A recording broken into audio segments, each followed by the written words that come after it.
This recording is by Mark Smith of Simpsonville, South Carolina. The Adventures of Sherlock Holmes by Sir Arthur Conan Doyle. Adventure 1. A Scandal in Bohemia. To Sherlock Holmes she is always the woman. I have seldom heard him mention her under any other name. In his eyes she eclipses and predominates the whole of her sex. It was not that he felt any emotion akin to love for Irene Adler. All emotions, and that one particularly, were abhorrent to his cold, precise, but admirably balanced mind.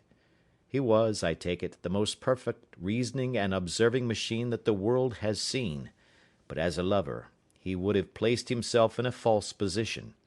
He never spoke of the softer passions, save with a gibe and a sneer. They were admirable things for the observer, excellent for drawing the veil from men's motives and actions. But for the trained reasoner to admit such intrusions into his own delicate and finely adjusted temperament was to introduce a distracting factor which might throw a doubt upon all his mental results. Grit in a sensitive instrument, or a crack in one of his own high-power lenses, would not be more disturbing than a strong emotion in a nature such as his.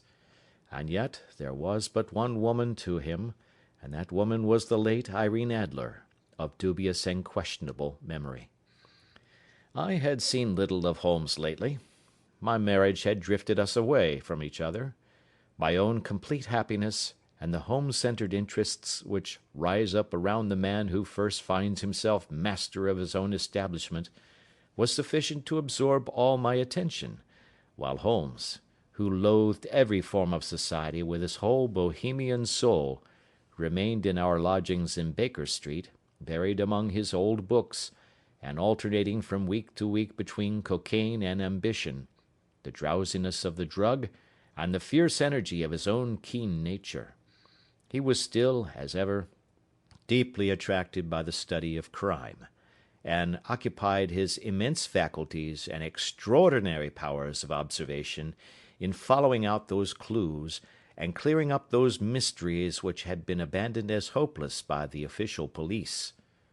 From time to time I heard some vague account of his doings, of his summons to Odessa in the case of the Trepoff murder, of his clearing up of the singular tragedy of the Atkinson brothers at Trincomalee, and finally of the mission which he had accomplished so delicately and successfully for the reigning family of Holland.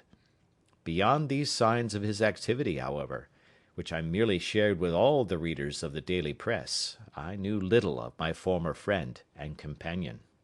One night, it was on the 20th of March, 1888, I was returning from a journey to a patient, for I had now returned to civil practice, when my way led me through Baker Street. As I passed the well-remembered door, which must always be associated in my mind with my wooing and with the dark incidents of the study in scarlet, I was seized with a keen desire to see Holmes again, and to know how he was employing his extraordinary powers. His rooms were brilliantly lit, and even as I looked up, I saw his tall, spare figure pass twice in a dark silhouette against the blind. He was pacing the room swiftly, eagerly, with his head sunk upon his chest and his hands clasped behind him. To me, who knew his every mood and habit, his attitude and manner told their own story. He was at work again. He had risen out of his drug-created dreams and was hot upon the scent of some new problem. I rang the bell, and was shown up to the chamber which had formerly been in part my own. His manner was not effusive, it seldom was, but he was glad, I think, to see me.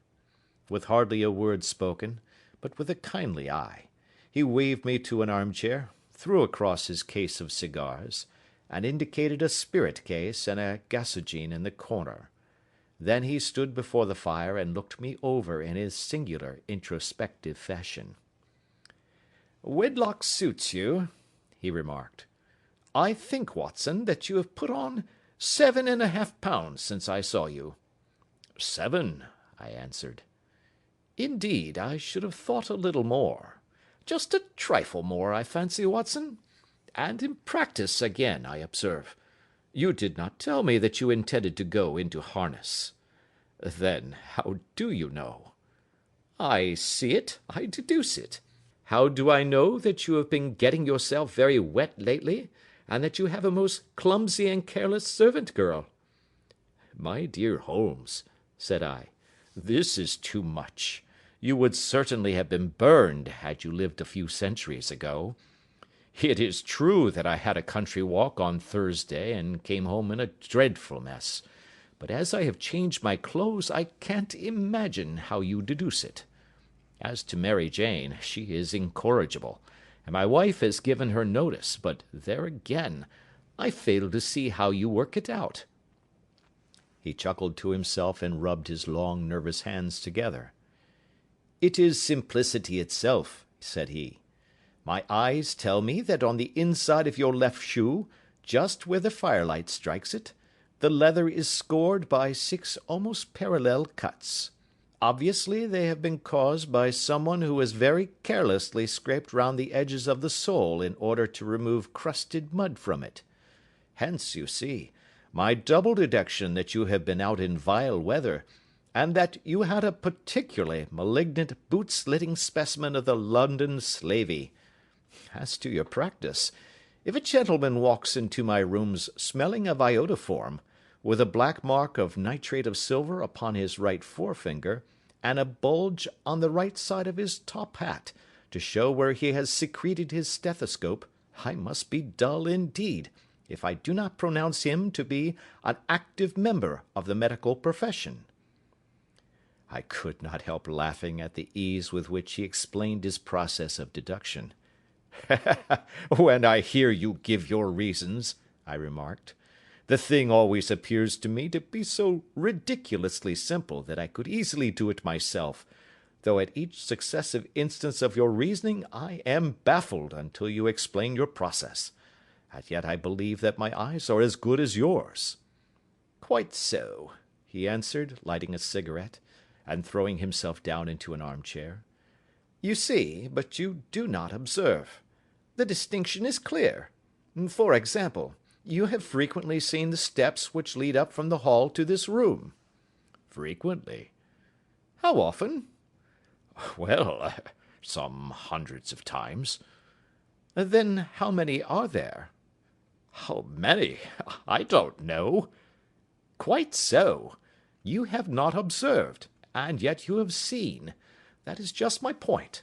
Now, I know that there are 17 steps, because I have both seen and observed. By the way, since you are interested in these little problems, and since you are good enough to chronicle one or two of my trifling experiences, you may be interested in this. He threw over a sheet of thick, pink-tinted notepaper which had been lying open upon the table. It came by the last post, said he. Read it aloud. The note was undated, and without either signature or address. There will call upon you tonight at 7:45, it said, a gentleman who desires to consult you upon a matter of the very deepest moment. Your recent services to one of the royal houses of Europe have shown that you are one who may safely be trusted with matters which are of an importance which can hardly be exaggerated. This account of you we have from all quarters received.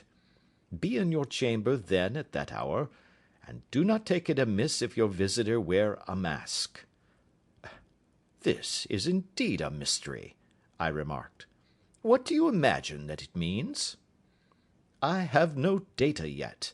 It is a capital mistake to theorize before one has data. Insensibly one begins to twist facts to suit theories, instead of theories to suit facts. But the note itself, what do you deduce from it? I carefully examined the writing, and the paper upon which it was written. The man who wrote it was presumably well-to-do, I remarked, endeavouring to imitate my companion's processes. Such paper could not be bought under 1/2 crown a packet. It is peculiarly strong and stiff. Peculiar, that is the very word, said Holmes. It is not an English paper at all. Hold it up to the light." I did so, and saw a large E with a small g, a capital P, and a large capital G with a small t woven into the texture of the paper. "What do you make of that?" asked Holmes. "The name of the maker, no doubt, or his monogram, rather." "Not at all. The G with a small t stands for Gesellschaft, which is German for company. It is a customary contraction like our CO for company. P, of course, stands for Papier. Now for the EG. Let us glance at our Continental Gazetteer." He took down a heavy brown volume from his shelves. Iglonitz, here we are, Egria. It is in a German-speaking country, in Bohemia, not far from Carlsbad. Remarkable as being the scene of the death of Wallenstein, and for its numerous glass factories and paper mills. Ha, ha, my boy, what do you make of that?" His eyes sparkled, and he sent up a great blue triumphant cloud from his cigarette. "The paper was made in Bohemia," I said. "Precisely, and the man who wrote the note is a German. Do you note the peculiar construction of the sentence? 'This account of you we have from all quarters received'? A Frenchman or Russian could not have written that. It is the German who is so uncourteous to his verbs. It only remains, therefore, to discover what is wanted by this German who writes upon Bohemian paper, and prefers wearing a mask to showing his face. And here he comes, if I am not mistaken, to resolve all our doubts." As he spoke, there was a sharp sound of horses' hoofs and grating wheels against the curb, followed by a sharp pull at the bell. Holmes whistled. "A pair, by the sound," said he. "Yes," he continued, glancing out of the window. "A nice little brougham and a pair of beauties. 150 guineas apiece. There's money in this case, Watson, if there is nothing else." "I think that I had better go, Holmes." "Not a bit, Doctor. Stay where you are. I am lost without my Boswell, and this promises to be interesting. It would be a pity to miss it." "But your client—" "Never mind him. I may want your help, and so may he. Here he comes. Sit down in that armchair, Doctor, and give us your best attention." A slow and heavy step, which had been heard upon the stairs and in the passage, paused immediately outside the door. Then there was a loud and authoritative tap. "Come in," said Holmes. A man entered who could hardly have been less than 6 feet 6 inches in height, with a chest and limbs of a Hercules. His dress was rich with a richness which would, in England, be looked upon as akin to bad taste. Heavy bands of astrakhan were slashed across the sleeves and fronts of his double-breasted coat, while the deep blue cloak which was thrown over his shoulders was lined with flame-coloured silk, and secured at the neck with a brooch, which consisted of a single flaming beryl. Boots, which extended halfway up his calves, and which were trimmed at the tops with rich brown fur, completed the impression of barbaric opulence which was suggested by his whole appearance. He carried a broad-brimmed hat in his hand, while he wore across the upper part of his face, extending down past the cheekbones, a black vizard mask, which he had apparently adjusted that very moment, for his hand was still raised to it as he entered. From the lower part of the face he appeared to be a man of strong character, with a thick, hanging lip, and a long, straight chin suggestive of resolution pushed to the length of obstinacy. "You had my note?" he asked, with a deep, harsh voice and a strongly marked German accent. "I told you that I would call." He looked from one to the other of us, as if uncertain which to address. "Pray take a seat," said Holmes. "This is my friend and colleague, Dr. Watson, who is occasionally good enough to help me in my cases. Whom have I the honour to address?" "You may address me as the Count von Kramm, a Bohemian nobleman. I understand that this gentleman, your friend, is a man of honour and discretion. whom I may trust with a matter of the most extreme importance? If not, I should much prefer to communicate with you alone." I rose to go, but Holmes caught me by the wrist and pushed me back into my chair. "It is both or none," said he. "You may say before this gentleman anything which you may say to me." The Count shrugged his broad shoulders. "Then I must begin," said he, "by binding you both to absolute secrecy for 2 years.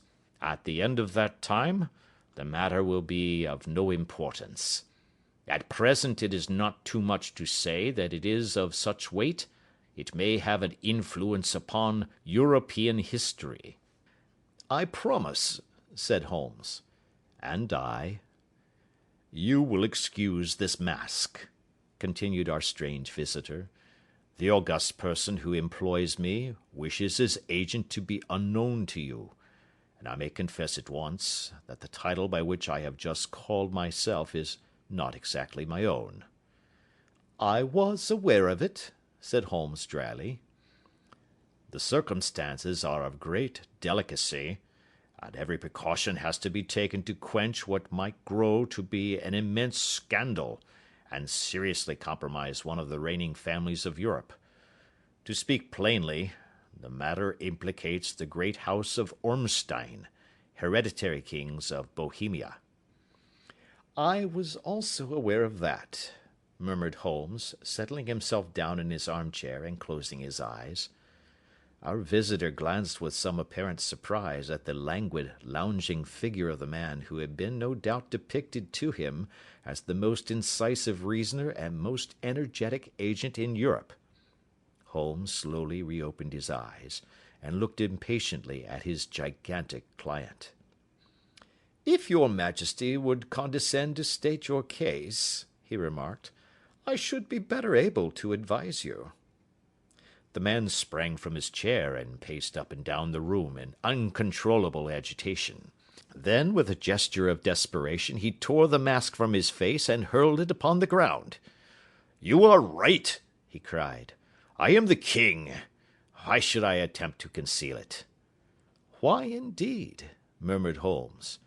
"Your Majesty had not spoken before I was aware that I was addressing Wilhelm Gottschalk Sigmunds von Ormstein, Grand Duke of Cassel-Felstein, and hereditary King of Bohemia."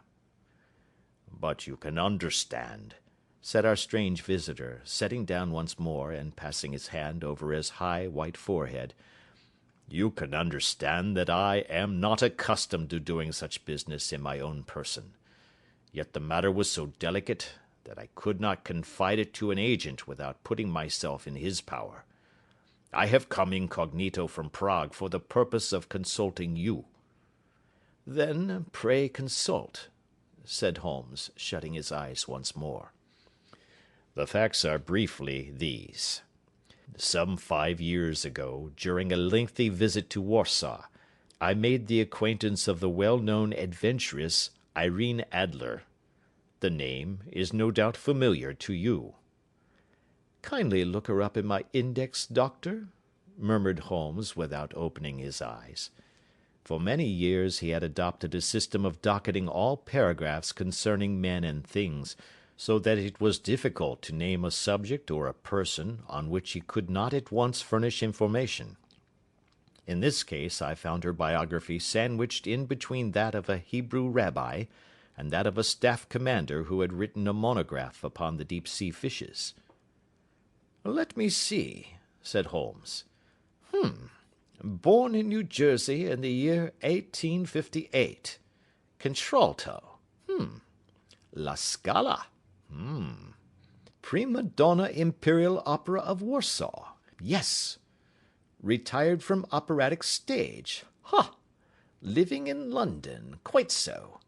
Your Majesty, as I understand, became entangled with this young person, wrote her some compromising letters, and is now desirous of getting those letters back." "Precisely so. But how?" "Was there a secret marriage?" "None." "No legal papers or certificates?" "None." "Then I failed to follow your Majesty. If this young person should produce her letters for blackmailing or other purposes, how is she to prove their authenticity? There is the writing. Pooh, pooh, forgery. My private notepaper. Stolen. My own seal. Imitated. My photograph. Bought. We were both in the photograph. Oh, dear, that is very bad. Your Majesty has indeed committed an indiscretion. I was mad, insane. You have compromised yourself seriously. I was only crown prince then. I was young. I am but 30 now. It must be recovered. We have tried and failed. Your Majesty must pay. It must be bought. She will not sell. Stolen, then. 5 attempts have been made. Twice burglars in my pay ransacked her house. Once we diverted her luggage when she travelled. Twice she has been waylaid. There has been no result. No sign of it? Absolutely none. Holmes laughed. It is quite a pretty little problem, said he. But a very serious one to me, returned the king reproachfully. Very, indeed. And what does she propose to do with the photograph? To ruin me. But how? I am about to be married. So I have heard. To Clotilde Lothman von Saxe-Meiningen, second daughter of the King of Scandinavia. You may know the strict principles of her family. She is herself the very soul of delicacy. A shadow of a doubt as to my conduct would bring the matter to an end. And Irene Adler? Threatens to send them the photograph, and she will do it. I know that she will do it. You do not know her, but she has a soul of steel. She has the face of the most beautiful of women, and the mind of the most resolute of men. Rather than I should marry another woman, there are no lengths to which she would not go. None. You are sure that she has not sent it yet? I am sure. And why? Because she has said that she would send it on the day when the betrothal was publicly proclaimed. That will be next Monday. Oh, then we have 3 days yet, said Holmes with a yawn. That is very fortunate, as I have 1 or 2 matters of importance to look into just at present. Your Majesty will, of course, stay in London for the present? Certainly. You will find me at the Langham under the name of the Count von Cram. Then I shall drop you a line to let you know how we progress. Pray do so. I shall be all anxiety. Then, as to money? You have carte blanche. Absolutely. I tell you that I would give 1 of the provinces of my kingdom to have that photograph.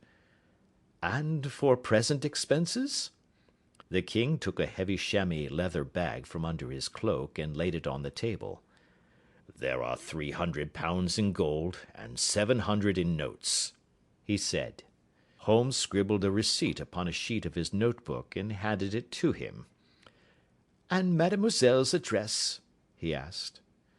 Is Briony Lodge, Serpentine Avenue, St. John's Wood. Holmes took a note of it. One other question, said he.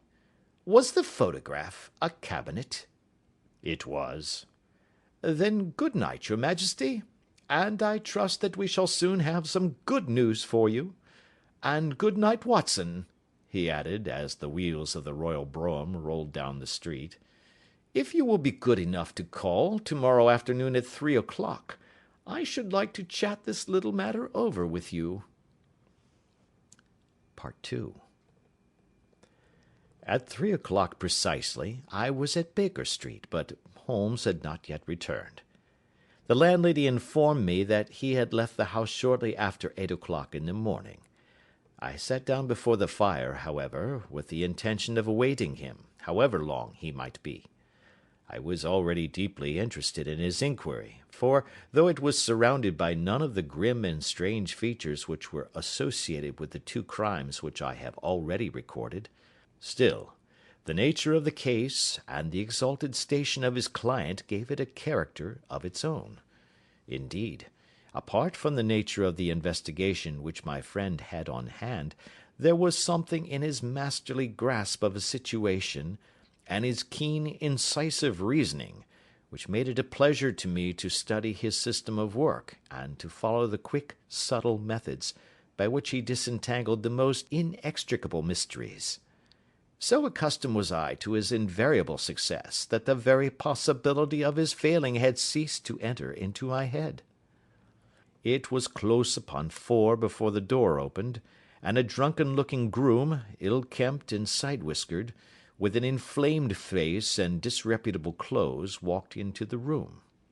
Accustomed as I was to my friend's amazing powers in the use of disguises, I had to look 3 times before I was certain that it was indeed he. With a nod he vanished into the bedroom, whence he emerged in 5 minutes, tweed-suited and respectable as of old. Putting his hands into his pockets, he stretched out his legs in front of the fire, and laughed heartily for some minutes. "Well, really!" he cried, and then he choked and laughed again until he was obliged to lie back, limp and helpless, in the chair. "What is it?" "It's quite too funny. I am sure you could never guess how I employed my morning, or what I ended by doing." "I can't imagine. I suppose that you must have been watching the habits, and perhaps the house, of Miss Irene Adler?" "Quite so, but the sequel was rather unusual. I will tell you, however. I left the house a little after 8 o'clock this morning in the character of a groom out of work. There is a wonderful sympathy and freemasonry among horsey men. Be one of them, and you will know all that there is to know. I soon found Briony Lodge. It is a bijou villa, with a garden at the back, but built out in front right up to the road, 2 stories. Chubb lock to the door. Large sitting room on the right side, well furnished, with long windows almost to the floor, and those preposterous English window fasteners which a child could open. Behind there was nothing remarkable, save that the passage window could be reached from the top of the coach-house. I walked round it, and examined it closely from every point of view, but without noting anything of interest. I then lounged down the street and found, as I expected, that there was a mews in a lane which runs down by one wall of the garden. I lent the ostlers a hand in rubbing down their horses, and received in exchange 2d, a glass of half and half, 2 fills of shag tobacco, and as much information as I could desire about Miss Adler, to say nothing of half a dozen other people in the neighbourhood, in whom I was not in the least interested, but whose biographies I was compelled to listen to. "And what of Irene Adler?" I asked. "Oh, she has turned all the men's head down in that part. She is the daintiest thing under a bonnet on this planet. So say the Serpentine Mews to a man. She lives quietly, sings at concerts, drives out at 5 every day, and returns at 7 sharp for dinner. Seldom goes out at other times except when she sings. Has only 1 male visitor, but a good deal of him. He is dark, handsome, and dashing, never calls less than once a day, and often twice. He is a Mr. Godfrey Norton, of the Inner Temple. See the advantages of a cabman as a confidant. They had driven him home a dozen times from Serpentine Mews, and knew all about him. When I had listened to all they had to tell, I began to walk up and down near Briony Lodge once more, and to think over my plan of campaign. This Godfrey Norton was evidently an important factor in the matter. He was a lawyer. That sounded ominous. What was the relation between them, and what the object of his repeated visits? Was she his client, his friend, or his mistress? If the former, she had probably transferred the photograph to his keeping. If the latter, it was less likely. On the issue of this question depended whether I should continue my work at Briony Lodge, or turn my attention to the gentlemen's chambers in the Temple. It was a delicate point, and it widened the field of my inquiry. I fear that I bore you with these details, but I have to let you see my little difficulties, if you are to understand the situation. I am following you closely, I answered. I was still balancing the matter in my mind when a hansom cab drove up to Briony Lodge, and a gentleman sprang out. He was a remarkably handsome man, dark, aquiline, and moustached, evidently the man of whom I had heard.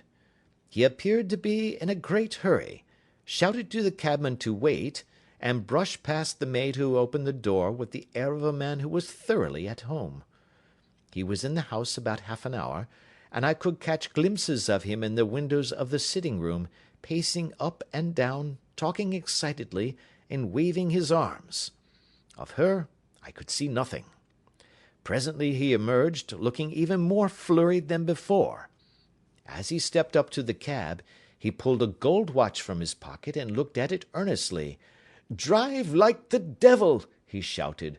"First to Gross and Hankey's in Regent Street, and then to the Church of St. Monica in the Edgware Road. Half a guinea if you do it in 20 minutes. Away they went, and I was just wondering whether I should not do well to follow them, when up the lane comes a neat little landau, the coachman with his coat only half buttoned, and his tie under his ear, while all the tags of his harness were sticking out of the buckles. It hadn't pulled up before she shot out of the hall door and into it. I only caught a glimpse of her at the moment, but she was a lovely woman, with a face that a man might die for. "The Church of St. Monica, John," she cried, "and half a sovereign if you reach it in 20 minutes. This was quite too good to lose, Watson.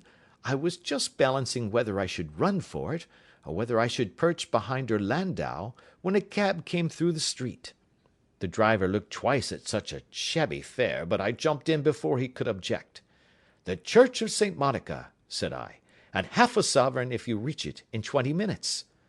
It was 25 minutes to 12, and of course it was clear enough what was in the wind. My cabby drove fast. I don't think I ever drove faster, but the others were there before us. The cab and the landau with their steaming horses were in front of the door when I arrived. I paid the man and hurried into the church. There was not a soul there save the two whom I had followed, and a surpliced clergyman, who seemed to be expostulating with them. They were all three standing in a knot in front of the altar. I lounged up the side aisle like any other idler who has dropped into a church. Suddenly, to my surprise, the three at the altar faced round to me, and Godfrey Norton came running as hard as he could towards me. "Thank God!" he cried. "You'll do. Come, come." "What then?" I asked. "Come, man, come. Only 3 minutes, or it won't be legal." I was half dragged up to the altar, and before I knew where I was, I found myself mumbling responses which were whispered in my ear, and vouching for things of which I knew nothing, and generally assisting in the secure tying up of Irene Adler, spinster, to Godfrey Norton, bachelor. It was all done in an instant, and there was the gentleman thanking me on the one side, and the lady on the other, while the clergyman beamed on me in front. It was the most preposterous position in which I ever found myself in my life, and it was the thought of it that started me laughing just now. It seems that there had been some informality about their licence, that the clergyman absolutely refused to marry them without a witness of some sort, and that my lucky appearance saved the bridegroom from having to sally out into the streets in search of a best man. The bride gave me a sovereign, and I mean to wear it on my watch chain in memory of the occasion." "This is a very unexpected turn of affairs," said I. "And what then?" "Well, I found my plans very seriously menaced. It looked as if the pair might take an immediate departure, and so necessitate very prompt and energetic measures on my part. At the church door, however, they separated. he driving back to the Temple, and she to her own house. "I shall drive out in the park at 5 as usual," she said as she left him. I heard no more. They drove away in different directions, and I went off to make my own arrangements. "Which are?" "Some cold beef and a glass of beer," he answered, ringing the bell. "I have been too busy to think of food, and I am likely to be busier still this evening. By the way, Doctor, I shall want your cooperation." "I shall be delighted." "You don't mind breaking the law?" "Not in the least." "Nor running a chance of arrest?" "Not in a good cause." "Oh, the cause is excellent." "Then I am your man." "I was sure that I might rely on you." "But what is it you wish?" "When Mrs. Turner has brought in the tray I will make it clear to you. Now," he said, as he turned hungrily on the simple fare that our landlady had provided, "I must not discuss it while I eat, for I have not much time. It is nearly 5 now. In 2 hours we must be on the scene of action. Miss Irene, or Madame rather, returns from her drive at 7. We must be at Briony Lodge to meet her." "And what then?" "You must leave that to me. I have already arranged what is to occur. There is only one point on which I must insist. You must not interfere, come what may. You understand?" "I am to be neutral?" "To do nothing whatever. There will probably be some small unpleasantness. Do not join in it. It will end in my being conveyed into the house. 4 or 5 minutes afterwards the sitting-room window will open. You are to station yourself close to that open window." "Yes." "You are to watch me, for I will be visible to you." "Yes." "And when I raise my hand, so, you will throw into the room what I give you to throw, and will, at the same time, raise the cry of fire. You quite follow me?" "Entirely." "It is nothing very formidable," he said, taking a long cigar-shaped roll from his pocket. "It is an ordinary plumber's smoke rocket, fitted with a cap at either end to make it self-lighting. Your task is confined to that. When you raise your cry of fire, it will be taken up by quite a number of people. You may then walk to the end of the street, and I will rejoin you in 10 minutes. I hope that I have made myself clear?" "I am to remain neutral, to get near the window, to watch you, and at the signal to throw in this object, then to raise the cry of fire, and to wait you at the corner of the street." "Precisely." "Then you may entirely rely on me." "That is excellent. I think perhaps it is almost time that I prepare for the new role I have to play." He disappeared into his bedroom, and returned in a few minutes in the character of an amiable and simple-minded nonconformist clergyman. His broad black hat, his baggy trousers, his white tie, his sympathetic smile, and general look of peering and benevolent curiosity were such as Mr. John Hare alone could have equalled. It was not merely that Holmes changed his costume. His expression, his manner, his very soul seemed to vary with every fresh part that he assumed. The stage lost a fine actor, even as science lost an acute reasoner when he became a specialist in crime. It was 6:15 when we left Baker Street, and it still wanted 10 minutes to the hour when we found ourselves in Serpentine Avenue. It was already dusk, and the lamps were just being lighted as we paced up and down in front of Briony Lodge, waiting for the coming of its occupant.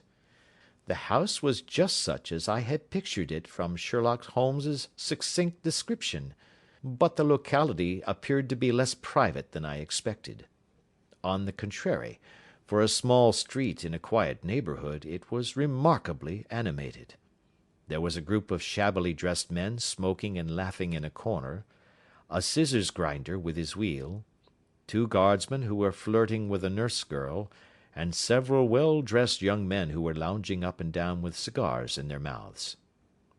"You see," remarked Holmes, as we paced to and fro in front of the house. "This marriage rather simplifies matters. The photograph becomes a double-edged weapon now. The chances are that she would be as averse to its being seen by Mr. Godfrey Norton as our client is to its coming to the eyes of his princess. Now the question is, where are we to find the photograph?" "Where, indeed?" "It is most unlikely that she carries it about with her. It is cabinet size, too large for easy concealment about a woman's dress. She knows that the king is capable of having her waylaid and searched. 2 attempts of the sort have already been made. We may take it, then, that she does not carry it about with her." "Where, then?" "Her banker or her lawyer. There is that double possibility. But I am inclined to think neither. Women are naturally secretive, and they like to do their own secreting. Why should she hand it over to anyone else?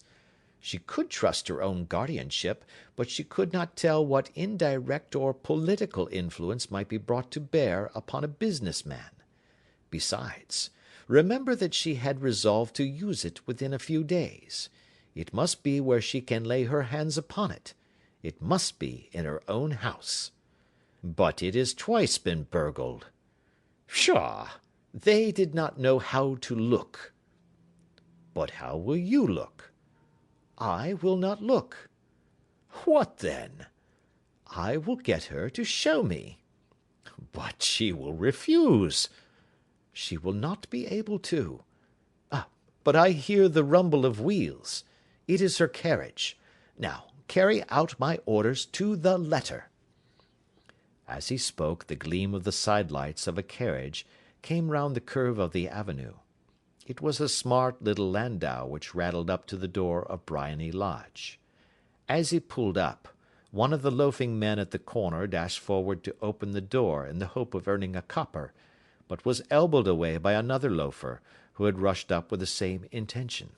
A fierce quarrel broke out, which was increased by the 2 guardsmen, who took sides with one of the loungers, and by the scissors grinder, who was equally hot upon the other side. A blow was struck, and in an instant the lady, who had stepped from her carriage, was the centre of a little knot of flushed and struggling men, who struck savagely at each other with their fists and sticks. Holmes dashed into the crowd to protect the lady, but, just as he reached her, he gave a cry and dropped to the ground, with the blood running freely down his face. At his fall the guardsmen took to their heels in one direction, and the loungers in the other, while a number of better dressed people, who had watched the scuffle without taking part in it, crowded in to help the lady and to attend to the injured man. Irene Adler, as I will still call her, had hurried up the steps, but she stood at the top with her superb figure outlined against the lights of the hall, looking back into the street. "Is the poor gentleman much hurt?" she asked. "He is dead," cried several voices. "No, no, there's life in him," shouted another, "but he'll be gone before you can get him to hospital." "He's a brave fellow," said a woman. "They would have had the lady's purse and watch if it hadn't been for him. They were a gang, and a rough one too. Ah, he's breathing now." "He can't lie in the street. May we bring him in, marm?" "Surely. Bring him into the sitting-room. There is a comfortable sofa. This way, please." Slowly and solemnly he was borne into Briony Lodge and laid out in the principal room, while I still observed the proceedings from my post by the window. The lamps had been lit, but the blinds had not been drawn, so that I could see Holmes as he lay upon the couch. I do not know whether he was seized with compunction at that moment for the part he was playing, but I know that I never felt more heartily ashamed of myself in my life than when I saw the beautiful creature against whom I was conspiring, or the grace and kindliness with which she waited upon the injured man. And yet it would be the blackest treachery to Holmes to draw back now from the part which he had entrusted to me. I hardened my heart, and took the smoke rocket from under my ulster. After all, I thought, we are not injuring her. We are but preventing her from injuring another. Holmes had sat up upon the couch, and I saw him motion like a man who is in need of air. A maid rushed across and threw open the window. At the same instant I saw him raise his hand, and at the signal I tossed my rocket into the room with a cry of "Fire!" The word was no sooner out of my mouth than the whole crowd of spectators, well dressed and ill, gentlemen, ostlers, and servant maids, joined in a general shriek of "Fire!" Thick clouds of smoke curled through the room and out at the open window. I caught a glimpse of rushing figures, and a moment later the voice of Holmes from within, assuring them that it was a false alarm. Slipping through the shouting crowd, I made my way to the corner of the street, and in 10 minutes was rejoiced to find my friend's arm in mine, and to get away from the scene of uproar. He walked swiftly and in silence for some minutes until we had turned down one of the quiet streets which lead towards the Edgware Road. "You did it very nicely, Doctor," he remarked. "Nothing could have been better. It is all right." "You have the photograph?" "I know where it is." "And how did you find out?" "She showed me, as I told you she would." "I am still in the dark." "I do not wish to make a mystery," said he, laughing. "The matter was perfectly simple. You, of course, saw that everyone in the street was an accomplice. They were all engaged for the evening." "I guessed as much." "Then, when the row broke out, I had a little moist red paint in the palm of my hand. I rushed forward, fell down, clapped my hand to my face, and became a piteous spectacle. It is an old trick. That also I could fathom. Then they carried me in. She was bound to have me in. What else could she do? And into her sitting room, which was the very room which I suspected. It lay between that and her bedroom, and I was determined to see which. They laid me on a couch. I motioned for air. They were compelled to open the window, and you had your chance." "How did that help you?" "It was all important. When a woman thinks that her house is on fire, her instinct is at once to rush to the thing which she values most. It is a perfectly overpowering impulse, and I have more than once taken advantage of it. In the case of the Darlington substitution scandal it was of use to me, and also in the Arnsworth Castle business. A married woman grabs at her baby, an unmarried one reaches for her jewel box. Now it was clear to me that Our Lady of today had nothing in the house more precious to her than what we are in quest of. She would rush to secure it. The alarm of fire was admirably done. The smoke and shouting were enough to shake nerves of steel. She responded beautifully. The photograph is in a recess behind a sliding panel just above the right bell-pull. She was there in an instant, and I caught a glimpse of it as she half drew it out. When I cried out that it was a false alarm, she replaced it, glanced at the rocket, rushed from the room, and I have not seen her since. I rose, and making my excuses, escaped from the house. I hesitated whether to attempt to secure the photograph at once, but the coachman had come in, and as he was watching me narrowly, it seemed safer to wait. A little over-precipitance may ruin all. "And now?" I asked. "Our quest is practically finished. I shall call with the king to-morrow, and with you, if you care to come with us.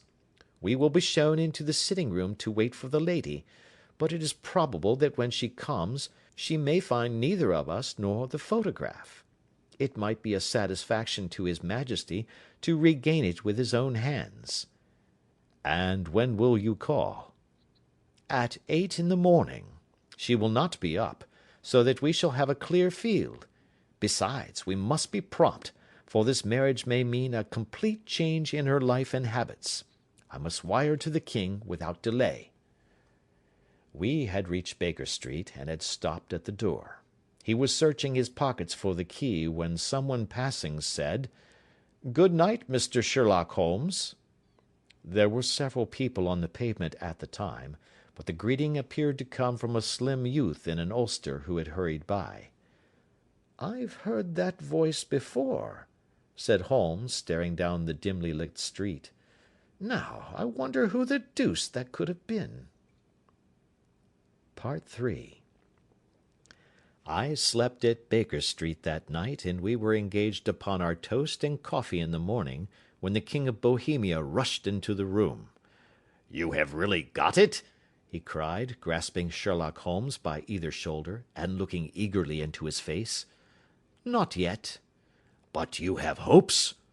"I have hopes." "Then come, I am all impatience to be gone." "We must have a cab." "No, my brougham is waiting." "Then that will simplify matters." We descended, and started off once more for Briony Lodge. "Irene Adler is married," remarked Holmes. "Married? When?" "Yesterday." "But to whom?"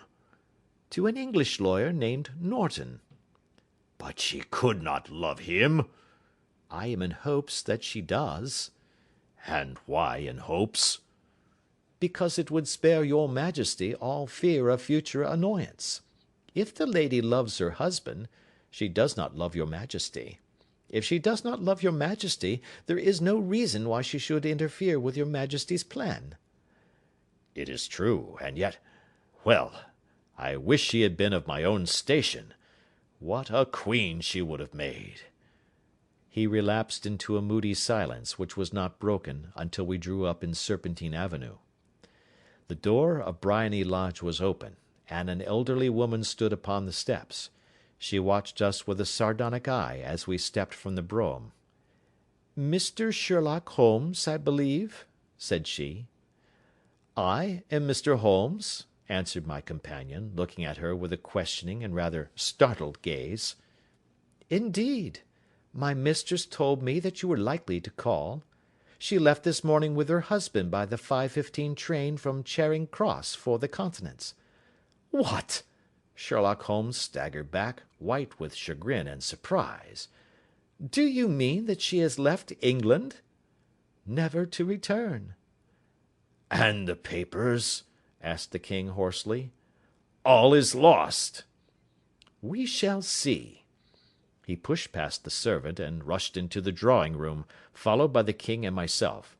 The furniture was scattered about in every direction, with dismantled shelves and open drawers, as if the lady had hurriedly ransacked them before her flight. Holmes rushed at the bell-pull, tore back a small sliding shutter, and, plunging in his hand, pulled out a photograph and a letter. The photograph was of Irene Adler herself in evening dress. The letter was superscribed to Sherlock Holmes, Esquire, to be left till called for. My friend tore it open, and we all three read it together. It was dated at midnight of the preceding night, and ran in this way: "My dear Mr. Sherlock Holmes, you really did it very well. You took me in completely. Until after the alarm of fire I had not a suspicion. But then, when I found how I had betrayed myself, I began to think. I had been warned against you months ago. I had been told that, if the king employed an agent, it would certainly be you. And your address had been given me. Yet, with all this, you made me reveal what you wanted to know. Even after I became suspicious, I found it hard to think evil of such a dear, kind old clergyman. But, you know, I have been trained as an actress myself. Male costume is nothing new to me. I often take advantage of the freedom which it gives. I sent John, the coachman, to watch you, ran upstairs, got into my walking clothes, as I call them, and came down just as you departed. Well, I followed you to your door, and so made sure that I was really an object of interest to the celebrated Mr. Sherlock Holmes. Then I, rather imprudently, wished you good night, and started for the Temple to see my husband. We both thought the best resource was flight, when pursued by so formidable an antagonist. So you will find the nest empty when you call to-morrow. As to the photograph, your client may rest in peace. I love and am loved by a better man than he. The king may do what he will without hindrance from one whom he has cruelly wronged. I keep it only to safeguard myself, and to preserve a weapon which will always secure me from any steps which he might take in the future. I leave a photograph which he might care to possess, and I remain, dear Mr. Sherlock Holmes, very truly yours, Irene Norton, née Adler. What a woman! Oh, what a woman! cried the King of Bohemia, when we had all three read this epistle. Did I not tell you how quick and resolute she was? Would she not have made an admirable queen? Is it not a pity that she was not on my level? From what I have seen of the lady, she seems indeed to be on a very different level to your majesty, said Holmes coldly. I am sorry that I have not been able to bring your majesty's business to a more successful conclusion. On the contrary, my dear sir, cried the king, nothing could be more successful. I know that her word is inviolate. The photograph is now as safe as if it were in the fire. I am glad to hear your majesty say so. I am immensely indebted to you. Pray tell me in what way I can reward you. This ring—" He slipped an emerald snake ring from his finger, and held it out upon the palm of his hand. "Your majesty has something which I should value even more highly," said Holmes. "You have but to name it." "This photograph." The king stared in amazement. "Irene's photograph!" he cried. "Certainly, if you wish it." "I thank your majesty. Then there is no more to be done in the matter. I have the honour to wish you a very good morning." He bowed, and turning away without observing the hand which the king had stretched out to him, he set off in my company for his chambers. And that was how a great scandal threatened to affect the kingdom of Bohemia, and how the best plans of Mr. Sherlock Holmes were beaten by a woman's wit. He used to make merry over the cleverness of woman, but I have not heard him do it of late, and when he speaks of Irene Adler, or when he refers to her photograph, it is always under the honourable title of the woman. End of chapter 1.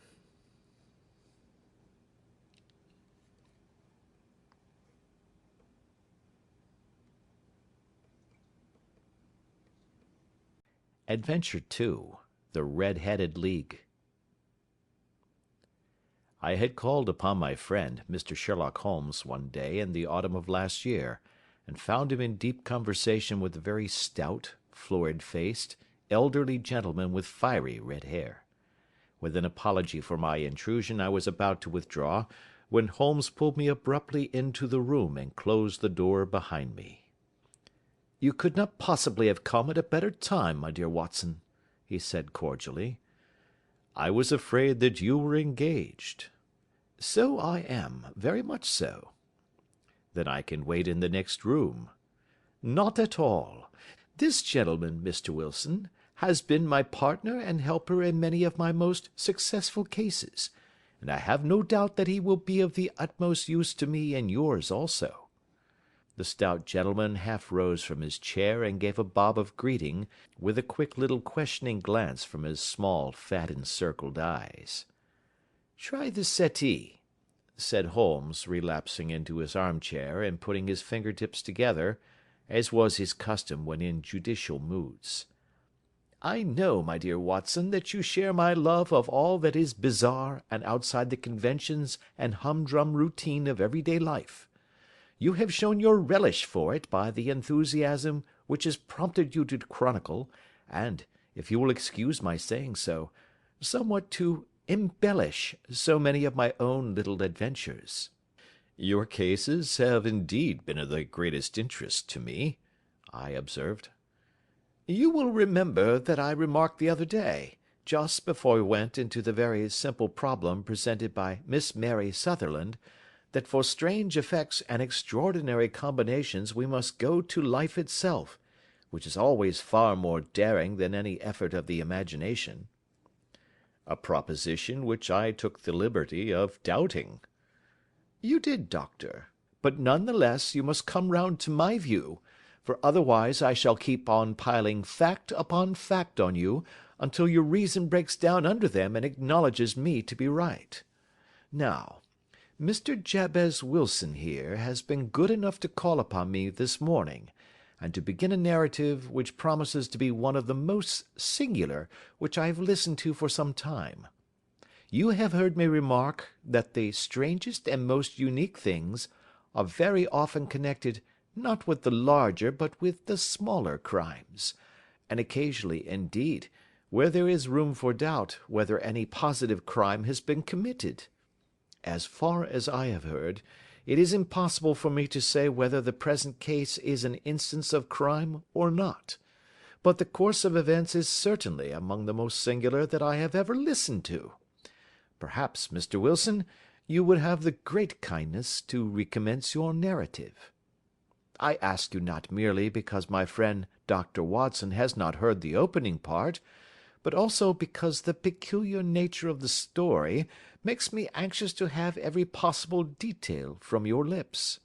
As a rule, when I have heard some slight indication of the course of events, I am able to guide myself by thousands of other similar cases which occur to my memory.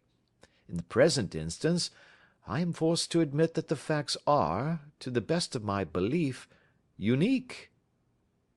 The portly client puffed out his chest with an appearance of some little pride, and pulled a dirty and wrinkled newspaper from the inside pocket of his greatcoat. As he glanced down the advertisement column, with his head thrust forward and the paper flattened out upon his knee, I took a good look at the man and endeavoured, after the fashion of my companion, to read the indications which might be presented by his dress or appearance. I did not gain very much, however, by my inspection. Our visitor bore every mark of being an average, commonplace British tradesman, obese, pompous, and slow. He wore rather baggy grey shepherd's check trousers, a not over-clean black frock-coat, unbuttoned in the front, and a drab waistcoat with a heavy brassy Albert chain, and a square pierced bit of metal dangling down as an ornament. A frayed top hat and a faded brown overcoat with a wrinkled velvet collar lay upon a chair beside him. Altogether, look as I would, there was nothing remarkable about the man save his blazing red head, and the expression of extreme chagrin and discontent upon his features. Sherlock Holmes's quick eye took in my occupation, and he shook his head with a smile as he noticed my questioning glances. "Beyond the obvious facts that he has at some time done manual labour, that he takes snuff, that he is a Freemason, that he has been in China, and that he has done a considerable amount of writing lately, I can deduce nothing else." Mr. Jabez Wilson started up in his chair, with his forefinger upon the paper, but his eyes upon my companion. "How, in the name of good fortune, did you know all that, Mr. Holmes?" he asked. "How did you know, for example, that I did manual labour?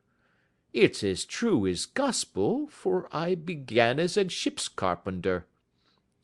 "Your hands, my dear sir. Your right hand is quite a size larger than your left. You have worked with it, and the muscles are more developed." "Well, the snuff, then, and the Freemasonry?" "I won't insult your intelligence by telling you how I read that, especially as, rather against the strict rules of your order, you use an arc and compass breastpin." "Ah, of course, I forgot that. But the writing?" "What else can be indicated by that right cuff so very shiny for 5 inches, and the left one with the smooth patch near the elbow where you rested upon the desk?" "Well, but China?" "The fish that you have tattooed immediately above your right wrist could only have been done in China. I have made a small study of tattoo marks, and have even contributed to the literature of the subject. That trick of staining the fish's scales of a delicate pink is quite peculiar to China. When, in addition, I see a Chinese coin hanging from your watch chain, the matter becomes even more simple." Mr. Jabez Wilson laughed heavily. "Well, I never," said he. "I thought at first that you had done something clever, but I see that there was nothing in it after all." "I begin to think, Watson," said Holmes, "that I make a mistake in explaining. Omne ignoratum pro magnifico, you know, and my poor little reputation, such as it is, will suffer shipwreck if I am so candid. Can you not find the advertisement, Mr. Wilson?" "Yes, I have got it now," he answered with his thick red finger planted halfway down the column. "Here it is. This is what began it all. You just read it for yourself, sir." I took the paper from him and read as follows: "To the Red-Headed League. On account of the bequest of the late Ezekiah Hopkins, of Lebanon, Pennsylvania, U.S.A., there is now another vacancy open which entitles a member of the League to a salary of £4 a week for purely nominal services. All red-headed men who are sound in body and mind, and above the age of 21 years, are eligible. Apply in person on Monday at 11 o'clock to Duncan Ross, at the offices of the League, 7 Pope's Court, Fleet Street." "What on earth does this mean?"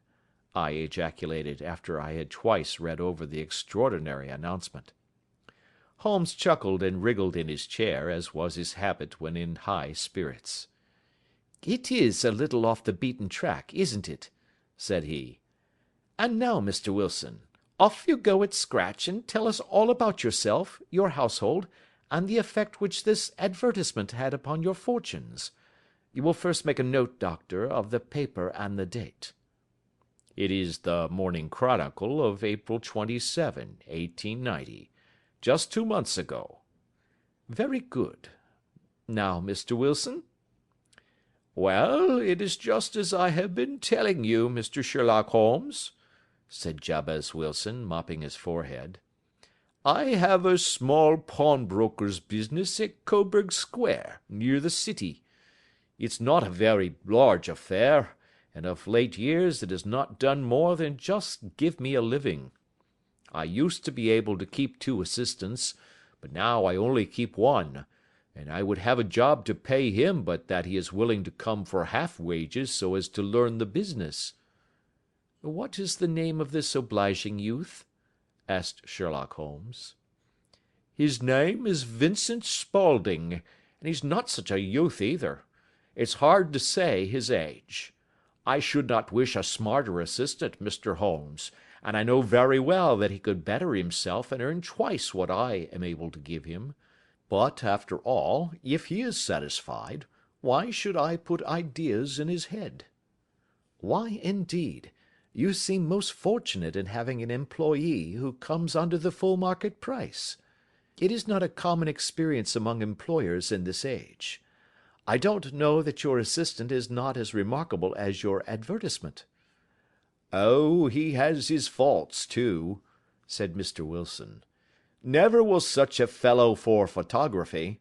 Snapping away with a camera when he ought to be improving his mind, and then diving down into the cellar like a rabbit into its hole to develop his pictures. That is his main fault, but on the whole he's a good worker. There's no vice in him."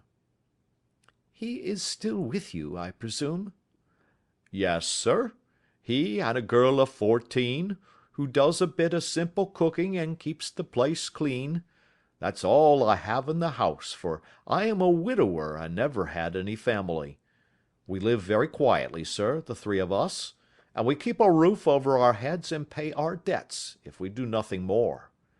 The first thing that put us out was that advertisement. Spaulding, he came down into the office just this day 8 weeks, with this very paper in his hand, and he says, 'I wish to the Lord, Mr. Wilson, that I was a red-headed man.' 'Why that?' I asks. 'Why,' says he, 'here's another vacancy on the League of the Red-Headed Men. It's worth quite a little fortune to any man that gets it, and I understand that there are more vacancies than there are men, so that the trustees are at their wits' end what to do with the money. If my hair would only change color, here's a nice little crib all ready for me to step into." "Why, what is it, then?" I asked. "You see, Mr. Holmes, I am a very stay-at-home man, and as my business come to me instead of my having to go to it, I was often weeks on end without putting my foot over the doormat. In that way, I didn't know much of what was going on outside, and I was always glad of a bit of news. Have you never heard of the League of the Red-Headed Men?" he asked with his eyes open. "Never." "Why, I wonder at that, for you are eligible yourself for one of the vacancies." "And what are they worth?" I asked. "Oh, merely a couple of hundred a year, but the work is slight, and it need not interfere very much with one's other occupations." Well, you can easily think that that made me prick up my ears, for the business has not been over good for some years, and an extra couple of hundred would have been very handy. "Tell me all about it," said I. "Well," said he, showing me the advertisement, "you can see for yourself that the League has a vacancy, and there is the address where you should apply for particulars. As far as I can make out, the League was founded by an American millionaire, Ezekiah Hopkins, who was very peculiar in his ways. He was himself red-headed, and he had a great sympathy for all red-headed men. So, when he died, it was found that he had left his enormous fortune in the hands of trustees, with instructions to apply the interest to the providing of easy berths to men whose hair is of that color. From all I hear, it is splendid pay and very little to do." "But," said I, "there would be millions of red-headed men who would apply." "Not so many as you might think," he answered. "You see, it is really confined to Londoners and to grown men. This American had started from London when he was young, and he wanted to do the old town a good turn. Then, again, I have heard it is no use your applying if your hair is light red, or dark red, or anything but real bright, blazing, fiery red. Now, if you cared to apply, Mr. Wilson, you would just walk in, but perhaps it would hardly be worth your while to put yourself out of the way for the sake of a few £100.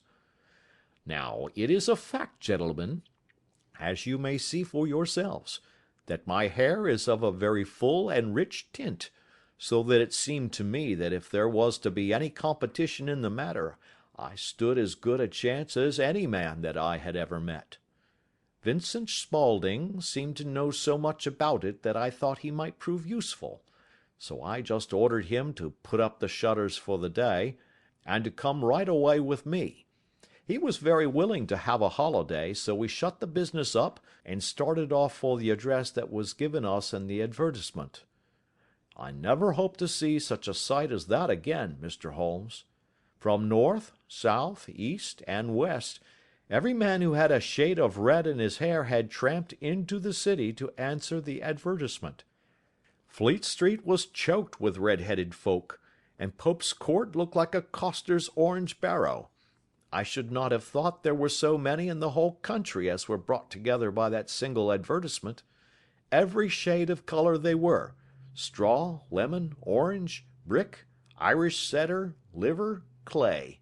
But, as Spaulding said, there were not many who had the real vivid flame-colored tint. When I saw how many were waiting, I would have given it up in despair, but Spaulding would not hear of it.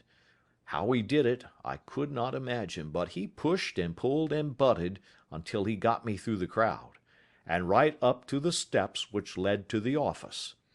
There was a double stream upon the stair, some going up in hope, and some coming back dejected, but we wedged in as well as we could, and soon found ourselves in the office. "Your experience has been a most entertaining one," remarked Holmes, as his client paused and refreshed his memory with a huge pinch of snuff. "Pray continue your very interesting statement."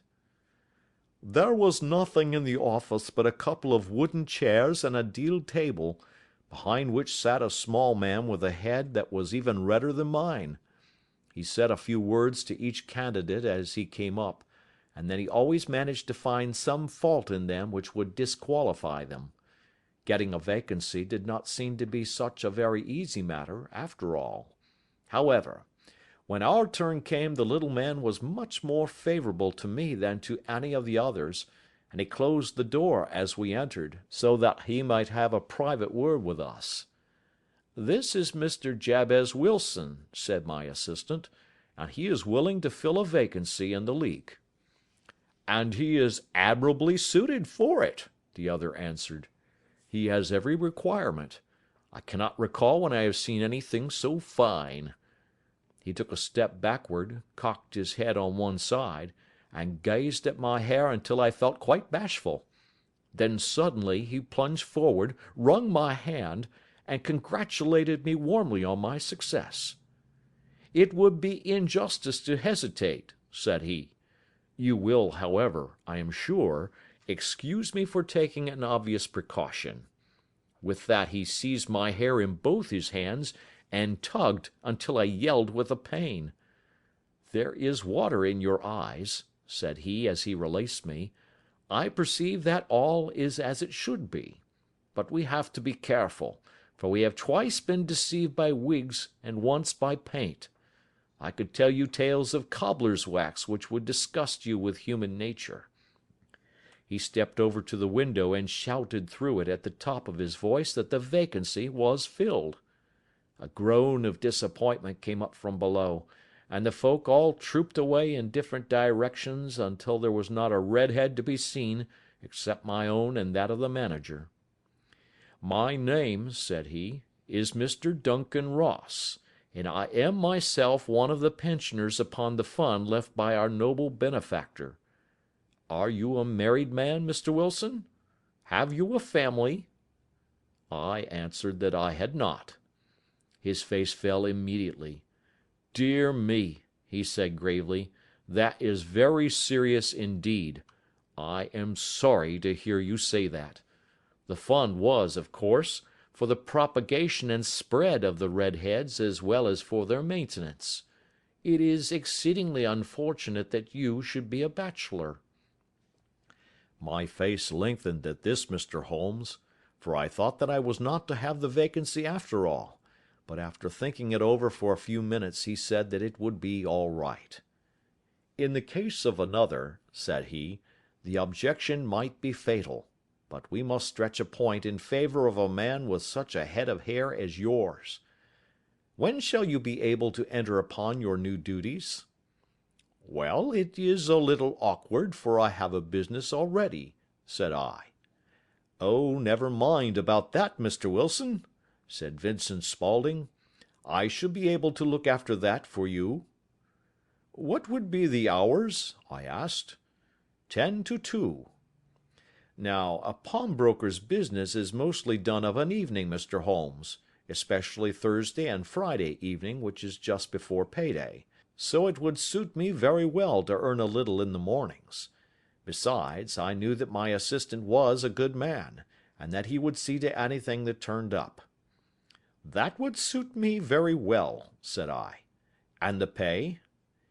"Is £4 a week." "And the work?" "Is purely nominal." "What do you call purely nominal?"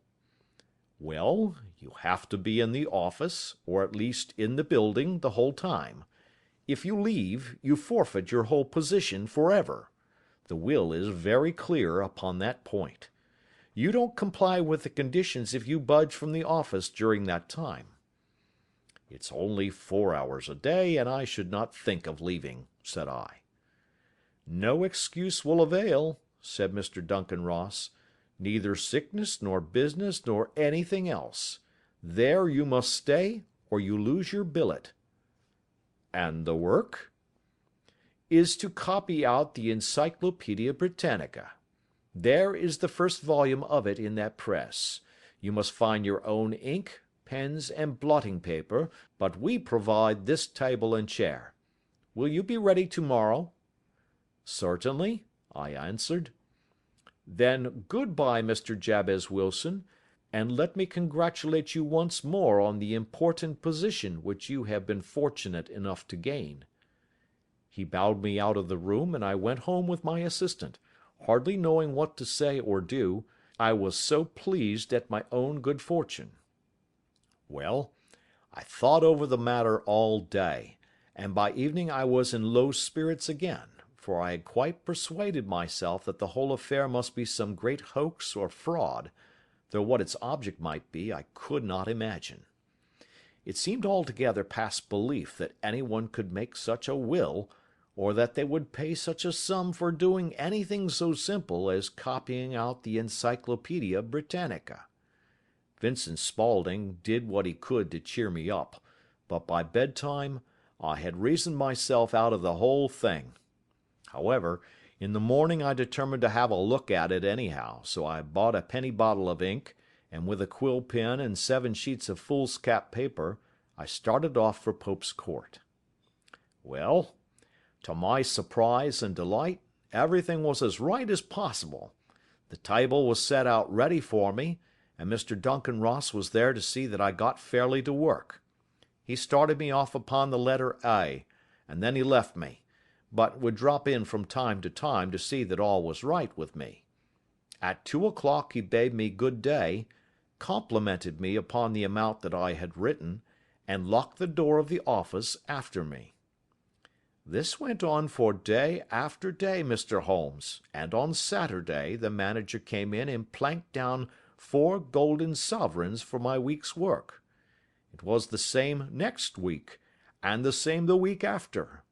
Every morning I was there at 10, and every afternoon I left at 2. By degrees Mr. Duncan Ross took to coming in only once of a morning, and then, after a time, he did not come in at all. Still, of course, I never dared to leave the room for an instant, for I was not sure when he might come, and the billet was such a good one, and suited me so well, that I would not risk the loss of it. 8 weeks passed away like this, and I had written about abbots, and archery, and armour, and architecture in Attica, and hoped with diligence that I might get on to the bees before very long. It cost me something in foolscap, and I had pretty nearly filled a shelf with my writings, and then suddenly the whole business came to an end. To an end? Yes, sir, and no later than this morning. I went to my work as usual at 10 o'clock, but the door was shut and locked, with a little square of cardboard hammered on to the middle of the panel with a tack. Here it is, and you can read for yourself. He held up a piece of white cardboard about the size of a sheet of note-paper. It read in this fashion: "The Red-Headed League is dissolved. October 9, 1890. Sherlock Holmes and I surveyed this curt announcement and the rueful face behind it, until the comical side of the affair so completely overtopped every other consideration that we both burst out into a roar of laughter. "I cannot see that there is anything very funny," cried our client, flushing up to the roots of his flaming head. "If you can do nothing better than laugh at me, I can go elsewhere." "No, no," cried Holmes, shoving him back into the chair from which he had half risen. "I really wouldn't miss your case for the world. It is most refreshingly unusual. But there is, if you will excuse my saying so, something just a little funny about it. Pray, what steps did you take when you found the card upon the door?" "I was staggered, sir. I did not know what to do. Then I called at the offices round, but none of them seemed to know anything about it. Finally, I went to the landlord, who is an accountant living on the ground floor, and I asked him if he could tell me what had become of the Red-Headed League. He said that he had never heard of any such body. Then I asked him who Mr. Duncan Ross was. He answered that the name was new to him. "Well," said I, "the gentleman at number 4. "What, the red-headed man?" "Yes." "Oh," said he, "his name was William Morris. He was a solicitor, and was using my room as a temporary convenience until his new premises were ready. He moved out yesterday." "Where could I find him?" "Oh, at his new offices? He did tell me the address. Yes, 17 King Edward Street, near St. Paul's."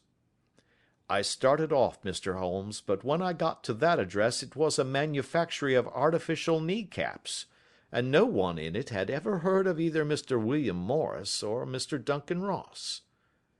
"And what did you do then?" asked Holmes.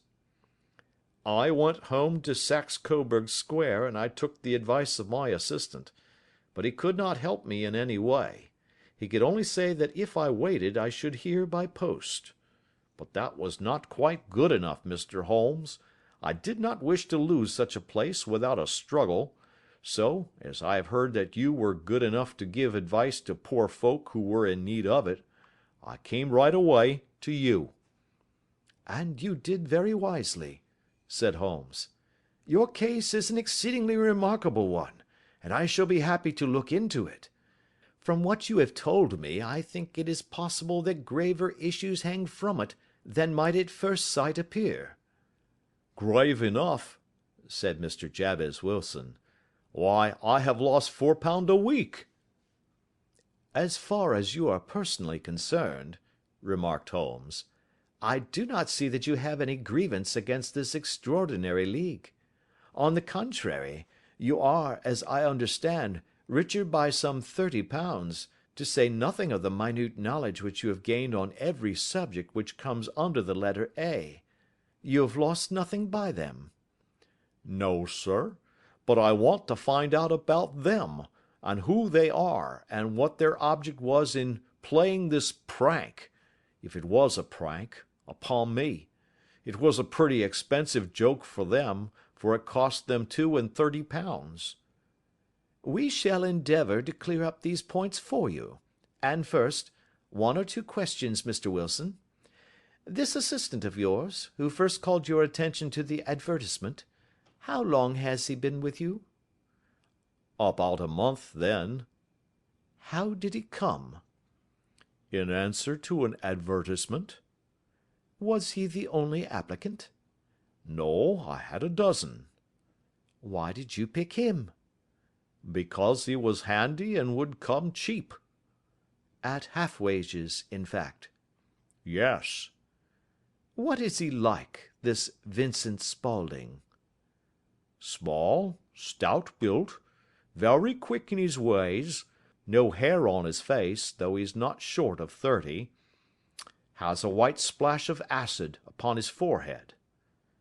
Holmes sat up in his chair in considerable excitement. "I thought as much," said he. "Have you ever observed that his ears are pierced for earrings?" "Yes, sir.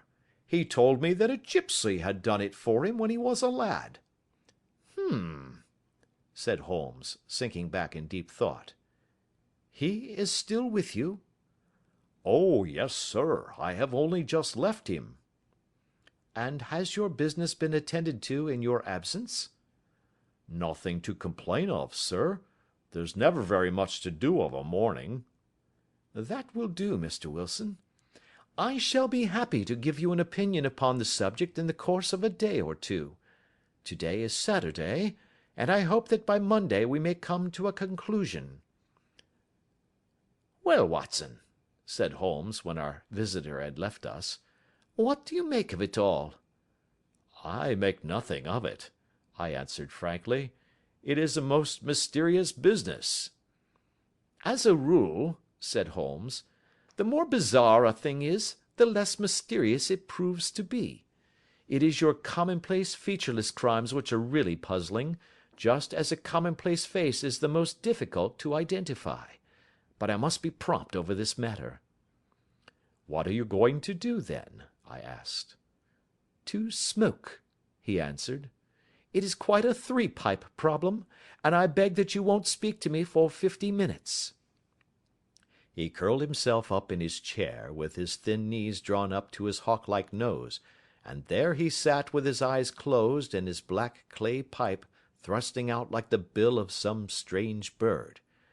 I had come to the conclusion that he had dropped asleep, and indeed was nodding myself, when he suddenly sprang out of his chair with the gesture of a man who has made up his mind, and put his pipe down upon the mantelpiece.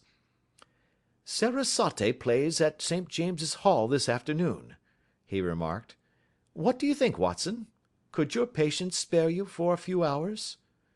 "I have nothing to do today. My practice is never very absorbing."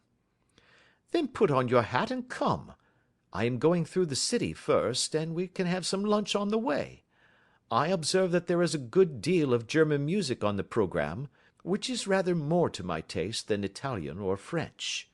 It is introspective, and I want to introspect. Come along." We travelled by the Underground as far as Aldersgate, and a short walk took us to Saxe Coburg Square, the scene of the singular story which we had listened to in the morning. It was a poky, little, shabby genteel place, where 4 lines of dingy 2-storied brick houses looked out into a small railed-in enclosure, where a lawn of weedy grass and a few clumps of faded laurel bushes made a hard fight against a smoke-laden and uncongenial atmosphere. 3 gilt balls and a brown board with Jabez Wilson in white letters upon a corner house announced the place where our red-headed client carried on his business. Sherlock Holmes stopped in front of it with his head on one side and looked it all over, with his eyes shining brightly between puckered lids. Then he walked slowly up the street, and then down again to the corner, still looking keenly at the houses. Finally he returned to the pawnbroker's, and, having thumped vigorously upon the pavement with his stick 2 or 3 times, he went up to the door and knocked. It was instantly opened by a bright-looking, clean-shaven young fellow, who asked him to step in. "Thank you," said Holmes. "I only wish to ask you how you would go from here to the Strand." "Third right, fourth left," answered the assistant promptly, closing the door. "Smart fellow, that," observed Holmes as we walked away. "He is, in my judgment, the 4th smartest man in London, and for daring I am not sure that he has not a claim to be 3rd. I have known something of him before." "Evidently," said I, "Mr. Wilson's assistant counts for a good deal in this mystery of the Red-Headed League. I am sure that you inquired your way merely in order that you might see him." "Not him." "What then?" "The knees of his trousers." "And what did you see?" "What I expected to see." "Why did you beat the pavement?" "My dear doctor, this is a time for observation, not for talk. We are spies in an enemy's country. We know something of Saxe Coburg Square. Let us now explore the parts which lie behind it." The road in which we found ourselves as we turned round the corner from the retired Saxe Coburg Square presented as great a contrast to it as the front of a picture does to the back. It was one of the main arteries which conveyed the traffic of the city to the north and west. The roadway was blocked with the immense stream of commerce flowing in a double tide inward and outward, while the footpaths were black with the hurrying swarm of pedestrians. It was difficult to realise, as we looked at the line of fine shops and stately business premises, that they really abutted on the other side upon the faded and stagnant square which we had just quitted. "Let me see," said Holmes, standing at the corner and glancing along the line. "I should like just to remember the order of the houses here. It is a hobby of mine to have an exact knowledge of London. There is Mortimer's, the tobacconist, the Coburg branch of the City and Suburban Bank, the Vegetarian Restaurant, and McFarlane's Carriage Building Depot. That carries us right on to the other block. And now, doctor, we've done our work, so it's time we had some play. A sandwich and a cup of coffee, and then off to Violin Land, where all is sweetness and delicacy and harmony, and there are no red-headed clients to vex us with their conundrums." My friend was an enthusiastic musician, being himself not only a very capable performer, but a composer of no ordinary merit.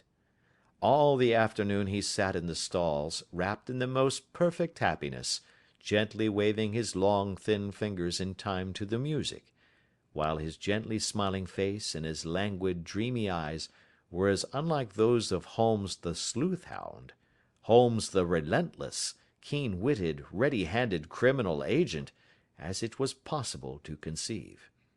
In his singular character, the dual nature alternately asserted itself, and his extreme exactness and astuteness represented, as I have often thought, the reaction against the poetic and contemplative mood which occasionally predominated in him. The swing of his nature took him from extreme languor to devouring energy, and as I knew well, he was never so truly formidable as when, for days on end, he had been lounging in his armchair amid his improvisations and his black-letter editions. Then it was that the lust of the chase would suddenly come upon him, and that his brilliant reasoning power would rise to the level of intuition, until those who were unacquainted with his methods would look askance at him as on a man whose knowledge was not that of other mortals. When I saw him that afternoon so enwrapped in the music at St. James's Hall, I felt that an evil time might be coming upon those whom he had set himself to hunt down. "You want to go home, no doubt, Doctor?" he remarked as we emerged. "Yes, it could be as well." "And I have some business to do which will take some hours. This business at Coburg Square is serious." "Why serious?" "A considerable crime is in contemplation. I have every reason to believe that we shall be in time to stop it. But today being Saturday rather complicates matters.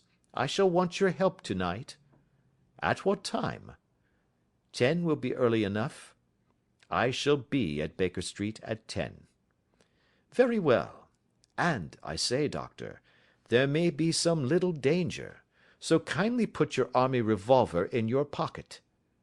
He waved his hand, turned on his heel, and disappeared in an instant among the crowd. I trust that I am not more dense than my neighbours, but I was always oppressed with a sense of my own stupidity in my dealings with Sherlock Holmes. Here I had heard what he had heard, I had seen what he had seen, and yet from his words it was evident that he saw clearly not only what had happened but what was about to happen, while to me the whole business was still confused and grotesque.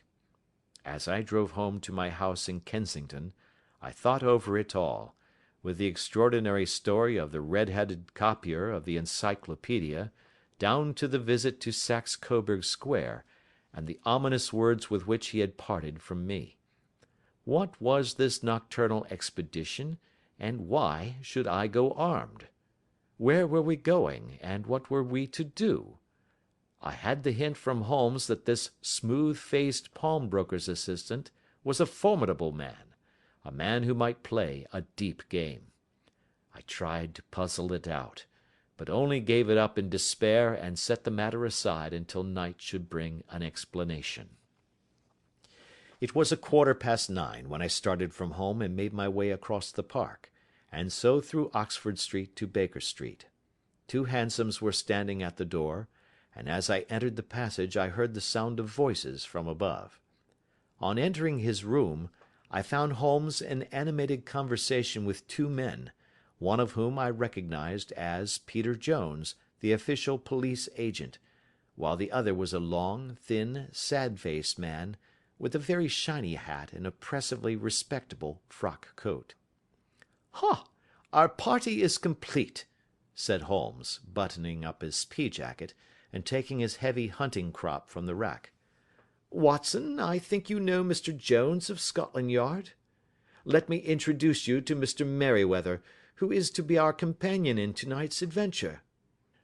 "We're hunting in couples again, Doctor, you see," said Jones in his consequential way. "Our friend here is a wonderful man for starting a chase. All he wants is an old dog to help him do the running down." "I hope a wild goose may not prove to be the end of our chase," observed Mr. Merryweather gloomily. "You may place considerable confidence in Mr. Holmes, sir," said the police agent loftily. He has his own little methods, which are, if you won't mind my saying so, just a little too theoretical and fantastic, but he has the makings of a detective in him. It is not too much to say that once or twice, as in that business of the Sholto murder and the Agra treasure, he has been more nearly correct than the official force."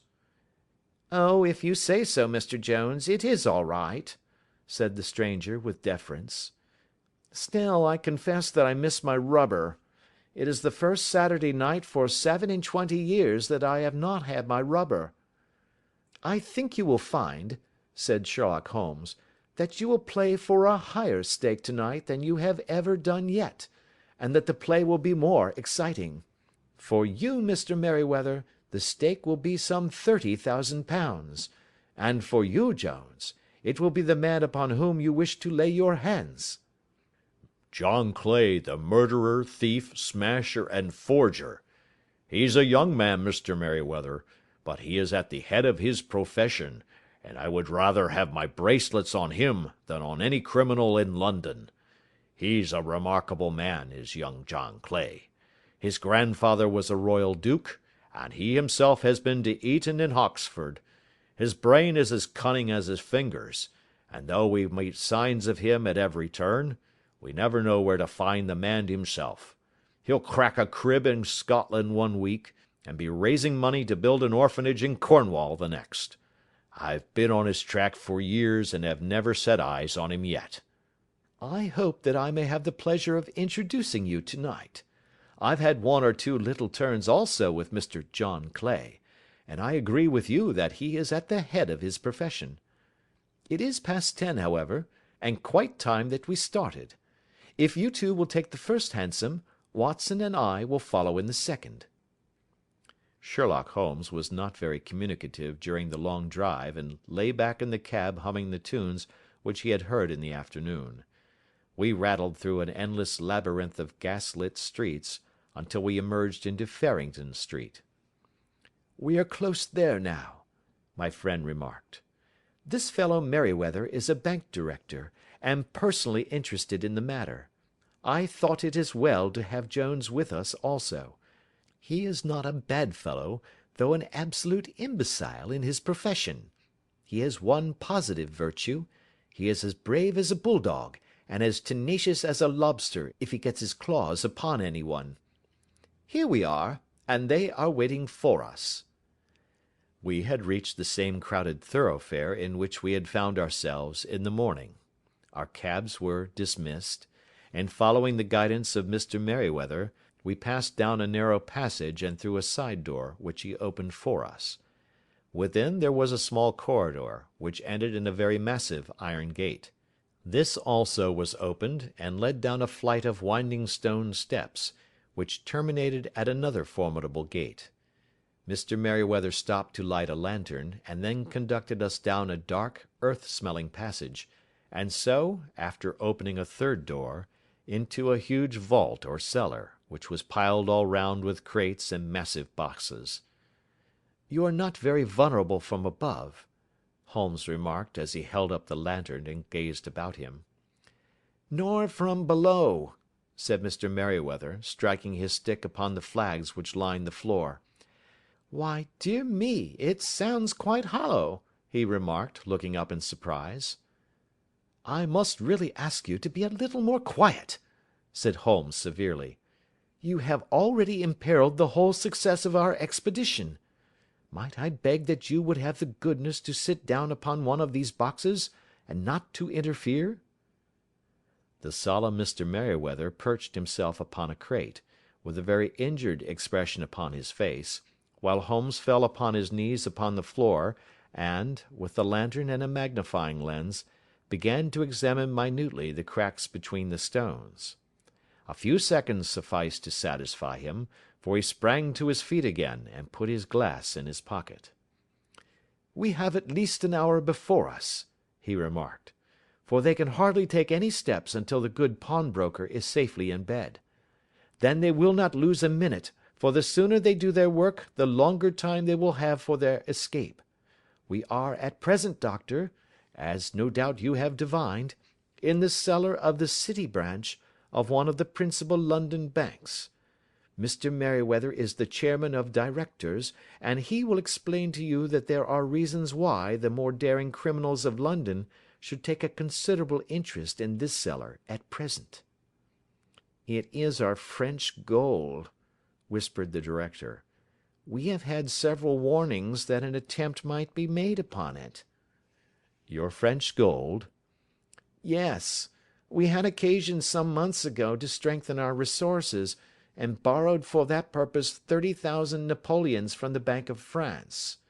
It has become known that we have never had occasion to unpack the money, and that it is still lying in our cellar. The crate upon which I sit contains 2,000 napoleons packed between layers of lead foil. Our reserve of bullion is much larger at present than is usually kept in a single branch office, and the directors have had misgivings upon the subject." "Which were very well justified," observed Holmes. "And now it is time that we arranged our little plans. I expect that within an hour matters will come to a head. In the meantime, Mr. Merryweather, we must put the screen over that dark lantern." "And sit in the dark?" "I am afraid so. I had brought a pack of cards in my pocket, and I thought that, as we were a partie carrée, you might have your rubber after all. But I see that the enemy's preparations have gone so far that we cannot risk the presence of a light. And, first of all, we must choose our positions. These are daring men, and though we shall take them at a disadvantage, they may do us some harm unless we are careful. I shall stand behind this crate, and do you conceal yourselves behind those. Then, when I flash a light upon them, close in swiftly. If they fire, Watson, have no compunction about shooting them down." I placed my revolver, cocked, upon the top of the wooden case behind which I crouched. Holmes shot the slide across the front of his lantern and left us in pitch darkness, such an absolute darkness as I have never before experienced.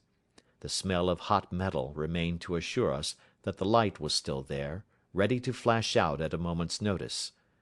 To me, with my nerves worked up to a pitch of expectancy, there was something depressing and subduing in the sudden gloom, and in the cold, dank air of the vault.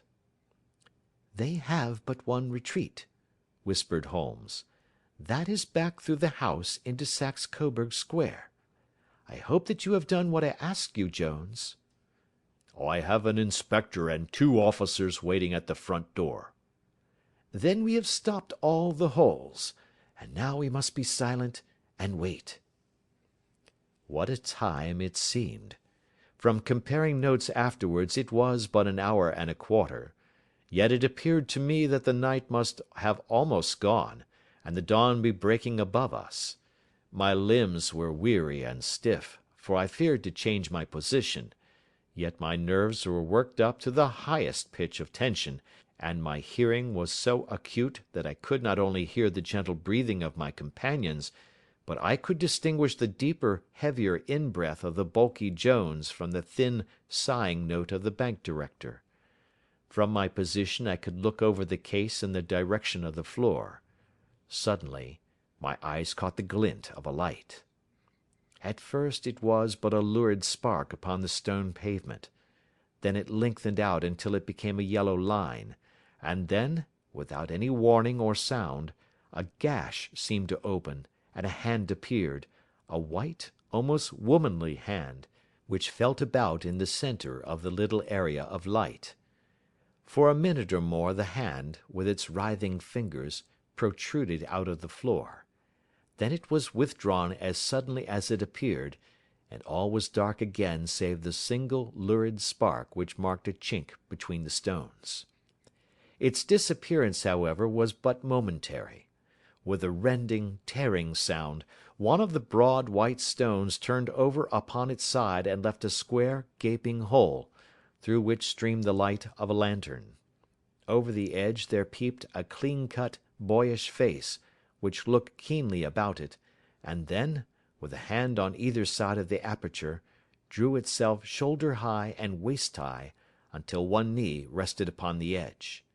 In another instant he stood at the side of the hole and was hauling after him a companion, lithe and small like himself, with a pale face and a shock of very red hair.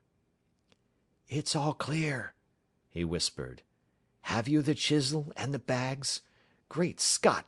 Jump, Archie, jump, and I'll swing for it." Sherlock Holmes had sprung out and seized the intruder by the collar. The other dived down the hole, and I heard the sound of rending cloth as Jones clutched at his skirts.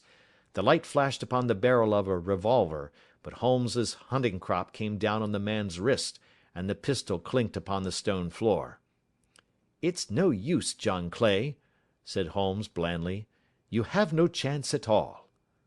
"So I see," the other answered with the utmost coolness. "I fancy that my pal is all right, though I see you have got his coat-tails." "There are 3 men waiting for him at the door," said Holmes. "Oh, indeed. You seem to have done the thing very completely. I must compliment you."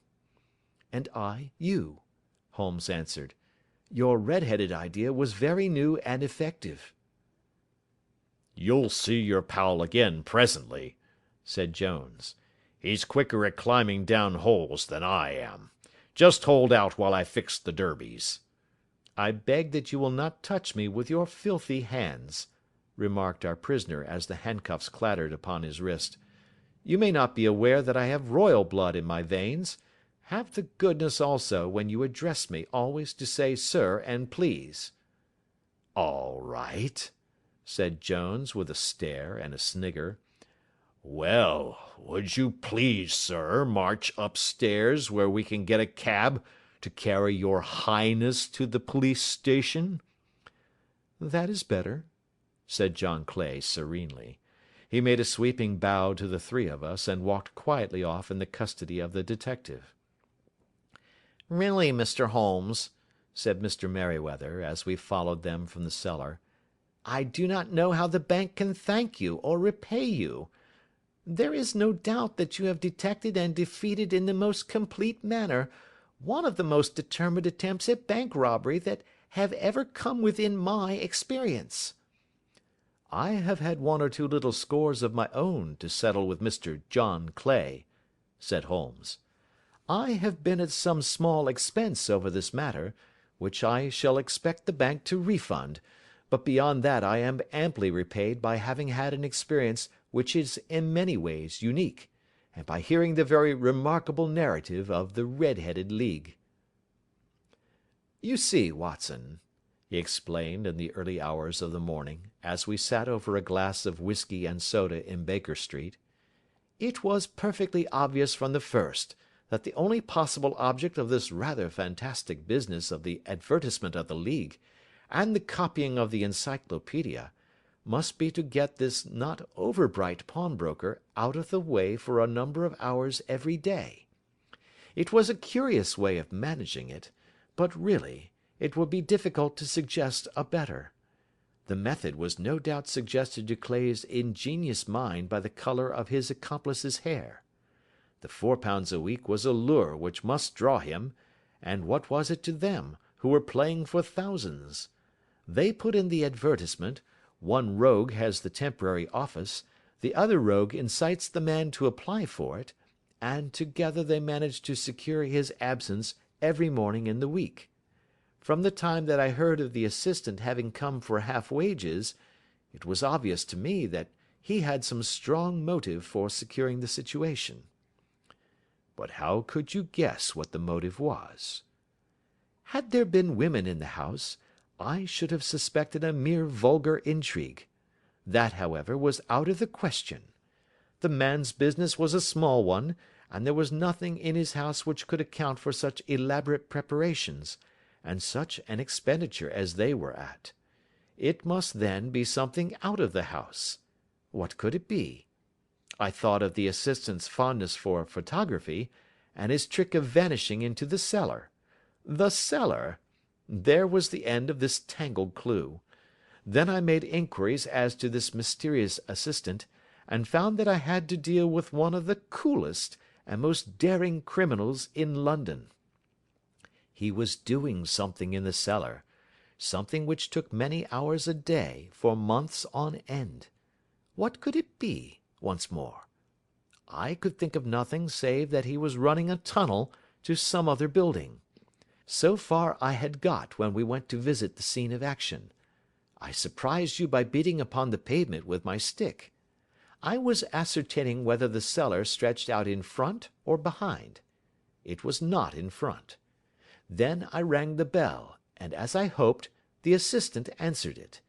We have had some skirmishes, but we had never set eyes upon each other before. I hardly looked at his face. His knees were what I wished to see. You must yourself have remarked how worn, wrinkled, and stained they were. They spoke of those hours of burrowing.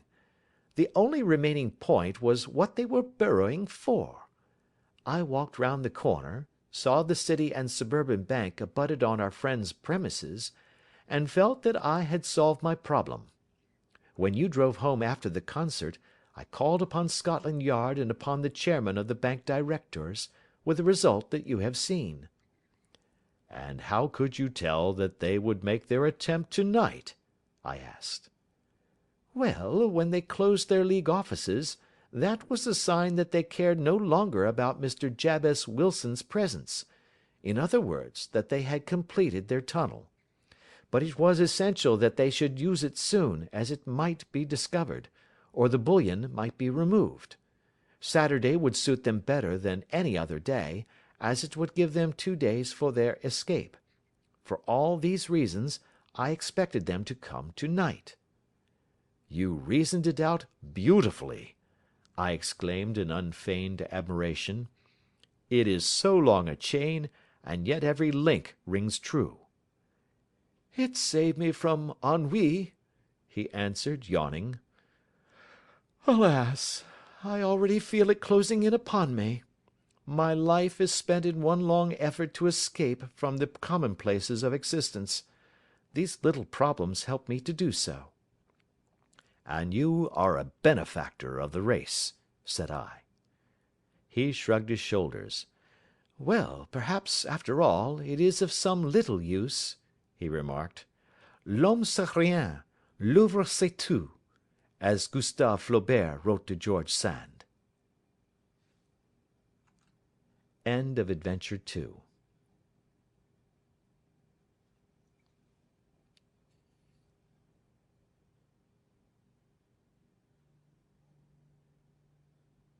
Adventure 3. A Case of Identity. My dear fellow, said Sherlock Holmes as we sat on either side of the fire in his lodgings at Baker Street, life is infinitely stranger than anything which the mind of man could invent. We would not dare to conceive the things which are really mere commonplaces of existence. If we could fly out of that window hand in hand, hover over this great city, gently remove the roofs, and peep in at the queer things which are going on, the strange coincidences, the plannings, the cross purposes, the wonderful chains of events, working through generations, and leading to the most outré results, it would make all fiction with its conventionalities and foreseen conclusions most stale and unprofitable. And yet I am not convinced of it, I answered. The cases which come to light in the papers are, as a rule, bald enough and vulgar enough. We have in our police reports realism pushed to its extreme limits, and yet the result is, it must be confessed, neither fascinating nor artistic. A certain selection and discretion must be used in producing a realistic effect, remarked Holmes. This is wanting in the police report, where more stress is laid, perhaps, upon the platitudes of the magistrate than upon the details, which to an observer contain the vital essence of the whole matter. Depend upon it, there is nothing so unnatural as the commonplace. I smiled and shook my head. I can quite understand your thinking so, I said. Of course, in your position of unofficial adviser and helper to everybody who is absolutely puzzled throughout 3 continents, you are brought in contact with all that is strange and bizarre. But here," I picked up the morning paper from the ground, "let us put it to a practical test. Here is the first heading upon which I come: A husband's cruelty to his wife. There is half a column of print, but I know without reading it that it is all perfectly familiar to me. There is, of course, the other woman, the drink, the push, the blow, the bruise, the sympathetic sister or landlady. The crudest of writers could invent nothing more crude."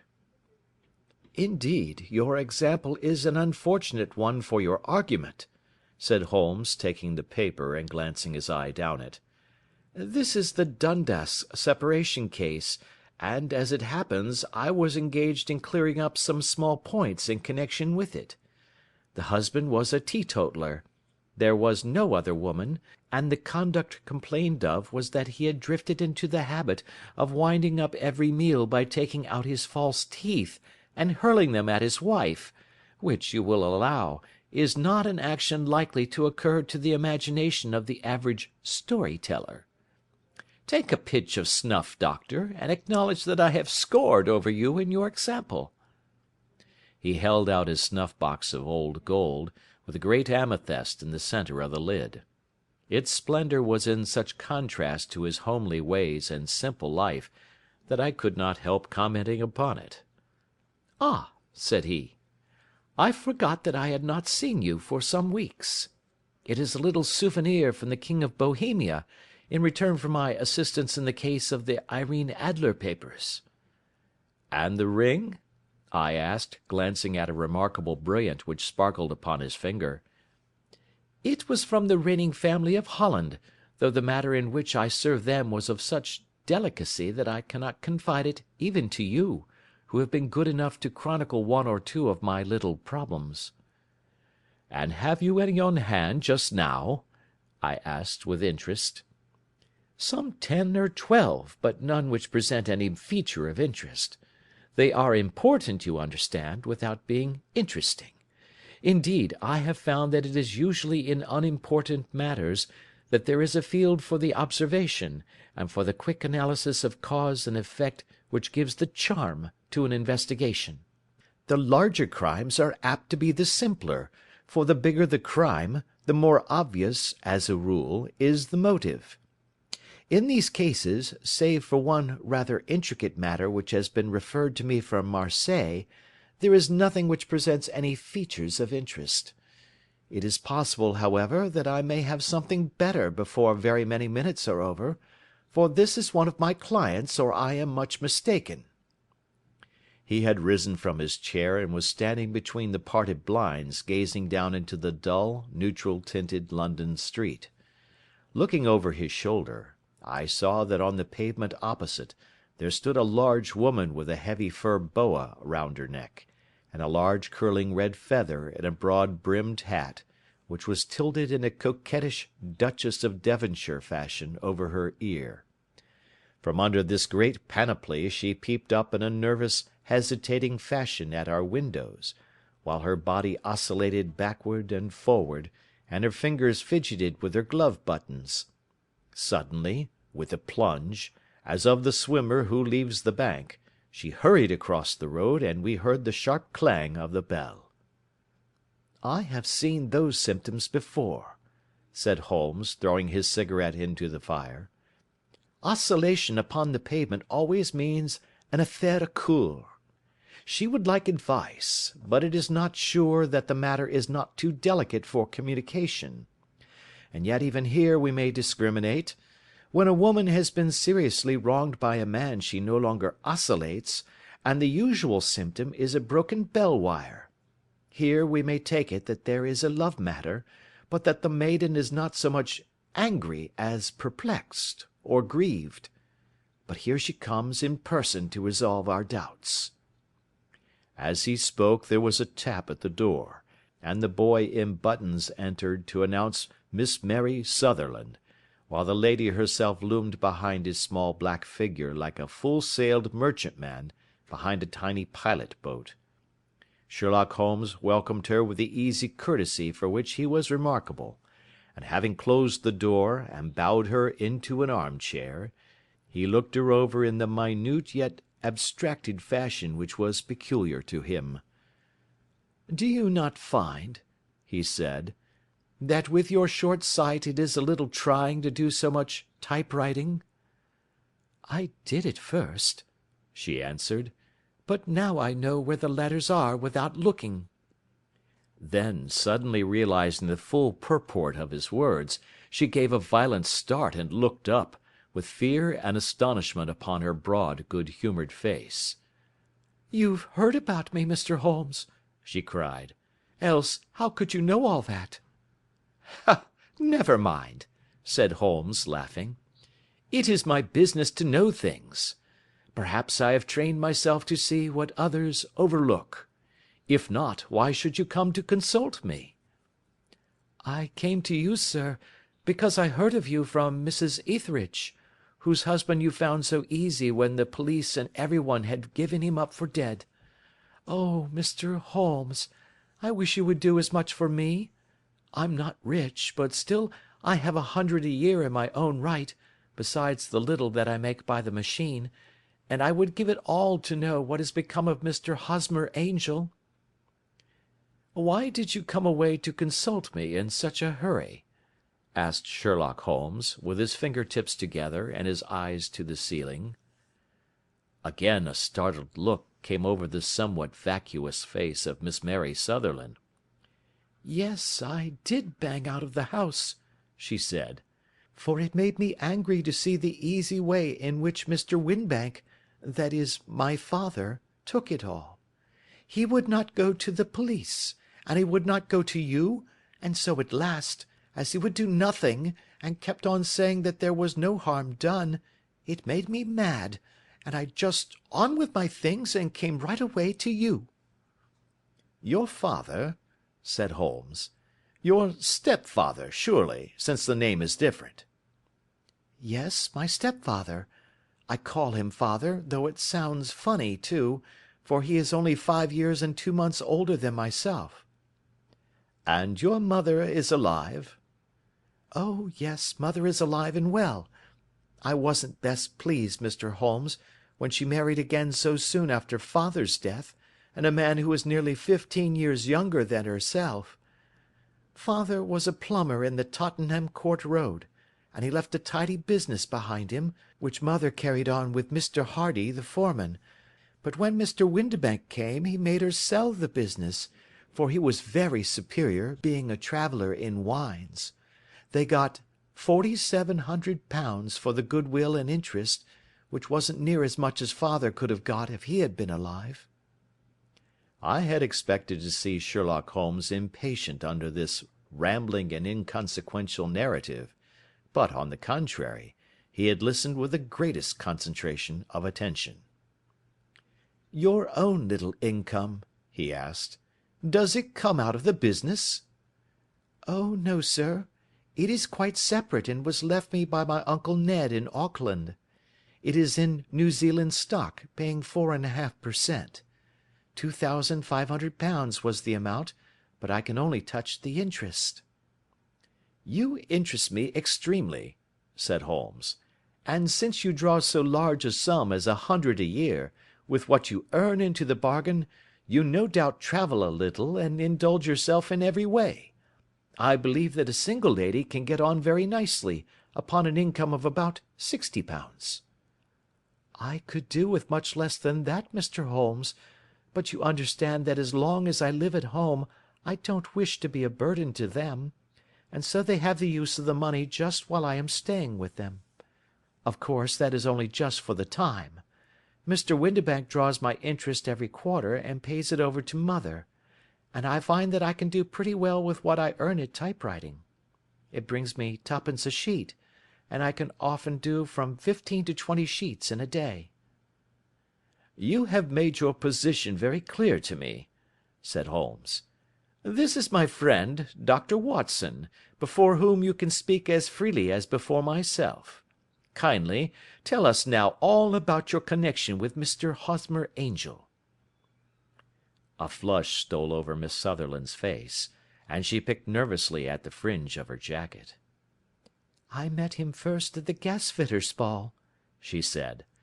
They used to send father tickets when he was alive, and then afterwards they remembered us, and sent them to mother. Mr. Windibank did not wish us to go. He never did wish us to go anywhere. He would get quite mad if I wanted so much as to join a Sunday school treat. But this time I was set on going, and I would go, for what right had he to prevent? He said the folk were not fit for us to know, when all father's friends were to be there, and he said that I had nothing fit to wear, when I had my purple plush that I had never so much as taken out of the drawer. At last, when nothing else would do, he went off to France upon the business of the firm, but we went, mother and I, with Mr. Hardy, who used to be our foreman, and it was there I met Mr. Hosmer Angel."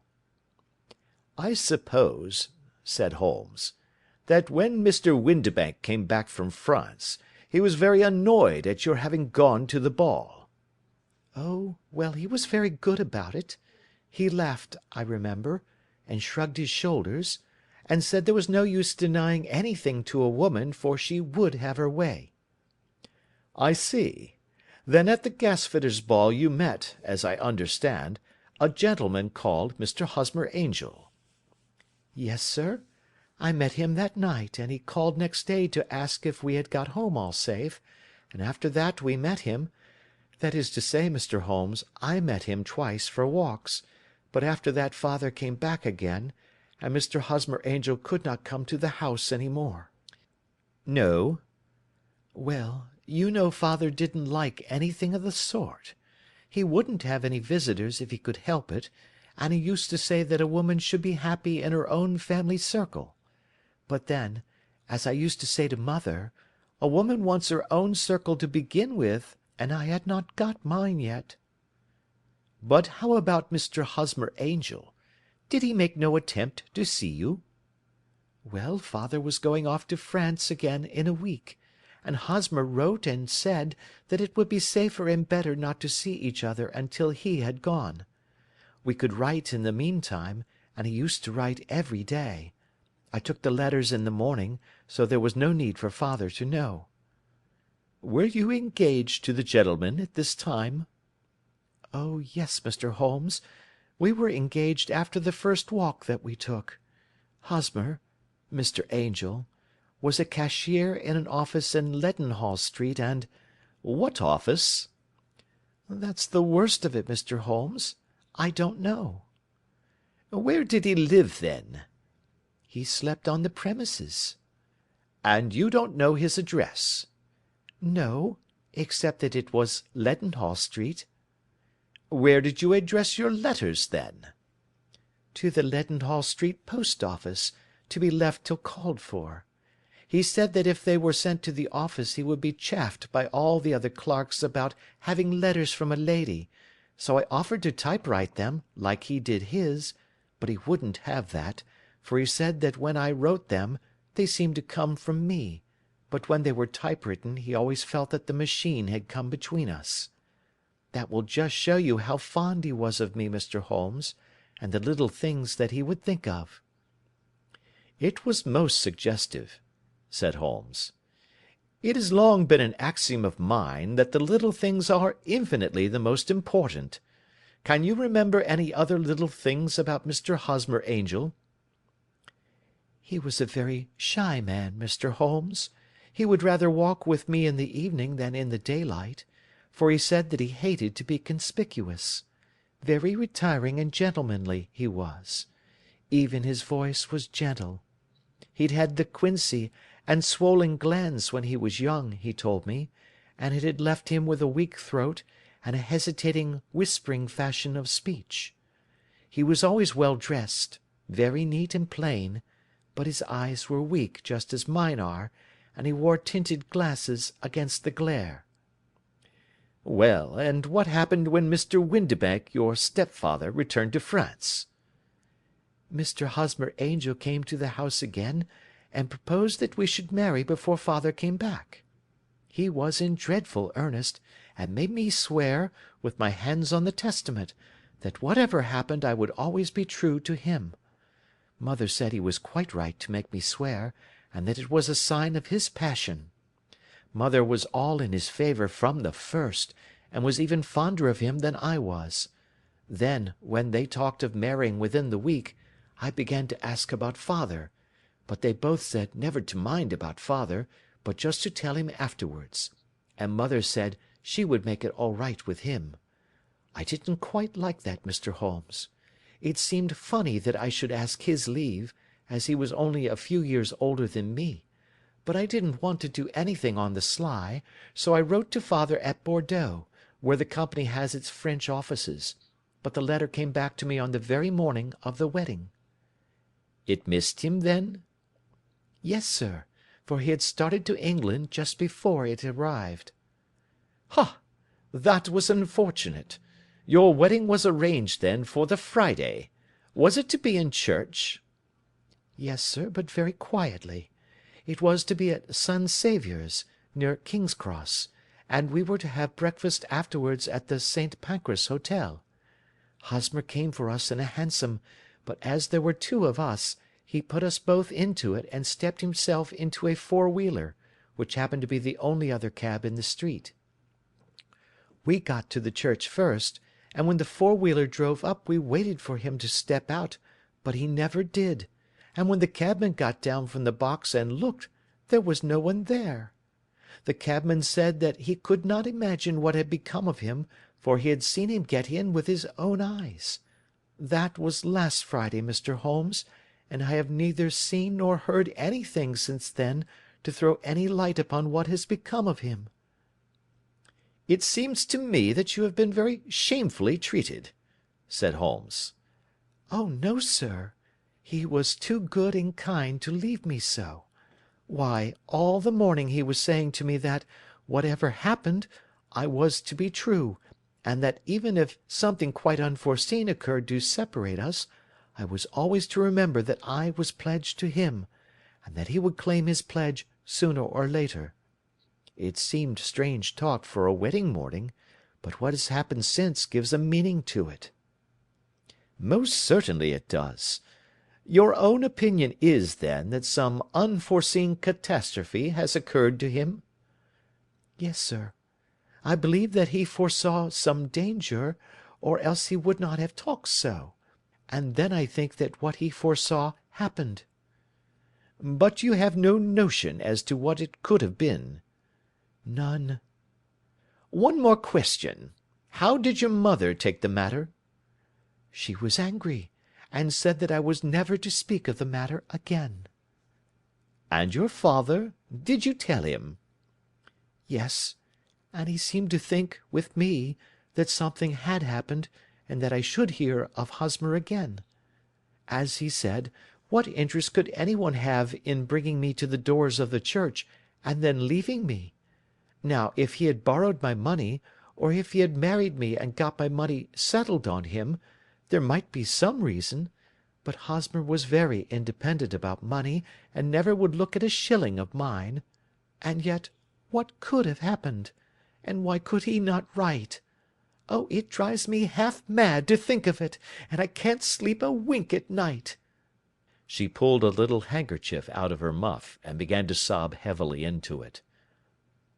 "I shall glance into the case for you," said Holmes, rising, "and I have no doubt that we shall reach some definite result. Let the weight of the matter rest upon me now, and do not let your mind dwell upon it further. Above all, try to let Mr. Hosmer Angel vanish from your memory, as he has done from your life." "Then you don't think I'll see him again?" "I fear not." "Then what has happened to him?" "You will leave that question in my hands. I should like an accurate description of him, and any letters of his which you can spare." "I advertised for him in last Saturday's Chronicle," said she. "Here is the slip, and here are 4 letters from him." "Thank you. And your address?" "Number 31 Lion Place, Camberwell." "Mr. Angel's address you never had, I understand. Where is your father's place of business?"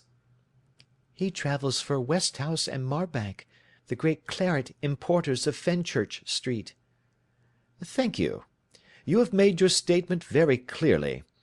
You will leave the papers here, and remember the advice which I have given you. Let the whole incident be a sealed book, and do not allow it to affect your life." "You are very kind, Mr. Holmes, but I cannot do that. I shall be true to Hosmer. He shall find me ready when he comes back."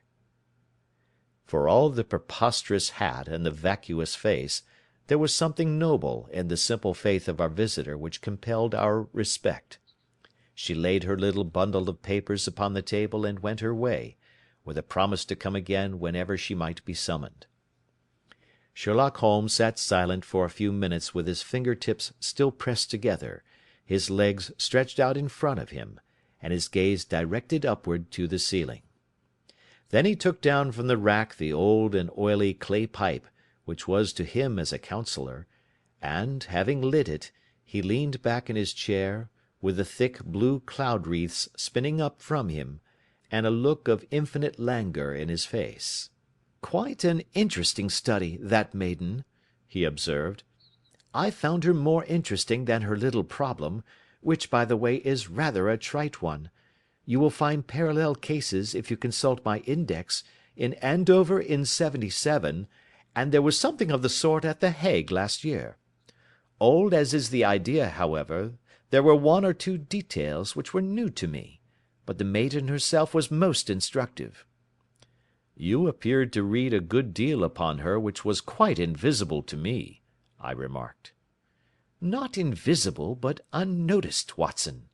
You did not know where to look, and so you missed all that was important. I can never bring you to realise the importance of sleeves, the suggestiveness of thumbnails, or the great issues that may hang from a bootlace. Now, what did you gather from that woman's appearance? Describe it." "Well, she had a slate-coloured, broad-brimmed straw hat, with a feather of a brickish red. Her jacket was black, with black beads sewn upon it, and a fringe of little black jet ornaments. Her dress was brown, rather darker than coffee colour, with a little purple plush at the neck and sleeves. Her gloves were greyish and were worn through at the right forefinger. Her boots I didn't observe. She had small round hanging gold earrings, and a general air of being fairly well-to-do in a vulgar, comfortable, easy-going way." Sherlock Holmes clapped his hands softly together, and chuckled. "'Pon my word, Watson, you are coming along wonderfully.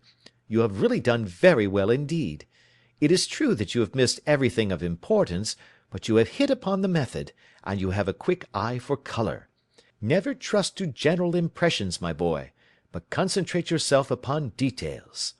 My first glance is always at a woman's sleeve. In a man it is perhaps better first to take the knee of the trouser. As you observe, this woman had plush upon her sleeves, which is a most useful material for showing traces. The double line a little above the wrist, where the typewriter presses against the table, was beautifully defined. The sewing machine, of the hand type, leaves a similar mark, but only on the left arm, and on the side of it farthest from the thumb, instead of being right across the broadest part, as this was. I then glanced at her face, and, observing the dint of a pince-nez at either side of her nose, I ventured to remark upon short sight in typewriting, which seemed to surprise her." "It surprised me." "But surely it was obvious. I was then much surprised and interested on glancing down to observe that, though the boots which she was wearing were not unlike each other, they were really odd ones, the one having a slightly decorated toe-cap, and the other a plain one. One was buttoned only in the 2 lower buttons out of 5, and the other at the 1st, 3rd, and 5th. Now, when you see that a young lady, otherwise neatly dressed, has come away from home with odd boots, half buttoned, it is no great deduction to say that she came away in a hurry." "And what else?" I asked, keenly interested, as I always was, by my friend's incisive reasoning. "I noted, in passing, that she had written a note before leaving home, but after being fully dressed. You observe that her right glove was torn at the forefinger, but you did not apparently see that both glove and finger were stained with violet ink. She had written in a hurry and dipped her pen too deep. It must have been this morning, or the mark would not remain clear upon the finger. All this is amusing, though rather elementary, but I must go back to business, Watson. Would you mind reading me the advertised description of Mr. Hosmer Angel?" I held the little printed slip to the light.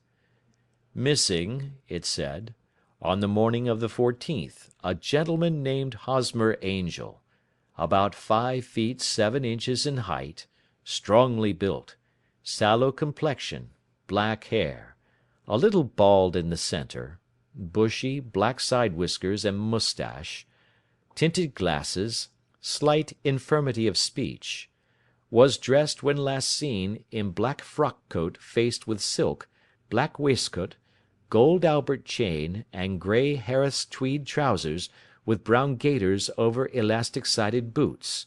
Known to have been employed in an office in Leadenhall Street. Anybody bringing—" "That will do," said Holmes. "As to the letters," he continued, glancing over them, "they are very commonplace. Absolutely no clue in them to Mr. Angel, save that he quotes Balzac once. There is one remarkable point, however, which will no doubt strike you." "They are typewritten," I remarked. "Not only that, but the signature is typewritten. Look at the neat little Hosmer Angel at the bottom. There is a date, you see, but no superscription except Leadenhall Street, which is rather vague. The point about the signature is very suggestive. In fact, we may call it conclusive." "Of what?" "My dear fellow, is it possible you do not see how strongly it bears upon the case?" "I cannot say that I do, unless it were that he wished to be able to deny his signature if an action for breach of promise were instituted." "No, that was not the point. However, I shall write 2 letters, which should settle the matter. One is to a firm in the city, the other is to the young lady's stepfather, Mr. Windibank, asking him whether he could meet us here at 6 o'clock to-morrow evening. It is just as well that we should do business with the male relatives. And now, Doctor, we can do nothing until the answers to those letters come, so we may put our little problem upon the shelf for the interim." I had had so many reasons to believe in my friend's subtle powers of reasoning and extraordinary energy in action, that I felt that he must have some solid grounds for the assured and easy demeanour with which he treated the singular mystery which he had been called upon to fathom. Once only had I known him to fail, in the case of the King of Bohemia and the Irene Adler photograph; but when I looked back to the weird business of the sign of 4, and the extraordinary circumstances connected with the study in scarlet, I felt that it would be a strange tangle indeed which he could not unravel. I left him then, still puffing at his black clay pipe, with the conviction that when I came again on the next evening, I would find that he held in his hands all the clues which would lead up to the identity of the disappearing bridegroom of Miss Mary Sutherland. A professional case of great gravity was engaging my own attention at the time, and the whole of next day I was busy at the bedside of the sufferer. It was not until close upon 6 o'clock that I found myself free, and was able to spring into a hansom and drive to Baker Street, half afraid that I might be too late to assist at the dénouement of the little mystery. I found Sherlock Holmes alone, however, half asleep, with his long, thin form curled up in the recesses of his armchair. A formidable array of bottles and test tubes, with the pungent, cleanly smell of hydrochloric acid, told me that he had spent his day in the chemical work which was so dear to him. "Well, have you solved it?" I asked as I entered. "Yes, it was the bisulfate of baryta." "No, no, the mystery!" I cried. "Oh, that! I thought of the salt that I had been working upon. There was never any mystery in the matter, though, as I said yesterday, some of the details are of interest. The only drawback is that there is no law, I fear, that can touch the scoundrel." "Who was he, then, and what was his object in deserting Miss Sutherland?" The question was hardly out of my mouth, and Holmes had not yet opened his lips to reply, when we heard a heavy footfall in the passage and a tap at the door.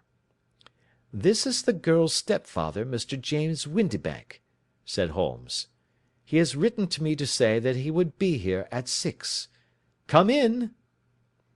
The man who entered was a sturdy, middle-sized fellow, some 30 years of age, clean-shaven and sallow-skinned, with a bland, insinuating manner, and a pair of wonderfully sharp and penetrating grey eyes. He shot a questioning glance at each of us, placed his shiny top-hat upon the sideboard, and with a slight bow sidled down into the nearest chair. "Good evening, Mr. James Windibank," said Holmes. "I think that this typewritten letter is from you, in which you have made an appointment with me for 6 o'clock?" "Yes, sir. I am afraid that I am a little late, but I am not quite my own master, you know.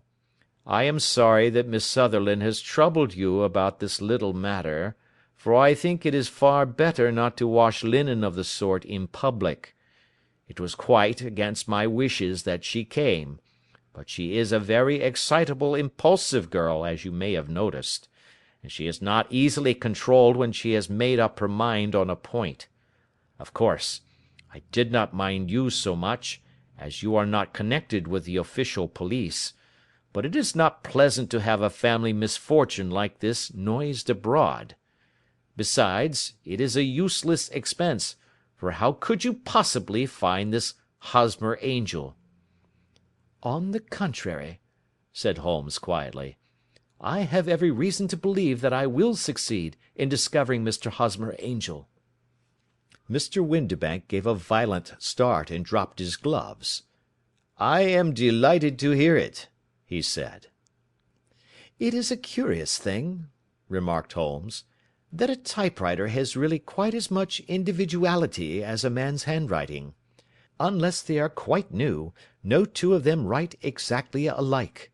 Some letters get more worn than others, and some wear only on one side. Now, you remark in this note of yours, Mr. Windibank, that in every case there is some little slurring over of the E, and a slight defect in the tail of the R. There are 14 other characteristics, but those are the more obvious." "We do all our correspondence with this machine at the office, and no doubt it is a little worn," our visitor answered, glancing keenly at Holmes with his bright little eyes. "And now I will show you what is really a very interesting study, Mr. Windibank," Holmes continued. "I think of writing another little monograph some of these days on the typewriter and its relation to crime. It is a subject to which I have devoted some little attention. I have here 4 letters which purport to come from the missing man. They are all typewritten. In each case, not only are the E's slurred and the R's tailless, but you will observe, if you care to use my magnifying lens, that the 14 other characteristics to which I have alluded are there as well." Mr. Windibank sprang out of his chair and picked up his hat. "I cannot waste time over this sort of fantastic talk, Mr. Holmes," he said. "If you can catch the man, catch him, and let me know when you have done it." "Certainly," said Holmes, stepping over and turning the key in the door. "I let you know then that I have caught him." "What? Where?" shouted Mr. Windibank, turning white to his lips and glancing about him like a rat in a trap. "Oh, it won't do. Really it won't," said Holmes suavely. "There is no possible getting out of it, Mr. Windibank. It is quite too transparent, and it was a very bad compliment when you said that it was impossible for me to solve so simple a question. That's right. Sit down and let us talk it over." Our visitor collapsed into a chair, with a ghastly face and a glitter of moisture on his brow.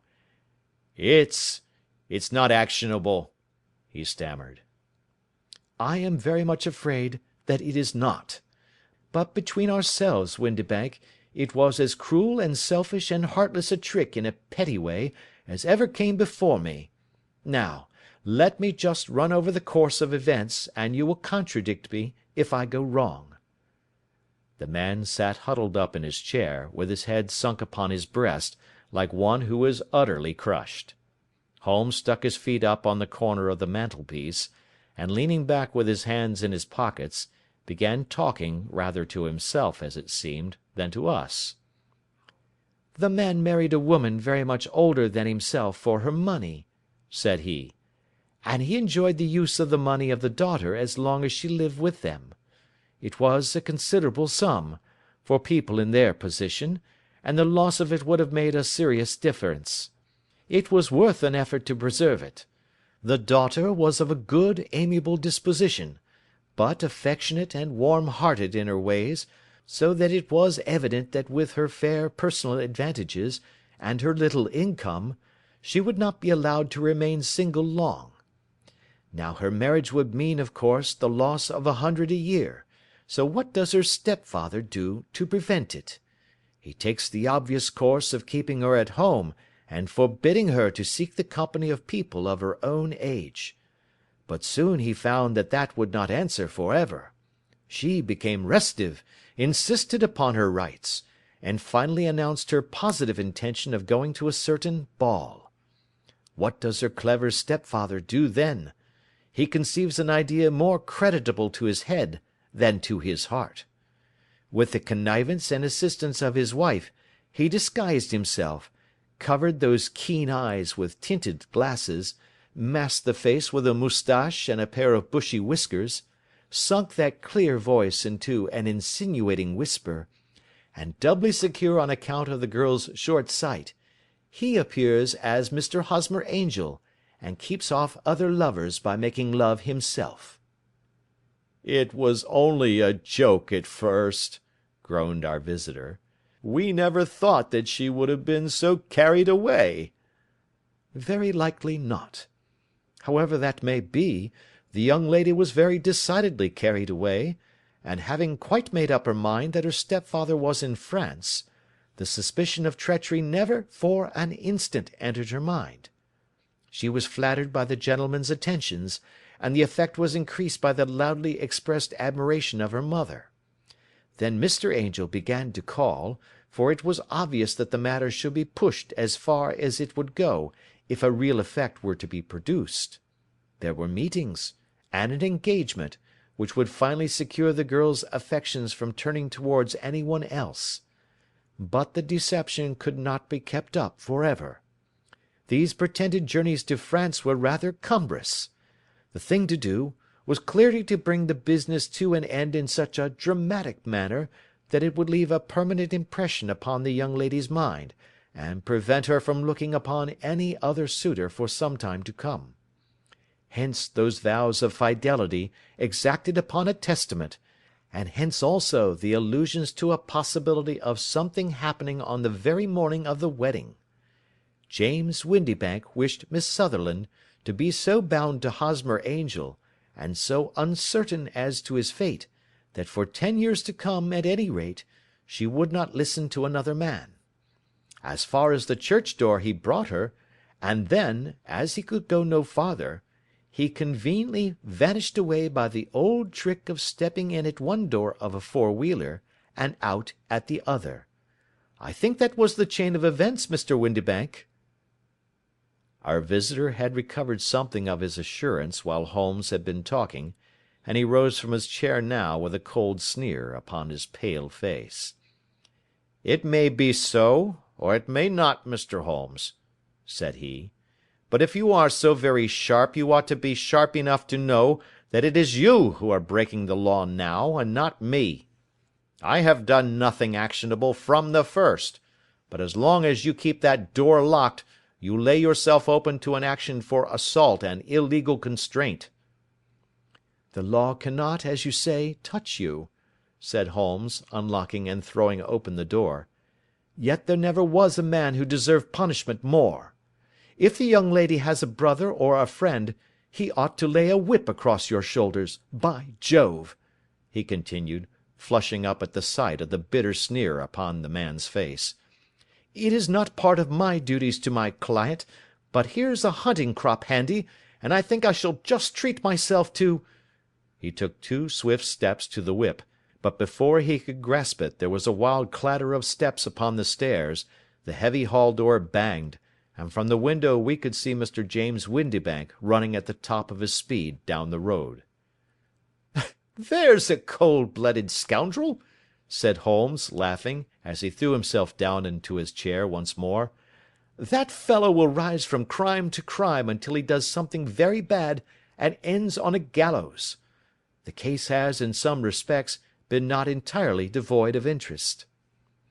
"I cannot now entirely see all the steps of your reasoning," I remarked.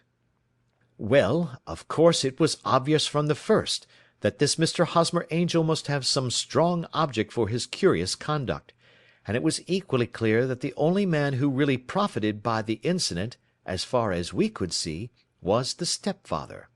Then the fact that the two men were never together, but that the one always appeared when the other was away, was suggestive. So were the tinted spectacles and the curious voice, which both hinted at a disguise, as did the bushy whiskers.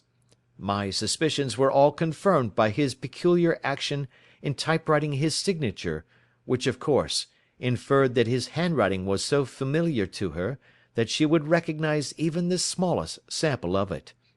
You see, all these isolated facts, together with many minor ones, all pointed in the same direction." "And how did you verify them?" "Having once spotted my man, it was easy to get corroboration. I knew the firm for which this man worked. Having taken the printed description, I eliminated everything from it which could be the result of a disguise, the whiskers, the glasses, the voice, and I sent it to the firm, with a request that they would inform me whether it answered to the description of any of their travellers. I had already noticed the peculiarities of the typewriter, and I wrote to the man himself at his business address, asking him if he would come here. As I expected, his reply was typewritten and revealed the same trivial but characteristic defects. The same post brought me a letter from Westhouse and Marbank, of Fenchurch Street, to say that the description tallied in every respect with that of their employee, James Windibank. Voilà tout." "And Miss Sutherland?" "If I tell her she will not believe me. You may remember the old Persian saying, 'There is danger for him who taketh the tiger cub, and danger also for whoso snatches a delusion from a woman.' There is as much sense in Hafiz as in Horace, and as much knowledge of the world." End of Adventure 3.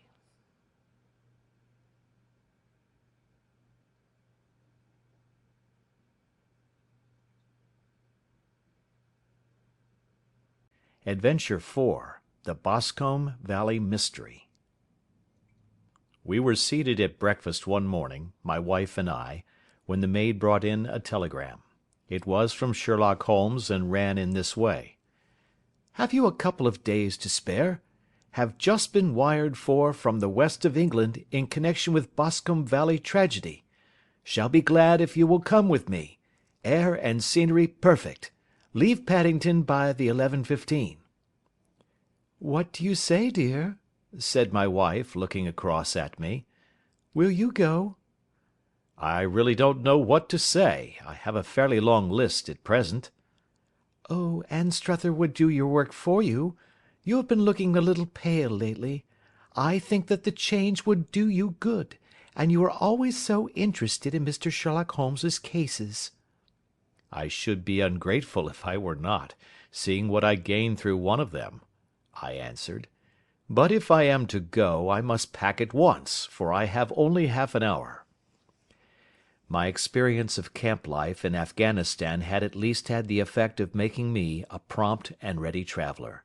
My wants were few and simple, so that in less than the time stated I was in a cab with my valise, rattling away to Paddington Station.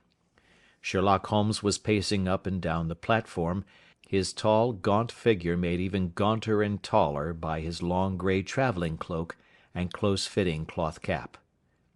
"It is really very good of you to come, Watson," said he.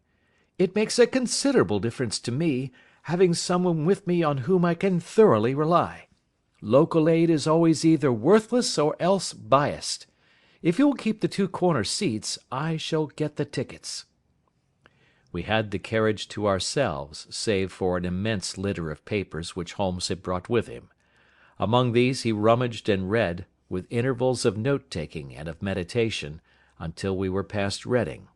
Then he suddenly rolled them all into a gigantic ball and tossed them up on to the rack. "Have you heard anything of the case?" he asked. "Not a word. I have not seen a paper for some days." "The London press has not had very full accounts. I have just been looking through all the recent papers in order to master the particulars. It seems, from what I gather, to be one of those simple cases which are so extremely difficult." "That sounds a little paradoxical." "But it is profoundly true. Singularity is almost invariably a clue. The more featureless and commonplace a crime is, the more difficult it is to bring it home. In this case, however, they have established a very serious case against the son of the murdered man." "It is a murder, then?" "Well, it is conjectured to be so. I shall take nothing for granted until I have the opportunity of looking personally into it. I will explain the state of things to you, as far as I have been able to understand it, in a very few words. Boscombe Valley is a country district not very far from Ross, in Herefordshire. The largest landed proprietor in that part is a Mr. John Turner, who made his money in Australia, and returned some years ago to the old country. One of the farms which he held, that of Hatherley, was let to Mr. Charles McCarthy, who was also an ex-Australian. The men had known each other in the colonies, so that it was not unnatural that when they came to settle down they should do so as near each other as possible. Turner was apparently the richer man, so McCarthy became his tenant, but still remained, it seems, upon terms of perfect equality, as they were frequently together. McCarthy had one son, a lad of 18, and Turner had an only daughter of the same age, but neither of them had wives living. They appeared to have avoided the society of the neighbouring English families and to have led retired lives, though both the McCarthys were fond of sport, and were frequently seen at the race meetings of the neighbourhood. McCarthy kept 2 servants, a man and a girl. Turner had a considerable household, some half-dozen at the least. That is as much as I have been able to gather about the families. Now for the facts.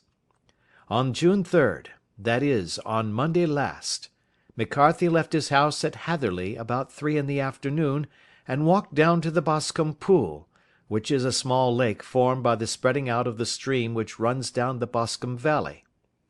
He had been out with his serving man in the morning at Ross, and he had told the man that he must hurry, as he had an appointment of importance to keep at 3. From that appointment he never came back alive. From Hatherley farmhouse to the Boscombe Pool is 1/4 of a mile, and 2 people saw him as he passed over this ground.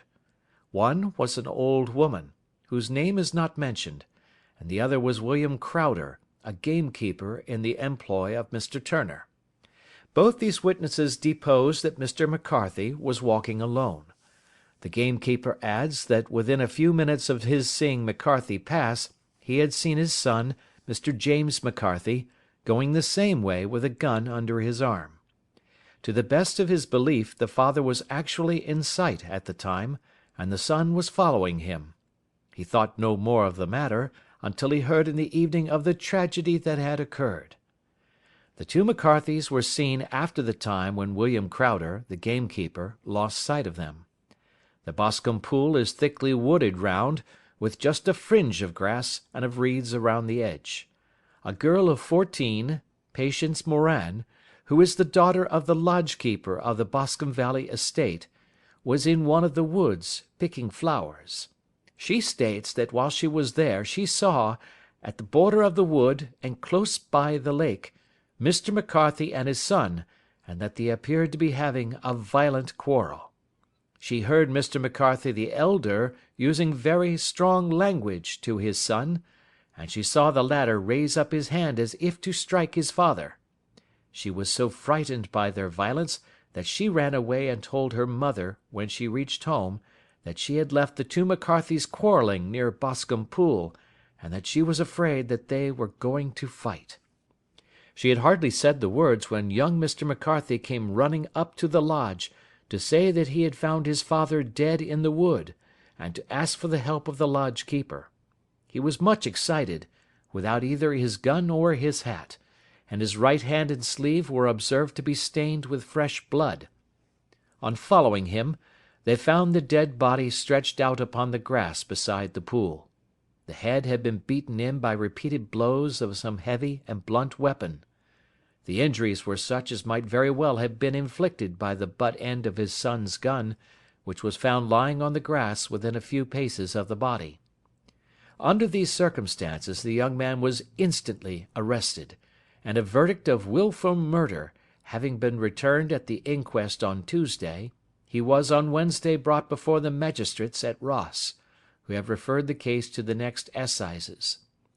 Those are the main facts of the case, as they came out before the coroner and the police court."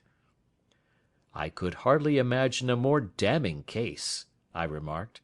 "If ever circumstantial evidence pointed to a criminal, it does so here." "Circumstantial evidence is a very tricky thing," answered Holmes thoughtfully. "It may seem to point very straight to one thing, but if you shift your own point of view a little, you will find it pointing in an equally uncompromising manner to something entirely different. It must be confessed, however, that the case looks exceedingly grave against the young man, and it is very possible that he is indeed the culprit.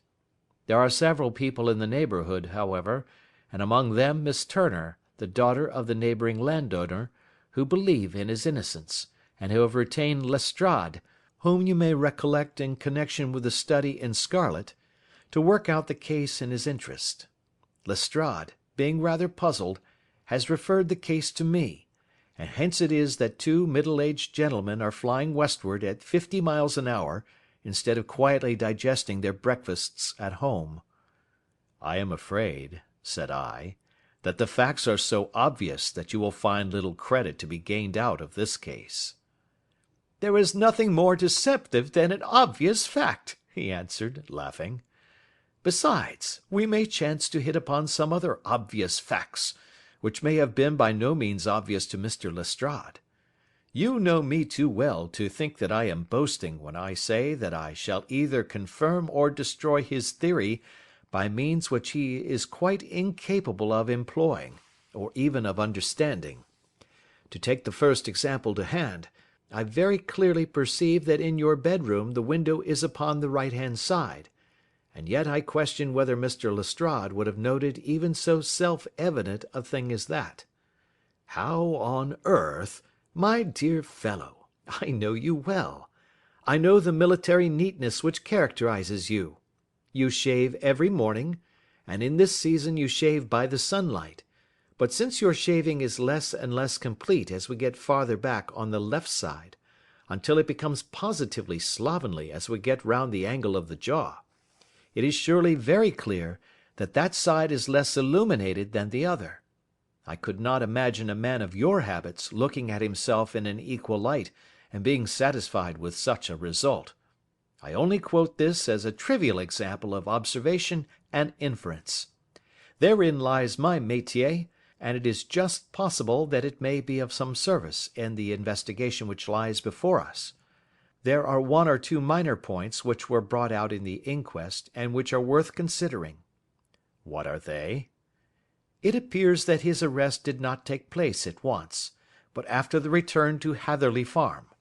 On the inspector of constabulary informing him that he was a prisoner, he remarked that he was not surprised to hear it, and that it was no more than his deserts. This observation of his had the natural effect of removing any traces of doubt which might have remained in the minds of the coroner's jury. "It was a confession," I ejaculated. No, for it was followed by a protestation of innocence. "Coming on the top of such a damning series of events, it was at least a most suspicious remark." "On the contrary," said Holmes, It is the brightest rift which I can at present see in the clouds. However innocent he might be, he could not be such an absolute imbecile as not to see that the circumstances were very black against him. Had he appeared surprised at his own arrest, or feigned indignation at it, I should have looked upon it as highly suspicious, because such surprise or anger would not be natural under the circumstances, and yet might appear to be the best policy to a scheming man. His frank acceptance of the situation marks him as either an innocent man, or else as a man of considerable self-restraint and firmness. As to his remark about his deserts, it was also not unnatural if you consider that he stood beside the dead body of his father, and that there is no doubt that he had that very day so far forgotten his filial duty as to bandy words with him, and even, according to the little girl whose evidence is so important, to raise his hand as if to strike him. The self-reproach and contrition which are displayed in his remark appear to me to be the signs of a healthy mind rather than of a guilty one. I shook my head. Many men have been hanged on far slighter evidence, I remarked. So they have, and many men have been wrongfully hanged. What is the young man's own account of the matter? It is, I'm afraid, not very encouraging to his supporters, though there are one or two points in it which are suggestive. You will find it here, and may read it for yourself. He picked out from his bundle a copy of the local Herefordshire paper, and having turned down the sheet, he pointed out the paragraph in which the unfortunate young man had given his own statement of what had occurred. I settled myself down in the corner of the carriage, and read it very carefully. It ran in this way. Mr. James McCarthy, the only son of the deceased, was then called and gave evidence as follows. I had been away from home for 3 days at Bristol, and had only just returned upon the morning of last Monday, the 3rd.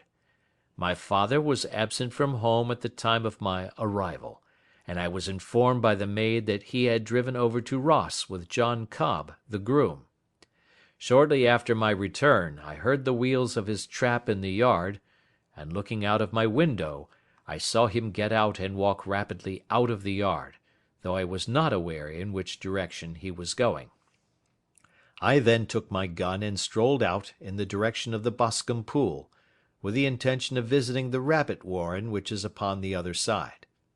On my way I saw William Crowder, the gamekeeper, as he had stated in his evidence, but he is mistaken in thinking that I was following my father.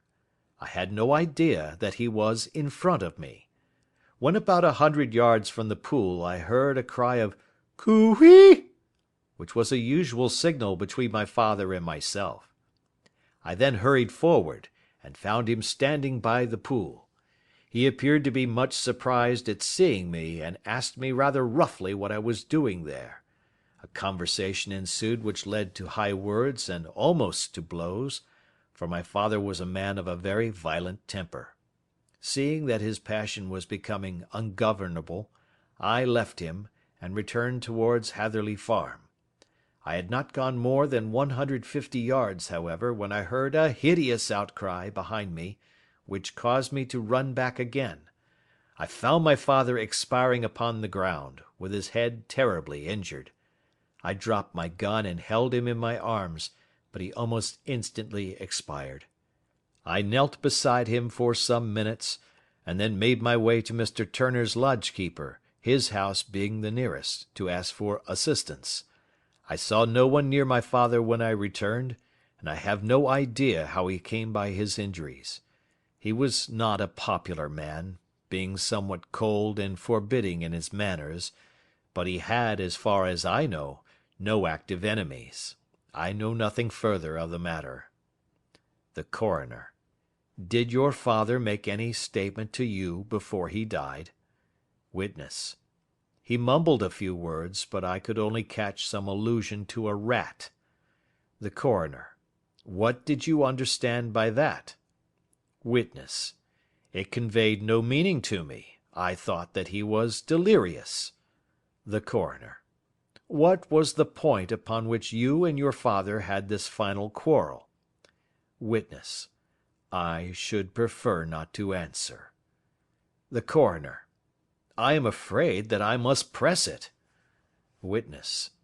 It is really impossible for me to tell you. I can assure you that it has nothing to do with the sad tragedy which followed. The Coroner. That is for the court to decide.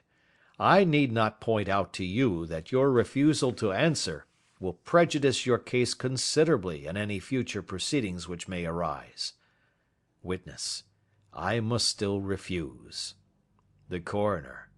I understand that the cry of "Cooee" was a common signal between you and your father? Witness. It was. The Coroner. How was it then that he uttered it before he saw you, and before he even knew that you had returned from Bristol? Witness, with considerable confusion. I do not know. A juryman. Did you see nothing which aroused your suspicions when you returned on hearing the cry, and found your father fatally injured? Witness. Nothing definite. The Coroner. What do you mean? Witness.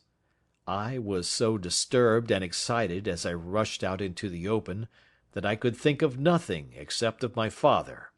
Yet I have a vague impression that as I ran forward something lay upon the ground to the left of me. It seemed to me to be something grey in colour, a coat of some sort, or a plaid perhaps. When I rose from my father I looked round for it, but it was gone. Do you mean that it disappeared before you went for help? Yes, it was gone. You cannot say what it was? No, I had a feeling something was there. How far from the body? A dozen yards or so. And how far from the edge of the wood?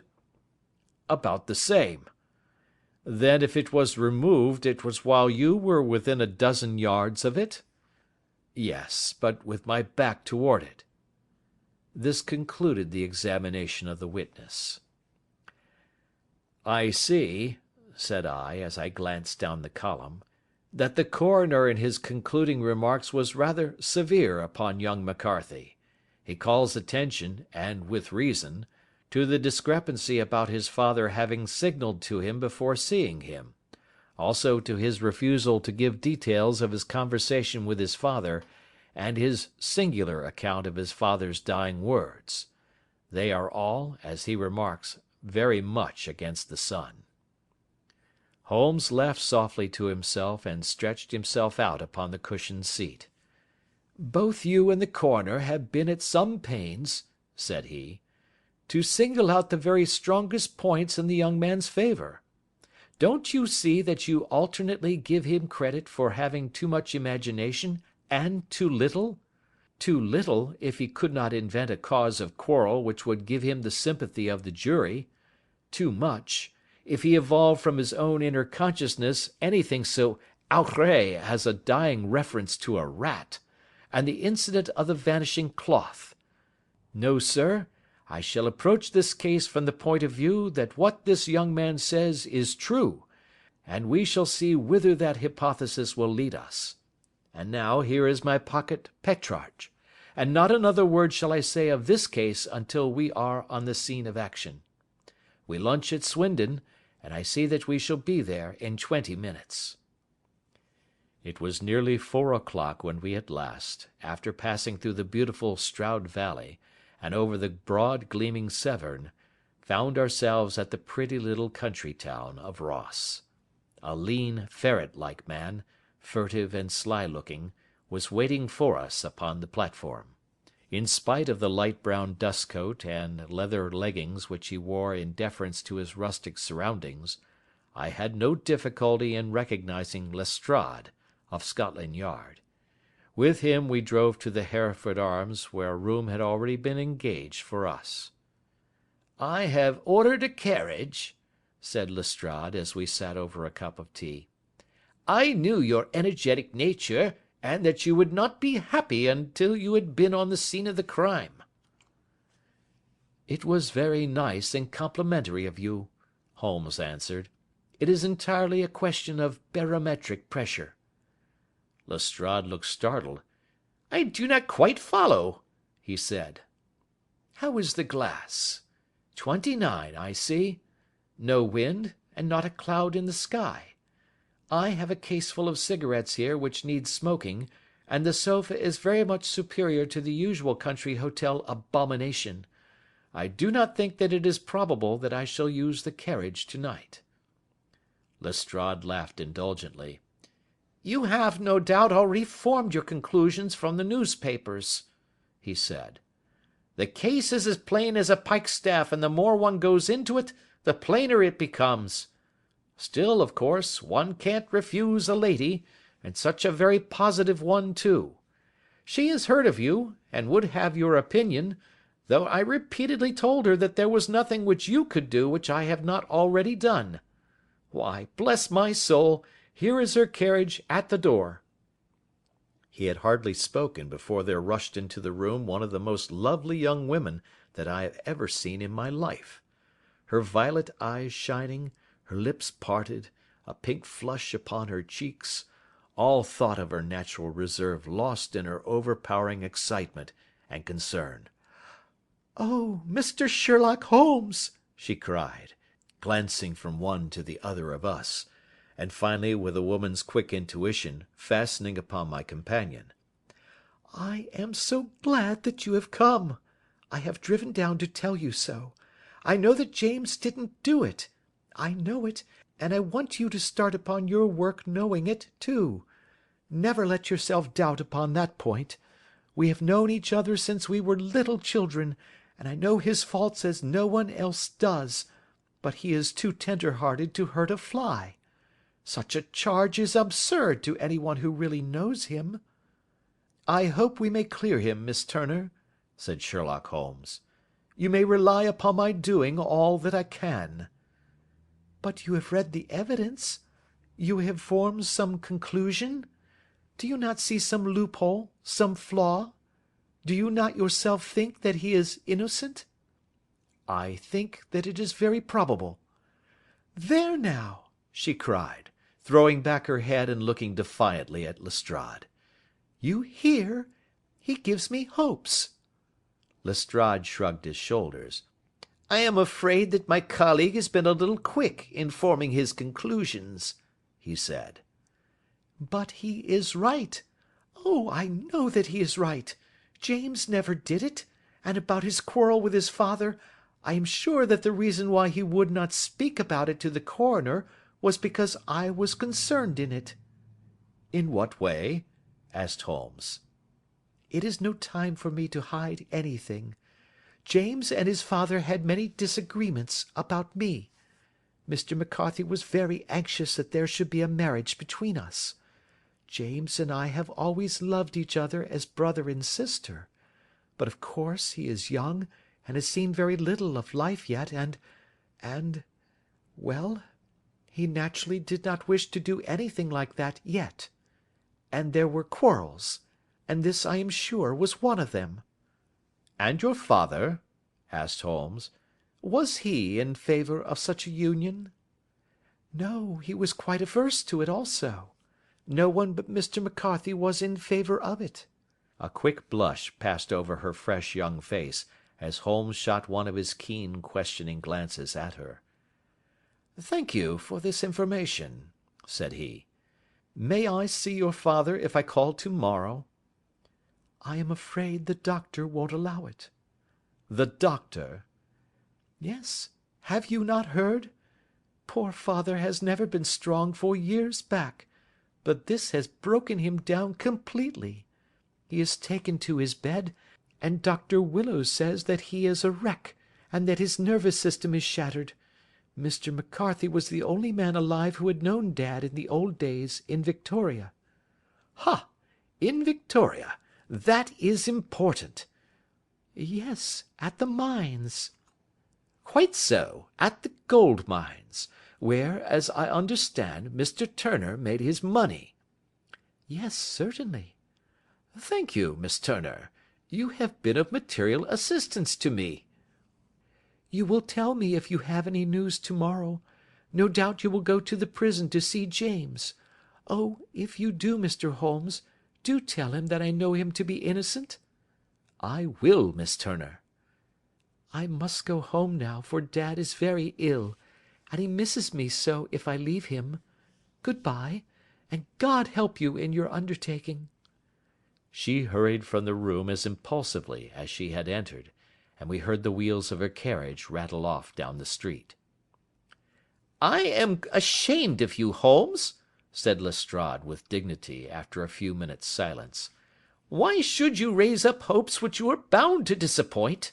I am not over tender of heart, but I call it cruel." "I think that I see my way to clearing James McCarthy," said Holmes. "Have you an order to see him in prison?" "Yes, but only for you and me." "Then I shall reconsider my resolution about going out. We have still time to take a train to Hereford and see him to-night?" "Ample." "Then let us do so. Watson, I fear that you will find it very slow, but I shall only be away a couple of hours." I walked down to the station with them, and then wandered through the streets of the little town, finally returning to the hotel, where I lay upon the sofa and tried to interest myself in a yellow-backed novel. The puny plot of the story was so thin, however, when compared to the deep mystery through which we were groping, and I found my attention wander so continually from the action to the fact, that I at last flung it across the room and gave myself up entirely to a consideration of the events of the day. Supposing that this unhappy young man's story were absolutely true, then what hellish thing, what absolutely unforeseen and extraordinary calamity, could have occurred between the time when he parted from his father and the moment when, drawn back by his screams, he rushed into the glade? It was something terrible and deadly. What could it be? Might not the nature of the injuries reveal something to my medical instincts? I rang the bell, and called for the weekly county paper, which contained a verbatim account of the inquest. In the surgeon's deposition it was stated that the posterior third of the left parietal bone and the left half of the occipital bone had been shattered by a heavy blow from a blunt weapon. I marked the spot upon my own head. Clearly such a blow must have been struck from behind. That was to some extent in favour of the accused, as when seen quarrelling he was face to face with his father. Still, it did not go for very much, for the older man might have turned his back before the blow fell. Still, it might be worth while to call Holmes's attention to it. Then there was the peculiar dying reference to a rat. What could that mean? It could not be delirium. A man dying from a sudden blow does not commonly become delirious. No, it was more likely to be an attempt to explain how he met his fate. But what could it indicate? I cudgelled my brains to find some possible explanation. And then the incident of the grey cloth seen by young McCarthy. If that were true, the murderer must have dropped some part of his dress, presumably his overcoat, in his flight, and must have had the hardihood to return and to carry it away at the instant when the son was kneeling with his back turned not a dozen paces off. What a tissue of mysteries and improbabilities the whole thing was! I did not wonder at Lestrade's opinion, and yet I had so much faith in Sherlock Holmes's insight that I could not lose hope as long as every fresh fact seemed to strengthen his conviction of young McCarthy's innocence. It was late before Sherlock Holmes returned. He came back alone, for Lestrade was staying in lodgings in the town. "The glass still keeps very high," he remarked as he sat down. "It is of importance that it should not rain before we are able to go over the ground. On the other hand, a man should be at his very best and keenest for such nice work as that, and I did not wish to do it when fagged by a long journey. I have seen young McCarthy." "And what did you learn from him?" "Nothing." "Could he throw no light?" "None at all. I was inclined to think at one time that he knew who had done it, and was screening him or her, but I am convinced now that he is as puzzled as everyone else. He is not a very quick-witted youth, though comely to look at and, I should think, sound at heart." "I cannot admire his taste," I remarked, "if it is indeed a fact that he was averse to a marriage with so charming a young lady as this Miss Turner." "Ah, thereby hangs a rather painful tale. This fellow is madly, insanely in love with her, but some 2 years ago, when he was only a lad, and before he really knew her, for she had been away 5 years at a boarding school, what does the idiot do but get into the clutches of a barmaid in Bristol, and marry her at a registry office? No one knows a word of the matter, but you can imagine how maddening it must be to him to be upbraided for not doing what he would give his very eyes to do, but what he knows to be absolutely impossible. It was sheer frenzy of this sort which made him throw his hands up into the air when his father, at their last interview, was goading him on to propose to Miss Turner. On the other hand, he had no means of supporting himself, and his father, who was by all accounts a very hard man, would have thrown him over utterly had he known the truth. It was with his barmaid wife that he had spent the last 3 days in Bristol, and his father did not know where he was. Mark that point. It is of importance.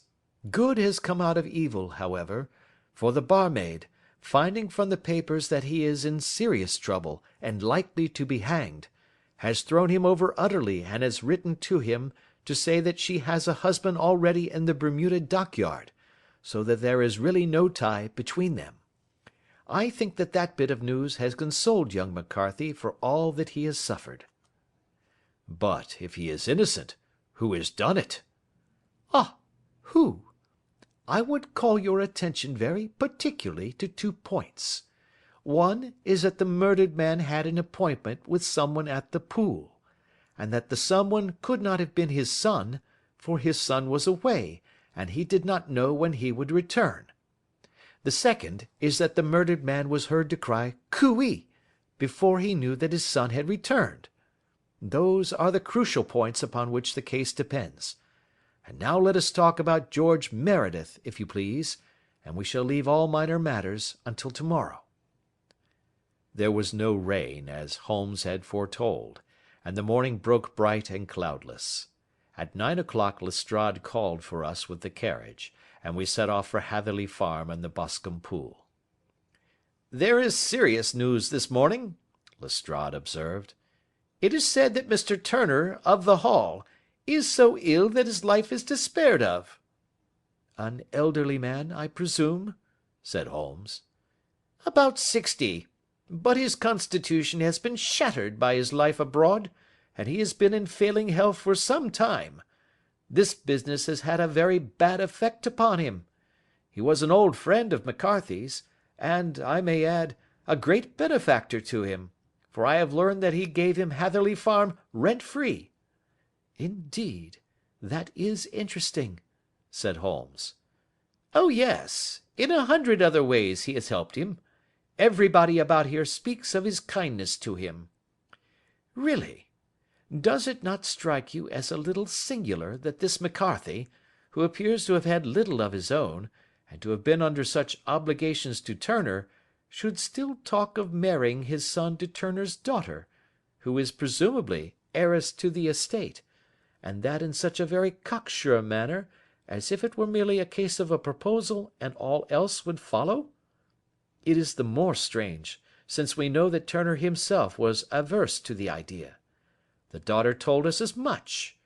Do you not deduce something from that?" "We have got to the deductions and the inferences," said Lestrade, winking at me. "I find it hard enough to tackle facts, Holmes, without flying away after theories and fancies." "You are right," said Holmes demurely.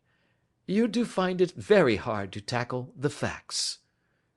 "Anyhow, I have grasped one fact which you seem to find it difficult to get hold of," replied Lestrade with some warmth. "And that is?" "That McCarthy senior met his death from McCarthy junior, and that all theories to the contrary are the merest moonshine." "Well, moonshine is a brighter thing than fog," said Holmes, laughing. "But I am very much mistaken if this is not Hatherley Farm upon the left." "Yes, that is it." It was a wide-spread, comfortable-looking building, two-storied, slate-roofed, with great yellow blotches of lichen upon the grey walls. The drawn blinds and the smokeless chimneys, however, gave it a stricken look, as though the weight of this horror still lay heavy upon it. We called at the door, when the maid, at Holmes's request, showed us the boots which her master wore at the time of his death, and also a pair of the son's, though not the pair which he had then had. Having measured these very carefully from 7 or 8 different points, Holmes desired to be led to the courtyard, from which we all followed the winding track which led to Boscombe Pool. Sherlock Holmes was transformed when he was hot upon such a scent as this. Men who had only known the quiet thinker and logician of Baker Street would have failed to recognize him. His face flushed and darkened. His brows were drawn into 2 hard black lines, while his eyes shone out from beneath them with a steely glitter. His face was bent downward, his shoulders bowed, his lips compressed, and the veins stood out like whipcord in his long sinewy neck. His nostrils seemed to dilate with a purely animal lust for the chase, and his mind was so absolutely concentrated upon the matter before him, that a question or remark fell unheeded upon his ears, or at the most only provoked a quick, impatient snarl in reply. Swiftly and silently he made his way along the track which ran through the meadows, and so by way of the woods to the Boscombe Pool. It was damp, marshy ground, as is all that district, and there were marks of many feet, both upon the path and amid the short grass which bounded it on either side. Sometimes Holmes would hurry on, sometimes stop dead, and once he made quite a little detour into the meadow. Lestrade and I walked behind him, the detective indifferent and contemptuous, while I watched my friend with the interest which sprang from the conviction that every one of his actions was directed towards a definite end. The Boscombe Pool, which is a little reed-girt sheet of water some 50 yards across, is situated at the boundary between the Hatherley Farm and the private park of the wealthy Mr. Turner. Above the woods which lined it upon the farther side we could see the red jutting pinnacles which marked the site of the rich landowner's dwelling. On the Hatherley side of the pool the woods grew very thick, and there was a narrow belt of sodden grass 20 paces across, between the edge of the trees and the reeds which lined the lake. Lestrade showed us the exact spot at which the body had been found, and indeed, so moist was the ground, that I could plainly see the traces which had been left by the fall of the stricken man. To Holmes, as I could see by his eager face and peering eyes, very many other things were to be read upon the trampled grass. He ran round like a dog who is picking up a scent, and then turned upon my companion. "What did you go into the pool for?" he asked. "I fished about with a rake. I thought there might be some weapon or other trace. But how on earth—" "Oh, tut, tut, I have no time. That left foot of yours with its inward twist is all over the place. A mole could trace it, and there it vanishes among the reeds. Oh, how simple it would all have been had I been here before they came like a herd of buffalo and wallowed all over it. Here is where the party with the lodge-keeper came, and they have covered all tracks for 6 or 8 feet round the body. But here are 3 separate tracks of the same feet." He drew out a lens, and lay down upon his waterproof to have a better view, talking all the time rather to himself than to us. "These are young McCarthy's feet. Twice he was walking, and once he ran swiftly, so that the soles are deeply marked and the heels hardly visible. That bears out his story. He ran when he saw his father on the ground. Then here are the father's feet as he paced up and down. What is this, then? It is the butt end of the gun as the son stood listening. And this? Ha ha! What have we here? Tiptoes! Tiptoes! Square, too, quite unusual boots. They come, they go, they come again. Of course, that was for the cloak. Now where did they come from? He ran up and down, sometimes losing, sometimes finding the track until we were well within the edge of the wood, and under the shadow of a great beech, the largest tree in the neighbourhood. Holmes traced his way to the farther side of this, and lay down once more upon his face with a little cry of satisfaction. For a long time he remained there, turning over the leaves and dried sticks, gathering up what seemed to me to be dust into an envelope, and examining with his lens not only the ground, but even the bark of the tree as far as he could reach. A jagged stone was lying among the moss, and this also he carefully examined and retained. Then he followed a pathway through the wood until he came to the high road, where all traces were lost. "It has been a case of considerable interest," he remarked, returning to his natural manner. "I fancy that this grey house on the right must be the lodge. I think that I will go in and have a word with Morin, and perhaps write a little note. Having done that, we may drive back to our luncheon. You may walk to the cab, and I shall be with you presently." It was about 10 minutes before we regained our cab and drove back into Ross, Holmes still carrying with him the stone which he had picked up in the wood. "This may interest you, Lestrade," he remarked, holding it out. "The murder was done with it." "I see no marks." "There are none." "How do you know, then?" "The grass was growing under it. It had only lain there a few days. There was no sign of a place whence it had been taken. It corresponds with the injuries. There is no sign of any other weapon." "And the murderer?" "Is a tall man, left-handed, limps with the right leg, wears thick-soled shooting boots and a grey cloak, smokes Indian cigars, uses a cigar holder, and carries a blunt penknife in his pocket. There are several other indications, but these may be enough to aid us in our search." Lestrade laughed. "I am afraid that I am still a sceptic," he said. "Theories are all very well, but we have to deal with a hard-headed British jury." "Nous verrons," answered Holmes calmly. "You work your own method, and I shall work mine. I shall be busy this afternoon, and shall probably return to London by the evening train." "And leave your case unfinished?" "No, finished." "But the mystery?" "It is solved." "Who was the criminal, then?" "The gentleman I describe." "But who is he?" "Surely it would not be difficult to find out. This is not such a populous neighbourhood." Lestrade shrugged his shoulders. "I am a practical man," he said, "and I really cannot undertake to go about the country looking for a left-handed gentleman with a game leg. I should become the laughing-stock of Scotland Yard." "All right," said Holmes quietly. "I have given you the chance. Here are your lodgings. Good-bye.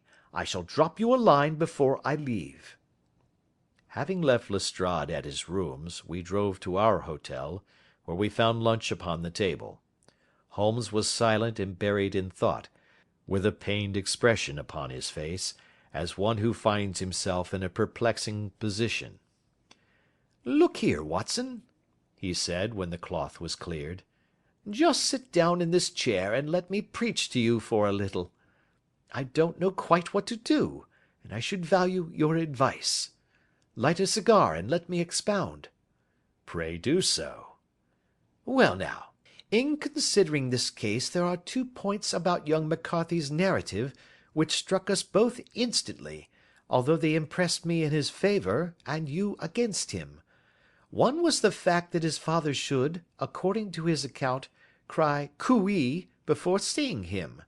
The other was his singular dying reference to a rat. He mumbled several words, you understand, but that was all that caught the son's ear. Now from this double point our research must commence, and we will begin it by presuming that what the lad says is absolutely true." "What of this cooee, then?" "Well, obviously, it could not have been meant for the son. The son, as far as he knew, was in Bristol. It was mere chance that he was within earshot. The cooee was meant to attract the attention of whoever it was that he had the appointment with. But cooee is a distinctly Australian cry, and one which is used between Australians. There is a strong presumption that the person whom McCarthy expected to meet him at Boscombe Pool was someone who had been in Australia." "What of the rat, then?" Sherlock Holmes took a folded paper from his pocket and flattened it out on the table. "This is a map of the colony of Victoria," he said. "I wired to Bristol for it last night." He put his hand over part of the map. "What do you read?" "A rat," I read. "And now?" He raised his hand. "Ballarat." "Quite so. That was the word the man uttered, and of which his son only caught the last two syllables. He was trying to utter the name of his murderer, so and so of Ballarat." "It is wonderful!" I exclaimed. "It is obvious. And now you see I had narrowed the field down considerably. The possession of a grey garment was a third point which, granting the son's statement to be correct, was a certainty. We have come now out of mere vagueness to the definite conception of an Australian from Ballarat with a grey cloak." "Certainly." "And one who was at home in the district, for the pool can only be approached by the farm or by the estate, where strangers could hardly wander." "Quite so." "Then comes our expedition of to-day. By an examination of the ground I gained the trifling details which I gave to that imbecile Lestrade, as to the personality of the criminal." "But how did you gain them?" "You know my method. It is founded upon the observation of trifles." "His height I know that you might roughly judge from the length of his stride. His boots, too, might be told from their traces." "Yes, they were peculiar boots." "But his lameness?" "The impression of his right foot was always less distinct than his left. He put less weight upon it.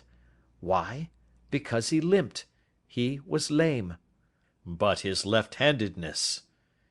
"You were yourself struck by the nature of the injury as recorded by the surgeon at the inquest. The blow was struck from immediately behind, and yet was upon the left side. Now, how can that be unless it were by a left-handed man? He had stood behind that tree during the interview between the father and the son. He had even smoked there. I found the ash of a cigar, which my special knowledge of tobacco ashes enables me to pronounce as an Indian cigar. I have, as you know, devoted some attention to this, and written a little monograph on the ashes of 140 different varieties of pipe, cigar, and cigarette tobacco. Having found the ash, I then looked round and discovered the stump among the moss where he had tossed it. It was an Indian cigar, of the variety which are rolled in Rotterdam." "And the cigar holder?" "I could see that the end had not been in his mouth. Therefore he used a holder. The tip had been cut off, not bitten off, but the cut was not a clean one, so I deduced a blunt penknife." "Holmes," I said, "you have drawn a net round this man from which he cannot escape, and you have saved an innocent human life as truly as if you had cut the cord which was hanging him. I see the direction in which all this points. The culprit is—" "Mr. John Turner!" cried the hotel waiter, opening the door of our sitting room, and ushering in a visitor. The man who entered was a strange and impressive figure. His slow, limping step and bowed shoulders gave the appearance of decrepitude, and yet his hard, deep-lined, craggy features, and his enormous limbs showed that he was possessed of unusual strength of body and of character. His tangled beard, grizzled hair, and outstanding drooping eyebrows combined to give an air of dignity and power to his appearance, but his face was of an ashen white, while his lips and the corners of his nostrils were tinged with a shade of blue. It was clear to me at a glance that he was in the grip of some deadly and chronic disease. "Pray sit down on the sofa," said Holmes gently. "You had my note?" Yes, the lodge-keeper brought it up. You said that you wished to see me here to avoid scandal. "I thought people would talk if I went to the hall." "And why did you wish to see me?"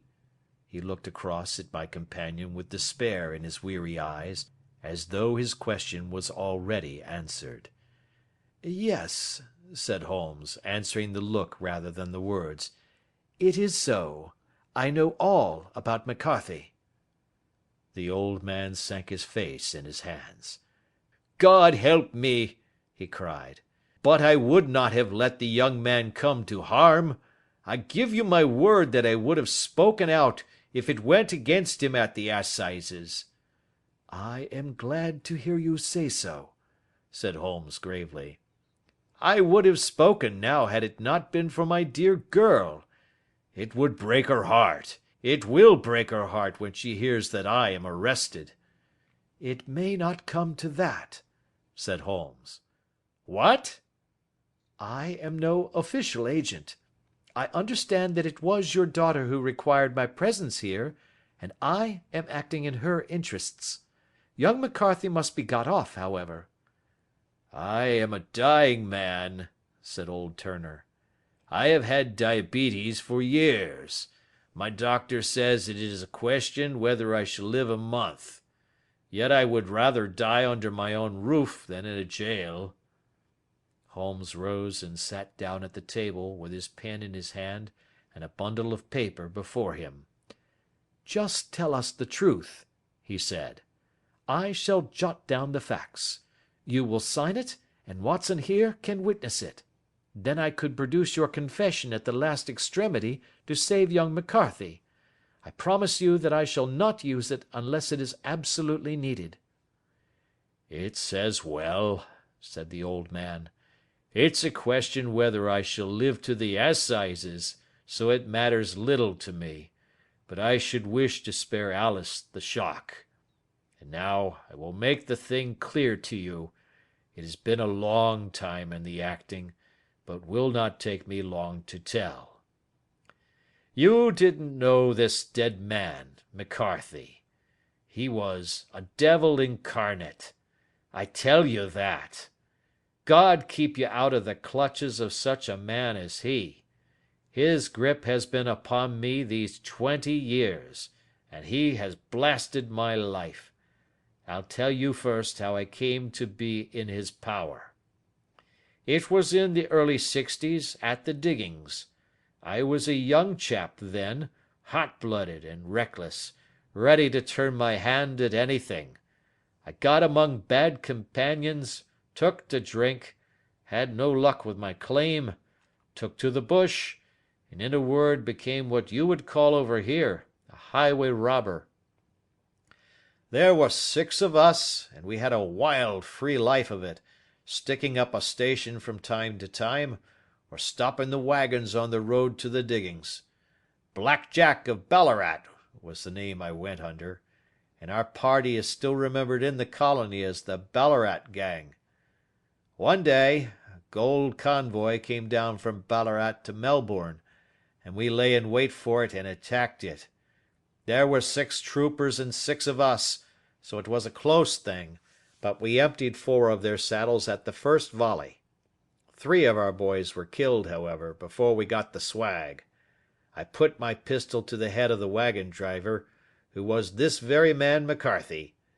I wished to the Lord that I had shot him then, but I spared him, though I saw his wicked little eyes fixed on my face, as though to remember every feature. We got away with the gold, became wealthy men, and made our way over to England without being suspected. There I parted from my old pals and determined to settle down to a quiet and respectable life. I bought this estate, which chanced to be in the market, and I set myself to do a little good with my money, to make up for the way in which I had earned it.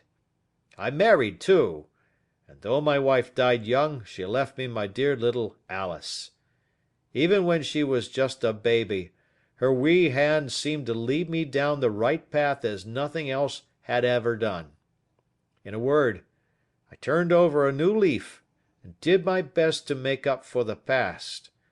All was going well when McCarthy laid his grip upon me.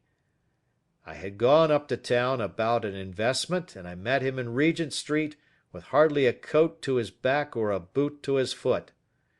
"Here we are, Jack," says he, touching me on the arm. "We'll be as good as a family to you. There's two of us, me and my son, and you can have the keeping of us.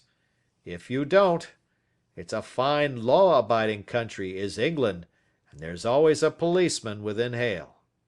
Well, down they came to the West Country, there was no shaking them off, and there they have lived rent-free on my best land ever since. There was no rest for me, no peace, no forgetfulness. Turn where I would, there was his cunning, grinning face at my elbow. It grew worse as Alice grew up, for he soon saw I was more afraid of her knowing my past than of the police.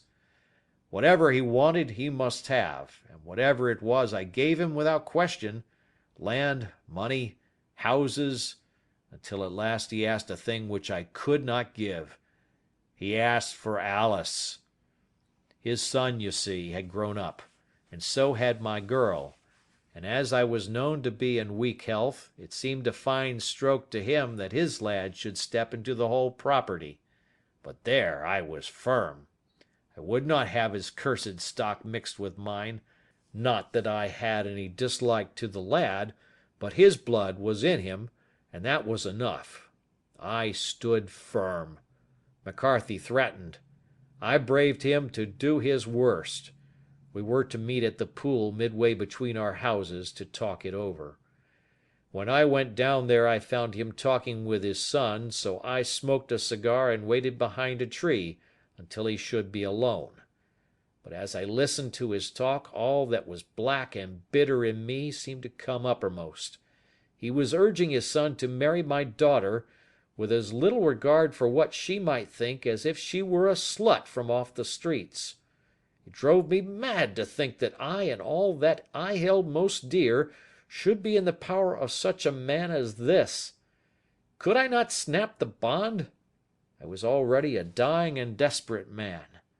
Though clear of mind and fairly strong of limb, I knew that my own fate was sealed.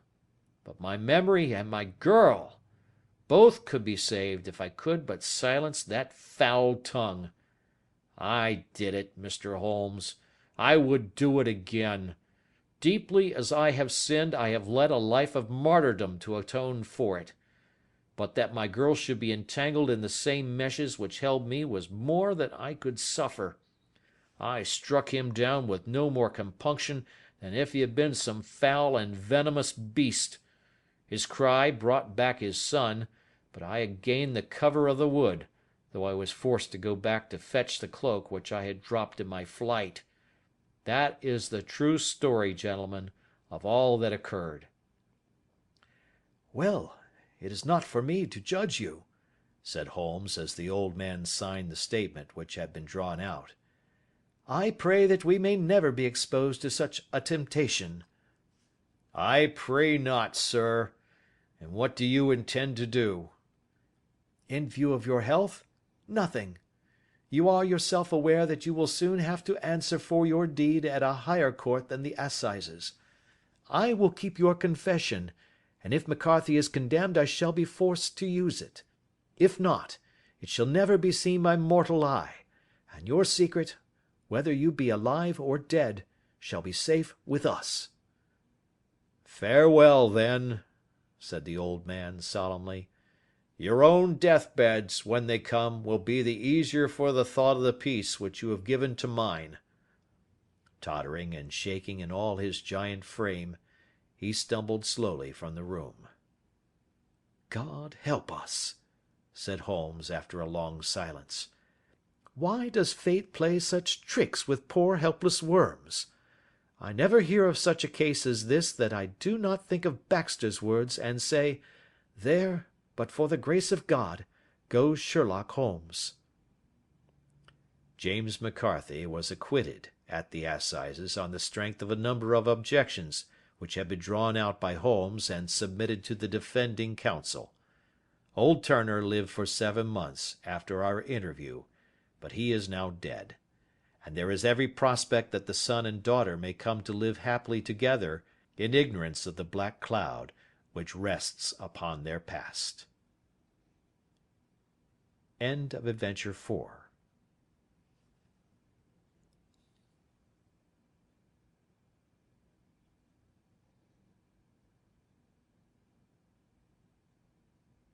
Adventure 5. The 5 Orange Pips. When I glance over my notes and records of the Sherlock Holmes cases between the years '82 and '90, I am faced by so many which present strange and interesting features that it is no easy matter to know which to choose and which to leave. Some, however, have already gained publicity through the papers, and others have not offered a field for those peculiar qualities which my friend possessed in so high a degree, and which it is the object of these papers to illustrate. Some, too, have baffled his analytical skill, and would be, as narratives, beginnings without an ending, while others have been but partially cleared up, and have their explanations founded rather upon conjecture and surmise than on the absolute logical proof which was so dear to him. There is, however, one of these last which was so remarkable in its details, and so startling in its results, that I am tempted to give some account of it, in spite of the fact that there are points in connection with it which never have been, and probably never will be, entirely cleared up. The year '87 furnished us with a long series of cases of greater or less interest, of which I retain the records. Among my headings under this one 12 months, I find an account of the adventure of the Paradol Chamber, of the Amateur Mendicant Society, who held a luxurious club in the lower vault of a furniture warehouse; of the facts connected with the loss of the British bark Sophie Anderson; of the singular adventures of the Grice Pattersons in the island of Uffa; and finally of the Camberwell poisoning case. In the latter, as may be remembered, Sherlock Holmes was able, by winding up the dead man's watch, to prove that it had been wound up 2 hours before, and that therefore the deceased had gone to bed within that time, a deduction which was of the greatest importance in clearing up the case. All these I may sketch out at some future date, but none of them present such singular features as the strange train of circumstances which I have now taken up my pen to describe. It was in the latter days of September, and the equinoctial gales had set in with exceptional violence. All day the wind had screamed and the rain had beaten against the windows, so that even here, in the heart of great, hand-made London, we were forced to raise our minds for the instant from the routine of life and to recognize the presence of those great elemental forces which shriek at mankind through the bars of his civilization, like untamed beasts in a cage. As evening drew in, the storm grew higher and louder, and the wind cried and sobbed like a child in the chimney. Sherlock Holmes sat moodily at one side of the fireplace, cross-indexing his records of crime, while I at the other was deep in one of Clark Russell's fine sea stories, until the howl of the gale from without seemed to blend with the text, and the splash of the rain to lengthen out into the long swash of the sea waves. My wife was on a visit to her mother's, and for a few days I was a dweller once more in my old quarters at Baker Street. "Why," said I, glancing up at my companion, "that was surely the bell. Who could come to-night? Some friend of yours, perhaps?"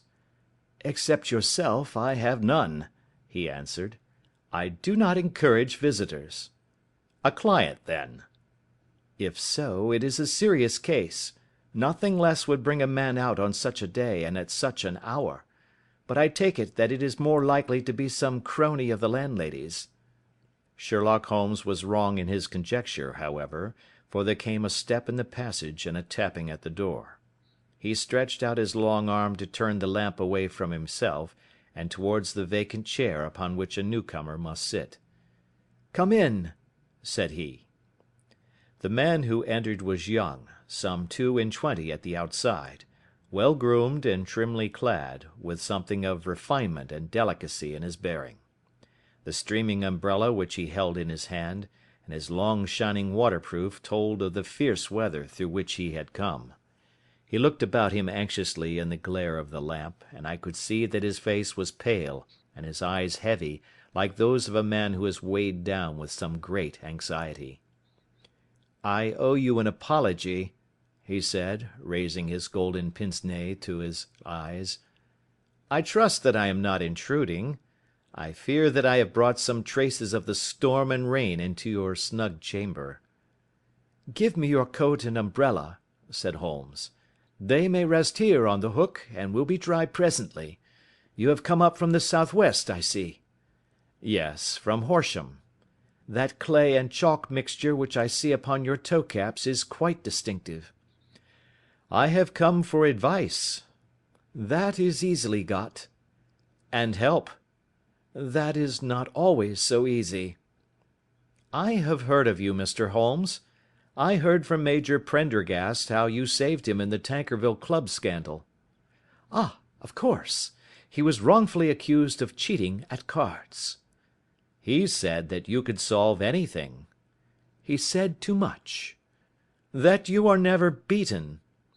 "I have been beaten 4 times, 3 times by men and once by a woman." "But what is that compared with the number of your successes?" "It is true that I have been generally successful." "Then you may be so with me." "I beg that you will draw your chair up to the fire and favour me with some details as to your case."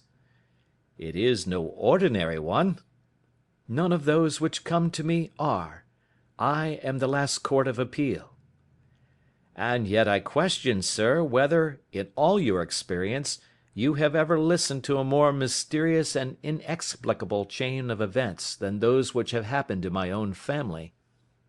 "You fill me with interest," said Holmes. "Pray give us the essential facts from the commencement, and I can afterwards question you as to those details which seem to me to be most important." The young man pulled his chair up and pushed his wet feet out towards the blaze. "My name," said he, "is John Openshaw, but my own affairs have, as far as I can understand, little to do with this awful business. It is a hereditary matter, so in order to give you an idea of the facts I must go back to the commencement of the affair. You must know that my grandfather had 2 sons, my uncle Elias and my father Joseph. My father had a small factory at Coventry, which he enlarged at the time of the invention of bicycling. He was a patentee of the Openshaw unbreakable tire, and his business met with such success that he was able to sell it and to retire upon a handsome competence. My uncle Elias emigrated to America when he was a young man, and became a planter in Florida, where he was reported to have done very well.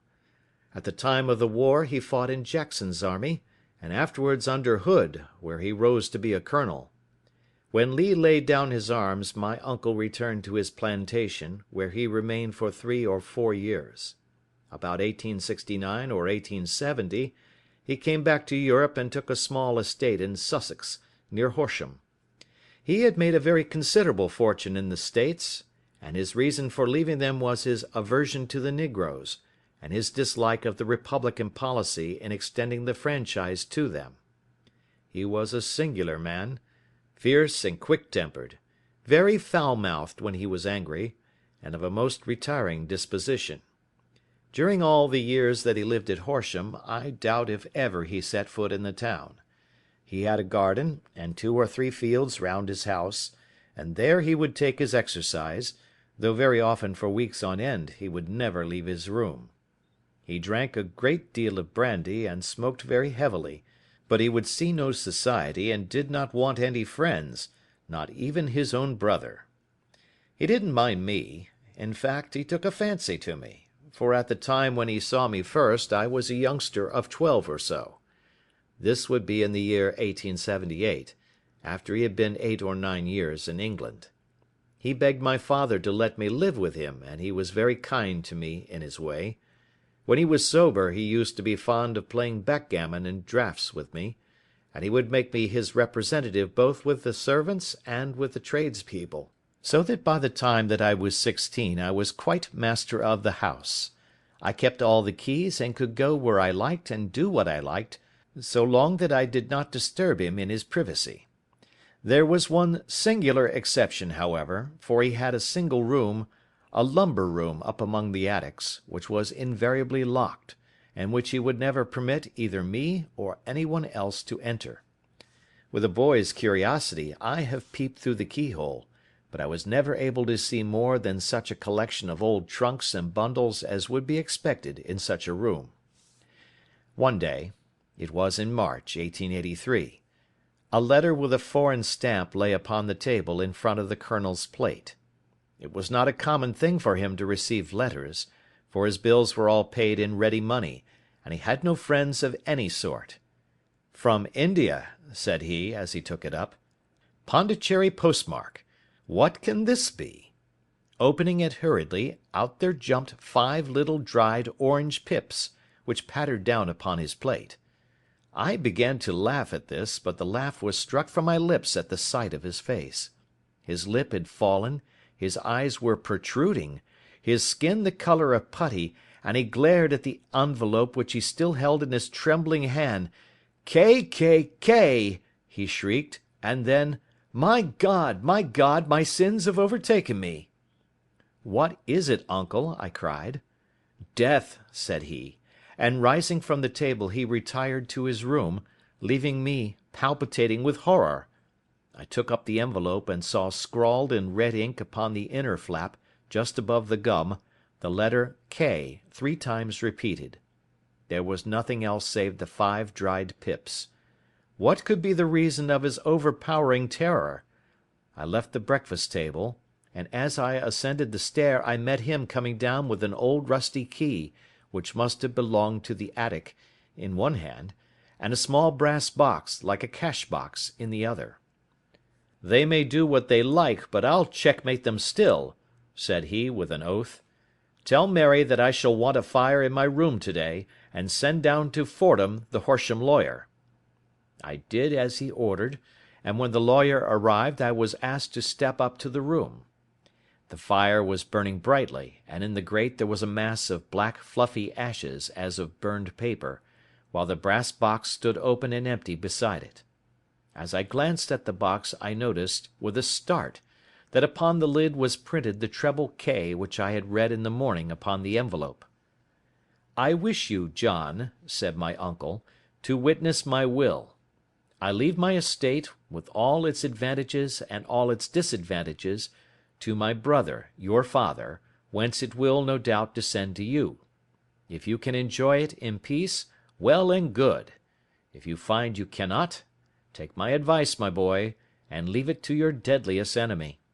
I am sorry to give you such a two-edged thing, but I can't say what turn things are going to take. Kindly sign the paper where Mr. Fordham shows you." I signed the paper as directed, and the lawyer took it away with him. The singular incident made, as you may think, the deepest impression upon me, and I pondered over it and turned it every way in my mind without being able to make anything of it. Yet I could not shake off the vague feeling of dread which it left behind, though the sensation grew less keen as the weeks passed and nothing happened to disturb the usual routine of our lives. I could see a change in my uncle, however.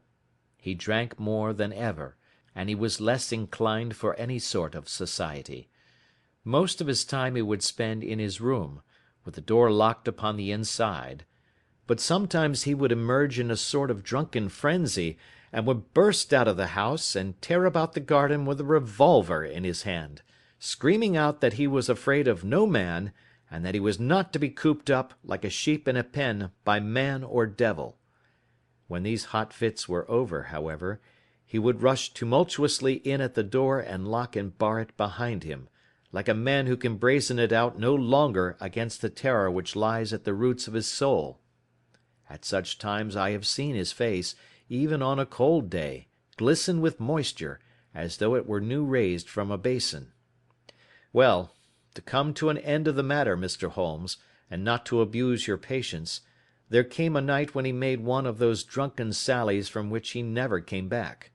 We found him, when we went to search for him, face downward in a little green-scummed pool, which lay at the foot of the garden. There was no sign of any violence, and the water was but 2 feet deep, so that the jury, having regard to his known eccentricity, brought in a verdict of suicide. But I, who knew how he winced from the very thought of death, had much ado to persuade myself that he had gone out of his way to meet it.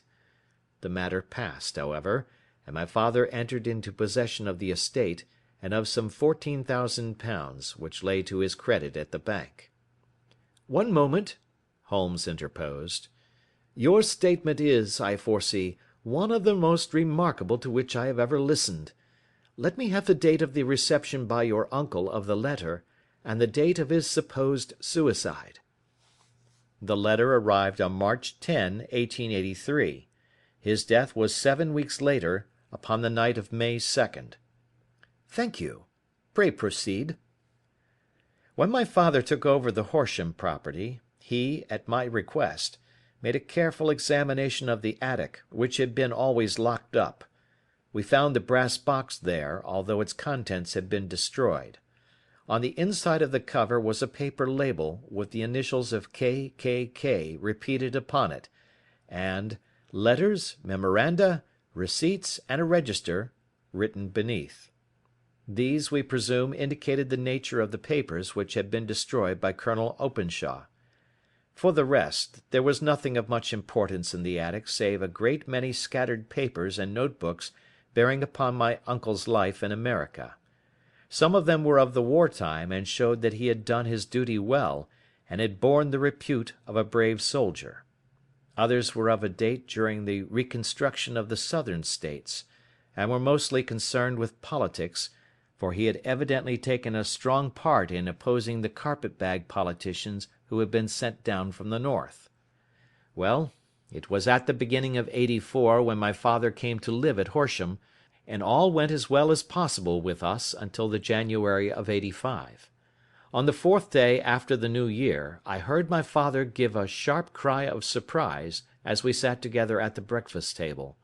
There he was, sitting with a newly opened envelope in one hand, and 5 dried orange pips in the outstretched palm of the other one.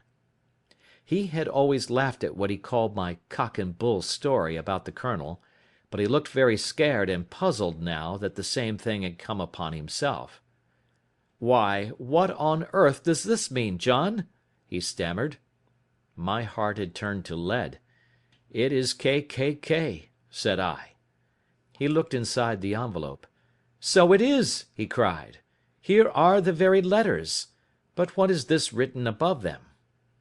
"Put the papers on the sundial," I read, peeping over his shoulder. "What papers? What sundial?" he asked. "The sundial in the garden. There is no other," said I. "But the papers must be those that are destroyed." "Pooh!" said he, gripping hard at his courage. "We are in a civilized land here, and we can't have tomfoolery of this kind. Where does the thing come from?" "From Dundee," I answered, glancing at the postmark. "Some preposterous practical joke," said he. "What have I to do with sundials and papers? I shall take no notice of such nonsense." "I should certainly speak to the police," I said. "And to be laughed at for my pains. Nothing of the sort." "Then let me do so?" "No, I forbid you. I won't have a fuss made about such nonsense." It was in vain to argue with him, for he was a very obstinate man. I went about, however, with a heart which was full of forebodings. On the third day after the coming of the letter my father went from home to visit an old friend of his, Major Freebody, who is in command of one of the forts upon Portsdown Hill. I was glad that he should go up, for it seemed to me that he was farther from danger when he was away from home. In that, however, I was in error. Upon the second day of his absence I received a telegram from the Major, imploring me to come at once. My father had fallen over one of the deep chalk pits which abound in the neighbourhood, and was lying senseless, with a shattered skull. I hurried to him, but he passed away without having ever recovered his consciousness. He had, as it appears, been returning from Fareham in the twilight, and as the country was unknown to him, and the chalk pit unfenced, the jury had no hesitation in bringing in a verdict of death from accidental causes. Carefully as I examined every fact connected with his death, I was unable to find anything which could suggest the idea of murder. There were no signs of violence, no footmarks, no robbery, no record of strangers having been seen upon the roads. And yet I need not tell you that my mind was far from at ease, and that I was well nigh certain that some foul plot had been woven round him. In this sinister way I came into my inheritance. You will ask me why I did not dispose of it? I answer, because I was well convinced that our troubles were in some way dependent upon an incident in my uncle's life, and that the danger would be as pressing in one house as in another. It was in January, '85, that my poor father met his end, and 2 years and 8 months have elapsed since then. During that time I have lived happily at Horsham, and I had begun to hope that his curse had passed away from the family, and that it had ended with the last generation. I had begun to take comfort too soon, however. Yesterday morning the blow fell in the very shape in which it had come upon my father. The young man took from his waistcoat a crumpled envelope, and turning to the table he shook out upon it 5 little dried orange pips. "This is the envelope," he continued. "The postmark is London, Eastern Division. Within are the very words which were upon my father's last message, K, K, K, and then, 'Put the papers on the sundial.'" "What have you done?" asked Holmes. "Nothing." "Nothing?" "To tell the truth," he sank his face into his thin white hands, "I have felt helpless. I have felt like one of those poor rabbits when the snake is writhing towards it. I seem to be in the grasp of some resistless, inexorable evil, which no foresight and no precautions can guard against." "Tut, tut!" cried Sherlock Holmes. "You must act, man, or you are lost. Nothing but energy can save you. This is no time for despair." "I have seen the police." "Ah! But they listened to my story with a smile. I am convinced that the inspector has formed the opinion that the letters are all practical jokes, and that the deaths of my relations were really accidents, as the jury stated, and were not to be connected with the warnings." Holmes shook his clenched hands in the air. "Incredible imbecility!" he cried.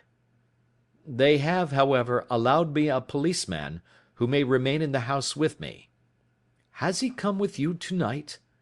"No, his orders were to stay in the house." Again Holmes raved in the air. "Why did you come to me?" he cried. "And, above all, why did you not come at once?" "I did not know. It was only today that I spoke to Major Prendergast about my troubles, and was advised by him to come to you." "It is really 2 days since you had the letter. We should have acted before this. You have no further evidence, I suppose, than that which you have placed before us? No suggestive detail which might help us?" "There is one thing," said John Openshaw. He rummaged in his coat pocket, and drawing out a piece of discoloured blue-tinted paper, he laid it out upon the table. "I have some remembrance," said he, "that on the day when my uncle burned the papers I observed that the small unburned margins which lay amid the ashes were of this particular colour. I found this single sheet upon the floor of his room, and I am inclined to think that it may be one of the papers which has, perhaps, fluttered out from among the others, and in that way has escaped destruction. Beyond the mention of pips, I do not see that it helps us much. I think myself that it is a page from some private diary. The writing is undoubtedly my uncle's." Holmes moved the lamp, and we both bent over the sheet of paper, which showed by its ragged edge that it had indeed been torn from a book.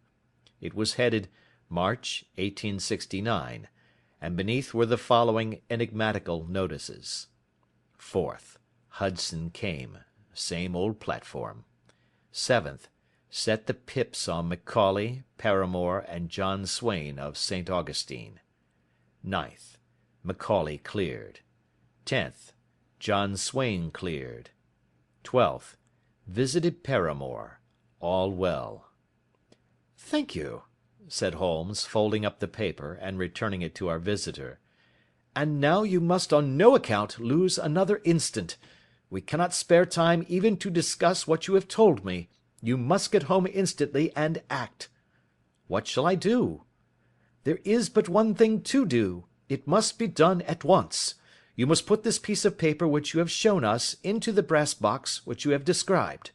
You must also put in a note to say that all the other papers were burned by your uncle, and that this is the only one which remains. You must assert that in such words as will carry conviction with them. Having done this, you must at once put the box out upon the sundial as directed. Do you understand?"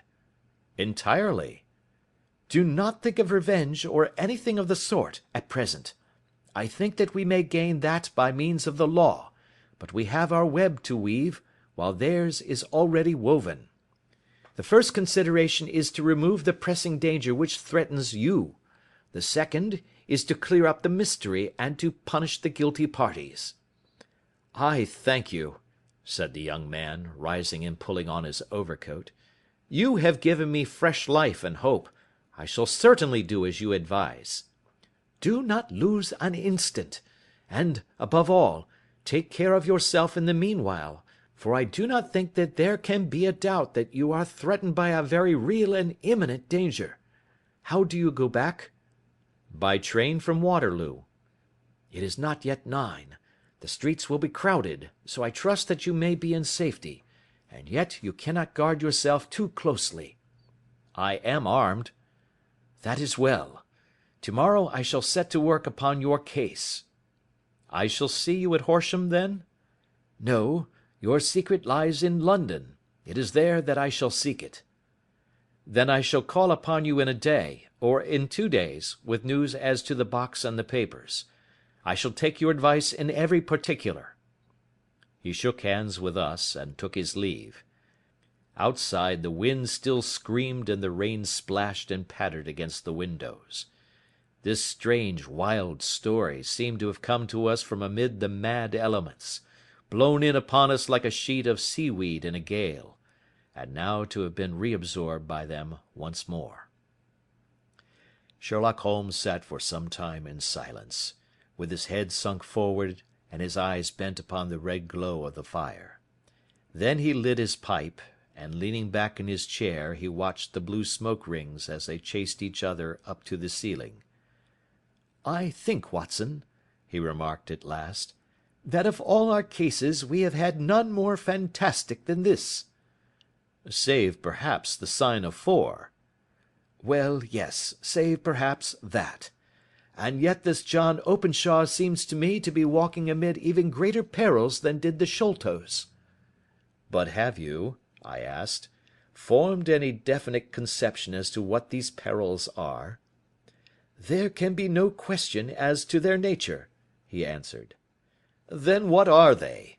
Who is this K., and why does he pursue this unhappy family?" Sherlock Holmes closed his eyes and placed his elbows upon the arms of his chair, with his fingertips together. "The ideal reasoner," he remarked, "would, when he had once been shown a single fact in all its bearings, deduce from it not only all the chain of events which led up to it, but also all the results which would follow from it. As Cuvier could correctly describe a whole animal by the contemplation of a single bone, So the observer who has thoroughly understood one link in a series of incidents should be able to accurately state all the other ones, both before and after. We have not yet grasped the results which the reason alone can attain to. Problems may be solved in the study which have baffled all those who have sought a solution by the aid of their senses. To carry the art, however, to its highest pitch, it is necessary that the reasoner should be able to utilize all the facts which have come to his knowledge. And this in itself implies, as you will readily see, a possession of all knowledge, which, even in these days of free education and encyclopedias, is a somewhat rare accomplishment. It is not so impossible, however, that a man should possess all knowledge which is likely to be useful to him in his work, and this I have endeavoured in my case to do. If I remember rightly, you on one occasion, in the early days of our friendship, defined my limits in a very precise fashion. Yes, I answered, laughing. It was a singular document. Philosophy, astronomy, and politics were marked at 0, I remember. Botany variable, geology profound as regards the mud stains from any region within 50 miles of town, chemistry eccentric, anatomy unsystematic, sensational literature and crime records unique, violin player, boxer, swordsman, lawyer, and self-poisoner by cocaine and tobacco. Those, I think, were the main points of my analysis. Holmes grinned at the last item. Well, he said, I say now, as I said then, that a man should keep his little brain attic stocked with all the furniture that he is likely to use, and the rest he can put away in the lumber room of his library, where he can get it if he wants it. Now, for such a case as the one which has been submitted to us to-night, we need certainly to muster all our resources. Kindly hand me down the letter K of the American Encyclopedia which stands upon the shelf beside you. Thank you. Now let us consider the situation, and see what may be deduced from it. In the first place, we may start with a strong presumption that Colonel Openshaw had some very strong reason for leaving America. Men at his time of life do not change all their habits and exchange willingly the charming climate of Florida for the lonely life of an English provincial town. His extreme love of solitude in England suggests the idea that he was in fear of someone or something, so we may assume as a working hypothesis that it was fear of someone or something which drove him from America. As to what it was he feared, we can only deduce that by considering the formidable letters which were received by himself and his successors. Did you remark the postmarks of these letters? The first was from Pondicherry, the second from Dundee, and the third from London. From East London. What do you deduce from that? They are all seaports. That the writer was on board of a ship. Excellent. We have already a clue. There can be no doubt that the probability, the strong probability, is that the writer was on board of a ship. And now let us consider another point. In the case of Pondicherry, 7 weeks elapsed between the threat and its fulfilment. In Dundee it was only some 3 or 4 days. Does that suggest anything? A greater distance to travel. But the letter had also a greater distance to come. Then I do not see the point. There is at least a presumption that the vessel in which the man or men are is a sailing ship. It looks as if they always send their singular warning or token before them when starting upon their mission. You see how quickly the deed followed the sign when it came from Dundee. If they had come from Pondicherry in a steamer, they would have arrived almost as soon as their letter. But, as a matter of fact, 7 weeks elapsed. I think that those 7 weeks represented the difference between the mail boat which brought the letter and the sailing vessel which brought the writer. It is possible. More than that, it is probable. And now you see the deadly urgency of this new case, and why I urged young Openshaw to caution. The blow has always fallen at the end of the time which it would take the senders to travel the distance. But this one comes from London, and therefore we cannot count upon delay." "Good God!" I cried. "What can it mean, this relentless persecution?" "The papers which Openshaw carried are obviously of vital importance to the person or persons in the sailing ship. I think that it is quite clear that there must be more than one of them. A single man could not have carried out 2 deaths in such a way as to deceive a coroner's jury. There must have been several in it, and they must have been men of resource and determination. Their papers they mean to have, be the holder of them who it may. In this way you see KKK ceases to be the initials of an individual and becomes the badge of a society." "But of what society?" "Have you never," said Sherlock Holmes, bending forward and sinking his voice, "have you never heard of the Ku Klux Klan?" "I never have." Holmes turned over the leaves of the book upon his knee. "Here it is," said he presently. "Ku Klux Klan, a name derived from the fanciful resemblance to the sound produced by cocking a rifle. This terrible secret society was formed by some ex-Confederate soldiers in the Southern States after the Civil War, and it rapidly formed local branches in different parts of the country, notably in Tennessee, Louisiana, the Carolinas, Georgia, and Florida. Its power was used for political purposes, principally for the terrorizing of the negro voters and the murdering and driving from the country of those who were opposed to its views. Its outrages were usually preceded by a warning sent to the marked man in some fantastic but generally recognized shape, a sprig of oak leaves in some parts, melon seeds or orange pips in others. On receiving this, the victim might either openly abjure his former ways, or might fly from the country. If he braved the matter out, death would unfailingly come upon him, and usually in some strange and unforeseen manner. So perfect was the organization of the society, and so systematic its methods, that there is hardly a case upon record where any man succeeded in braving it with impunity, or in which any of its outrages were traced home to the perpetrators. For some years the organization flourished in spite of the efforts of the United States government and of the better classes of the community in the South. Eventually, in the year 1869, the movement rather suddenly collapsed, although there have been sporadic outbreaks of the same sort since that date. "You will observe," said Holmes, laying down the volume, "that the sudden breaking up of the society was coincident with the disappearance of Openshaw from America with their papers. It may well have been cause and effect. It is no wonder that he and his family have some of the more implacable spirits upon their track. You can understand that this register and diary may implicate some of the first men in the South, and that there may be many who will not sleep easy at night until it is recovered. Then the page we have seen is such as we might expect. It ran, if I remember right, sent the pips to A, B, and C. That is, sent the society's warning to them. Then there are successive entries that A and B cleared, or left the country, and finally that C was visited, with, I fear, a sinister result for C.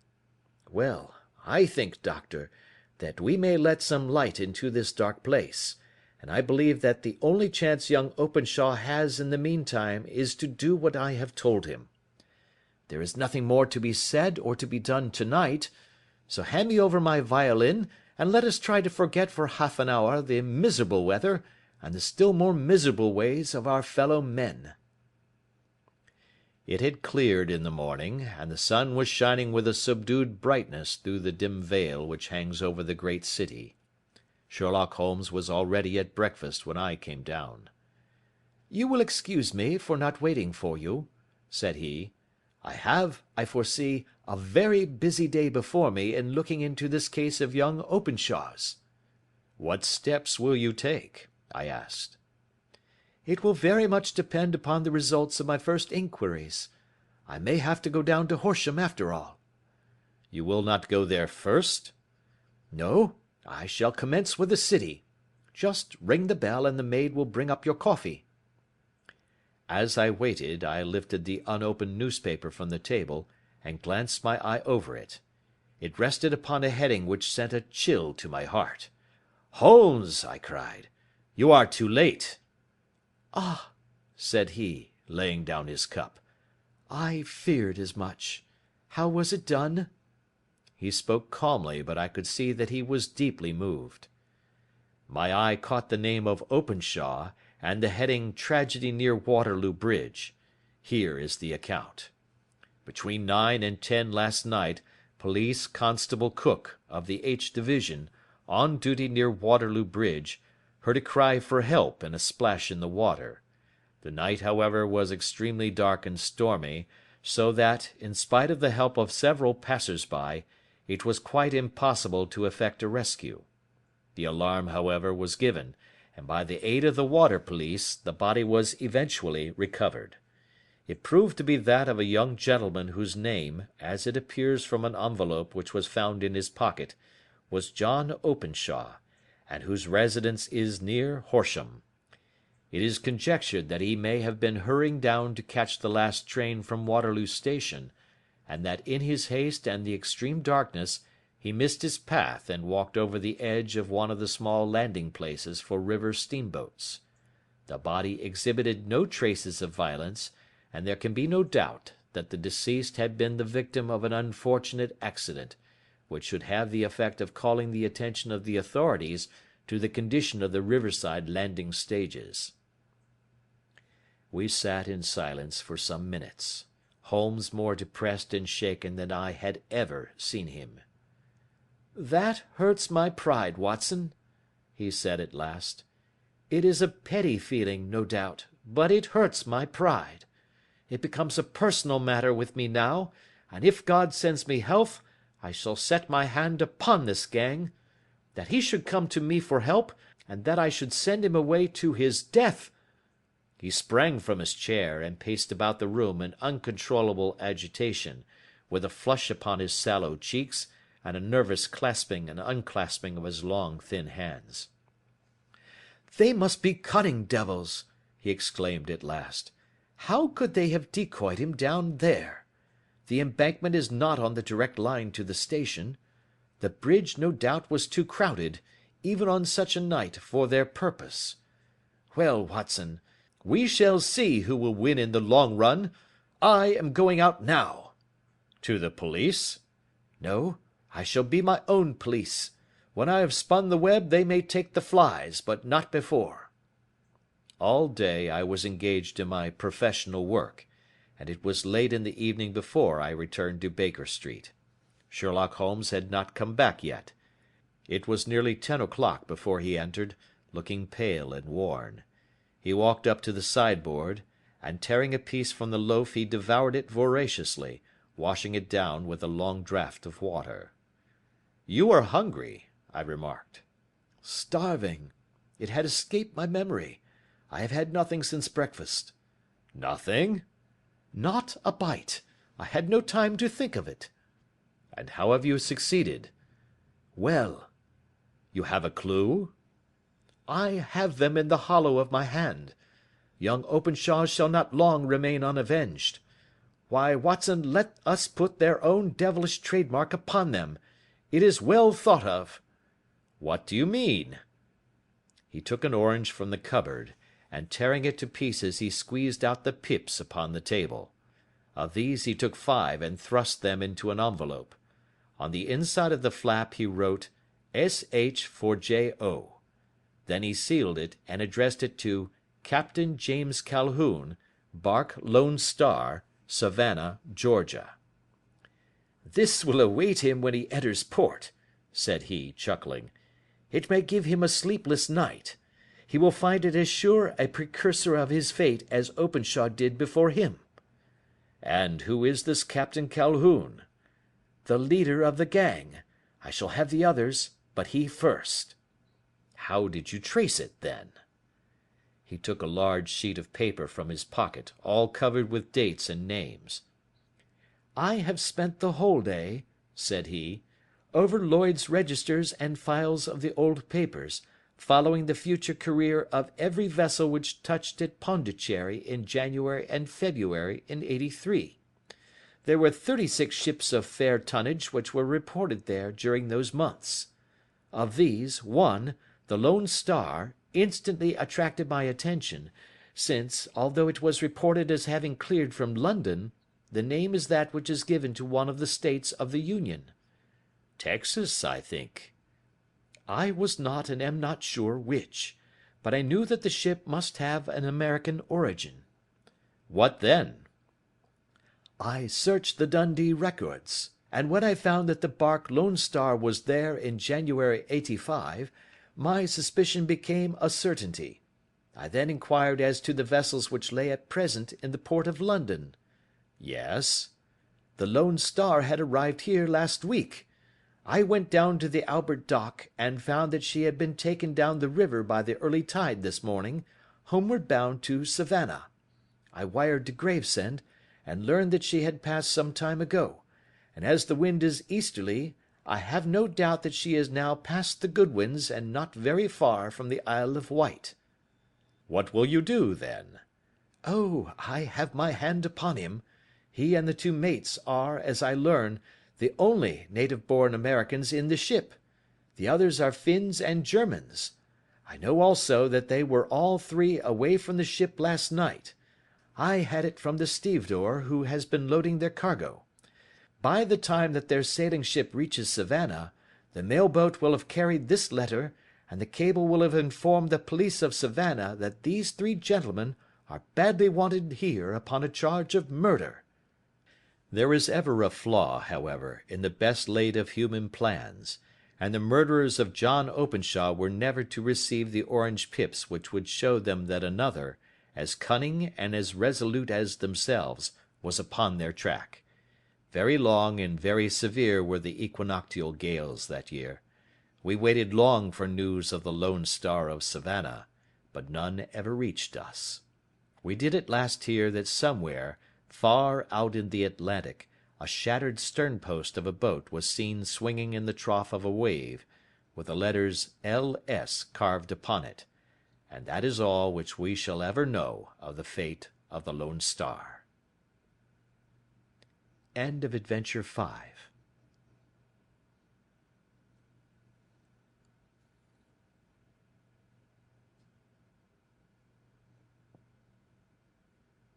Adventure 6. The Man with a Twisted Lip. Isa Whitney, brother of the late Elias Whitney, D.D., principal of the Theological College of St. George's, was much addicted to opium. The habit grew upon him, as I understand, from some foolish freak when he was at college, for having read De Quincey's description of his dreams and sensations, he had drenched his tobacco with laudanum in an attempt to produce the same effects. He found, as so many more have done, that the practice is easier to attain than to get rid of, and for many years he continued to be a slave to the drug, an object of mingled horror and pity to his friends and relatives. I can see him now, with yellow pasty face, drooping lids, and pinpoint pupils, all huddled in a chair, the wreck and ruin of a noble man.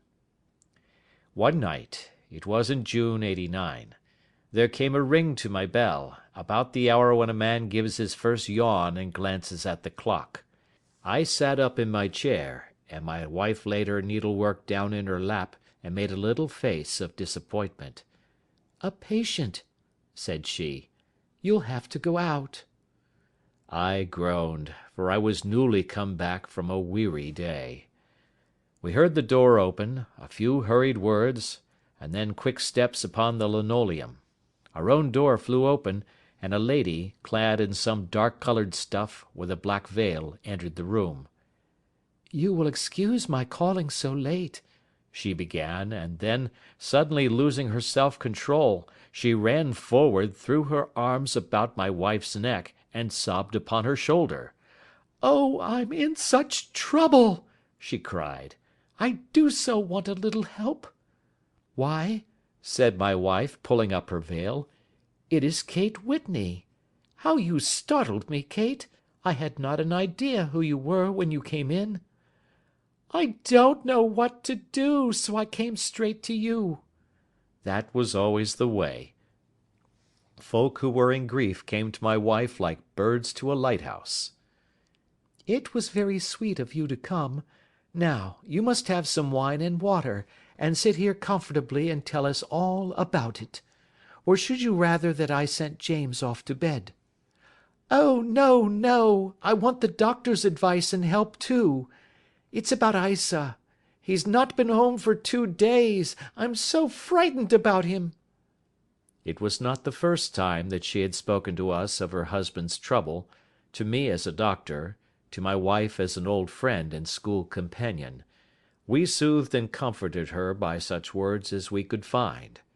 Did she know where her husband was? Was it possible that we could bring him back to her? It seems that it was. She had the surest information that of late he had, when the fit was on him, made use of an opium den in the farthest east of the city. Hitherto his orgies had always been confined to one day, and he had come back twitching and shattered in the evening. But now the spell had been upon him 48 hours, and he lay there, doubtless among the dregs of the docks, breathing in the poison or sleeping off the effects. There he was to be found, she was sure of it, at the Bar of Gold, in Upper Swandam Lane. But what was she to do? How could she, a young and timid woman, make her way into such a place and pluck her husband out from among the ruffians who surrounded him? There was the case, and of course there was but one way out of it. Might I not escort her to this place? And then, as a second thought, why should she come at all? I was Isa Whitney's medical adviser, and as such I had influence over him. I could manage it better if I were alone. I promised her on my word that I would send him home in a cab within 2 hours, if he were indeed at the address which she had given me.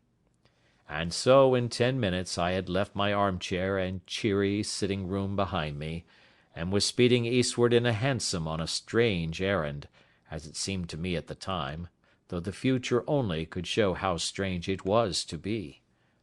But there was no great difficulty in the first stage of my adventure. Upper Swandam Lane is a vile alley lurking behind the high wharves which line the north side of the river to the east of London Bridge. Between a slop shop and a gin shop, approached by a steep flight of steps leading down to a black gap like the mouth of a cave, I found the den of which I was in search. Ordering my cab to wait, I passed down the steps, worn hollow in the centre by the ceaseless tread of drunken feet, and by the light of a flickering oil lamp above the door I found the latch and made my way into a long, low room, thick and heavy with the brown opium smoke, and terraced with wooden berths like the forecastle of an emigrant ship. Through the gloom one could dimly catch a glimpse of bodies lying in strange, fantastic poses, bowed shoulders, bent knees, heads thrown back, and chins pointing upward, with here and there a dark, lack-lustre eye turned upon the newcomer. Out of the black shadows there glimmered little red circles of light, now bright, now faint, as the burning poison waxed or waned in the bowls of the metal pipes. The most lay silent, but some muttered to themselves, and others talked together in a strange, low, monotonous voice, their conversation coming in gushes, and then suddenly tailing off into silence, each mumbling out his own thoughts and paying little heed to the words of his neighbour.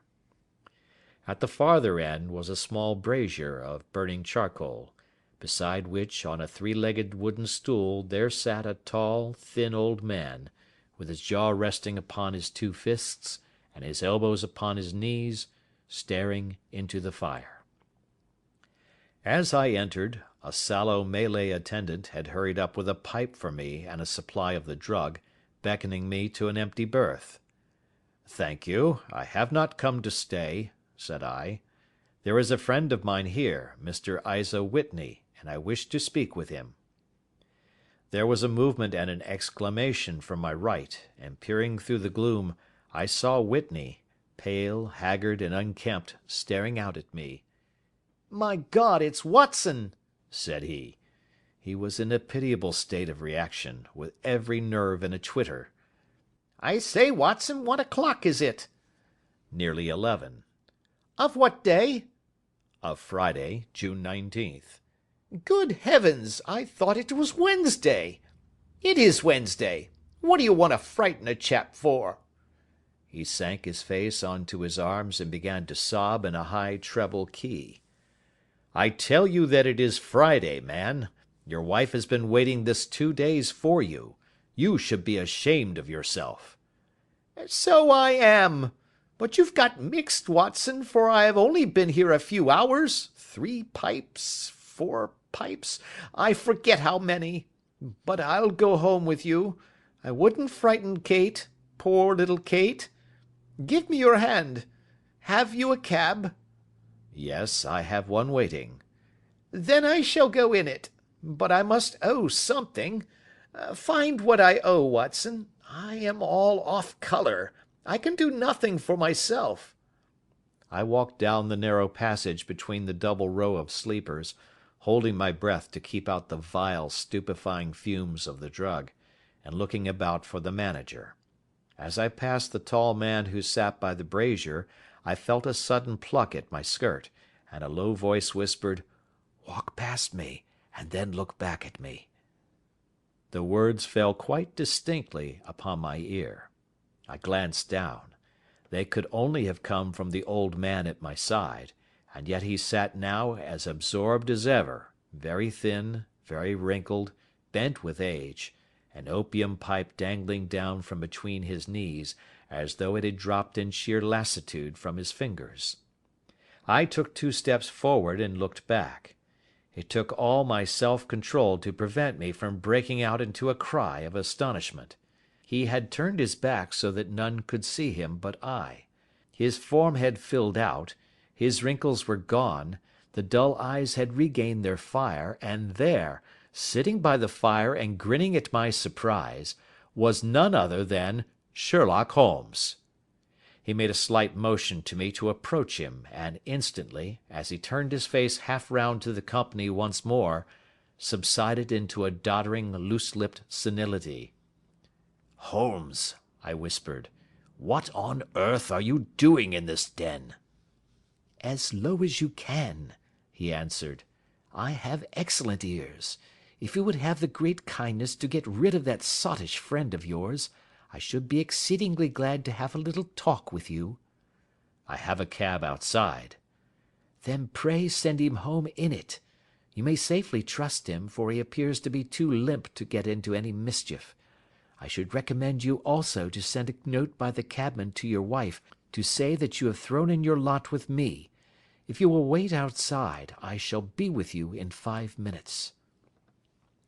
It was difficult to refuse any of Sherlock Holmes's requests, for they were always so exceedingly definite, and put forward with such a quiet air of mastery. I felt, however, that when Whitney was once confined in the cab my mission was practically accomplished, and for the rest, I could not wish anything better than to be associated with my friend in one of those singular adventures which were the normal condition of his existence. In a few minutes I had written my note, paid Whitney's bill, led him out to the cab, and seen him driven through the darkness. In a very short time a decrepit figure had emerged from the opium den, and I was walking down the street with Sherlock Holmes. For 2 streets he shuffled along with a bent back and an uncertain foot. Then, glancing quickly round, he straightened himself out and burst into a hearty fit of laughter. "I suppose, Watson," said he, "that you imagine that I have added opium smoking to cocaine injections, and all the other little weaknesses on which you have favoured me with your medical views." "I was certainly surprised to find you there." "But not more so than I to find you." "I came to find a friend." "And I to find an enemy." "An enemy?"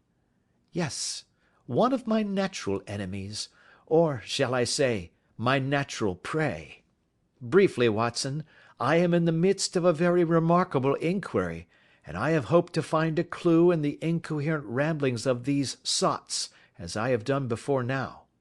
Had I been recognised in that den, my life would not have been worth an hour's purchase, for I have used it before now for my own purposes, and the rascally Lascar who runs it has sworn to have vengeance upon me. There is a trap-door at the back of that building, near the corner of Paul's Wharf, which could tell some strange tales of what has passed through it upon the moonless nights. What? You do not mean bodies? Aye, bodies, Watson. We should be rich men if we had £1,000 for every poor devil who has been done to death in that den. It is the vilest murder trap on the whole river side, and I fear that Neville St. Clair has entered it never to leave it more. But our trap should be here. He put his 2 forefingers between his teeth and whistled shrilly, a signal which was answered by a similar whistle from the distance, followed shortly by the rattle of wheels and the clink of horses' hoofs. Now, Watson, said Holmes, as a tall dog-cart dashed up through the gloom, throwing out 2 golden tunnels of yellow light from its side lanterns, you'll come with me, won't you? If I can be of use. Oh, a trusty comrade is always of use, and a chronicler still more so. My room at the Cedars is a double-bedded one. The Cedars? Yes, that is Mr. St. Clair's house. I am staying there while I conduct the inquiry. Where is it, then? Near Lee, in Kent.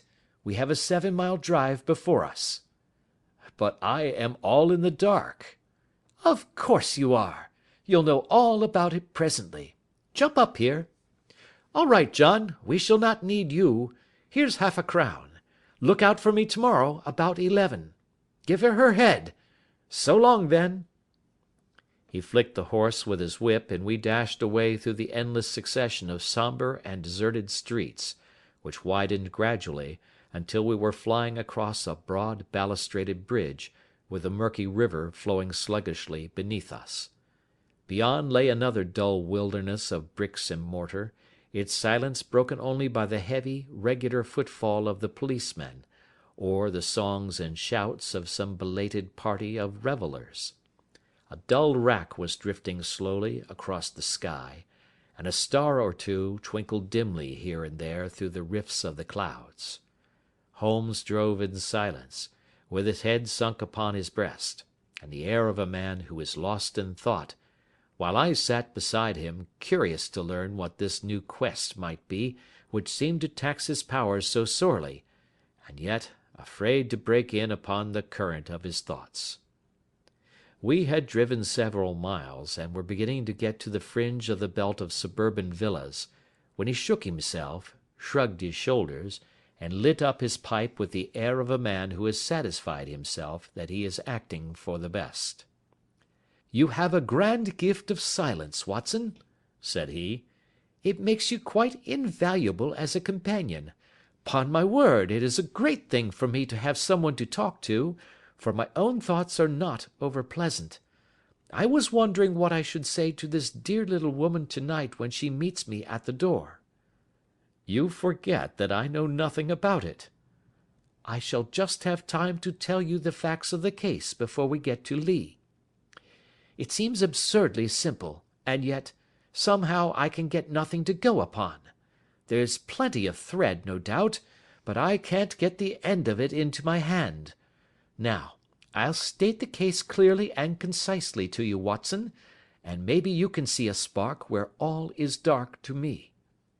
"Proceed, then." Some years ago, to be definite, in May 1884, there came to Lee a gentleman, Neville St. Clair by name, who appeared to have plenty of money. He took a large villa, laid out the grounds very nicely, and lived generally in good style.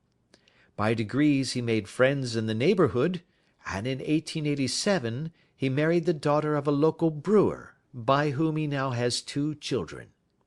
He had no occupation, but was interested in several companies, and went into town, as a rule, in the morning, returning by the 5:14 from Cannon Street every night. Mr. St. Clair is now 37 years of age, is a man of temperate habits, a good husband, a very affectionate father, and a man who is popular with all who know him. I may add that his whole debts at the present moment, as far as we have been able to ascertain, amount to £88 10s, while he has £220 standing to his credit in the Capital and Counties Bank. There is no reason, therefore, to think that money troubles have been weighing upon his mind. Last Monday Mr. Neville St. Clair went into town rather earlier than usual, remarking before he started that he had 2 important commissions to perform, and that he would bring his little boy home a box of bricks. Now, by the merest chance, his wife received a telegram upon this same Monday, very shortly after his departure, to the effect that a small parcel of considerable value which she had been expecting was waiting for her at the offices of the Aberdeen Shipping Company. Now, if you are well up in your London, you will know that the office of the company is in Fresno Street, which branches out of Upper Swandam Lane, where you found me to-night. Mrs. St. Clair had her lunch, started for the city, did some shopping, proceeded to the company's office, got her packet, and found herself at exactly 4:35 walking through Swandam Lane on her way back to the station. Have you followed me so far? It is very clear.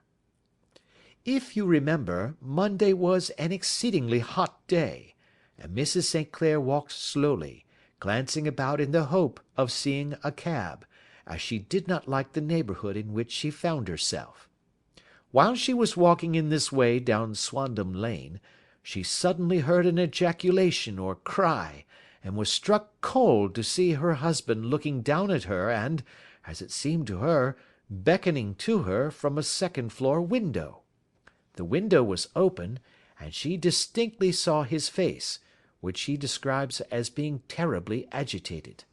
He waved his hands frantically to her, and then vanished from the window so suddenly that it seemed to her that he had been plucked back by some irresistible force from behind. One singular point, which struck her quick feminine eye, was that although he wore some dark coat, such as he had started to town in, he had on neither collar nor necktie. Convinced that something was amiss with him, she rushed down the steps, for the house was none other than the opium den in which you found me to-night, and running through the front room, she attempted to ascend the stairs which led to the first floor. At the foot of the stairs, however, she met this Lascar scoundrel of whom I have spoken, who thrust her back, and, aided by a Dane, who acts as assistant there, pushed her out into the street. Filled with most maddening doubts and fears, she rushed down the lane, and by rare good fortune, met in Fresno Street a number of constables with an inspector, all on their way to their beat. The inspector and 2 men accompanied her back, and in spite of the continued resistance of the proprietor, they made their way to the room in which Mr. St. Clair had last been seen. There was no sign of him there.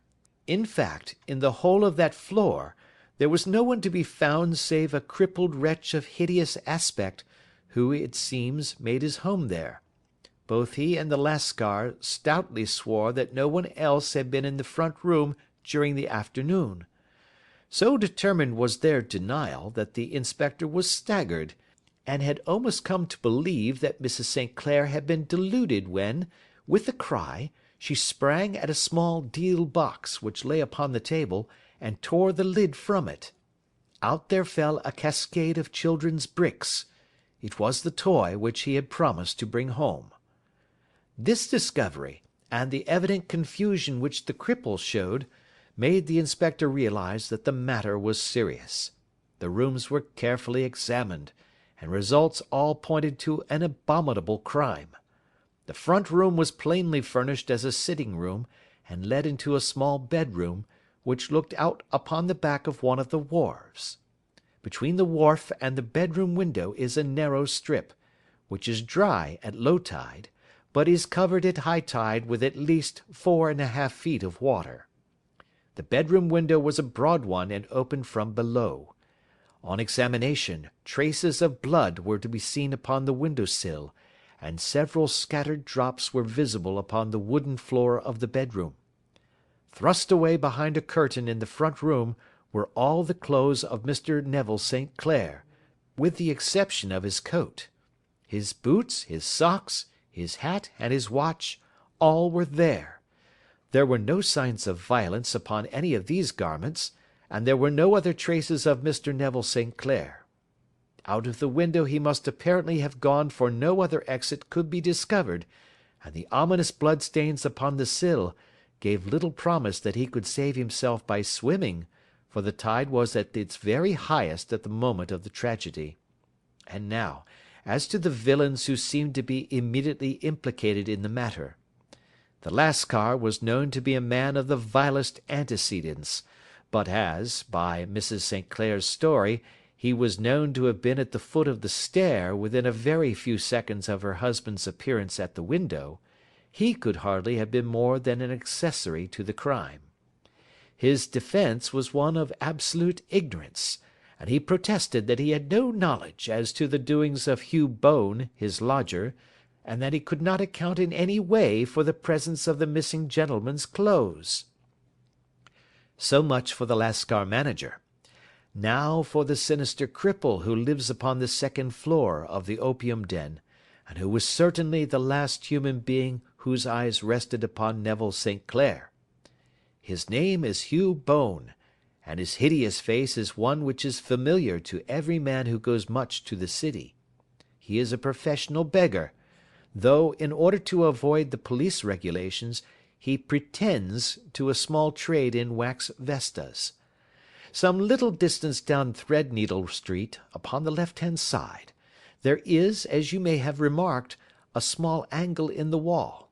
Here it is that this creature takes his daily seat, cross-legged with his tiny stock of matches on his lap, and as he is a piteous spectacle, a small rain of charity descends into the greasy leather cap which lies upon the pavement beside him. I have watched the fellow more than once before ever I thought of making his professional acquaintance, and I have been surprised at the harvest which he has reaped in a short time. His appearance, you see, is so remarkable that no one can pass him without observing him. A shock of orange hair, a pale face disfigured by a horrible scar, which, by its contraction, has turned up the outer edge of his upper lip, a bulldog chin, and a pair of very penetrating dark eyes, which present a singular contrast to the colour of his hair, all mark him out from amid the common crowd of mendicants, and so too does his wit, for he is ever ready with a reply to any piece of chaff which may be thrown at him by the passers-by. This is the man whom we now learn to have been the lodger at the opium den, and to have been the last man to see the gentleman of whom we are in quest. But a cripple, said I. What could he have done single-handed against a man in the prime of life? He is a cripple in the sense that he walks with a limp, but in other respects he appears to be a powerful and well-nurtured man. Surely your medical experience would tell you, Watson, that weakness in one limb is often compensated for by exceptional strength in the others. Pray continue your narrative. Mrs. St. Clair had fainted at the sight of the blood upon the window, and she was escorted home in a cab by the police, as her presence could be of no help to them in their investigations. Inspector Barton, who had charge of the case, made a very careful examination of the premises, but without finding anything which threw any light upon the matter. One mistake had been made in not arresting Boone instantly, as he was allowed some few minutes during which he might have communicated with his friend the Lascar, but this fault was soon remedied, and he was seized and searched, without anything being found which could incriminate him. There were, it is true, some bloodstains upon his right shirt-sleeve, but he pointed to his ring-finger, which had been cut near the nail, and explained that the bleeding came from there, adding that he had been to the window not long before, and that the stains which had been observed there came doubtless from the same source. He denied strenuously having ever seen Mr. Neville St. Clair, and swore that the presence of the clothes in his room was as much a mystery to him as to the police. As to Mrs. St. Clair's assertion that she had actually seen her husband at the window, he declared that she must have been either mad or dreaming. He was removed, loudly protesting, to the police station, while the inspector remained upon the premises in the hope that the ebbing tide might afford some fresh clue. And it did, though they hardly found upon the mud-bank what they had feared to find. It was Neville St. Clair's coat, and not Neville St. Clair, which lay uncovered as the tide receded. And what do you think they found in the pockets? I cannot imagine. No, I don't think you would guess.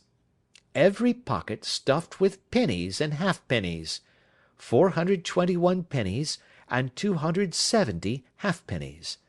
It was no wonder that it had not been swept away by the tide. But a human body is a different matter. There is a fierce eddy between the wharf and the house. It seemed likely enough that the weighted coat had remained when the stripped body had been sucked away into the river. But I understand that all the other clothes were found in the room. Would the body be dressed in a coat alone? No, sir, but the facts must be met speciously enough. Suppose that this man Boone had thrust Neville St. Clair through the window, there is no human eye which could have seen the deed. What would he do then? It would of course instantly strike him that he must get rid of the tell-tale garments. He would seize the coat then, and be in the act of throwing it out, when it would occur to him that it would swim and not sink. He has little time, for he has heard the scuffle downstairs when the wife tried to force her way up, and perhaps he has already heard from his Lascar confederate that the police are hurrying up the street. There is not an instant to be lost. He rushes to some secret hoard, where he has accumulated the fruits of his beggary, and he stuffs all the coins upon which he can lay his hands into the pockets to make sure of the coat's sinking. He throws it out, and would have done the same with the other garments had not he heard the rush of steps below, and only just had time to close the window when the police appeared. It certainly sounds feasible. Well, we will take it as a working hypothesis for want of a better. Boone, as I have told you, was arrested and taken to the station, but it could not be shown that there had ever before been anything against him. He had for years been known as a professional beggar, but his life appeared to have been a very quiet and innocent one. There the matter stands at present, and the questions which have to be solved. What Neville St. Clair was doing in the opium den, what happened to him when there, where he is now, and what Hugh Boone had to do with his disappearance, are all as far from a solution as ever. I confess that I cannot recall any case within my experience which looked at the first glance so simple, and yet which presented such difficulties. While Sherlock Holmes had been detailing this singular series of events, we had been whirling through the outskirts of the great town until the last straggling houses had been left behind, and we rattled along with a country hedge upon either side of us. Just as he finished, however, we drove through two scattered villages, where a few lights still glimmered in the windows. "We are on the outskirts of Lee," said my companion. "We have touched on 3 English counties in our short drive, starting in Middlesex, passing over an angle of Surrey, and ending in Kent. See that light among the trees? That is the Cedars, and beside that lamp sits a woman whose anxious ears have already, I have little doubt, caught the clink of our horses' feet." "But why are you not conducting the case from Baker Street?" I asked. "Because there are many inquiries which must be made out here. Mrs. St. Clair has most kindly put 2 rooms at my disposal, and you may rest assured that she will have nothing but a welcome for my friend and colleague. I hate to meet her, Watson, when I have no news of her husband. Here we are. Whoa there, whoa!" We had pulled up in front of a large villa which stood within its own grounds. A stable boy had run out to the horse's head, and springing down, I followed Holmes up the small, winding gravel drive which led to the house. As we approached, the door flew open, and a little blonde woman stood in the opening, clad in some sort of light mousseline de Sole, with a touch of fluffy pink chiffon at her neck and wrists. She stood with her figure outlined against the flood of light, one hand upon the door, one half raised in her eagerness, her body slightly bent, her head and face protruded, with eager eyes and parted lips, a standing question. "Well?" she cried. "Well?" And then, seeing that there were two of us, she gave a cry of hope, which sank into a groan as she saw that my companion shook his head and shrugged his shoulders. "No good news?" "None." "No bad?" "No." "Thank God for that. But come in. You must be weary, for you have had a long day." "This is my friend Dr. Watson. He has been of most vital use to me in several of my cases, and a lucky chance has made it possible for me to bring him out and associate him with this investigation." "I am delighted to see you," said she, pressing my hand warmly.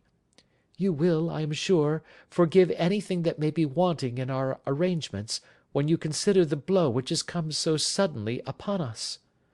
"My dear madam," said I am an old campaigner, and if I were not, I can very well see that no apology is needed. If I can be of any assistance, either to you or to my friend here, I shall be indeed happy." "Now, Mr. Sherlock Holmes," said the lady, as we entered a well-lit dining-room, upon the table of which a cold supper had been laid out, "I should very much like to ask you one or two plain questions, to which I beg that you will give a plain answer." "Certainly, madam." "Do not trouble about my feelings. I am not hysterical, nor given to fainting. I simply wish to hear your real opinion." "Upon what point?" "In your heart of hearts, do you think that Neville is alive?" Sherlock Holmes seemed to be embarrassed by the question. "Frankly now," she repeated, standing upon the rug and looking keenly down at him as he leaned back in a basket chair. "Frankly, then, madam, I do not." "You think that he is dead?" "I do." "Murdered?" "I don't say that. Perhaps." "And on what day did he meet his death?" "On Monday." "Then perhaps, Mr. Holmes, you will be good enough to explain how it is that I have received a letter from him to-day." Sherlock Holmes sprang out of his chair as if he had been galvanized. "What?" he roared. "Yes, to-day." She stood smiling, holding up a little slip of paper in the air. "May I see it?" "Certainly." He snatched it from her in his eagerness, and smoothing it out upon the table, he drew over the lamp and examined it intently. I had left my chair, and was gazing at it over his shoulder. The envelope was a very coarse one, and was stamped with the Gravesend postmark, and with the date of that very day, or rather of the day before, for it was considerably after midnight. "Coarse writing," murmured Holmes. "Surely this is not your husband's writing, madam?" "No, but the enclosure is." "I perceive also that whoever addressed the envelope had to go and inquire as to the address." "How can you tell that?" "The name, you see, is in perfectly black ink, which has dried itself. The rest is of a greyish colour, which shows that blotting paper has been used. If it had been written straight off and then blotted, none would be of a deep black shade. This man has written the name, and there has then been a pause before he wrote the address, which can only mean that he was not familiar with it. It is, of course, a trifle, but there is nothing so important as trifles. Now, let us now see the letter. Ha! There has been an enclosure here." "Yes, there was a ring, his signet ring." And you are sure that this is your husband's hand? One of his hands. One? His hand when he wrote hurriedly. It is very unlike his usual writing, and yet I know it well. Dearest, do not be frightened. All will come well. There is a huge error which it may take some time to rectify. Wait in patience. Neville.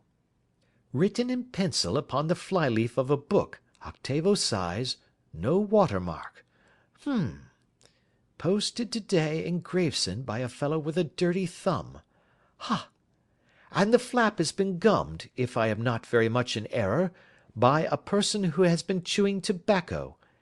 And you have no doubt that it is your husband's hand, madam? None. Neville wrote these words. And they were posted today at Gravesend.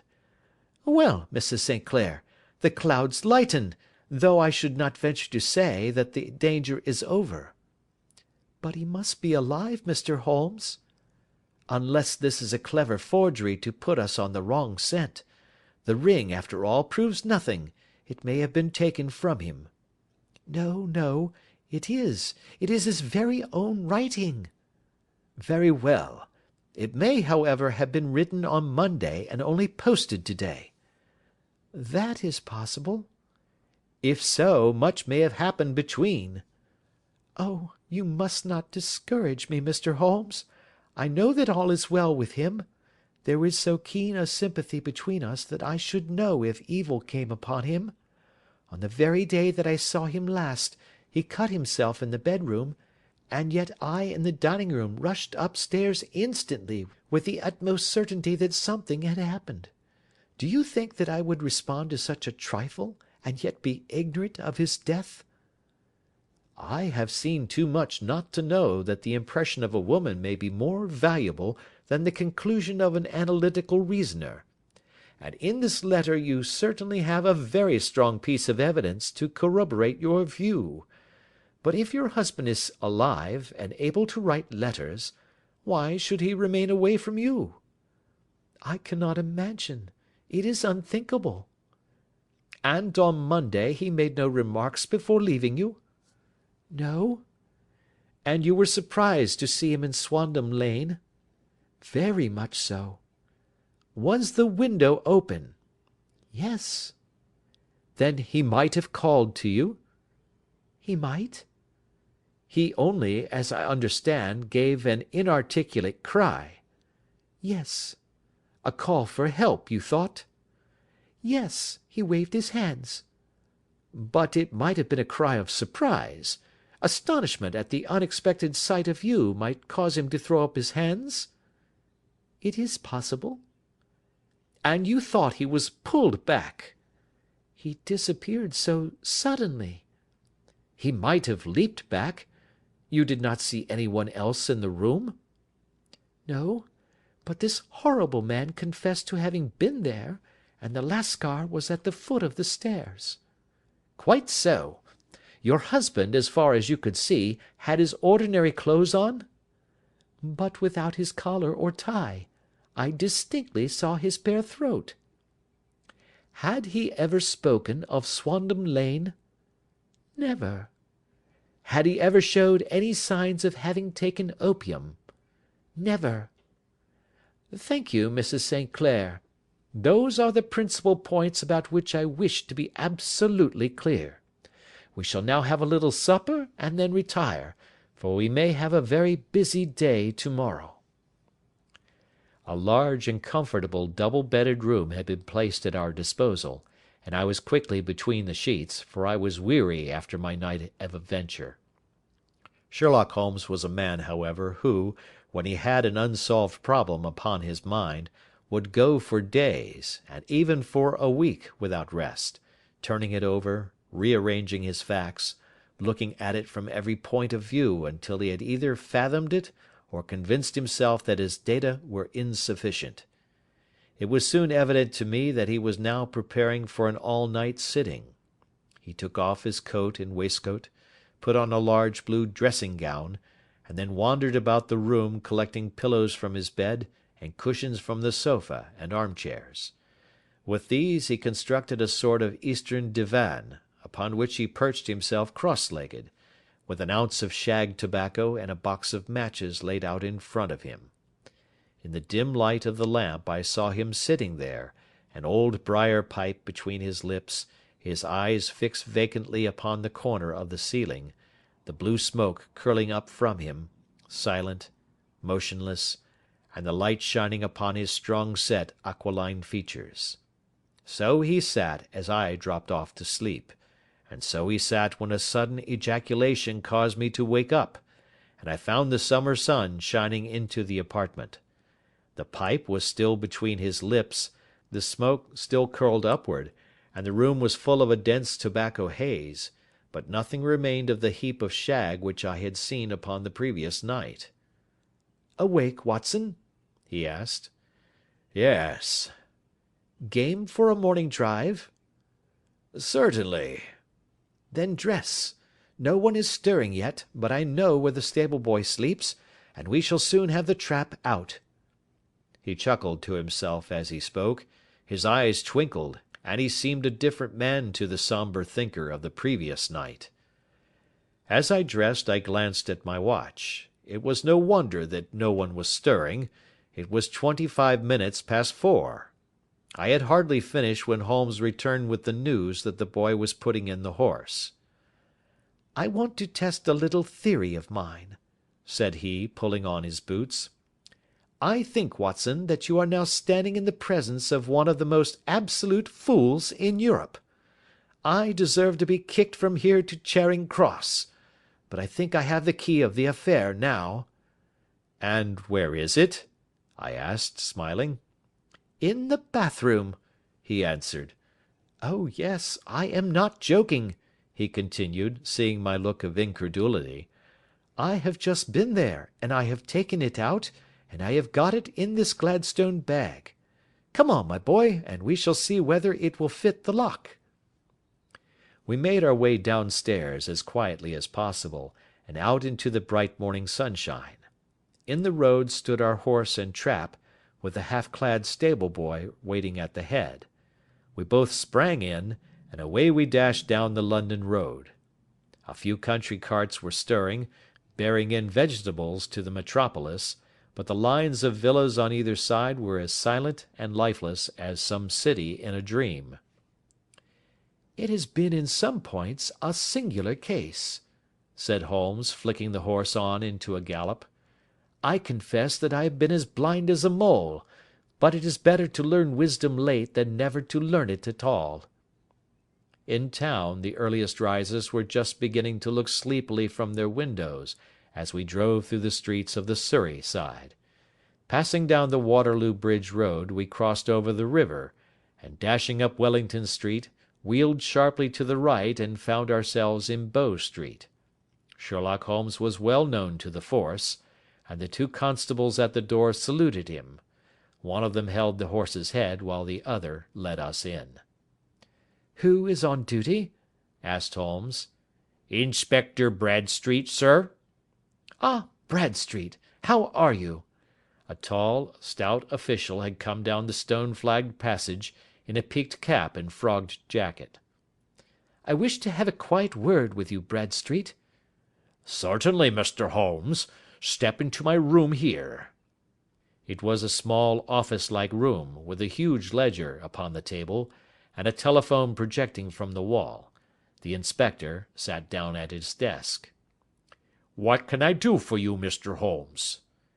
"I called about that beggarman, Boone, the one who was charged with being concerned in the disappearance of Mr. Neville St. Clair, of Lee." "Yes, he was brought up and remanded for further inquiries." "So I heard. You have him here?" "In the cells." "Is he quiet?" "Oh, he gives no trouble. But he is a dirty scoundrel." "Dirty?" "Yes, it is all we can do to make him wash his hands, and his face is as black as a tinker's. Well, when once his case has been settled, he will have a regular prison bath, and I think, if you saw him, you would agree with me that he needed it." "I should like to see him very much." Would you? That is easily done. Come this way. You can leave your bag. No, I think that I'll take it. Very good. Come this way, if you please. He led us down a passage, opened a barred door, passed down a winding stair, and brought us to a whitewashed corridor with a line of doors on each side. "The third on the right is his," said the inspector. "Here it is." He quietly shot back a panel in the upper part of the door and glanced through. "He is asleep," said he. "You can see him very well." We both put our eyes to the grating. The prisoner lay with his face towards us, in a very deep sleep, breathing slowly and heavily. He was a middle-sized man, coarsely clad as became his calling, with a coloured shirt protruding through the rent in his tattered coat. He was, as the inspector had said, extremely dirty, but the grime which covered his face could not conceal its repulsive ugliness. A broad wheal from an old scar ran right across it from eye to chin, and by its contraction had turned up one side of the upper lip, so that 3 teeth were exposed in a perpetual snarl. A shock of very bright red hair grew low over his eyes and forehead. "He's a beauty, isn't he?" said the inspector. He certainly needs a wash," remarked Holmes. "I had an idea that he might, and I took the liberty of bringing the tools with me." He opened the Gladstone bag as he spoke, and took out, to my astonishment, a very large bath sponge. "Ha! You are a funny one," chuckled the inspector. "Now, if you will have the great goodness to open that door very quietly, we will soon make him cut a much more respectable figure." "Well, I don't know why not," said the inspector. "He doesn't look a credit to the Bow Street cells, does he?" He slipped his key into the lock, and we all very quietly entered the cell. The sleeper half turned, and then settled down once more into a deep slumber. Holmes stooped to the water jug, moistened his sponge, and then rubbed it twice vigorously across and down the prisoner's face. "Let me introduce you," he shouted, "to Mr. Neville St. Clair, of Lee, in the county of Kent." Never in my life had I seen such a sight. The man's face peeled off under the sponge like the bark from a tree. Gone was the coarse brown tint. Gone, too, was the horrid scar which had seamed it across, and the twisted lip which had given the repulsive sneer to the face. A twitch brought away the tangled red hair, and there, sitting up in his bed, was a pale, sad-faced, refined-looking man, black-haired and smooth-skinned, rubbing his eyes and staring about him with sleepy bewilderment. Then suddenly realizing the exposure, he broke into a scream and threw himself down with his face to the pillow. "Good heavens!" cried the inspector. "It is indeed the missing man. I know him from the photograph." The prisoner turned with the reckless air of a man who abandons himself to his destiny. "Be it so," said he. "And pray what am I charged with?" "With making away with Mr. Neville St. Oh, come, you can't be charged with that unless they make a case of attempted suicide of it," said the inspector with a grin. "Well, I've been 27 years in the force, but this takes the cake." "If I am Mr. Neville St. Clair, then it is obvious that no crime has been committed, and that therefore I am illegally detained." "No crime, but a very great error has been committed," said Holmes. "You would have done better to have trusted your wife." "It was not the wife, it was the children," groaned the prisoner. "God help me, I would not have them ashamed of their father. My God, what an exposure! What can I do?" Sherlock Holmes sat down beside him on the couch, and patted him kindly on the shoulder. "If you leave it to a court of law to clear the matter up," said he, "of course you can hardly avoid publicity. On the other hand, if you convince the police authorities that there is no possible case against you, I do not know that there is any reason that the details should find their way into the papers. Inspector Bradsheet would, I am sure, make notes upon anything which you might tell us and submit it to the proper authorities. The case would then never go into court at all." "God bless you!" cried the prisoner passionately. "I would have endured imprisonment, ay, even execution, rather than have left my miserable secret as a family blot to my children. You are the first who have ever heard my story. My father was a schoolmaster in Chesterfield, where I received an excellent education. I travelled in my youth, took to the stage, and finally became a reporter on an evening paper in London.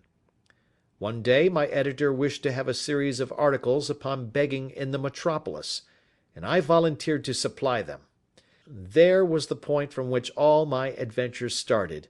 It was only by trying begging as an amateur that I could get the facts upon which to base my articles. When an actor, I had, of course, learned all the secrets of making up, and had been famous in the green room for my skill. I took advantage now of my attainments. I painted my face, and to make myself as pitiable as possible, I made a good scar and fixed one side of my lip in a twist by the aid of a small slip of flesh-coloured plaster. Then, with a red head of hair, and an appropriate dress, I took my station in the business part of the city, ostensibly as a match-seller, but really as a beggar. For 7 hours I plied my trade, and when I returned home in the evening, I found to my surprise that I had received no less than 26 shillings 4 pence. I wrote my articles and thought little more of the matter until, some time later, I backed a bill for a friend and had a writ served upon me for £25. I was at my wits' end where to get the money, but a sudden idea came to me. I begged a fortnight's grace from the creditor, asked for a holiday from my employers, and spent the time in begging in the city under my disguise. In 10 days I had the money and had paid the debt. Well, you can imagine how hard it was to settle down to arduous work at £2 a week, when I knew that I could earn as much in a day by smearing my face with a little paint, laying my cap on the ground, and sitting still. It was a long fight between my pride and the money, but the dollars won at last, and I threw up reporting and sat day after day in the corner which I had first chosen, inspiring pity by my ghastly face, and filling my pockets with coppers. Only one man knew my secret. He was the keeper of a low den in which I used to lodge in Swandam Lane, where I could every morning emerge as a squalid beggar, and in the evenings transform myself into a well-dressed man about town. This fellow, a Lascar, was well paid by me for his rooms, so that I knew that my secret was safe in his possession. Well, very soon I found that I was saving considerable sums of money.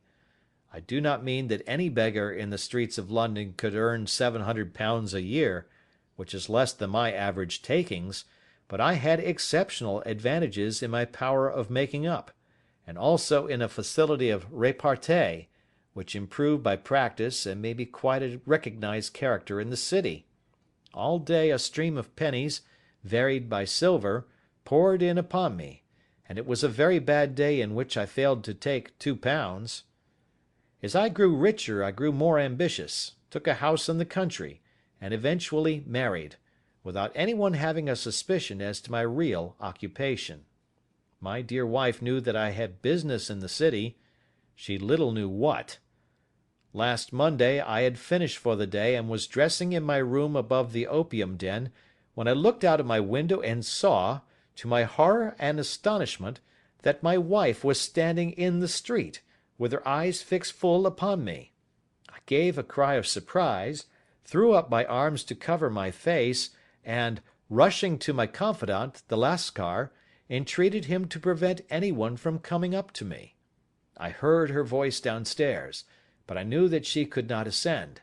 Swiftly I threw off my clothes, pulled on those of a beggar, and put on my pigments and wig. Even a wife's eyes could not pierce so complete a disguise. But then it occurred to me that there might be a search in the room, and that the clothes might betray me. I threw open the window, reopening by my violence a small cut which I had inflicted upon myself in the bedroom that morning. Then I seized my coat, which was weighted by the coppers which I had just transferred to it from the leather bag in which I carried my takings. I hurled it out of the window, and it disappeared into the Thames. The other clothes would have followed, but at that moment there was a rush of constables up the stair, and a few minutes after I found, rather, I confess, to my relief, that instead of being identified as Mr. Neville St. Clair, I was arrested as his murderer. I do not know that there is anything else for me to explain.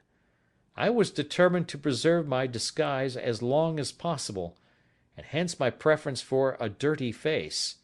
Knowing that my wife would be terribly anxious, I slipped off my ring and confided it to the Lascar at a moment when no constable was watching me, together with a hurried scrawl, telling her that she had no cause to fear. "That note only reached her yesterday," said Holmes. Good God! What a week she must have spent! The police have watched this Lascar, said Inspector Bradstreet, and I can quite understand that he might find it difficult to post a letter unobserved. Probably he handed it to some sailor customer of his who forgot all about it for some days. "That was it," said Holmes, nodding approvingly. "I have no doubt of it. But have you never been prosecuted for begging?" Many times, but what was a fine to me? It must stop here, however, said Bradstreet. If the police are to hush this thing up, there must be no more of Hugh Boone. I have sworn it by the most solemn oaths which a man can take. In that case, I think that it is probable that no further steps may be taken. But if you are found again, then all must come out. I am sure, Mr. Holmes, that we are very much indebted to you for having cleared the matter up. I wish I knew how you reach your results." "I reached this one," said my friend, "by sitting upon 5 pillows and consuming an ounce of shag. I think, Watson, that if we drive to Baker Street we shall be just in time for breakfast."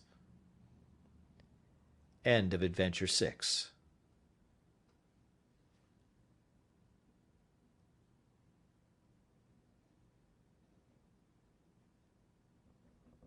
Adventure 7. The Adventure of the Blue Carbuncle. I had called upon my friend Sherlock Holmes upon the second morning after Christmas, with the intention of wishing him the compliments of the season. He was lounging upon the sofa in a purple dressing-gown, a pipe-rack within his reach upon the right, and a pile of crumpled morning papers, evidently newly studied, near at hand. Beside the couch was a wooden chair, and on the angle of the back hung a very seedy and disreputable hard felt hat, much the worse for wear, and cracked in several places.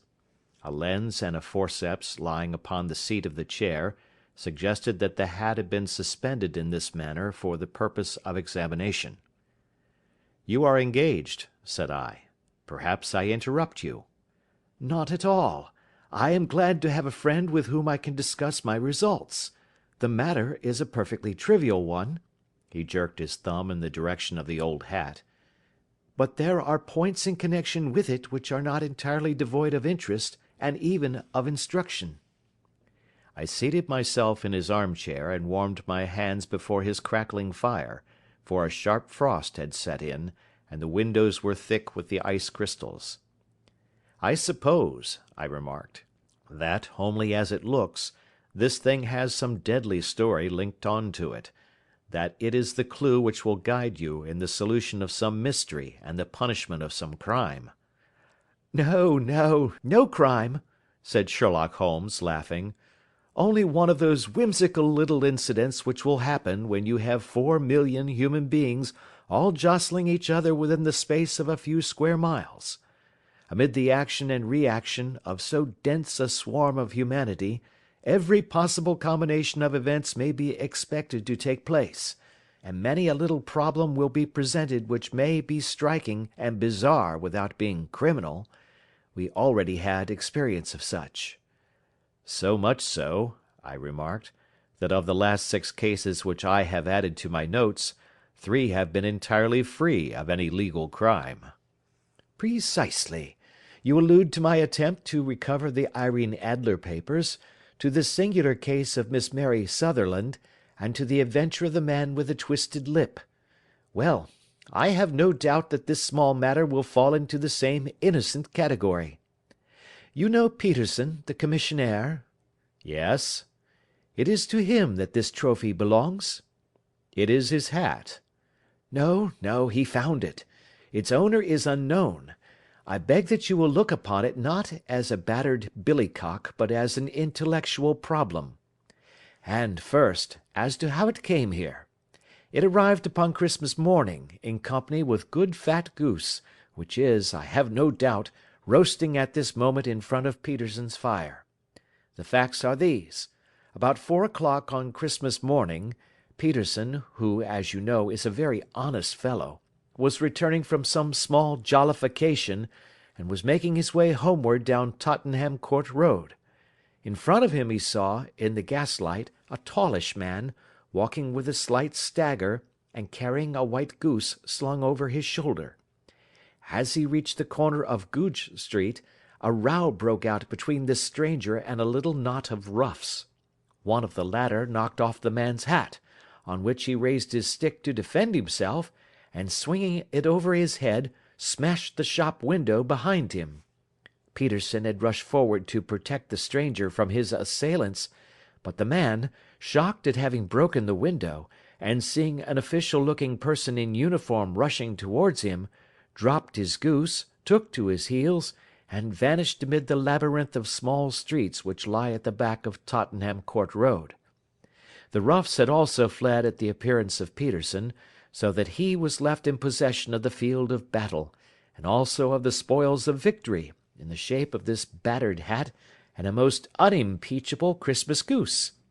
"Which surely he restored to their owner." "My dear fellow, there lies the problem. It is true that 'For Mrs. Henry Baker' was printed upon a small card which was tied to the bird's left leg, and it is also true that the initials H.B. are legible upon the lining of his hat, but as there are some thousands of Bakers, and some hundreds of Henry Bakers in this city of ours, it is not easy to restore lost property to any one of them." "What, then, did Peterson do?" "He brought round both hat and goose to me on Christmas morning, knowing that even the smallest problems are of interest to me. The goose we retained until this morning, when there were signs that, in spite of the slight frost, it would be well that it should be eaten without unnecessary delay. Its finder has carried it off, therefore, to fulfil the ultimate destiny of a goose, while I continue to retain the hat of the unknown gentleman who lost his Christmas dinner." "Did he not advertise?" "No." "Then what clue could you have as to his identity?" "Only as much as we can deduce." "From his hat?" "Precisely." "But you are joking. What can you gather from this old battered felt?" "Here is my lens. You know my methods. What can you gather yourself as to the individuality of the man who has worn this article?" I took the tattered object in my hands, and turned it over rather ruefully. It was a very ordinary black hat of the usual round shape, hard and much the worse for wear. The lining had been of red silk, but was a good deal discoloured. There was no maker's name, but, as Holmes had remarked, the initials H.B. were scrawled upon one side. It was pierced in the brim for a hat securer, but the elastic was missing. For the rest, it was cracked, exceedingly dusty, and spotted in several places, although there seemed to have been some attempt to hide the discoloured patches by smearing them with ink. "I can see nothing," said I, handing it back to my friend. "On the contrary, Watson, you can see everything. You fail, however, to reason from what you see. You are too timid in drawing your inferences." "Then pray tell me what it is that you can infer from this hat." He picked it up, and gazed at it in the peculiar introspective fashion which was characteristic of him. "It is perhaps less suggestive than it might have been," he remarked, "and yet there are a few inferences which are very distinct, and a few others which represent at least a strong balance of probability. That the man was highly intellectual is of course obvious upon the face of it, and also that he was fairly well to do within the last 3 years, although he has now fallen upon evil days. He had foresight, but has less now than formerly, pointing to a moral retrogression, which, when taken with the decline of his fortunes, seems to indicate some evil influence, probably drink, at work upon him. This may account also for the obvious fact that his wife has ceased to love him." My dear Holmes! "He has, however, retained some degree of self-respect," he continued, disregarding my remonstrance. "He is a man who leads a sedentary life, goes out little, is out of training entirely, is middle-aged, has grizzled hair which he has had cut within the last few days, and which he anoints with lime cream. These are the more patent facts which are to be deduced from this hat. Also, by the way, that it is extremely improbable that he has gas laid on in his house." You are certainly joking, Holmes." "Not in the least. Is it possible that even now, when I give you these results, you are unable to see how they are attained?" I have no doubt that I am very stupid, but I must confess that I am unable to follow you. For example, how did you deduce that this man was intellectual?" For answer Holmes clapped the hat upon his head. It came right over the forehead and settled upon the bridge of his nose. "It is a question of cubic capacity," said he. "A man with so large a brain must have something in it." The decline of his fortunes, then? "This hat is 3 years old. These flat brims curled at the edge came in then. It is a hat of the very best quality. Look at the band of ribbed silk and the excellent lining. If this man could afford to buy so expensive a hat 3 years ago, and has had no hat since, then he has assuredly gone down in the world." Well, that is clear enough, certainly. But how about the foresight and the moral retrogression? Sherlock Holmes laughed. "Here is the foresight," said he, putting his finger upon the little disc and loop of the hat securer. "They are never sold upon hats. If this man ordered one, it is a sign of a certain amount of foresight, since he went out of his way to take this precaution against the wind. But since we see that he has broken the elastic and has not troubled to replace it, it is obvious that he has less foresight now than formerly, which is a distinct proof of a weakening nature. On the other hand, he has endeavoured to conceal some of these stains upon the felt by daubing them with ink, which is a sign that he has not entirely lost his self-respect." Your reasoning is certainly plausible.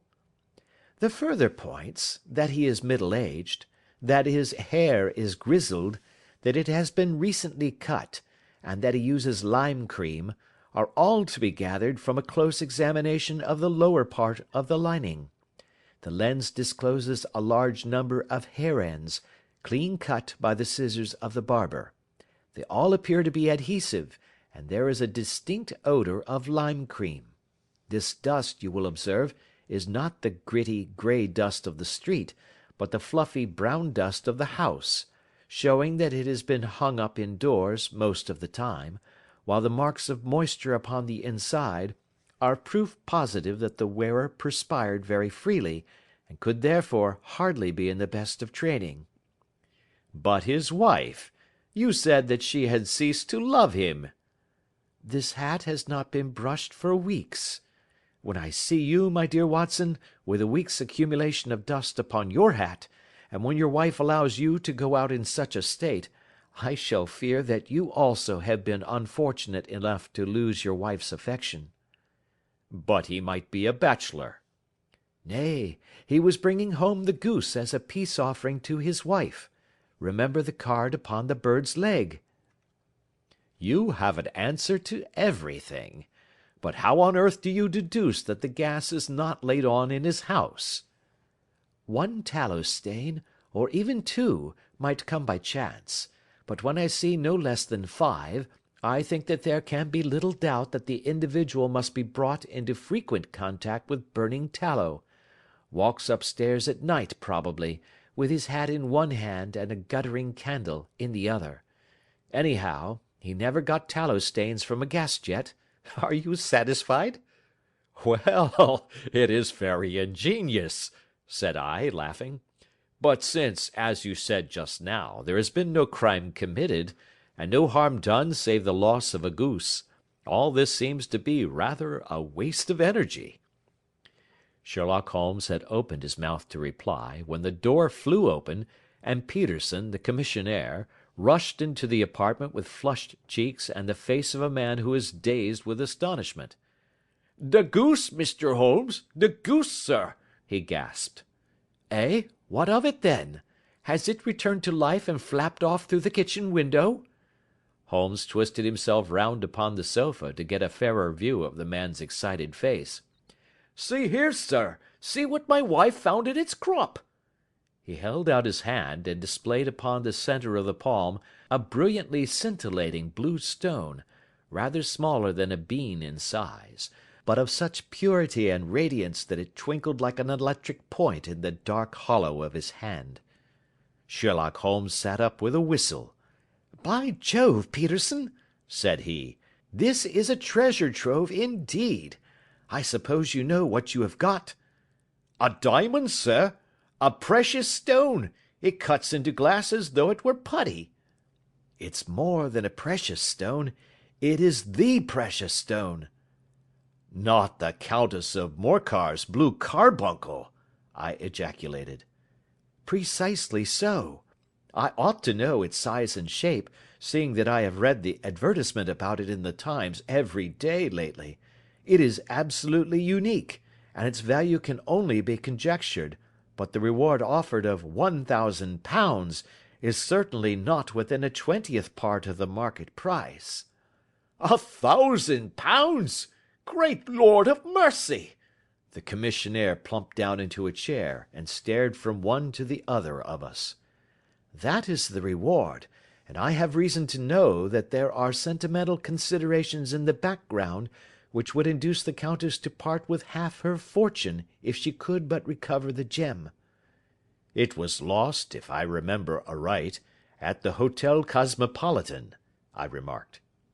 "Precisely so, on December 22nd, just 5 days ago.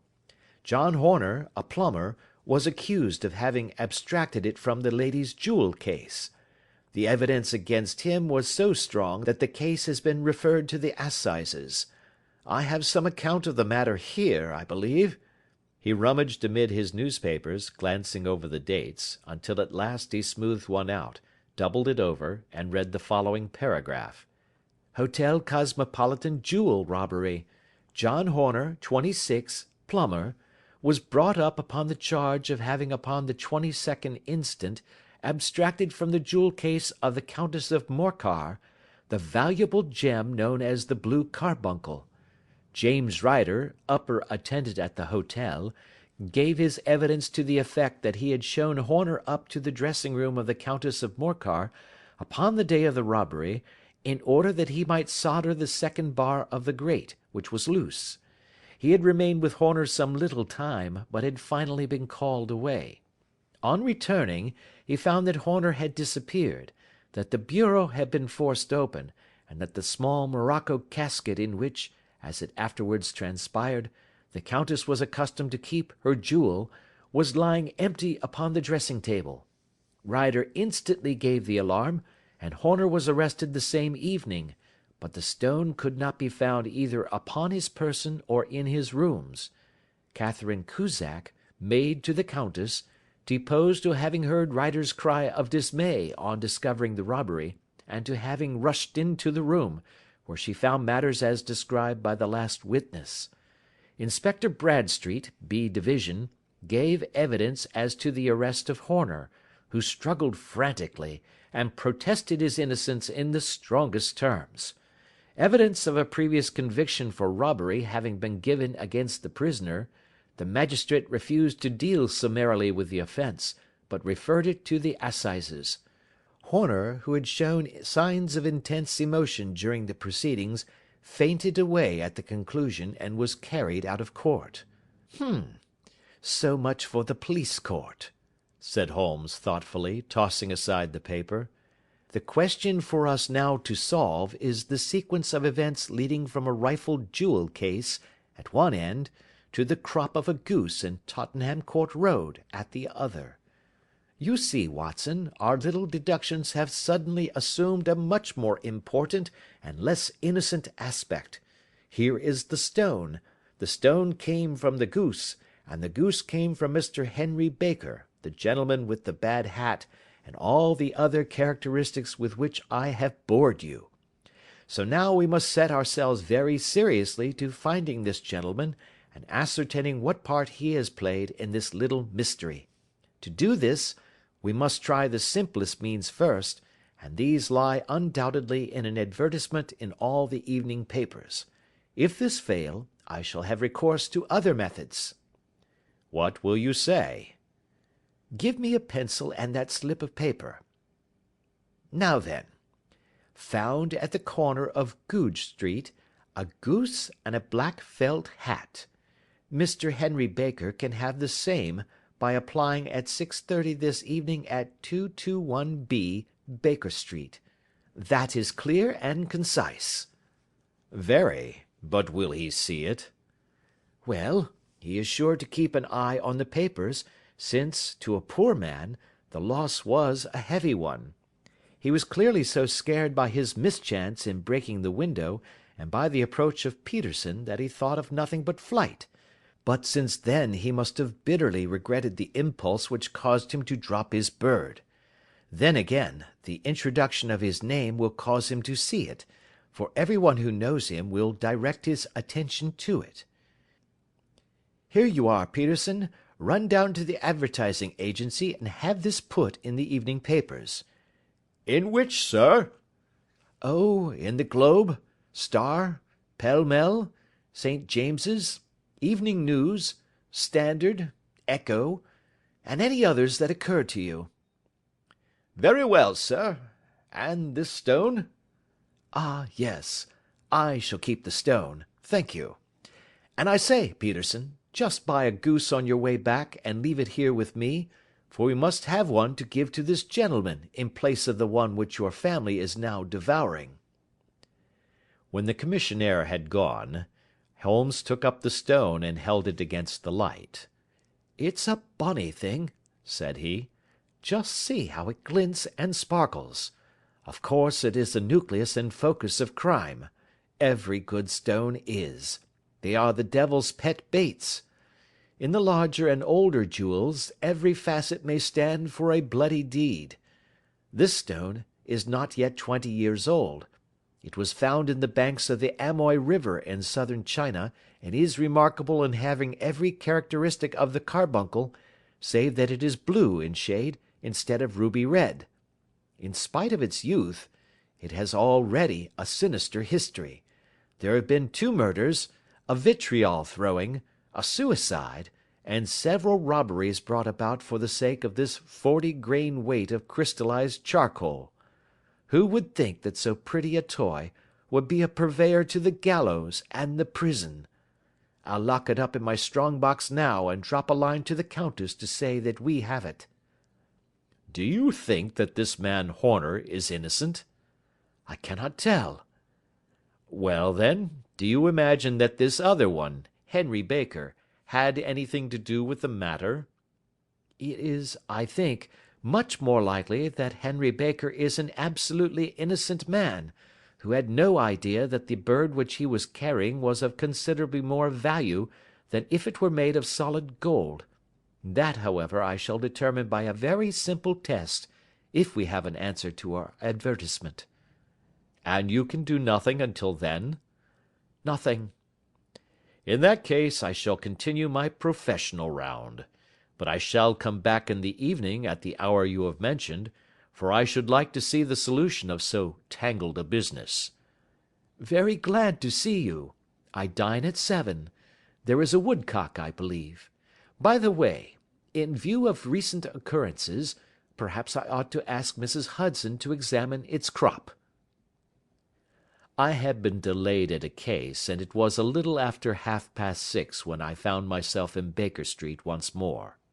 As I approached the house I saw a tall man in a Scotch bonnet, with a coat which was buttoned up to its chin, waiting outside in the bright semicircle which was thrown from the fanlight. Just as I arrived the door was opened, and we were shown up together to Holmes's room. "Mr. Henry Baker, I believe," said he, rising from his armchair and greeting his visitor with the easy air of geniality which he could so readily assume. "Pray take this chair by the fire, Mr. Baker.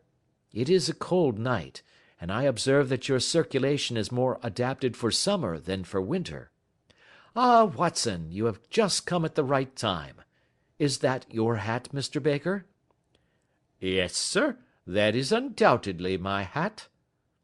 He was a large man with rounded shoulders, a massive head, and a broad, intelligent face, sloping down to a pointed beard of grizzled brown. A touch of red in nose and cheeks, with a slight tremor of his extended hand, recalled Holmes's surmise as to his habits. His rusty black frock coat was buttoned right up in front, with the collar turned up, and his lank wrists protruded from his sleeves without a sign of cuff or shirt. He spoke in a slow staccato fashion, choosing his words with care, and gave the impression generally of a man of learning and letters, who had had ill usage at the hands of fortune. "We have retained these things for some days," said Holmes, "because we expected to see an advertisement from you giving your address. I am at a loss to know why you did not advertise." Our visitor gave a rather shamefaced laugh. "Shillings have not been so plentiful with me as they once were," he remarked. "I had no doubt that the gang of roughs who assaulted me had carried off both my hat and the bird. I did not care to spend more money in a hopeless attempt at recovering them." "Very naturally. By the way, about the bird, we were compelled to eat it." "To eat it?" Our visitor half rose from his chair in his excitement. "Yes, it would have been of no use to anyone had we not done so. But I presume that this other goose upon the sideboard, which is about the same weight and perfectly fresh, will answer your purpose equally well?" "Oh, certainly, certainly," answered Mr. Baker, with a sigh of relief. "Of course, we still have the feathers, legs, crop, and so on of your own bird, so if you wish—" The man burst into a hearty laugh. "They might be useful to me as relics of my adventure," said he, "but beyond that I can hardly see what use the disjecta membra of my late acquaintance are going to be to me. No, sir, I think that, with your permission, I will confine my attentions to the excellent bird which I perceive upon the sideboard." Sherlock Holmes glanced sharply across at me with a slight shrug of his shoulders. "There is your hat, then, and there your bird," said he. "By the way, would it bore you to tell me where you got the other one from? I am somewhat of a fowl fancier, and I have seldom seen a better grown goose." "Certainly, sir," said Baker, who had risen and tucked his newly gained property under his arm. "There are a few of us who frequent the Alpha Inn, near the museum. We are to be found in the museum itself during the day, you understand. This year our good host, Windigate by name, instituted a goose club, by which, on consideration of some few pence every week, we were each to receive a bird at Christmas. My pence were duly paid, and the rest is familiar to you. I am much indebted to you, sir, for a Scotch bonnet is fitted neither to my years nor my gravity." With a comical pomposity of manner, he bowed solemnly to both of us, and strode off upon his way. "So much for Mr. Henry Baker," said Holmes, when he had closed the door behind him. It is quite certain that he knows nothing whatever about the matter. Are you hungry, Watson?" "Not particularly." "Then I suggest that we turn our dinner into a supper and follow up this clue while it is still hot." "By all means." It was a bitter night, so we drew on our ulsters and wrapped cravats about our throats. Outside, the stars were shining coldly in a cloudless sky, and the breath of the passers-by blew out into smoke like so many pistol shots. Our footfalls rang out crisply and loudly as we swung out through the Doctor's Quarter, Wimpole Street, Harley Street, and so through Wigmore Street into Oxford Street. In a quarter of an hour we were in Bloomsbury at the Alpha Inn, which is a small public house at the corner of one of the streets which runs down into Holborn. Holmes pushed open the door of the private bar, and ordered 2 glasses of beer from the ruddy-faced, white-aproned landlord. "Your beer should be excellent if it is as good as your geese," said he. "My geese!" The man seemed surprised. "Yes, I was speaking only half an hour ago to Mr. Henry Baker, who was a member of your goose club." "Ah, yes, I see. But you see, sir, them's not our geese." "Indeed. Whose then?" "Well, I got the 2 dozen from a salesman in Covent Garden." "Indeed. I know some of them. Which was it?" "Breckenridge is his name." "Ah, I don't know him. Well, here's your good health, landlord, and prosperity to your house. Good night. Now for Mr. Breckenridge," he continued, buttoning up his coat as we came out into the frosty air. "Remember, Watson, that though we have so homely a thing as a goose at one end of this chain, we have at the other a man who will certainly get 7 years' penal servitude unless we can establish his innocence. It is possible that our inquiry may but confirm his guilt, but in any case, we have a line of investigation which has been missed by the police, and which a singular chance has placed in our hands. Let us follow it out to the bitter end. Faces to the south, then, and quick march." We passed across Holborn, down Endell Street, and so through a zigzag of slums to Covent Garden Market. One of the largest stalls bore the name of Breckenridge upon it, and the proprietor, a horsey-looking man, with a sharp face and trim side whiskers, was helping a boy to put up the shutters. "Good evening. It's a cold night," said Holmes. The salesman nodded, and shot a questioning glance at my companion. "Sold out of geese, I see," continued Holmes, pointing at the bare slabs of marble. "Let you have 500 tomorrow morning." "That's no good." "Well, there are some on the stall with the gas flare."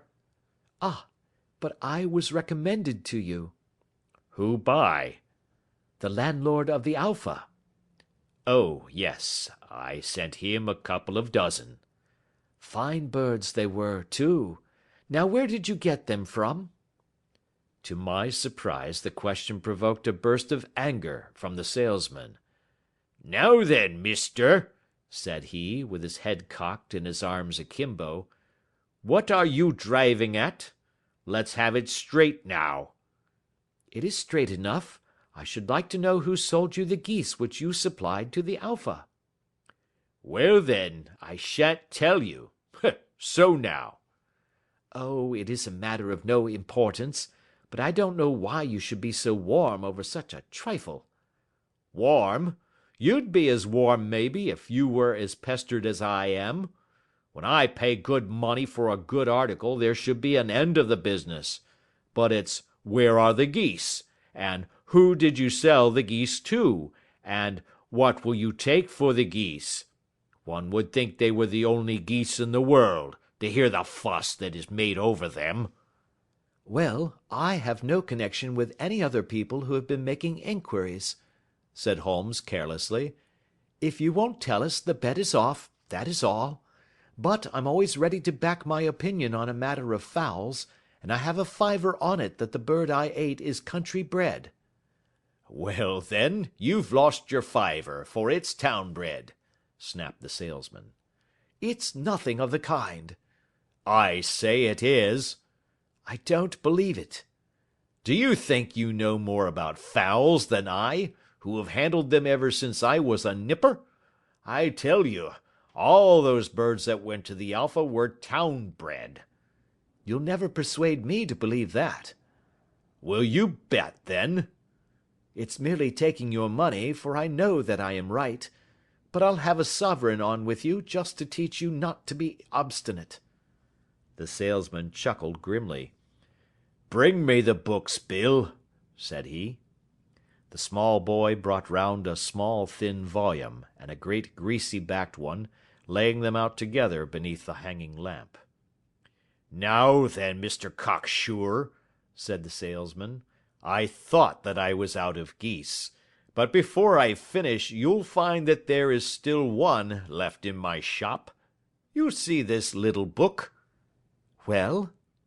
"That's the list of the folk from whom I buy. Do you see? Well, then, here on this page are the country folk, and the numbers after their names are where their accounts are in the big ledger. Now then, you see this other page in red ink? Well, that is a list of my town suppliers. Now, look at that third name. Just read it out to me." "Mrs. Oakshott, 117 Brixton Road, 249, read Holmes. "Quite so. Now turn that up in the ledger." Holmes turned to the page indicated. "Here you are. Mrs. Oakshott, 117 Brixton Road, egg and poultry supplier." "Now then, what's the last entry?" "December 22nd, 24 geese at 7 shillings 6 pence." "Quite so. There you are. And underneath?" "Sold to Mr. Windicate of the Alpha at 12 shillings." "What have you to say now?" Sherlock Holmes looked deeply chagrined.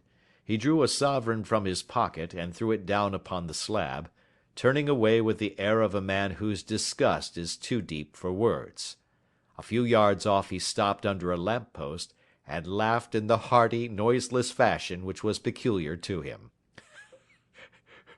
"When you see a man with whiskers of that cut, and the pink 'un protruding out of his pocket, you can always draw him by a bet," said he. "I dare say that if I had put £100 down in front of him, that man would not have given me such complete information as was drawn from him by the idea that he was doing me on a wager. Well, Watson, we are, I fancy, nearing the end of our quest, and the only point which remains to be determined is whether we should go on to this Mrs. Oakshott tonight, or whether we should reserve it for tomorrow. It is clear from what that surly fellow said that there are others beside ourselves who are anxious about the matter, and I should—" His remarks were suddenly cut short by a loud hubbub which broke out from the stall which we had just left. Turning round we saw a little rat-faced fellow standing in the centre of the circle of yellow light which was thrown by the swinging lamp, while Breckenridge, the salesman, framed in the door of his stall, was shaking his fists fiercely at the cringing figure. "I've had enough of you and your geese," he shouted. "I wish you were all at the devil together. If you come pestering me any more with your silly talk, I'll set the dog at you. You bring Mrs. Oakshott here, and I'll answer her. But what have you to do with it? Did I buy the geese off you?" "No, but one of them was mine all the same," whined the little man. "Well, then, ask Mrs. Oakshott for it."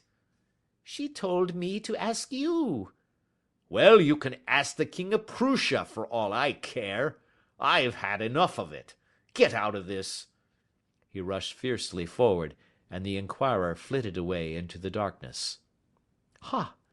This may save us a visit to Brixton Road," whispered Holmes. "Come with me, and we will see what is to be made of this fellow."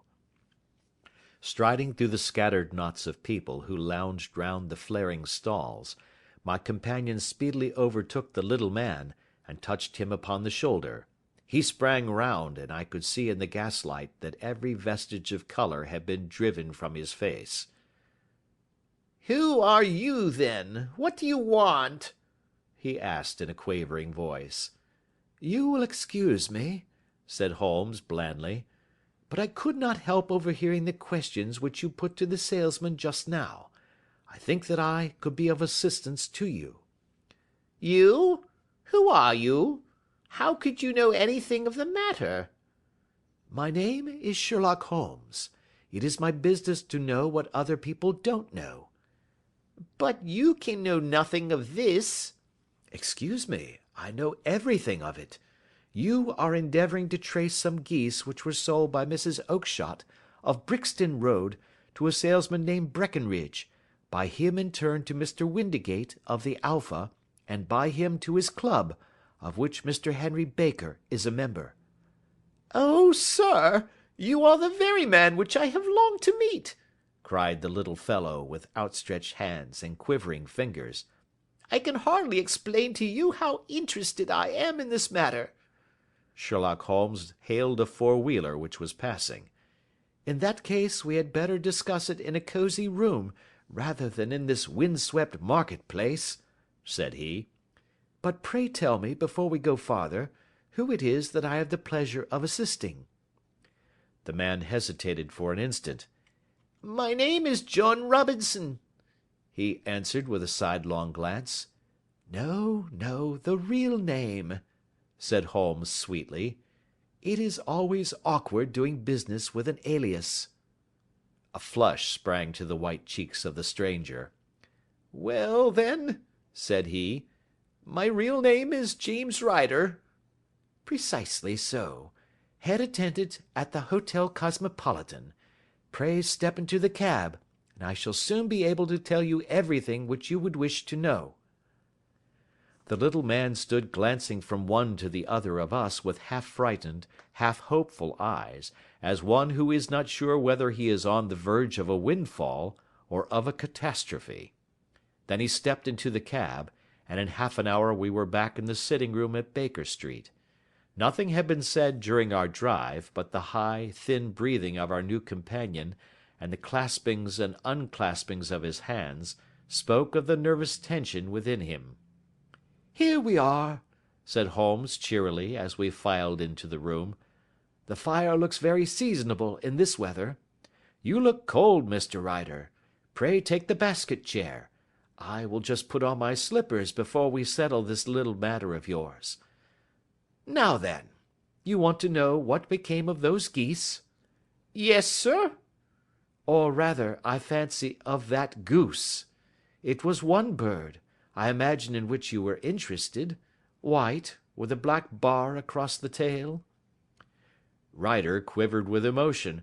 "Oh, sir," he cried, "can you tell me where it went to?" "It came here." "Here?" "Yes, and a most remarkable bird it proved. I don't wonder that you should take an interest in it. It laid an egg after it was dead, the bonniest, brightest little blue egg that ever was seen. I have it here in my museum." Our visitor staggered to his feet, and clutched the mantelpiece with his right hand. Holmes unlocked his strong box, and held up the blue carbuncle, which shone out like a star, with a cold, brilliant, many-pointed radiance.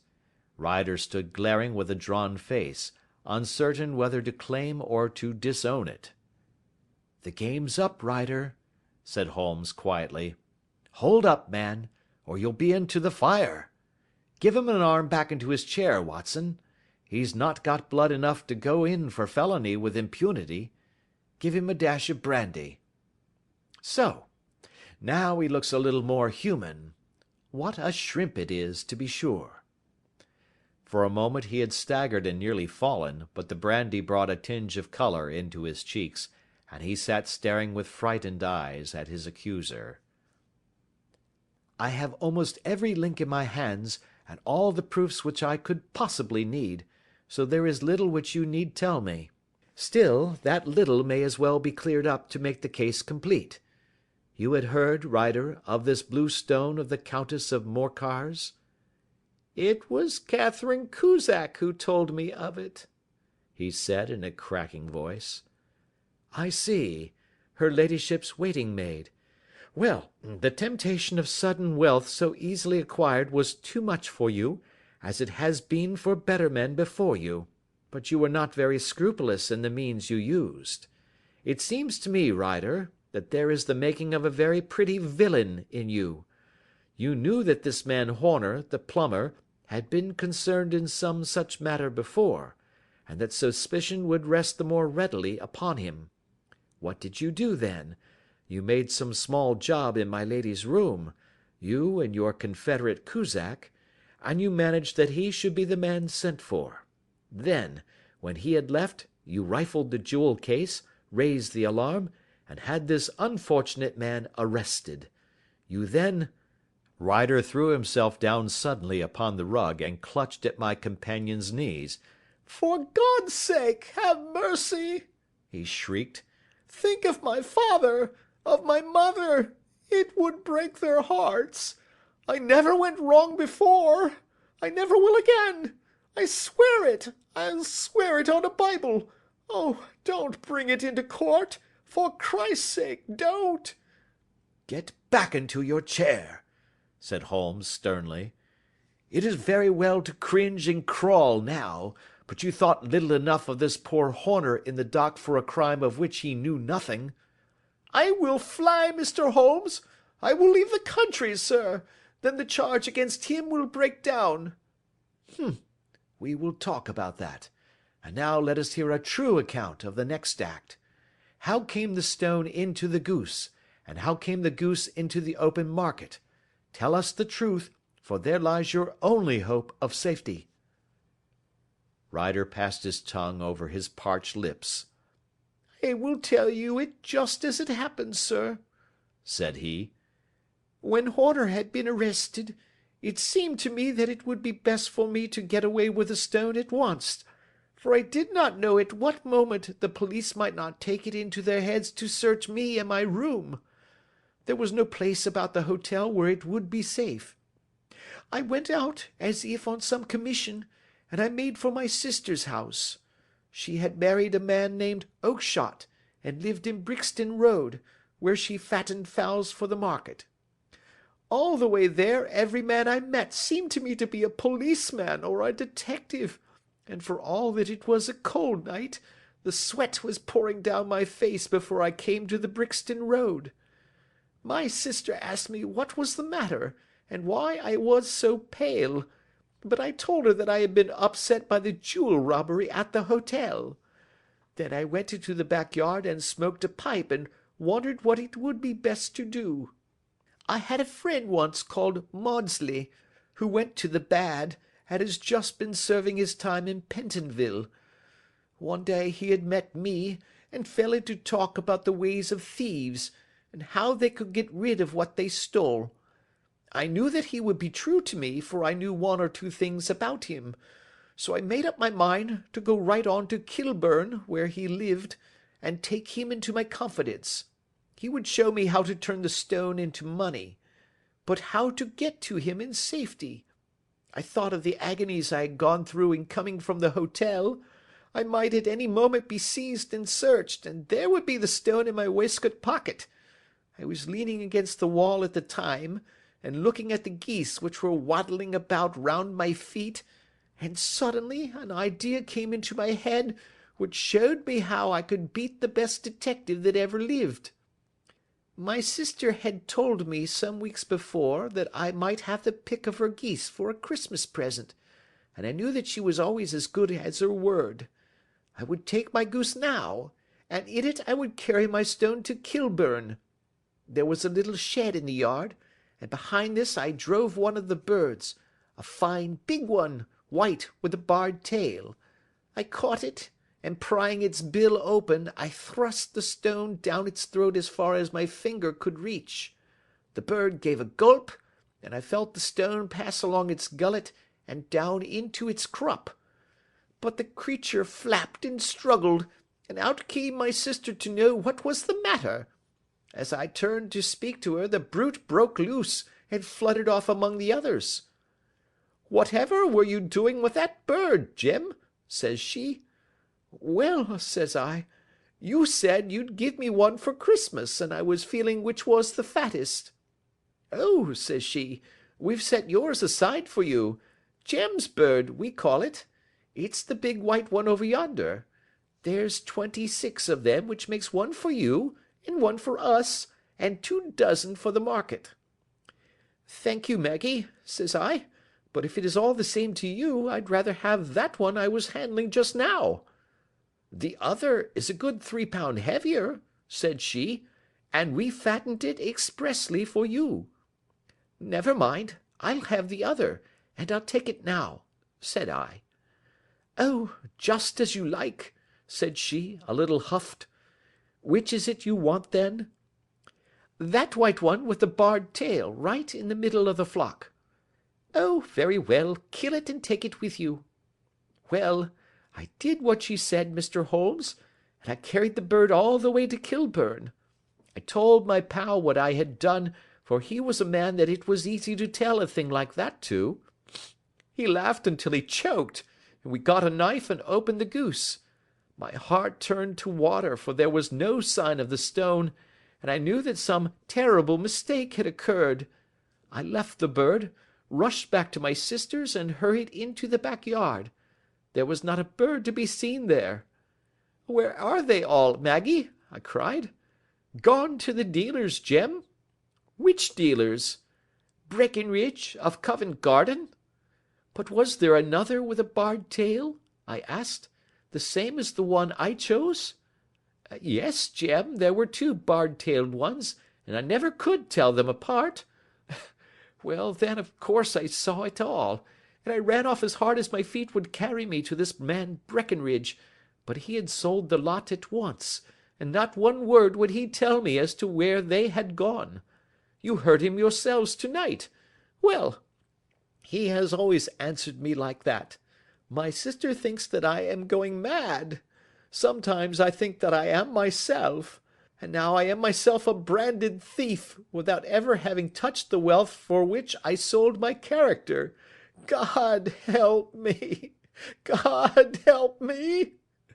He burst into convulsive sobbing, with his face buried in his hands. There was a long silence, broken only by his heavy breathing and by the measured tapping of Sherlock Holmes's finger-tips upon the edge of the table. Then my friend rose and threw open the door. "Get out," said he. "What, sir? Oh, heaven bless you!" "No more words. Get out." And no more words were needed. There was a rush, a clatter upon the stairs, the bang of a door, and the crisp rattle of running footfalls from the street. "After all, Watson," said Holmes, reaching up his hand for his clay pipe, "I am not retained by the police to supply their deficiencies. If Horner were in danger it would be another thing, but this fellow will not appear against him, and the case must collapse. I suppose that I am commuting a felony, but it is just possible that I am saving a soul. This fellow will not go wrong again. He is too terribly frightened. Send him to jail now, and you will make him a jailbird for life. Besides, it is the season of forgiveness. Chance has put in our way a most singular and whimsical problem, and its solution is its own reward. If you will have the goodness to touch the bell, Doctor, we will begin another investigation, in which also a bird will be the chief feature." End of Adventure 7.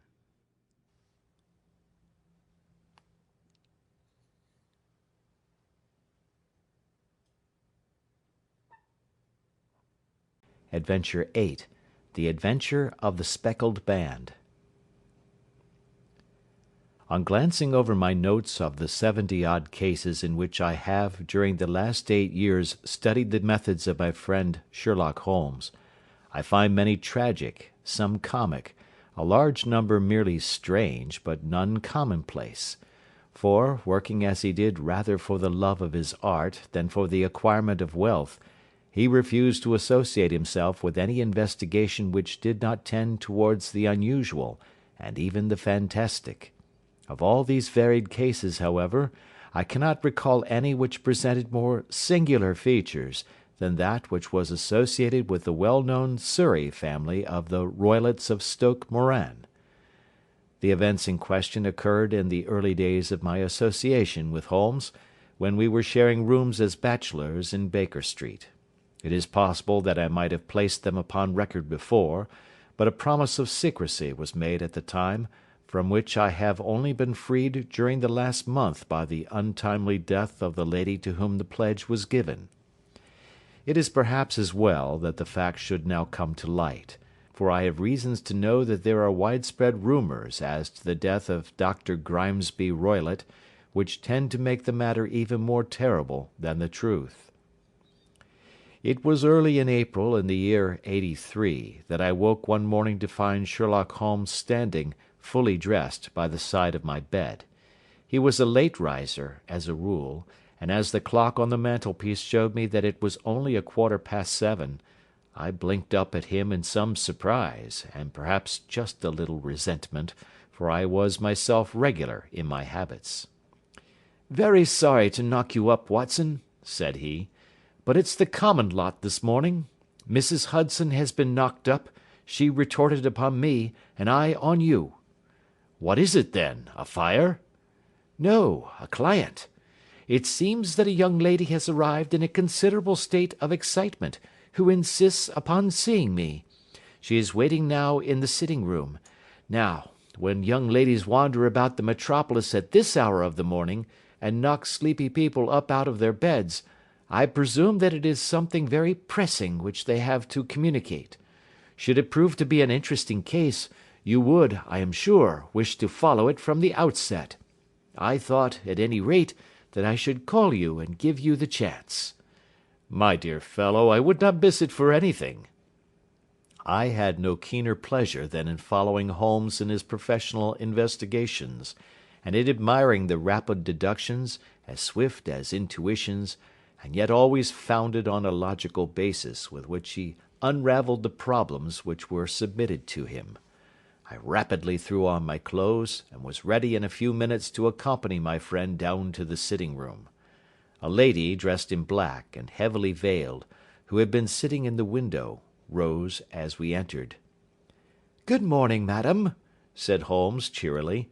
"My name is Sherlock Holmes. This is my intimate friend and associate, Dr. Watson, before whom you can speak as freely as before myself. Ha! I am glad to see that Mrs. Hudson has had the good sense to light the fire. Pray draw up to it, and I shall order you a cup of hot coffee, for I observe that you are shivering." "It is not cold which makes me shiver," said the woman in a low voice, changing her seat as requested. "What then?" "It is fear, Mr. Holmes. It is terror." She raised her veil as she spoke, and we could see that she was indeed in a pitiable state of agitation, her face all drawn and grey, with restless, frightened eyes, like those of some hunted animal. Her features and figure were those of a woman of 30, but her hair was shot with premature grey, and her expression was weary and haggard. Sherlock Holmes ran her over with one of his quick, all-comprehensive glances. "You must not fear," said he, soothingly, bending forward and patting her forearm. "We shall soon set matters right, I have no doubt. You have come in by train this morning, I see." "You know me, then?" "No, but I observed the second half of a return ticket in the palm of your left glove. You must have started early, and yet you had a good drive in a dog-cart, along heavy roads, before you reached the station." The lady gave a violent start and stared in bewilderment at my companion. "There is no mystery, my dear madam," said he, smiling. "The left arm of your jacket is spattered with mud in no less than 7 places. The marks are perfectly fresh. There is no vehicle save a dog-cart which throws up mud in that way, and then only when you sit on the left-hand side of the driver." "Whatever your reasons may be, you are perfectly correct," said she. "I started from home before 6, reached Leatherwood at 20 past, and came in by the first train to Waterloo. Sir, I can stand this strain no longer. I shall go mad if it continues. I have no one to turn to, None, save only one, who cares for me, and he, poor fellow, can be of little aid. I have heard of you, Mr. Holmes. I have heard of you from Mrs. Farintosh, whom you helped in the hour of her sore need. It was from her that I had your address. Oh, sir, do you not think that you could help me, too, and at least throw a little light through the dense darkness which surrounds me? At present, it is out of my power to reward you for your services, but in a month or 6 weeks I shall be married, with the control of my own income, and then at least you shall not find me ungrateful." Holmes turned to his desk, and, unlocking it, drew out a small case-book, which he consulted. "Farintosh," said he. "Ah, yes, I recall the case. It was concerned with an opal tiara. I think it was before your time, Watson. I can only say, madam, that I shall be happy to devote the same care to your case as I did to that of your friend. As to reward, my profession is its own reward, but you are at liberty to defray whatever expenses I may be put to, at the time which suits you best. And now I beg that you will lay before us everything that may help us in forming an opinion upon the matter." "Alas," replied our visitor, "the very horror of my situation lies in the fact that my fears are so vague, and my suspicions depend so entirely upon small points, which might seem trivial to another, that even he to whom of all others I have a right to look for help and advice looks upon all that I tell him about it as the fancies of a nervous woman. He does not say so, but I can read it from his soothing answers and averted eyes. But I have heard, Mr. Holmes, that you can see deeply into the manifold wickedness of the human heart. You may advise me how to walk amid the dangers which encompass me." "I am all attention, madam." "My name is Helen Stoner, and I am living with my stepfather, who is the last survivor of one of the oldest Saxon families in England, the Roylotts of Stoke Moran, on the western border of Surrey." Holmes nodded his head. "The name is familiar to me," said he. "The family was at one time among the richest in England, and the estates extended over the borders into Berkshire in the north, and Hampshire in the west. In the last century, however, 4 successive heirs were of a dissolute and wasteful disposition, and the family ruin was eventually completed by a gambler in the days of the Regency. Nothing was left save a few acres of ground, and the 200-year-old house, which is itself crushed under a heavy mortgage. The last squire dragged out his existence there, living the horrible life of an aristocratic pauper, but his only son, my stepfather, seeing that he must adapt himself to the new conditions, obtained an advance from a relative which enabled him to take a medical degree, and went out to Calcutta, where, by his professional skill and his force of character, he established a large practice. In a fit of anger, however, caused by some robberies which had been perpetrated in the house, he beat his native butler to death and narrowly escaped a capital sentence. As it was, he suffered a long term of imprisonment, and afterwards returned to England a morose and disappointed man. When Dr. Roylott was in India he married my mother, Mrs. Stoner, the young widow of Major General Stoner, of the Bengal Artillery. My sister Julia and I were twins, and we were only 2 years old at the time of my mother's remarriage. She had a considerable sum of money, not less than £1,000 a year, and this she bequeathed to Dr. Roylott entirely while we resided with him, with the provision that a certain annual sum should be allowed to each of us in the event of our marriage. Shortly after our return to England my mother died. She was killed 8 years ago in a railway accident near Crewe. Dr. Roylott then abandoned his attempts to establish himself in practice in London, and took us to live with him in the old ancestral house at Stoke Moran. The money which my mother had left was enough for all our wants, and there seemed to be no obstacle to our happiness. But a terrible change came over our stepfather about this time. Instead of making friends and exchanging visits with our neighbours, who had at first been overjoyed to see a roylet of Stoke Moran back in the old family seat. He shut himself up in his house, and seldom came out save to indulge in ferocious quarrels with whoever might cross his path.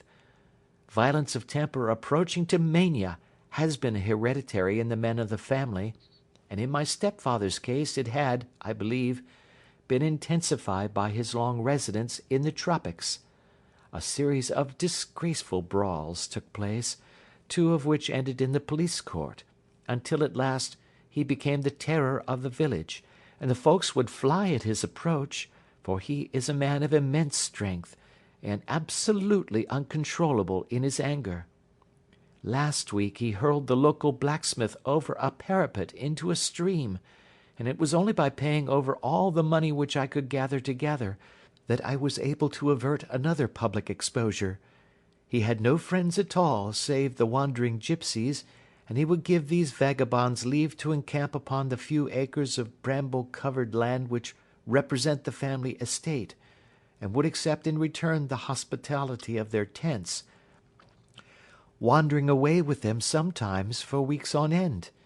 He has a passion also for Indian animals, which are sent over to him by a correspondent, and he has at this moment a cheetah and a baboon, which wander freely over his grounds and are feared by the villagers almost as much as their master.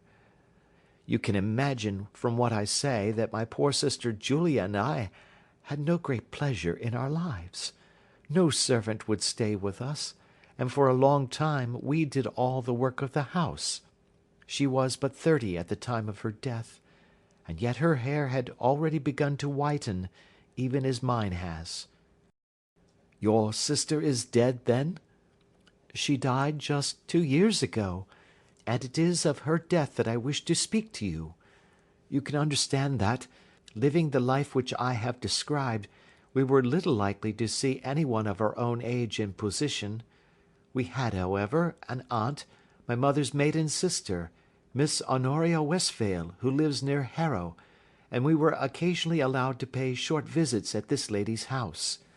Julia went there at Christmas 2 years ago, and met there a half-pay major of marines, to whom she became engaged.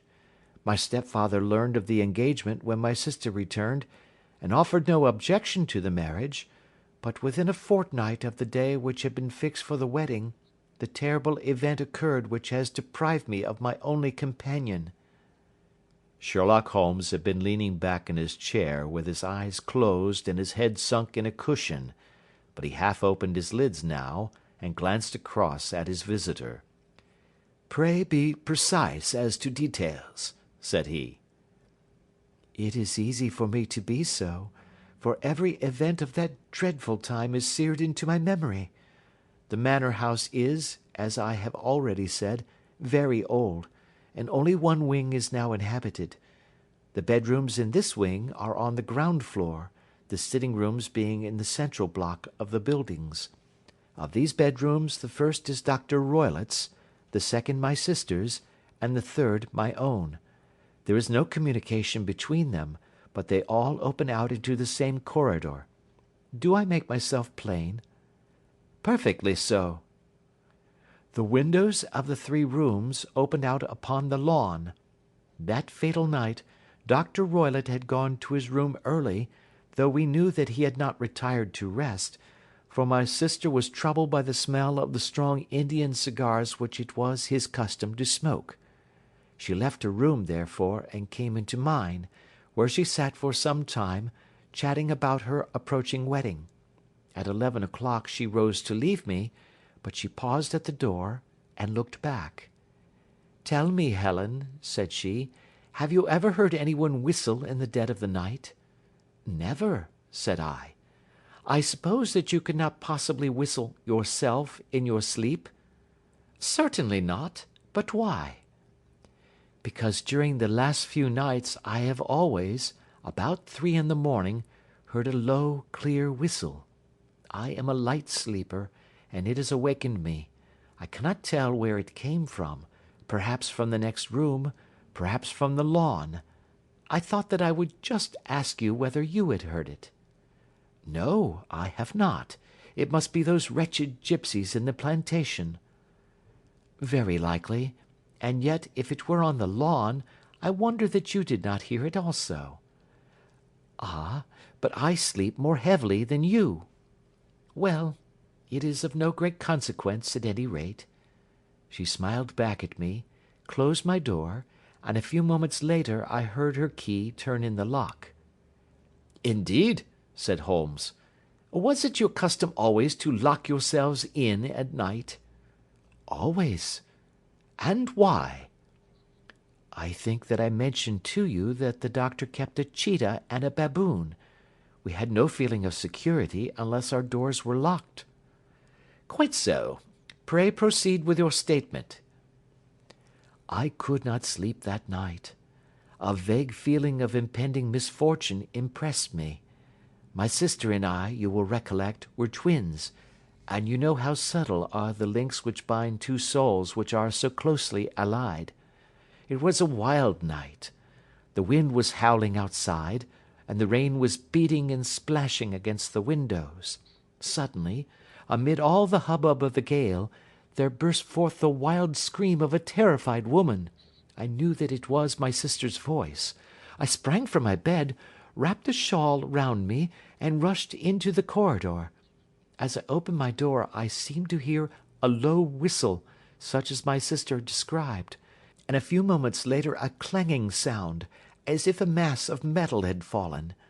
As I ran down the passage my sister's door was unlocked, and revolved slowly upon its hinges. I stared at it horror-stricken, not knowing what was about to issue from it.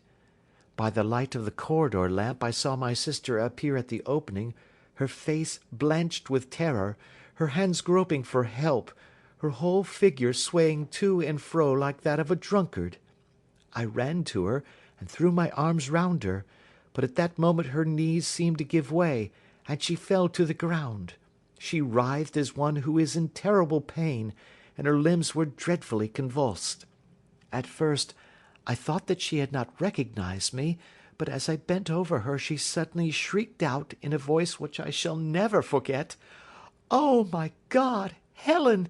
It was the band! The speckled band!"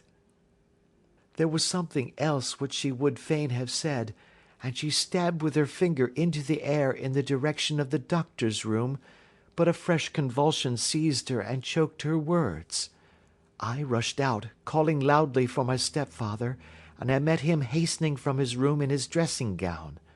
When he reached my sister's side she was unconscious, and though he poured brandy down her throat and sent for medical aid from the village, all efforts were in vain, for she slowly sank and died without having recovered her consciousness.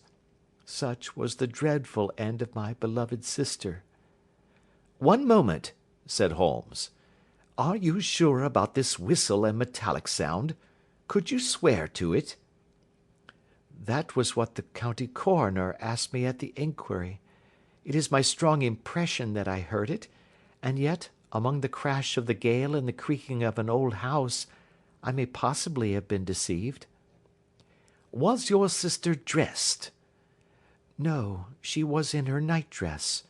In her right hand was found the charred stump of a match, and in her left a matchbox." "Showing that she had struck a light and looked about her when the alarm took place. That is important. And what conclusions did the coroner come to?" "He investigated the case with great care, for Dr. Roylott's conduct had long been notorious in the county, but he was unable to find any satisfactory cause of death. My evidence showed that the door had been fastened upon the inner side, and the windows were blocked by old-fashioned shutters with broad iron bars, which were secured every night. The walls were carefully sounded, and were shown to be quite solid all round, and the flooring was also thoroughly examined, with the same result. The chimney is wide, but is barred up by 4 large staples. It is certain, therefore, that my sister was quite alone when she met her end. Besides, there were no marks of any violence upon her." "How about poison?" "The doctors examined her for it, but without success." "What do you think that this unfortunate lady died of, then?" It is my belief that she died of pure fear and nervous shock, though what it was that frightened her, I cannot imagine. Were there gipsies in the plantation at the time? Yes, there were nearly always some there. Ah, and what did you gather from this allusion to a band, a speckled band? Sometimes I have thought that it was merely the wild talk of delirium. Sometimes that it may have referred to some band of people, perhaps to these very gipsies in the plantation. I do not know whether the spotted handkerchiefs which so many of them wear over their heads might have suggested the strange adjective which he used. Holmes shook his head like a man who is far from being satisfied. These are very deep waters, said he. Pray go on with your narrative. 2 years have passed since then, and my life has been until lately lonelier than ever. A month ago, however, a dear friend, whom I have known for many years, has done me the honour to ask my hand in marriage. His name is Armitage, Percy Armitage, the second son of Mr. Armitage of Crane Water, near Reading. My stepfather has offered no opposition to the match, and we are to be married in the course of the spring. 2 days ago, some repairs were started in the west wing of the building, and my bedroom wall has been pierced, so that I have had to move into the chamber in which my sister died, and to sleep in the very bed in which she slept. Imagine, then, my thrill of terror when last night, as I lay awake, thinking over her terrible fate, I suddenly heard in the silence of the night the low whistle which had been the herald of her own death. I sprang up and lit the lamp, but nothing was to be seen in the room. I was too shaken to go to bed again, however, so I dressed, and as soon as it was daylight I slipped down, got a dog-cart at the Crown Inn, which is opposite, and drove to Leatherhead, from whence I have come on this morning with the one object of seeing you and asking your advice. You have done wisely, said my friend. But have you told me all? Yes, all. Miss Roylott, you have not. You are screening your stepfather. Why, what do you mean? For answer, Holmes pushed back the frill of black lace which fringed the hand that lay upon our visitor's knee. 5 little livid spots, the marks of 4 fingers and a thumb, were printed upon the white wrist. You have been cruelly used, said Holmes. The lady coloured deeply and covered over her injured wrist. He is a hard man, she said, and perhaps he hardly knows his own strength. There was a long silence, during which Holmes leaned his chin upon his hands and stared into the crackling fire. This is a very deep business, he said at last. There are 1,000 details which I should desire to know before I decide upon our course of action. Yet we have not a moment to lose. If we were to come to Stoke Moran today, would it be possible for us to see over these rooms without the knowledge of your stepfather? As it happens, he spoke of coming into town today upon some most important business. It is probable that he will be away all day, and that there will be nothing to disturb you. We have a housekeeper now, but she is old and foolish, and I could easily get her out of the way. Excellent. You are not averse to this trip, Watson? By no means. Then we shall both come. What are you going to do yourself? I have 1 or 2 things which I would wish to do now that I am in town, but I shall return by the 12 o'clock train, so as to be there in time for your coming. And you may expect us early in the afternoon. I have myself some small business matters to attend to. Will you not wait and breakfast? No, I must go. My heart is lightened already since I have confided my trouble to you. I shall look forward to seeing you again this afternoon. She dropped her thick black veil over her face and glided from the room. And what do you think of it all, Watson? Asked Sherlock Holmes, leaning back in his chair. It seems to me to be a most dark and sinister business. Dark enough and sinister enough. Yet if the lady is correct in saying that the flooring and walls are sound, and that the door, window, and chimney are impassable, then her sister must have been undoubtedly alone when she met her mysterious end. What becomes, then, of these nocturnal whistles, and what of the very peculiar words of the dying woman? I cannot think.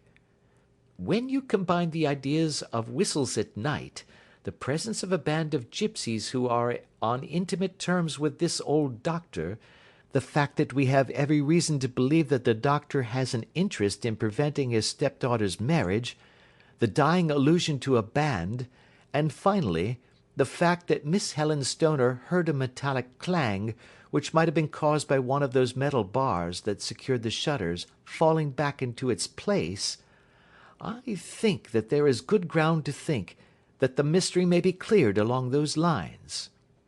But what, then, did the gipsies do? I cannot imagine. I see many objections to any such theory. And so do I. It is precisely for that reason that we are going to Stoke Moran this day. I want to see whether the objections are fatal, or if they may be explained away. But what in the name of the devil? The ejaculation had been drawn from my companion by the fact that our door had been suddenly dashed open, and that a huge man had framed himself in the aperture. His costume was a peculiar mixture of the professional and of the agricultural, having a black top hat, a long frock coat, and a pair of high gaiters, with a hunting crop swinging in his hand. So tall was he that his hat actually brushed the crossbar of the doorway, and his breadth seemed to span it across from side to side.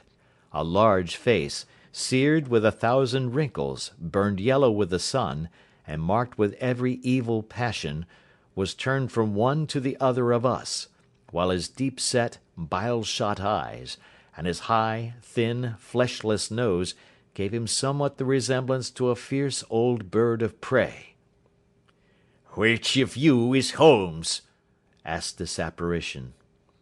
My name, sir, but you have the advantage of me, said my companion quietly. I am Dr. Grimesby Roylott of Stoke Moran. Indeed, doctor, said Holmes blandly. Pray take a seat. I will do nothing of the kind. My stepdaughter has been here. I have traced her. What has she been saying to you? It is a little cold for the time of the year, said Holmes. What has she been saying to you? Cried the old man furiously. But I have heard that the crocuses promise well, continued my companion imperturbably. Ha! You put me off, do you? Said our new visitor, taking a step forward and shaking his hunting crop. I know you, you scoundrel. I have heard of you before. You are Holmes the meddler. My friend smiled. Holmes the busybody. His smile broadened. Holmes the Scotland Yard Jack-in-Office. Holmes chuckled heartily. Your conversation is most entertaining, said he. When you go out, close the door, for there is a decided draught. I will go when I have said my say. Don't you dare to meddle with my affairs. I know that Miss Stoner has been here. I traced her. I am a dangerous man to fall foul of. See here. He stepped swiftly forward, seized the poker, and bent it into a curve with his huge brown hands. See that you keep yourself out of my grip, he snarled, and hurling the twisted poker into the fireplace, he strode out of the room.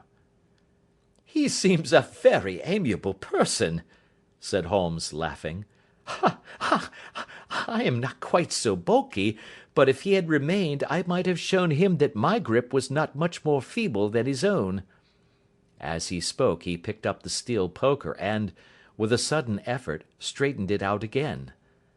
Fancy his having the insolence to confound me with the official detective force. This incident gives zest to our investigation, however, and I only trust that our little friend will not suffer from her imprudence in allowing this brute to trace her. And now, Watson, we shall order breakfast, and afterwards I shall walk down to Doctors' Commons, where I hope to get some data which may help us in this matter." It was nearly 1 o'clock when Sherlock Holmes returned from his excursion. He held in his hand a sheet of blue paper, scrawled over with notes and figures. "I have seen the will of the deceased wife," said he. "To determine its exact meaning I have been obliged to work out the present prices of the investments with which it is concerned. The total income, which at the time of the wife's death was little short of £1,100, is now, through the fall in agricultural prices, not more than £750. Each daughter can claim an income of £250 in case of marriage. It is evident, therefore, that if both girls had married, this beauty would have been a mere pittance, while even one of them would cripple him to a very serious extent. My morning's work has not been wasted, since it has proved that he has the very strongest motives for standing in the way of anything of the sort. And now, Watson, this is too serious for dawdling, especially as the old man is aware that we are interesting ourselves in his affairs. So if you are ready, we shall call a cab and drive to Waterloo. I should be very much obliged if you would slip your revolver into your pocket. An Ely's No. 2 is an excellent argument with gentlemen who can twist steel pokers into knots. That and a toothbrush are, I think, all that we need." At Waterloo we were fortunate in catching a train for Leatherhead, where we hired a trap at the station inn and drove for 4 or 5 miles through the lovely Surrey lanes. It was a perfect day, with a bright sun and a few fleecy clouds in the heavens. The trees and wayside hedges were just throwing out their first green shoots, and the air was full of the pleasant smell of the moist earth. To me, at least, there was a strange contrast between the sweet promise of the spring and this sinister quest upon which we were engaged. My companion sat in the front of the trap, his arms folded, his hat pulled down over his eyes, and his chin sunk upon his breast, buried in the deepest thought. Suddenly, however, he started, tapped me on the shoulder, and pointed over the meadows. "Look there," said he. A heavily timbered park stretched up in a gentle slope, thickening into a grove at the highest point. From amid the branches there jutted out the grey gables and high roof-tree of a very old mansion. "Stoke Moran?" said he.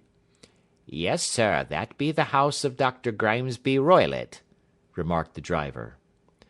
"There is some building going on there," said Holmes. "That is where we are going." "There's the village," said the driver, pointing to a cluster of roofs some distance to the left. "But if you want to get to the house, you'll find it shorter to get over this stile and so by the footpath over the fields. There it is, where the lady is walking." "And the lady, I fancy, is Miss Stoner," observed Holmes, shading his eyes. "Yes, I think we had better do as you suggest." We got off, paid our fare, and the trap rattled back on its way to Leatherhead. "I thought it as well," said Holmes as we climbed the stile, "that this fellow should think we had come here as architects, or on some definite business. It may stop his gossip. Good afternoon, Miss Stoner. You see that we have been as good as our word." Our client of the morning had hurried forward to meet us, with a face which spoke her joy. "I have been waiting so eagerly for you," she cried, shaking hands with us warmly. "All has turned out splendidly. Dr. Roylott has gone to town, and it is unlikely that he will be back before evening." "We have had the pleasure of making the doctor's acquaintance," said Holmes, and in a few words he sketched out what had occurred. Miss Stoner turned white to the lips as she listened. "Good heavens!" she cried. "He has followed me, then?" "So it appears." "He is so cunning that I never know when I am safe from him. What will he say when he returns?" "He must guard himself, for he may find that there is someone more cunning than himself upon his track. You must lock yourself up from him tonight. If he is violent, we shall take you away to your aunt's at Harrow. Now, we must make the best use of our time, so kindly take us at once to the rooms which we are to examine." The building was of grey, lichen-blotched stone, with a high central portion and two curving wings like the claws of a crab, thrown out on each side. In one of these wings the windows were broken and blocked with wooden boards, while the roof was partly caved in, a picture of ruin. The central portion was in little better repair, but the right-hand block was comparatively modern, and the blinds in the windows, with the blue smoke curling up from the chimneys, showed that this was where the family resided. Some scaffolding had been erected against the end wall, and the stonework had been broken into, but there were no signs of any workmen at the moment of our visit. Holmes walked slowly up and down the ill-trimmed lawn, and examined with deep attention the outsides of the windows. This, I take it, belongs to the room in which you used to sleep, the centre one to your sister's, and the one next to the main building to Dr. Roylott's chamber? Exactly so, but I am now sleeping in the middle one. Pending the alterations, as I understand. By the way, there does not seem to be any very pressing need for repairs at that end wall. There were none. I believe that it was an excuse to move me from my room. Ah, that is suggestive. Now, on the other side of this narrow wing runs the corridor from which these three rooms open. There are windows in it, of course. Yes, but very small ones, too narrow for anyone to pass through. As you both locked your doors at night, your rooms were unapproachable from that side.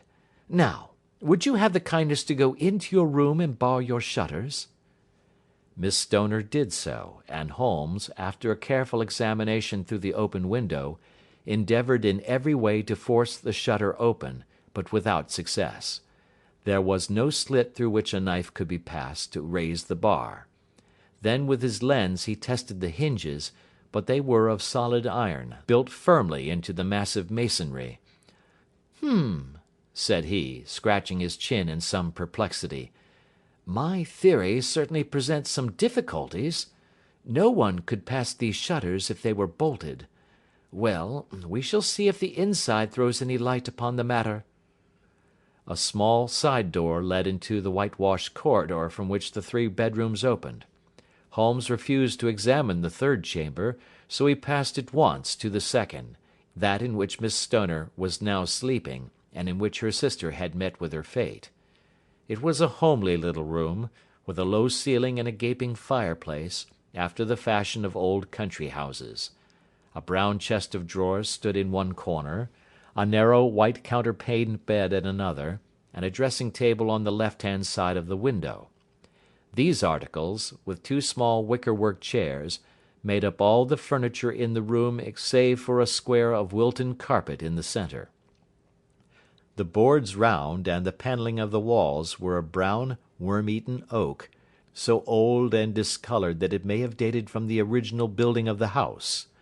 Holmes drew one of the chairs into a corner and sat silent, while his eyes travelled round and up and down, taking in every detail of the apartment. "Where does that bell communicate with?" he asked at last, pointing to a thick bell-rope which hung down beside the bed, the tassel actually lying upon the pillow. "It goes to the housekeeper's room." "It looks newer than the other things?" "Yes, it was only put there a couple of years ago." "Your sister asked for it, I suppose?" "No, I never heard of her using it. We used always to get what we wanted for ourselves." "Indeed! It seemed unnecessary to put so nice a bell-pull there. You will excuse me for a few minutes while I satisfy myself as to this floor." He threw himself down upon his face with his lens in his hand, and crawled swiftly backward and forward, examining minutely the cracks between the boards. Then he did the same with the woodwork with which the chamber was panelled. Finally he walked over to the bed, and spent some time in staring at it, and in running his eye up and down the wall. Finally he took the bell-rope in his hand and gave it a brisk tug. "Why, it's a dummy," said he. "Won't it ring?" "No, it is not even attached to a wire. This is very interesting. You can see now that it is fastened to a hook, just above where the little opening for the ventilator is." How very absurd! I never noticed that before." "Very strange," muttered Holmes, pulling at the rope. "There are one or two very singular points about this room. For example, what a fool a builder must be to open a ventilator into another room, when with the same trouble he might have communicated with the outside air." "That is also quite modern," said the lady. "Done about the same time as the bell rope," remarked Holmes. "Yes, there were several little changes carried out about that time." "They seem to have been of a most interesting character, dummy bell ropes, and ventilators which do not ventilate. With your permission, Miss Stoner, we shall now carry our researches into the inner apartment." Dr. Grimesby Roylott's chamber was larger than that of his stepdaughter, but was as plainly furnished.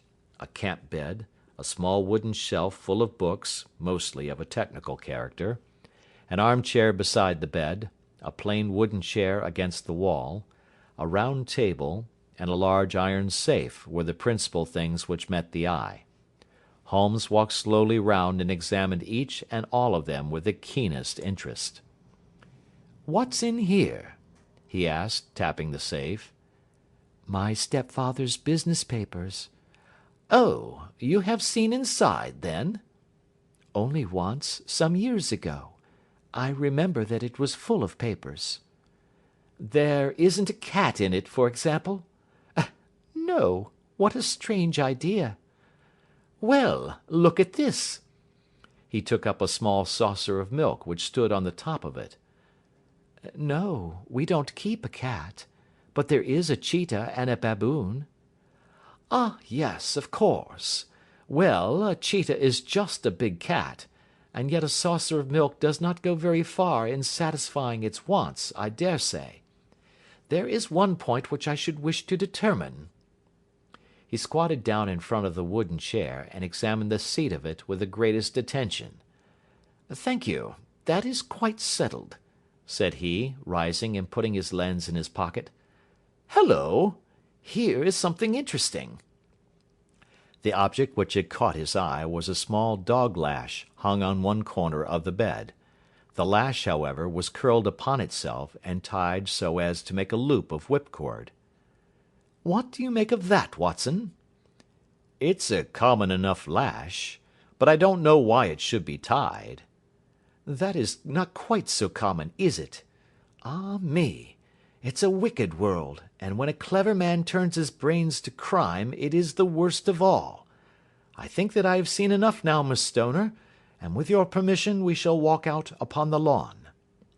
I had never seen my friend's face so grim, or his brows so dark as it was when we turned from the scene of this investigation. We had walked several times up and down the lawn, neither Miss Stoner nor myself liking to break in upon his thoughts before he roused himself from his reverie. "It is very essential, Miss Stoner," said he, "that you should absolutely follow my advice in every respect." "I shall most certainly do so." "The matter is too serious for any hesitation. Your life may depend upon your compliance." "I assure you that I am in your hands." "In the first place, both my friend and I must spend the night in your room." Both Miss Stoner and I gazed at him in astonishment. "Yes, it must be so. Let me explain. I believe that that is the village inn over there?" "Yes, that is the Crown."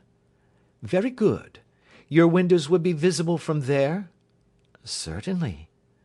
"You must confine yourself to your room, on pretence of a headache, when your stepfather comes back. Then when you hear him retire for the night, you must open the shutters of your window, undo the hasp, put your lamp there as a signal to us, and then withdraw quietly with everything which you are likely to want into the room which you used to occupy. I have no doubt that, in spite of the repairs, you could manage there for one night." "Oh, yes, easily." "The rest you will leave in our hands." "But what will you do?" "We shall spend the night in your room, and we shall investigate the cause of this noise which has disturbed you." I believe, Mr. Holmes, that you have already made up your mind, said Miss Stoner, laying her hand upon my companion's sleeve. Perhaps I have. Then, for pity's sake, tell me what was the cause of my sister's death. I should prefer to have clearer proofs before I speak. You can at least tell me whether my own thought is correct, and if she died from some sudden fright. No, I do not think so. I think that there was probably some more tangible cause. And now, Miss Stoner, we must leave you, for if Dr. Roylott returned and saw us, our journey would be in vain. Good-bye, and be brave, for if you will do what I have told you, you may rest assured that we shall soon drive away the dangers that threaten you. Sherlock Holmes and I had no difficulty in engaging a bedroom and sitting-room at the Crown Inn. They were on the upper floor, and from our window we could command a view of the avenue gate, and of the inhabited wing of Stoke Moran Manor House. At dusk we saw Dr. Grimesby Roylott drive past, his huge form looming up beside the little figure of the lad who drove him. The boy had some slight difficulty in undoing the heavy iron gates, and we heard the hoarse roar of the doctor's voice, and saw the fury with which he shook his clenched fists at him. The trap drove on, and a few minutes later we saw a sudden light spring up among the trees as the lamp was lit in one of the sitting-rooms. Do you know, Watson, said Holmes, as we sat together in the gathering darkness, I have really some scruples as to taking you tonight. There is a distinct element of danger. Can I be of assistance? Your presence might be invaluable. Then I shall certainly come. It is very kind of you. You speak of danger. You have evidently seen more in these rooms than was visible to me. No, but I fancy that I may have deduced a little more. I imagine that you saw all that I did. I saw nothing remarkable save the bell-rope, and what purpose that could answer I confess is more than I can imagine. You saw the ventilator too? Yes, but I do not think that it is such a very unusual thing to have a small opening between two rooms. It was so small that a rat could hardly pass through. I knew that we should find a ventilator before ever we came to Stoke Moran. My dear Holmes! Oh, yes, I did. You remember in her statement she said that her sister could smell Dr. Roylott's cigar. Now, of course that suggested at once that there must be a communication between the two rooms. It could only be a small one, or it would have been remarked upon at the coroner's inquiry. I deduced a ventilator. But what harm can there be in that? Well, there is at least a curious coincidence of dates. A ventilator is made, a cord is hung, and a lady who sleeps in the bed dies. Does that not strike you? I cannot as yet see any connection. Did you observe anything very peculiar about that bed? No. It was clamped to the floor. Did you ever see a bed fastened like that before? I cannot say that I have. The lady could not move her bed. It must always be in the same relative position to the ventilator and to the rope. Or so we may call it, since it was clearly never meant for a bell-pull. Holmes, I cried, I seem to see dimly what you are hinting at. We are only just in time to prevent some subtle and horrible crime. Subtle enough, and horrible enough. When a doctor does go wrong he is the first of criminals. He has nerve and he has knowledge. Palmer and Pritchard were among the heads of their profession. This man strikes even deeper, but I think, Watson, that we shall be able to strike deeper still. Yet we shall have horrors enough before the night is over. For goodness' sake let us have a quiet pipe, and turn our minds for a few hours to something more cheerful. About 9 o'clock the light among the trees was extinguished, and all was dark in the direction of the manor house. 2 hours passed slowly away, and then suddenly, just at the stroke of 11, a single bright light shone out right in front of us. "That is our signal," said Holmes, springing to his feet. "It comes from the middle window." As we passed out he exchanged a few words with the landlord, explaining that we were going on a late visit to an acquaintance, and that it was possible that we might spend the night there.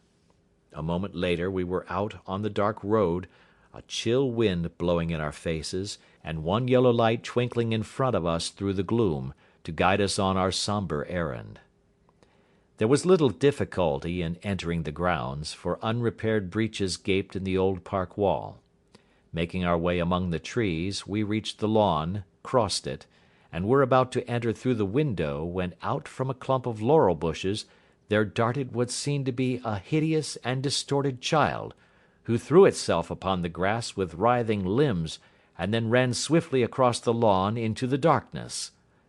"My God!" I whispered. "Did you see it?"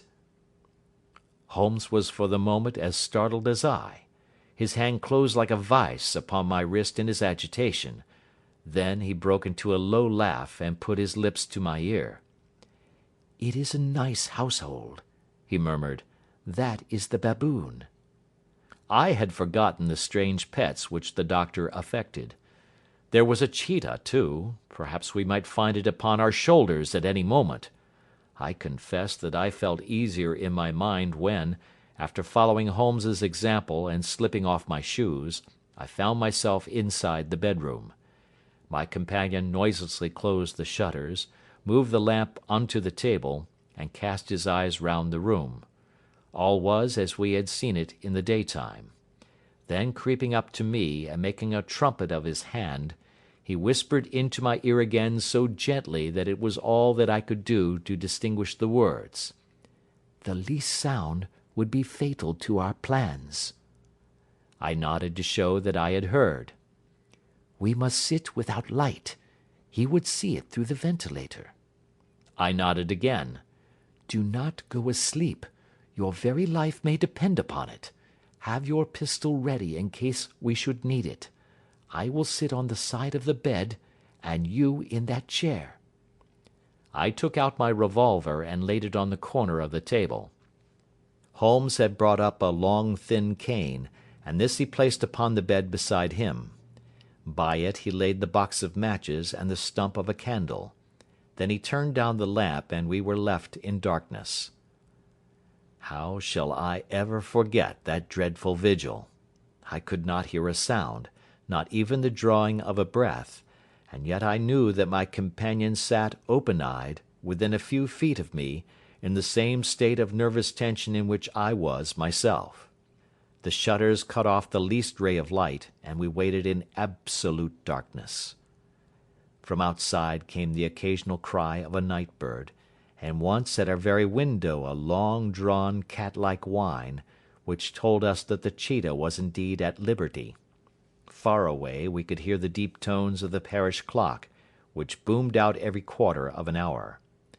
How long they seemed, those quarters! 12 struck, and 1, and 2, and 3, and still we sat waiting silently for whatever might befall. Suddenly there was the momentary gleam of a light up in the direction of the ventilator, which vanished immediately, but was succeeded by a strong smell of burning oil and heated metal. Someone in the next room had lit a dark lantern. I heard a gentle sound of movement, and then all was silent once more, though the smell grew stronger. For half an hour I sat with straining ears. Then suddenly another sound became audible, a very gentle, soothing sound, like that of a small jet of steam escaping continually from a kettle. The instant that we heard it, Holmes sprang from the bed, struck a match, and lashed furiously with his cane at the bell-pull. "You see it, Watson?" he yelled. "You see it?" But I saw nothing. At the moment when Holmes struck the light, I heard a low, clear whistle, but the sudden glare flashing into my weary eyes made it impossible for me to tell what it was at which my friend lashed so savagely. I could, however, see that his face was deadly pale and filled with horror and loathing. He had ceased to strike and was gazing up at the ventilator, when suddenly there broke from the silence of the night the most horrible cry to which I have ever listened. It swelled up louder and louder, a hoarse yell of pain and fear and anger all mingled in the one dreadful shriek. They say that away down in the village, and even in the distant parsonage, that cry raised the sleepers from their beds. It struck cold to our hearts, and I stood gazing at Holmes, and he at me, until the last echoes of it had died away into the silence from which it rose. "What can it mean?" I gasped. "It means that it is all over," Holmes answered. "And perhaps, after all, it is for the best. Take your pistol and we will enter Dr. Roylott's room." With a grave face he lit the lamp and led the way down the corridor. Twice he struck at the chamber door without any reply from within. Then he turned the handle and entered, I at his heels with the cocked pistol in my hand. It was a singular sight which met our eyes. On the table stood a dark lantern with the shutter half open, throwing a brilliant beam of light upon the iron safe, the door of which was ajar. Beside this table, on the wooden chair, sat Dr. Grimesby Roylott, clad in a long grey dressing gown, his bare ankles protruding beneath, and his feet thrust into red heelless Turkish slippers. Across his lap lay the short stock with the long lash which we had noticed during the day. His chin was cocked upward, and his eyes were fixed in a dreadful rigid stare at the corner of the ceiling. Round his brow he had a peculiar yellow band, with brownish speckles, which seemed to be bound tightly round his head.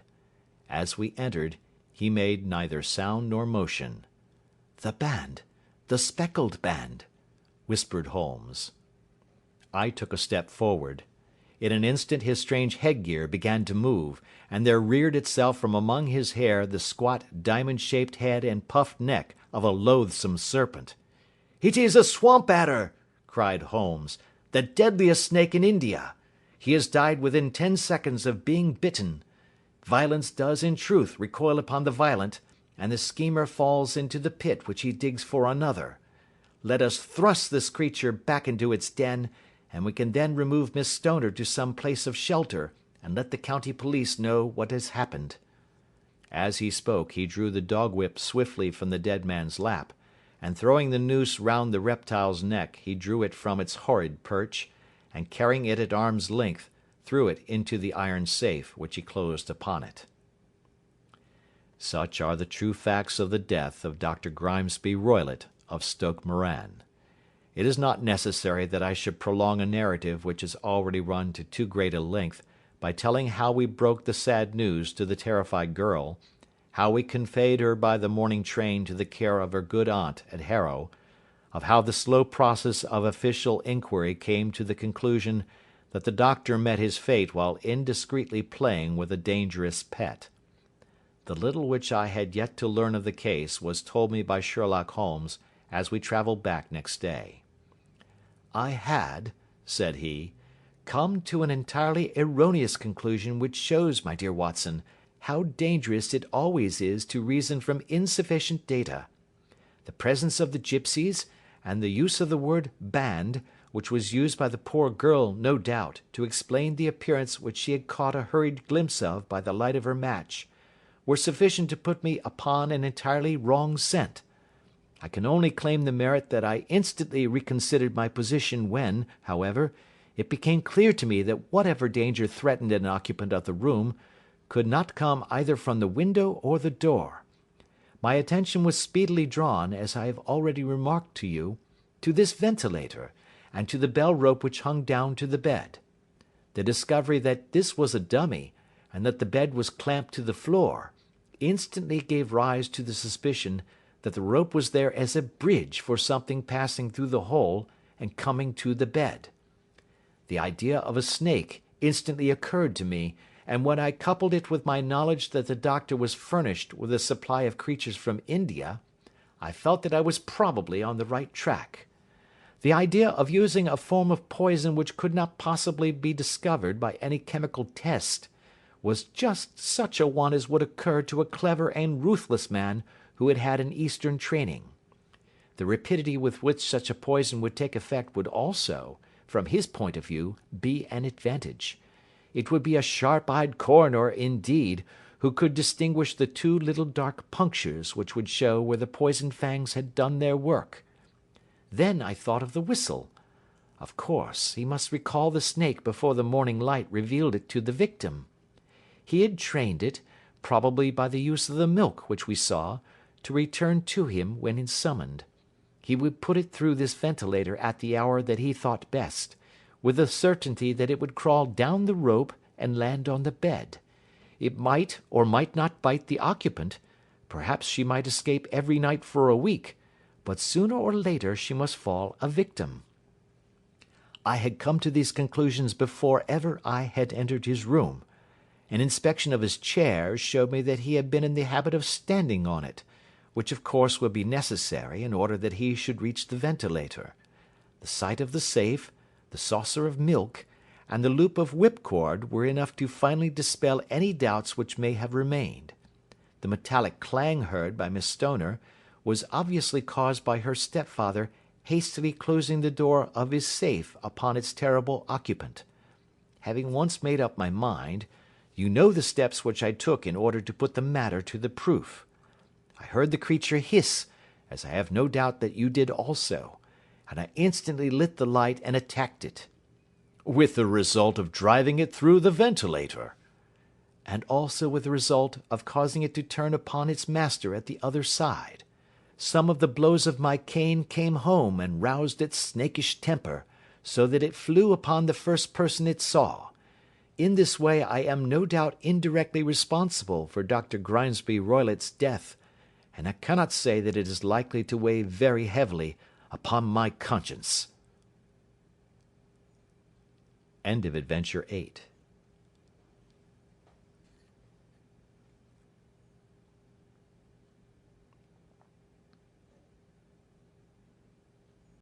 Adventure 9. The Adventure of the Engineer's Thumb. Of all the problems which have been submitted to my friend, Mr. Sherlock Holmes, for solution during the years of our intimacy, there were only two which I was the means of introducing to his notice, that of Mr. Hatherley's thumb, and that of Colonel Warburton's madness. Of these the latter may have afforded a finer field for an acute and original observer, but the other was so strange in its inception, and so dramatic in its details, that it may be the more worthy of being placed upon record, even if it gave my friend fewer openings for those deductive methods of reasoning by which he achieved such remarkable results. The story has, I believe, been told more than once in the newspapers, but, like all such narratives, its effect is much less striking when set forth en bloc in a single half-column of print than when the facts slowly evolve before your own eyes, and the mystery clears gradually away as each new discovery furnishes a step which leads on to the complete truth. At the time the circumstances made a deep impression upon me, and the lapse of 2 years has hardly served to weaken the effect. It was in the summer of '89, not long after my marriage, that the events occurred which I am now about to summarize. I had returned to civil practice and had finally abandoned Holmes in his Baker Street rooms, although I continually visited him, and occasionally even persuaded him to forego his Bohemian habits so far as to come and visit us.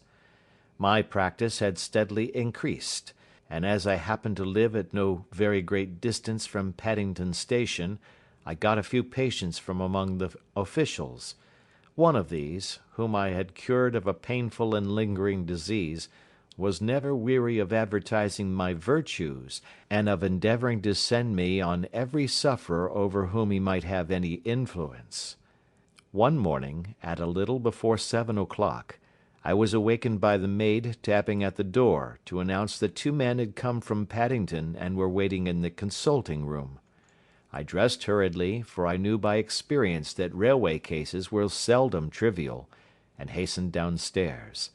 As I descended, my old ally, the guard, came out of the room and closed the door tightly behind him. "I've got him here," he whispered, jerking his thumb over his shoulder. "He's all right." "What is it, then?" I asked, for his manner suggested that it was some strange creature which he had caged up in my room. "It's a new patient," he whispered. "I thought I'd bring him round myself. Then he couldn't slip away. There he is, all safe and sound. I must go now, doctor. I have my duties just the same as you." And off he went, this trusty toot, without even giving me time to thank him. I entered my consulting room and found a gentleman seated by the table. He was quietly dressed in a suit of heather tweed, with a soft cloth cap which he had laid down upon my books. Round one of his hands he had a handkerchief wrapped, which was mottled all over with blood stains. He was young, not more than 25, I should say, with a strong masculine face, but he was exceedingly pale, and gave me the impression of a man who was suffering from some strong agitation, which it took all his strength of mind to control. "I am sorry to knock you up so early, doctor," said he, "but I have had a very serious accident during the night.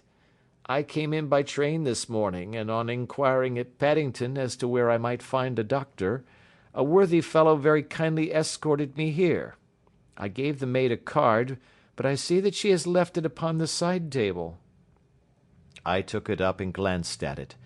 Mr. Victor Hatherley, Hydraulic Engineer, 16A, Victoria Street, 3rd floor. That was the name, style, and abode of my morning visitor. "I regret that I have kept you waiting," said I, sitting down in my library chair. "You are fresh from a night journey, I understand, which is in itself a monotonous occupation." "Oh, my night could not be called monotonous," said he, and laughed. He laughed very heartily, with a high, ringing note, leaning back in his chair and shaking his sides. All my medical instincts rose up against that laugh. "Stop it!" I cried. "Pull yourself together!" And I poured out some water from a carafe. It was useless, however. He was off in one of those hysterical outbursts which come upon a strong nature when some great crisis is over and gone. Presently he came to himself once more, very weary and pale looking. "I have been making a fool of myself," he gasped. "Not at all. Drink this." I dashed some brandy into the water, and the colour began to come back to his bloodless cheeks. "That's better," said he. "And now, doctor, perhaps you would kindly attend to my thumb, or rather to the place where my thumb used to be?" He unwound the handkerchief and held out his hand. It gave even my hardened nerves a shudder to look at it. There were 4 protruding fingers and a horrid red, spongy surface where the thumb should have been. It had been hacked or torn right out from the roots. "Good heavens!" I cried. "This is a terrible injury. It must have bled considerably." "Yes, it did. I fainted when it was done, and I think that I must have been senseless for a long time. When I came to, I found that it was still bleeding, so I tied one end of my handkerchief very tightly round the wrist and braced it up with a twig." "Excellent. You should have been a surgeon." "It is a question of hydraulics, you see, and came within my own province." "This has been done," said I, examining the wound, "by a very heavy and sharp instrument." "A thing like a cleaver," said he. "An accident, I presume?" "By no means." "What? A murderous attack?" "Very murderous indeed." "You horrify me." I sponged the wound, cleaned it, dressed it, and finally covered it over with cotton wadding and carbolized bandages. He lay back without wincing, though he bit his lip from time to time. "How is that?" I asked when I had finished. "Capital. Between your brandy and your bandage, I feel a new man. I was very weak, but I have had a good deal to go through." "Perhaps you had better not speak of the matter. It is evidently trying to your nerves." "Oh, no, not now. I shall have to tell my tale to the police. But, between ourselves, if it were not for the convincing evidence of this wound of mine, I should be surprised if they believe my statement, for it is a very extraordinary one, and I have not much in the way of proof with which to back it up. and even if they believe me, the clues which I can give them are so vague that it is a question whether justice will be done." "Ha!" cried I. "If it is anything in the nature of a problem which you desire to see solved, I should strongly recommend you to come to my friend, Mr. Sherlock Holmes, before you go to the official police."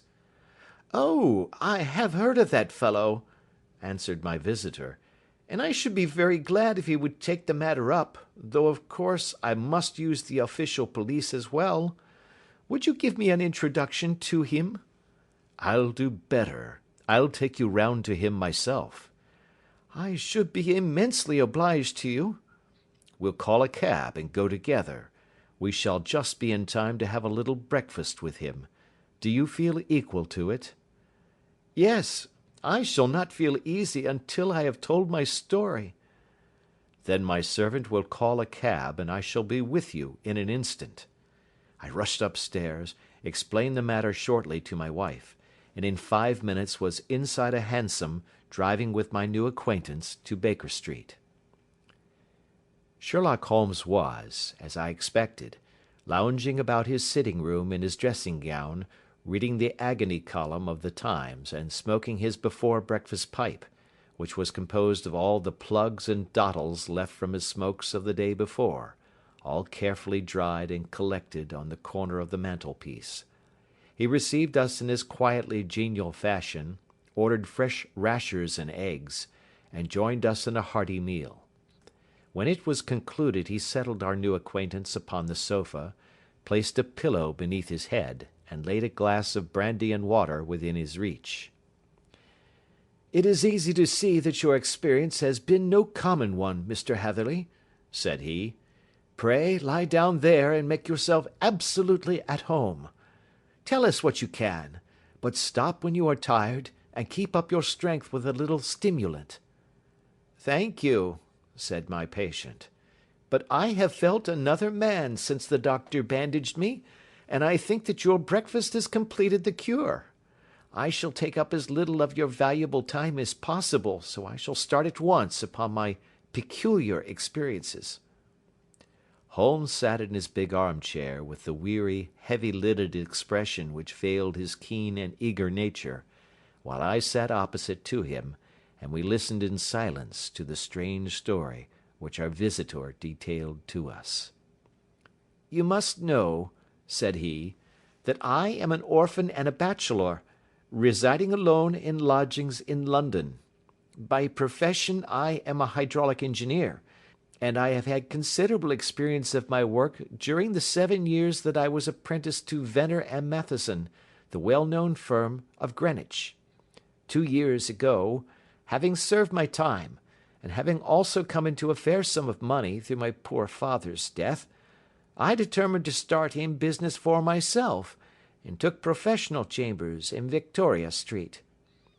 I suppose that everyone finds his first independent start in business a dreary experience. To me, it has been exceptionally so. During 2 years I have had 3 consultations and 1 small job, and that is absolutely all that my profession has brought me. My gross takings amount to £27 10s.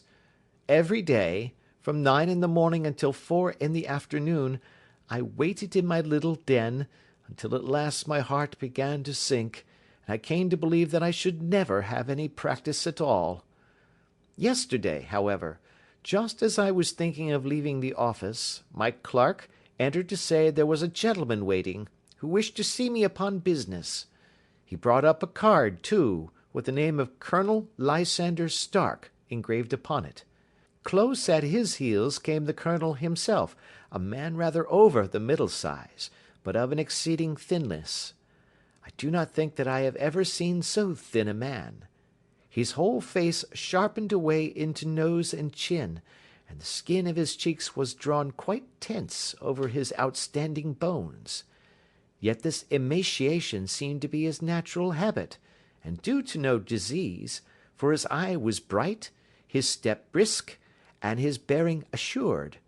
He was plainly but neatly dressed, and his age, I should judge, would be nearer 40 than 30. "Mr. Hatherley," said he, with something of a German accent.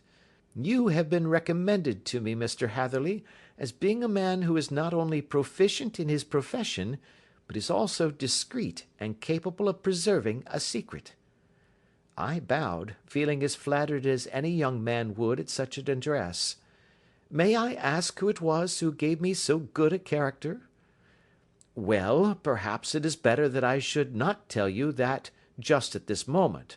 I have it from the same source that you are both an orphan and a bachelor, and are residing alone in London."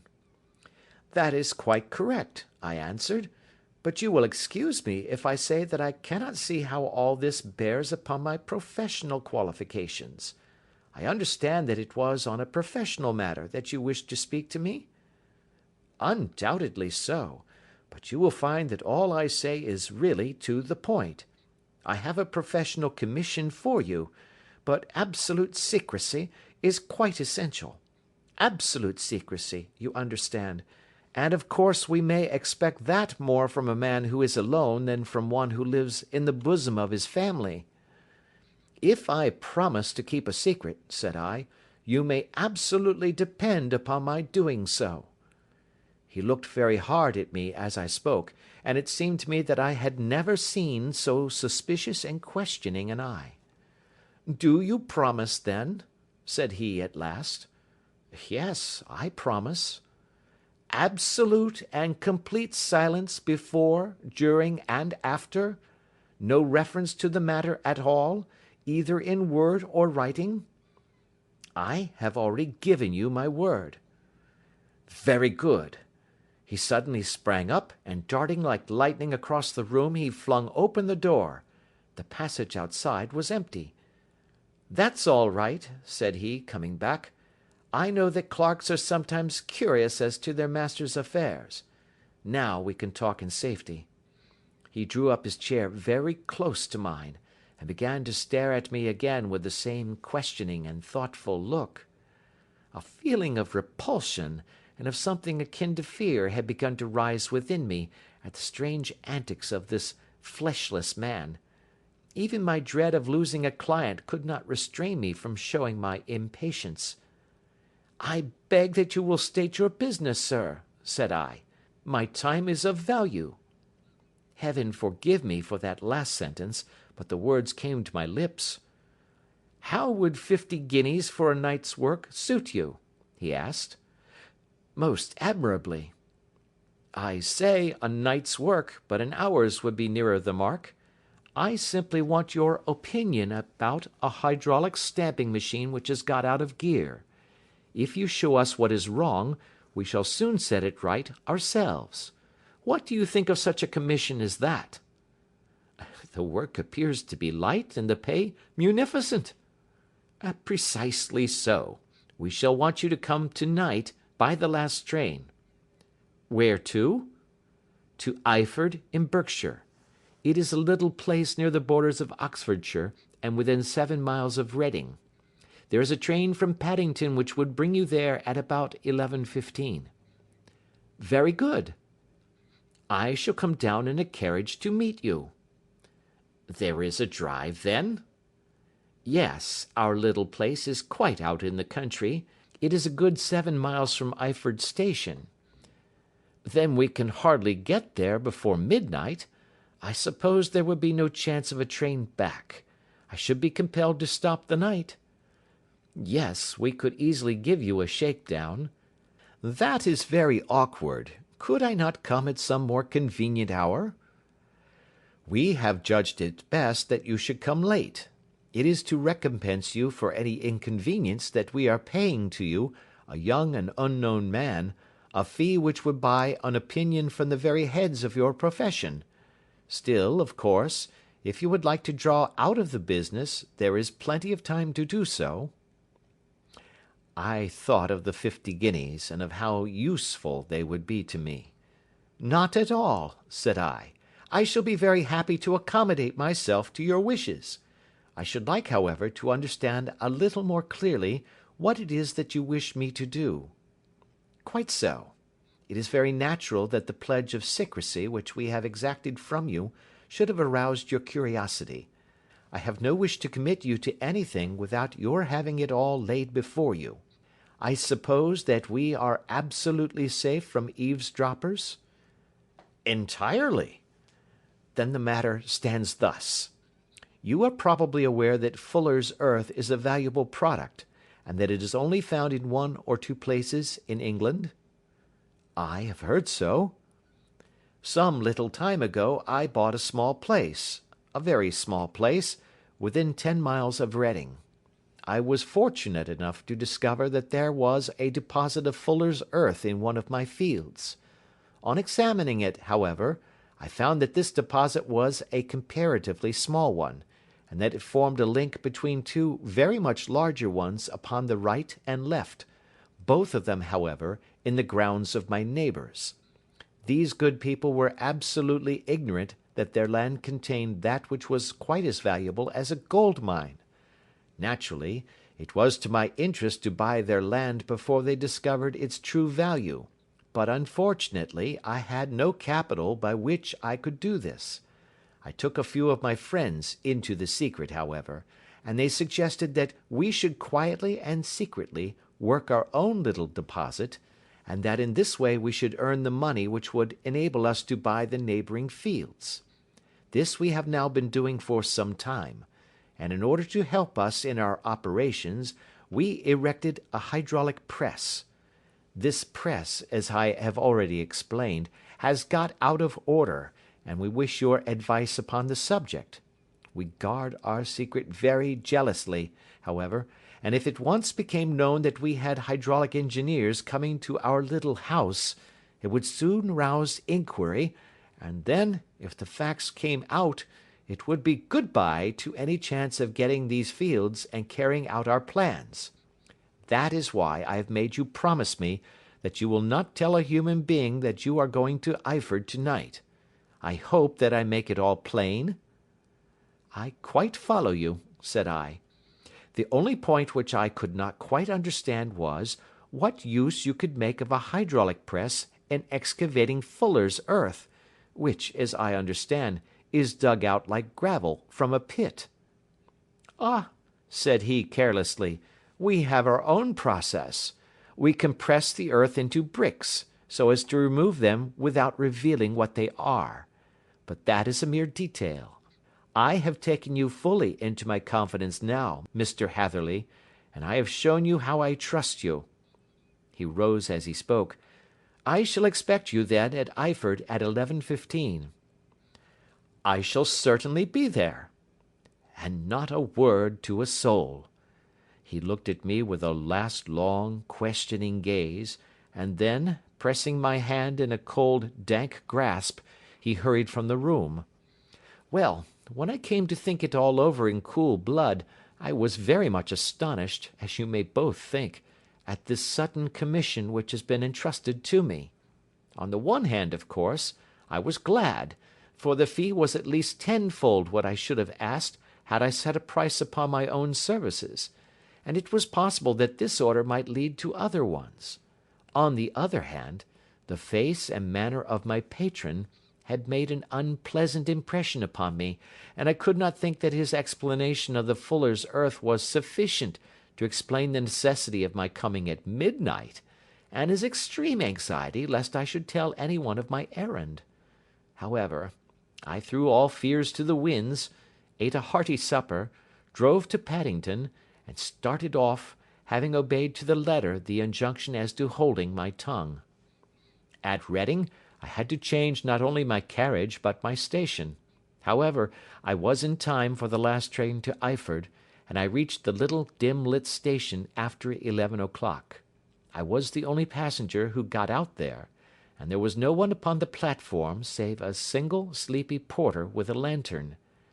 As I passed out through the wicket gate, however, I found my acquaintance of the morning waiting in the shadow upon the other side. Without a word he grasped my arm and hurried me into a carriage, the door of which was standing open. He drew up the windows on either side, tapped on the woodwork, and away we went as fast as the horse could go. "One horse?" interjected Holmes. "Yes, only one." "Did you observe the colour?" Yes, I saw it by the side lights when I was stepping into the carriage. It was a chestnut. Tired looking or fresh? Oh, fresh and glossy. Thank you. I am sorry to have interrupted you. Pray continue your most interesting statement. Away we went then, and we drove for at least an hour. Colonel Lysander Stark had said that it was only 7 miles, but I should think, from the rate that we seemed to go, and from the time that we took, that it must have been nearer 12. He sat at my side in silence all the time, and I was aware, more than once when I glanced in his direction, that he was looking at me with great intensity. The country road seemed to be not very good in that part of the world, for we lurched and jolted terribly. I tried to look out of the windows to see something of where we were, but they were made of frosted glass, and I could make out nothing save the occasional bright blur of a passing light. Now and then I hazarded some remark to break the monotony of the journey, but the colonel answered only in monosyllables, and the conversation soon flagged. At last, however, the bumping of the road was exchanged for the crisp smoothness of a gravel drive, and the carriage came to a stand. Colonel Lysander Stark sprang out, and, as I followed after him, pulled me swiftly into a porch which gaped in front of us. We stepped, as it were, right out of the carriage and into the hall, so that I failed to catch the most fleeting glance of the front of the house. The instant that I had crossed the threshold, the door slammed heavily behind us, and I heard faintly the rattle of the wheels as the carriage drove away. It was pitch dark inside the house, and the colonel fumbled about looking for matches and muttering under his breath. Suddenly a door opened at the other end of the passage, and a long, golden bar of light shot out in our direction.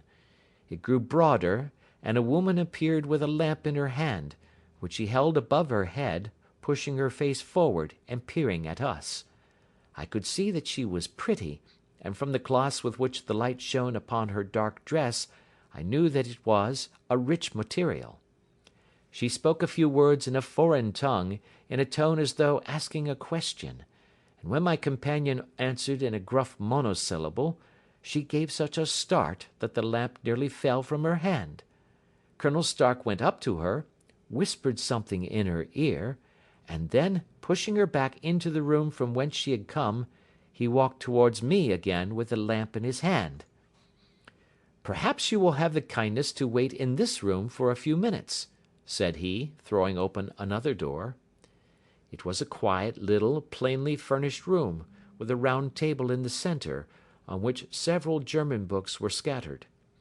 Colonel Stark laid down the lamp on the top of a harmonium beside the door. "I shall not keep you waiting an instant," said he, and vanished into the darkness. I glanced at the books upon the table, and in spite of my ignorance of German I could see that 2 of them were treatises on science, the others being volumes of poetry. Then I walked across to the window, hoping that I might catch some glimpse of the countryside, but an oak shutter, heavily barred, was folded across it. It was a wonderfully silent house. There was an old clock ticking loudly somewhere in the passage, but otherwise everything was deadly still. A vague feeling of uneasiness began to steal over me. Who were these German people, and what were they doing living in this strange, out-of-the-way place? And where was the place? I was 10 miles or so from Eyford, that was all I knew, but whether north, south, east, or west, I had no idea. For that matter, Reading, and possibly other large towns, were within that radius, so the place might not be so secluded after all. Yet it was quite certain, from the absolute stillness, that we were in the country. I paced up and down the room, humming a tune under my breath to keep up my spirits, and feeling that I was thoroughly earning my 50-guinea fee. Suddenly, without any preliminary sound in the midst of the utter stillness, the door of my room swung slowly open. The woman was standing in the aperture, the darkness of the hall behind her, the yellow light from my lamp beating upon her eager and beautiful face. I could see at a glance that she was sick with fear, and the sight sent a chill to my own heart. She held up one shaking finger to warn me to be silent, and she shot a few whispered words of broken English at me, her eyes glancing back, like those of a frightened horse, into the gloom behind her. "I would go," said she, trying hard, as it seemed to me, to speak calmly. "I would go. I should not stay here. There is no good for you to do." "But, madam," said I have not yet done what I came for. I cannot possibly leave until I have seen the machine." "It is not worth your while to wait," she went on. "You can pass through the door, no one hinders." And then, seeing that I smiled and shook my head, she suddenly threw aside her constraint and made a step forward, with her hands wrung together. "For the love of heaven," she whispered, "get away from here before it is too late." But I am somewhat headstrong by nature, and the more ready to engage in an affair when there is some obstacle in the way. I thought of my 50-guinea fee, of my wearisome journey, and of the unpleasant night which seemed to be before me. Was it all to go for nothing? Why should I slink away without having carried out my commission, and without the payment which was my due? This woman might, for all I knew, be a monomaniac. With a stout bearing, therefore, though her manner had shaken me more than I cared to confess, I still shook my head, and declared my intention of remaining where I was. She was about to renew her entreaties, when a door slammed overhead, and the sound of several footsteps was heard upon the stairs. She listened for an instant, threw up her hands with a despairing gesture, and vanished as suddenly and as noiselessly as she had come. The newcomers were Colonel Lysander Stark, and a short, thick man with a chinchilla beard growing out of the creases of his double chin, who was introduced to me as Mr. Ferguson. "This is my secretary and manager," said the colonel. "By the way, I was under the impression that I left this door shut just now. I fear that you have felt the draught." "On the contrary," said I opened the door myself because I felt the room to be a little close." He shot one of his suspicious looks at me. "Perhaps we had better proceed to business, then," said he. "Mr. Ferguson and I will take you up to see the machine." "I had better put my hat on, I suppose." "Oh, no, it is in the house." "What? You dig fuller's earth in the house?" "No, no, this is only where we compress it. But never mind that. All we wish you to do is to examine the machine, and to let us know what is wrong with it." We went upstairs together, the colonel first with the lamp, the fat manager and I behind him. It was a labyrinth of an old house, with corridors, passages, narrow winding staircases, and little low doors, the thresholds of which were hollowed out by the generations who had crossed them.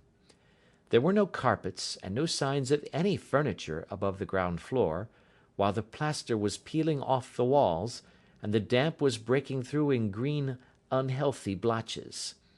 I tried to put on as unconcerned an air as possible, but I had not forgotten the warnings of the lady, even though I disregarded them, and I kept a keen eye upon my two companions. Ferguson appeared to be a morose and silent man, but I could see from the little that he said that he was at least a fellow countryman.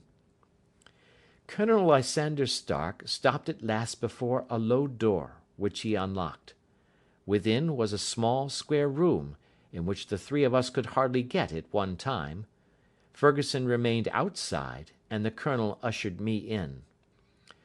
"We are now," said he, "actually within the hydraulic press, and it would be a particularly unpleasant thing for us if anyone were to turn it on. The ceiling of this small chamber is really the end of the descending piston, and it comes down with the force of many tons upon this metal floor. There are small lateral columns of water outside which receive the force, and which transmit and multiply it in the manner which is familiar to you. The machine goes readily enough, but there is some stiffness in the working of it, and it has lost a little of its force. Perhaps you will have the goodness to look it over, and to show us how we can set it right." I took the lamp from him, and I examined the machine very thoroughly. It was, indeed, a gigantic one, and capable of exercising enormous pressure. When I passed outside, however, and pressed down the levers which controlled it, I knew at once by the whishing sound that there was a slight leakage, which allowed a regurgitation of water through one of the side cylinders. An examination showed that one of the india rubber bands which was round the head of a driving rod had shrunk so as to not quite fill the socket along which it worked.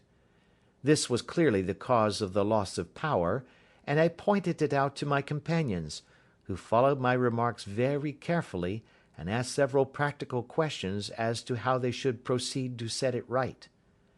When I had made it clear to them, I returned to the main chamber of the machine, and took a good look at it to satisfy my own curiosity.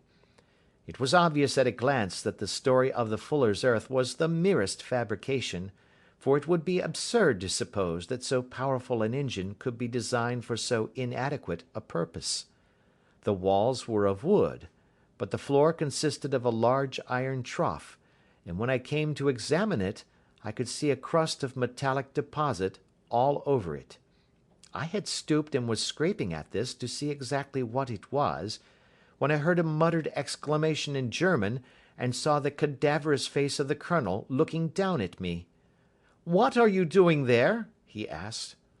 I felt angry at having been tricked by so elaborate a story as that which he had told me. "I was admiring your fuller's earth," said I. "I think that I should be better able to advise you as to your machine, if I knew what the exact purpose was for which it was used." The instant that I uttered the words I regretted the rashness of my speech. His face set hard, and a baleful light sprang up in his grey eyes. "Very well," said he, "you shall know all about the machine." He took a step backward, slammed the little door, and turned the key in the lock. I rushed towards it and pulled at the handle, but it was quite secure, and did not give in the least to my kicks and shoves. "Hello!" I yelled. "Hullo! Colonel, let me out!" And then suddenly in the silence I heard a sound which set my heart into my mouth. It was the clank of the levers and the swish of the leaking cylinder. He had set the engine at work. The lamp still stood upon the floor where I had placed it when examining the trough. By its light I saw that the black ceiling was coming down upon me, slowly, jerkily, but, as none knew better than myself, with a force which must within a minute grind me to a shapeless pulp. I threw myself screaming against the door, and dragged with my nails at the lock. I implored the colonel to let me out, but the remorseless clanking of the levers drowned my cries. The ceiling was only a foot or two above my head, and with my hand upraised I could feel its hard, rough surface. Then it flashed through my mind that the pain of my death would depend very much upon the position in which I met it. If I lay on my face, the weight would come upon my spine, and I shuddered to think of that dreadful snap. Easier the other way, perhaps, and yet, had I the nerve to lie and look up at that deadly black shadow wavering down upon me? Already I was unable to stand erect, when my eye caught something which brought a gush of hope back to my heart. I have said that though the floor and ceiling were of iron, the walls were of wood. As I gave a last hurried glance around, I saw a thin line of yellow light between two of the boards, which broadened and broadened as a small panel was pushed backwards. For an instant I could hardly believe that here was indeed a door which led away from death. The next instant I threw myself through, and lay half fainting upon the other side.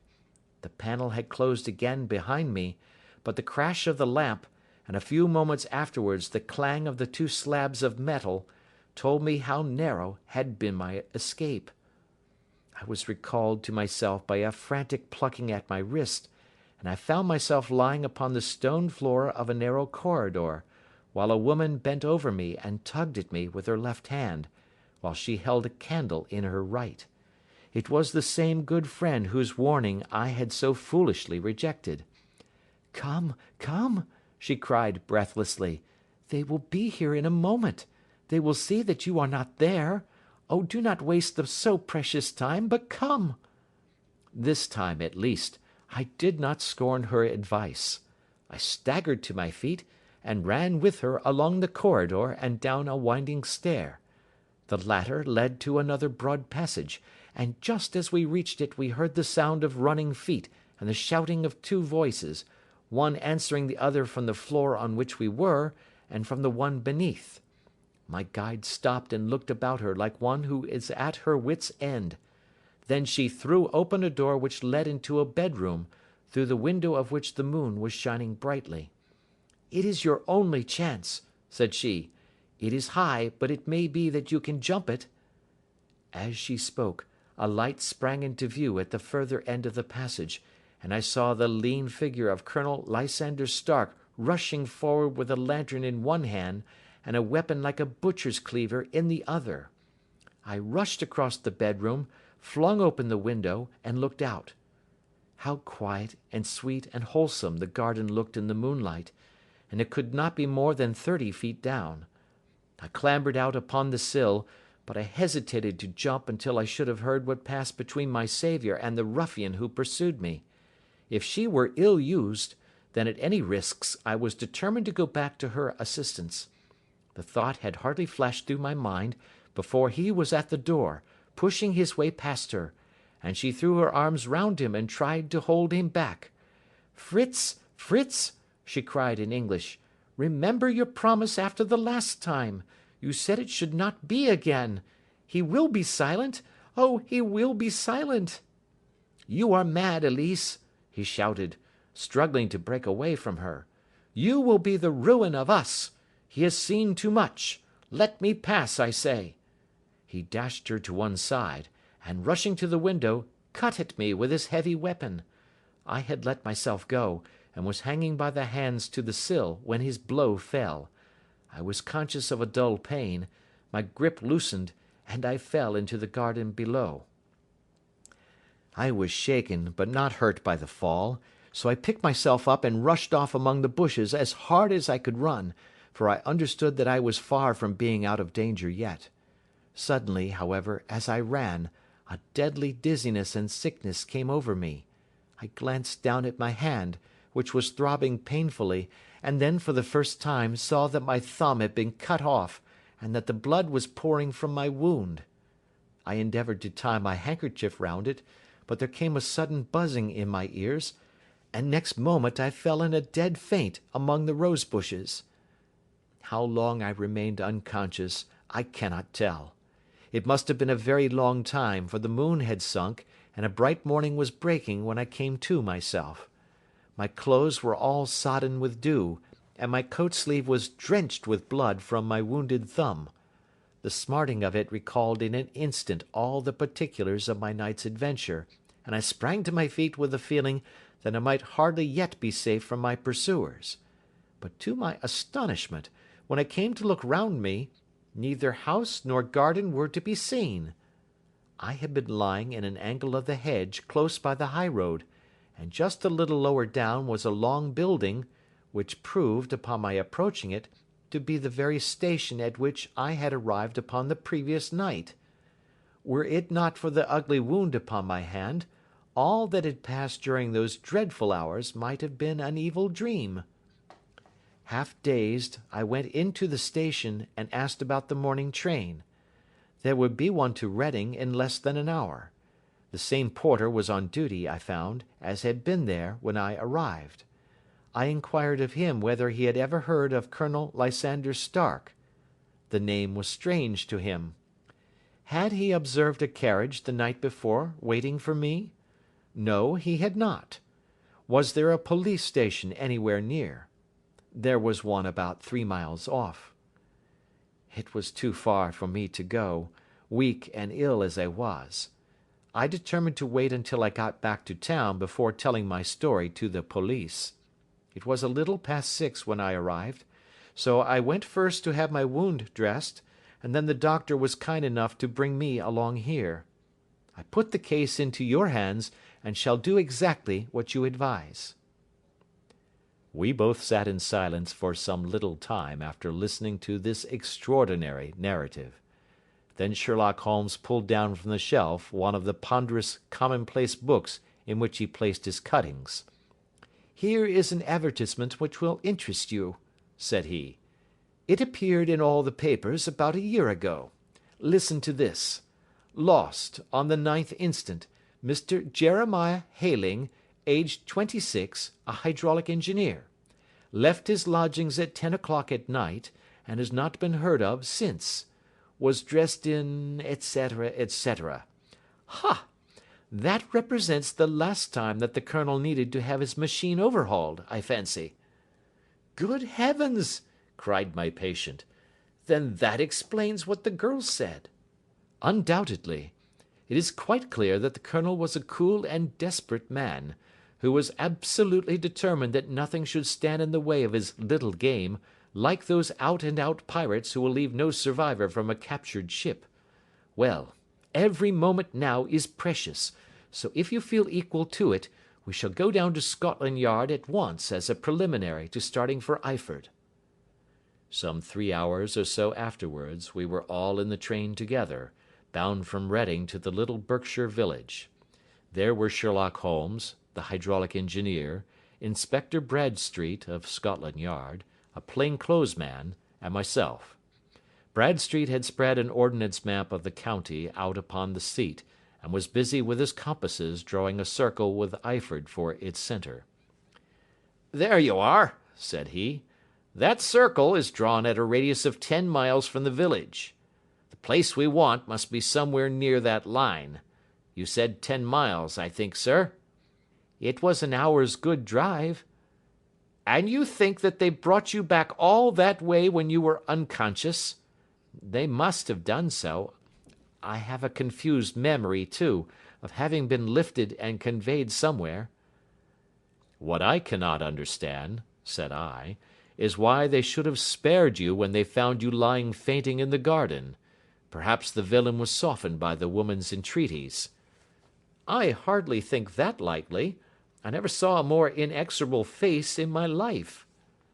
"Oh, we shall soon clear up all that," said Bradstreet. "Well, I have drawn my circle, and I only wish I knew at what point upon it the folk that we are in search of are to be found." "I think I could lay my finger on it," said Holmes quietly. "Really now," cried the inspector, "you have formed your opinion. Come now, we shall see who agrees with you. I say it is south, for the country is more deserted there." "And I say east," said my patient. "I am for west," remarked the plain-clothes man. "There are several quiet little villages up there." "And I am for north," said I, "because there are no hills there, and our friend says he did not notice the carriage go up any." "Come," cried the inspector, laughing, "it's a very pretty diversity of opinion. We have boxed the compass among us. Who do you give your casting vote to?" "You are all wrong." "But we can't all be." "Oh, yes, you can. This is my point." He placed his finger in the centre of the circle. "This is where we shall find them." "But the 12-mile drive?" gasped Hatherley. 6 out and 6 back. Nothing simpler. You say yourself that the horse was fresh and glossy when you got in. How could it be that it had gone 12 miles over heavy roads?" "Indeed, it is a likely ruse enough," observed Bradstreet thoughtfully. "Of course, there can be no doubt as to the nature of this gang." "None at all," said Holmes. "They are coiners on a large scale, and have used the machine to form the amalgam which has taken the place of silver." "We have known for some time that a clever gang was at work," said the inspector. "They have been turning out half-crowns by the thousand. We even traced them as far as Reading, but could get no farther, for they had covered their traces in a way that showed that they were very old hands. But now, thanks to this lucky chance, I think that we have got them right enough." But the inspector was mistaken, for those criminals were not destined to fall into the hands of justice. As we rolled into Eyford Station, we saw a gigantic column of smoke which streamed up from behind a small clump of trees in the neighbourhood, and hung like an immense ostrich feather over the landscape. "A house on fire?" asked Bradstreet, as the train steamed off again on its way. "Yes, sir," said the station master. "When did it break out?" "I hear that it was during the night, sir, but it has got worse, and the whole place is in a blaze." "Whose house is it?" "Dr. Betcher's." "Tell me," broke in the engineer, "is Dr. Betcher a German, very thin, with a long sharp nose?" The station master laughed heartily. "No, sir, Dr. Betcher is an Englishman, and there isn't a man in the parish who has a better lined waistcoat. But he has a gentleman staying with him, a patient, as I understand, who is a foreigner, and he looks as if a little good Berkshire beef would do him no harm." The station master had not finished his speech before we were all hastening in the direction of the fire. The road topped a low hill, and there was a great widespread whitewashed building in front of us, spouting fire at every chink and window, while in the garden in front 3 fire engines were vainly striving to keep the flames under. "That's it!" cried Hatherley, in intense excitement. "There is the gravel drive, and there are the rose bushes where I lay. That second window is the one that I jumped from." "Well, at least," said Holmes, "you have had your revenge upon them. There can be no question that it was your oil lamp which, when it was crushed in the press, set fire to the wooden walls, though no doubt they were too excited in the chase after you to observe it at the time. Now keep your eyes open in this crowd for your friends of last night, though I very much fear that they are a good 100 miles off by now." And Holmes's fears came to be realized, for from that day to this no word has ever been heard either of the beautiful woman, the sinister German, or the morose Englishman. Early that morning a peasant had met a cart, containing several people and some very bulky boxes, driving rapidly in the direction of Reading, but there all traces of the fugitives disappeared, and even Holmes's ingenuity failed ever to discover the least clue as to their whereabouts.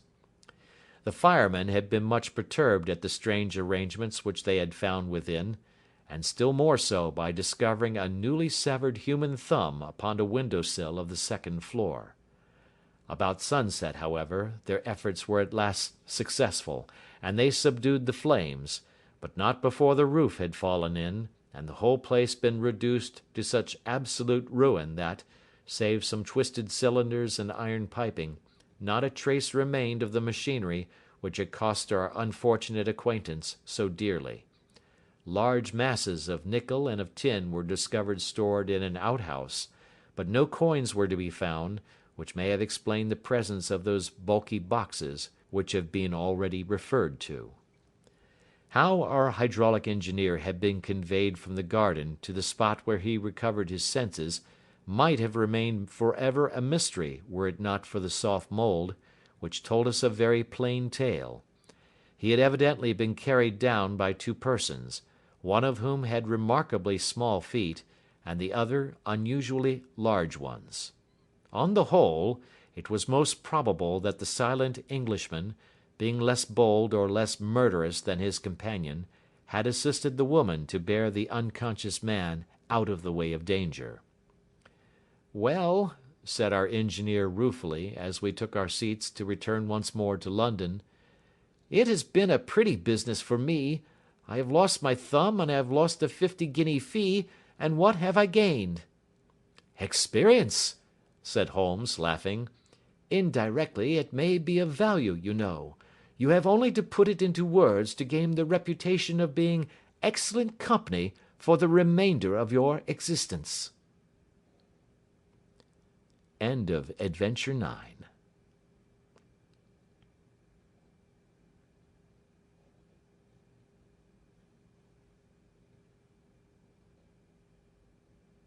Adventure 10. The Adventure of the Noble Bachelor.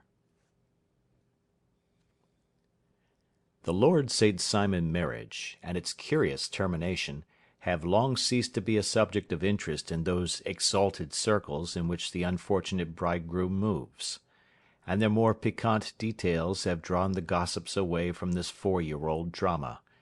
As I have reason to believe, however, that the full facts have never been revealed to the general public, and as my friend Sherlock Holmes had a considerable share in clearing the matter up, I feel that no memoir of him would be complete without some little sketch of this remarkable episode.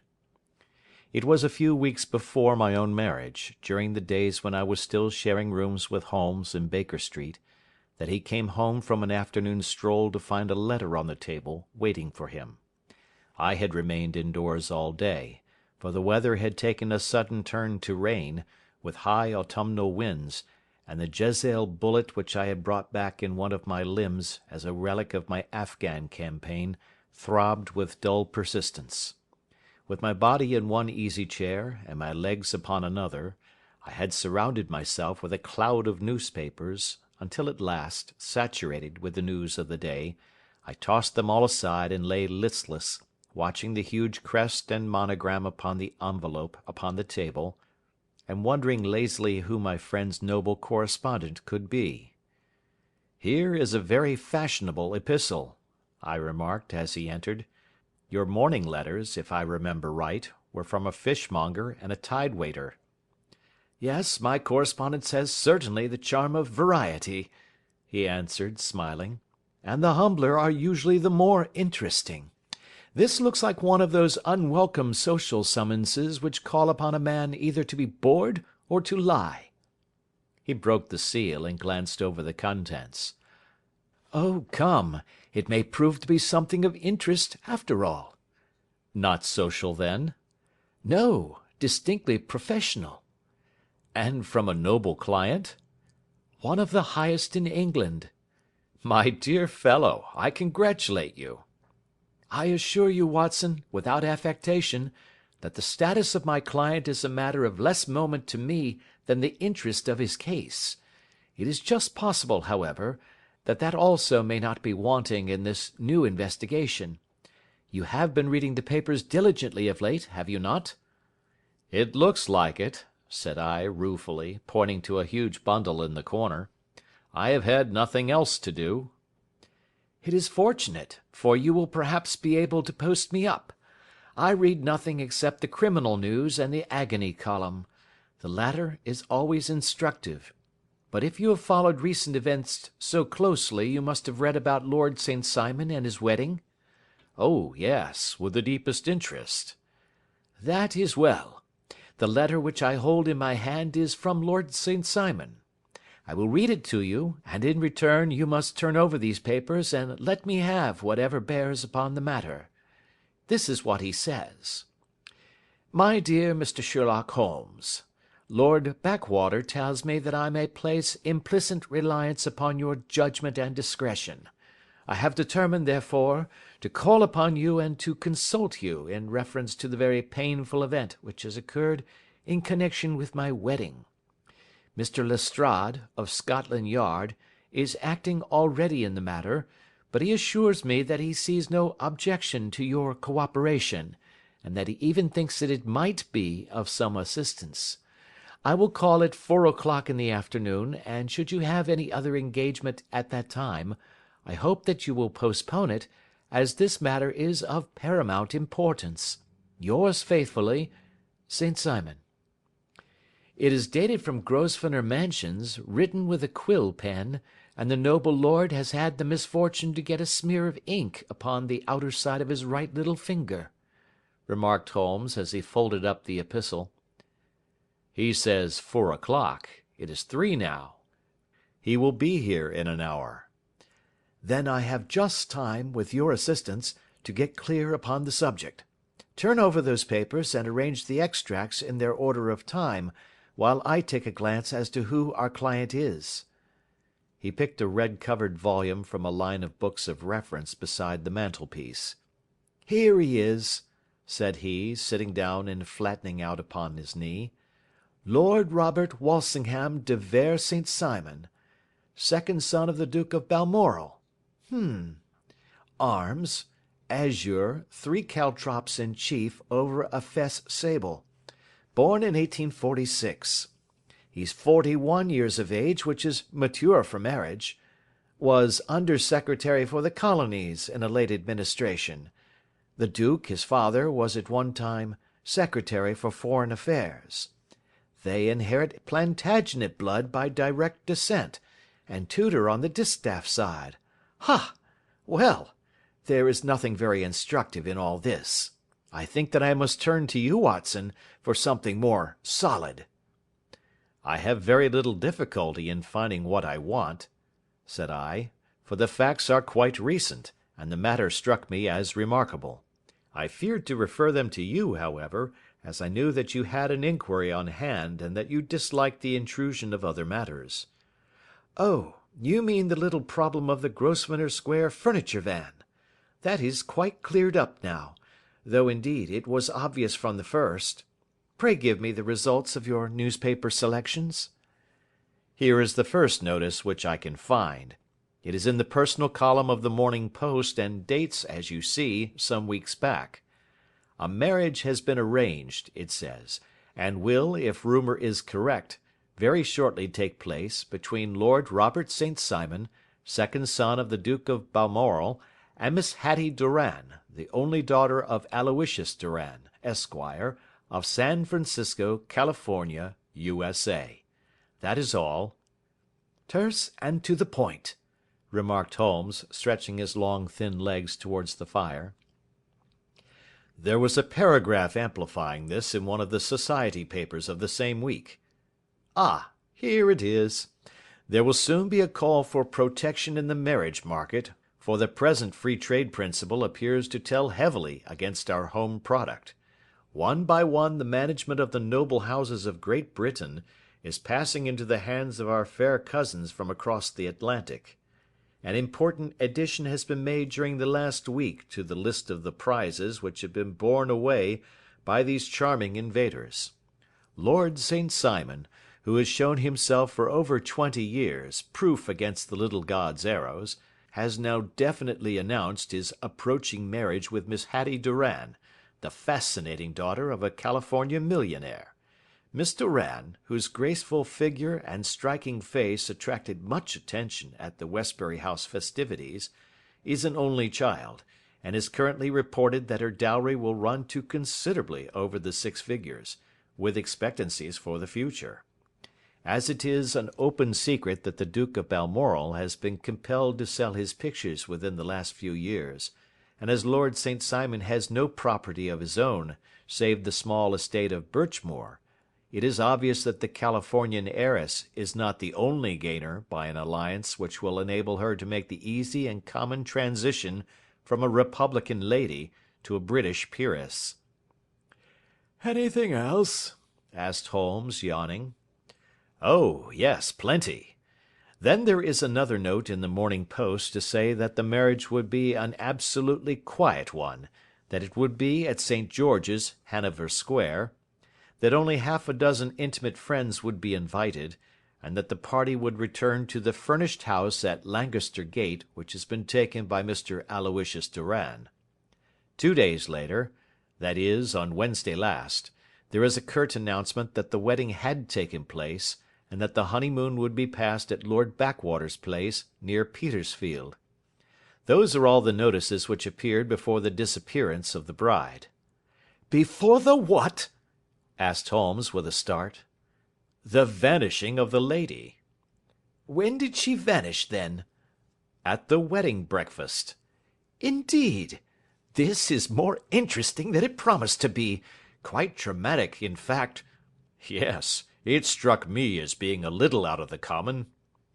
They often vanish before the ceremony, and occasionally during the honeymoon, but I cannot call to mind anything quite so prompt as this. Pray let me have the details. I warn you that they are very incomplete. Perhaps we might make them less so. Such as they are set forth in a single article of a morning paper of yesterday, which I will read to you. It is headed, "Singular Occurrence at a Fashionable Wedding."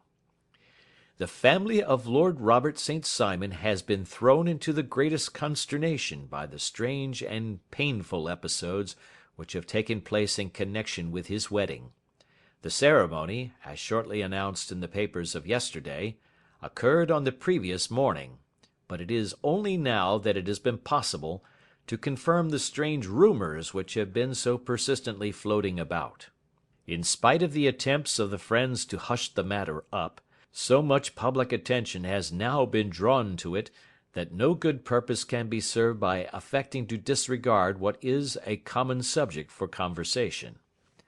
The ceremony, which was performed at St. George's, Hanover Square, was a very quiet one, no one being present save the father of the bride, Mr. Aloysius Doran, the Duchess of Balmoral, Lord Backwater, Lord Eustace and Lady Clara St. Simon, the younger brother and sister of the bridegroom, and Lady Alicia Whittington. The whole party proceeded afterwards to the house of Mr. Aloysius Doran, at Lancaster Gate, where breakfast had been prepared. It appears that some little trouble was caused by a woman, whose name has not been ascertained, who endeavoured to force her way into the house after the bridal party, alleging that she had some claim upon Lord St. Simon.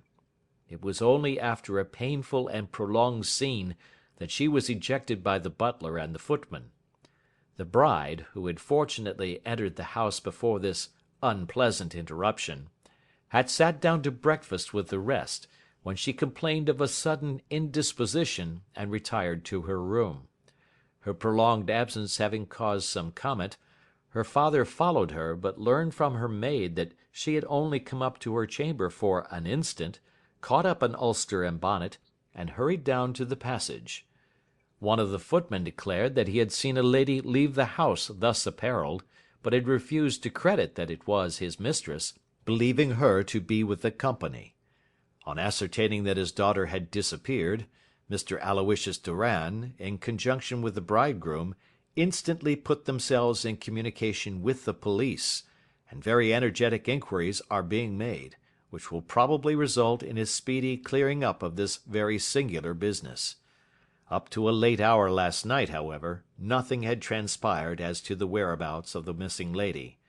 There are rumours of foul play in the matter, and it is said that the police have caused the arrest of the woman who had caused the original disturbance, in the belief that, from jealousy or some other motive, she may have been concerned in the strange disappearance of the bride. And is that all? Only one little item in another of the morning papers, but it is a suggestive one. And it is? That Miss Flora Millar, the lady who had caused the disturbance, has actually been arrested. It appears that she was formerly a danseuse at the Allegro, and that she has known the bridegroom for some years. There are no further particulars, and the whole case is in your hands now, so far as it has been set forth in the public press. And an exceedingly interesting case it appears to be. I would not have missed it for worlds. But there is the ring at the bell, Watson, and as the clock makes it a few minutes after 4, I have no doubt that this will prove to be our noble client. Do not dream of going, Watson, for I very much prefer having a witness, if only as a check to my own memory. Lord Robert St. Simon, announced our page boy, throwing open the door. A gentleman entered, with a pleasant, cultured face, high-nosed and pale, with something perhaps of petulance about the mouth, and with the steady, well-opened eye of a man whose pleasant lot it had ever been to command and to be obeyed. His manner was brisk, and yet his general appearance gave an undue impression of age, for he had a slight forward stoop and a little bend of the knees as he walked. His hair, too, as he swept off his very curly-brimmed hat, was grizzled round the edges and thin upon the top. As to his dress, it was careful to the verge of foppishness, with high collar, black frock-coat, white waistcoat, yellow gloves, patent leather shoes, and light-coloured gaiters. He advanced slowly into the room, turning his head from left to right, and swinging in his right hand the cord which held his golden eyeglasses. "Good day, Lord St. Simon," said Holmes, rising and bowing. Pray take the basket chair. This is my friend and colleague, Dr. Watson. Draw up a little to the fire, and we will talk this matter over." A most painful matter to me, as you might most readily imagine, Mr. Holmes. I have been cut to the quick. I understand that you have already managed several delicate cases of this sort, sir, though I presume that they were hardly from the same class of society. No, I am descending. I beg pardon? My last client of the sort was a king. Oh, really? I had no idea. And which king? The king of Scandinavia. What? Had he lost his wife? You can understand, said Holmes suavely, that I extend to the affairs of my other clients the same secrecy which I promised to you in yours. Of course, very right, very right. I'm sure I beg pardon. As to my own case, I am ready to give you any information which may assist you in forming an opinion. Thank you. I have already learned all that is in the public prints, nothing more. I presume that I may take it as correct, this article, for example, as to the disappearance of the bride? Lord St. Simon glanced over it.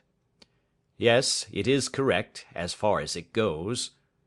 But it needs a great deal of supplementing before anyone could offer an opinion. I think that I may arrive at my facts most directly by questioning you. Pray do so. When did you first meet Miss Hattie Doran? In San Francisco, a year ago. You were traveling in the States? Yes. Did you become engaged then? No. But you were on a friendly footing.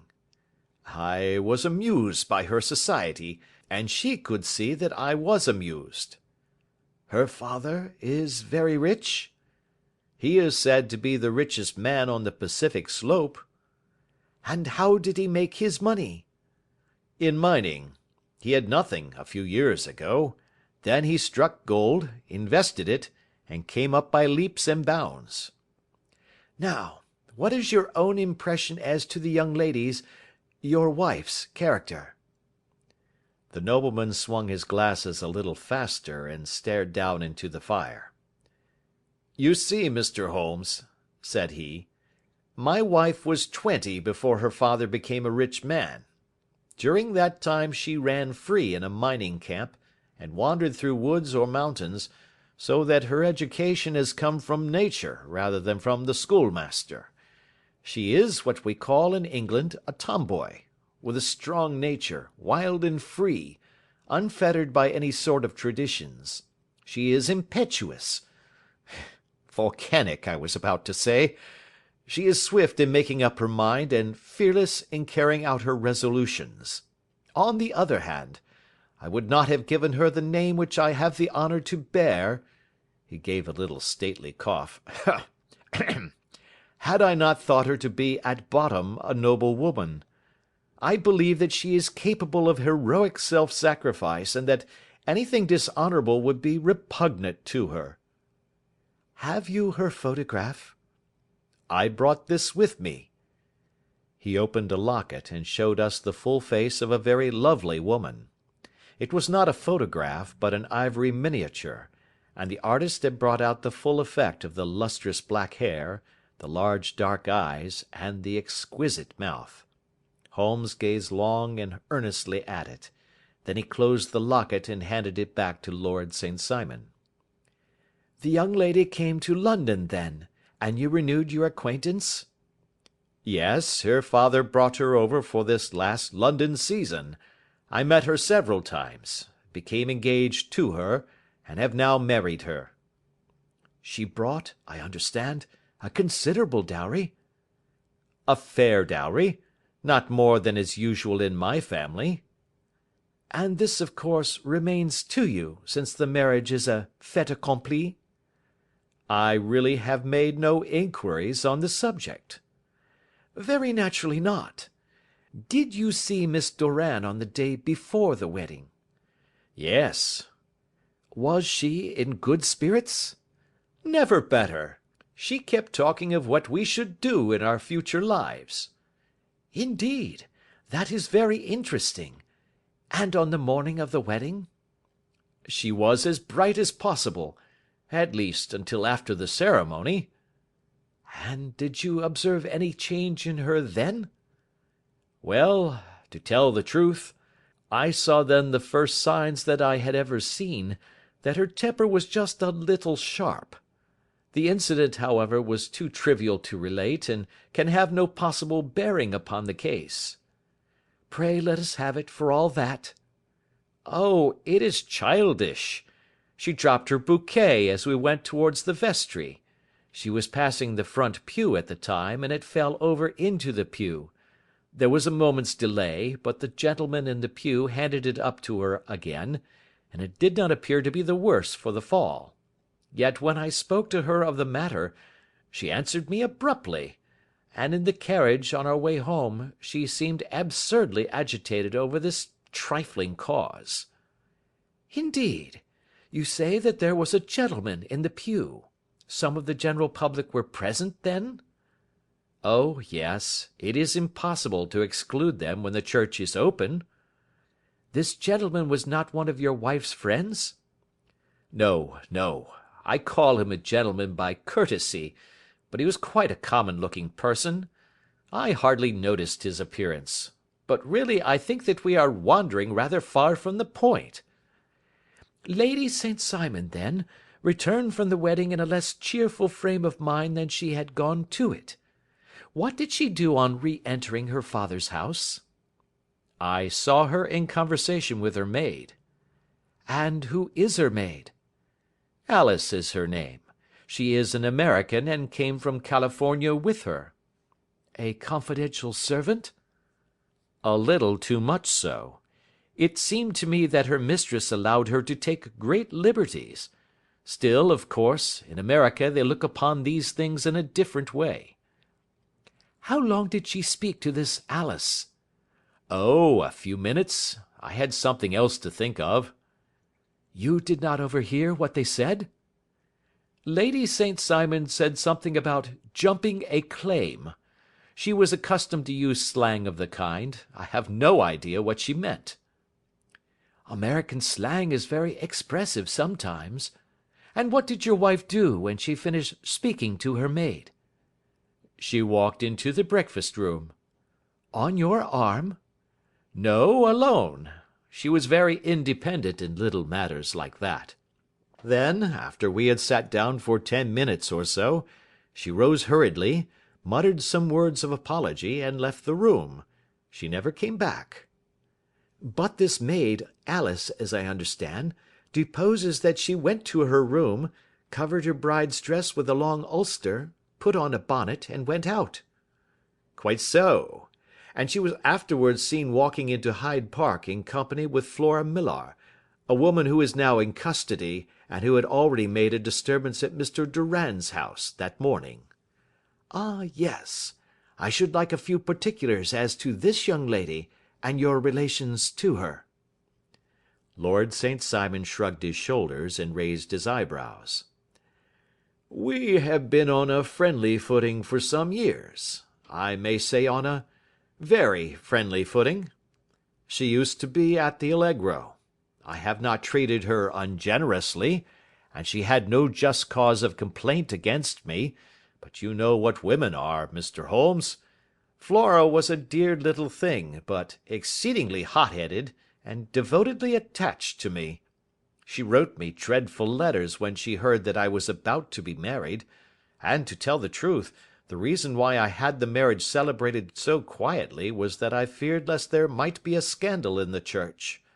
She came to Mr. Durand's door just after we returned, and she endeavoured to push her way in, uttering very abusive expressions towards my wife, and even threatening her, but I had foreseen the possibility of something of the sort, and I had 2 police fellows there in private clothes who soon pushed her out again.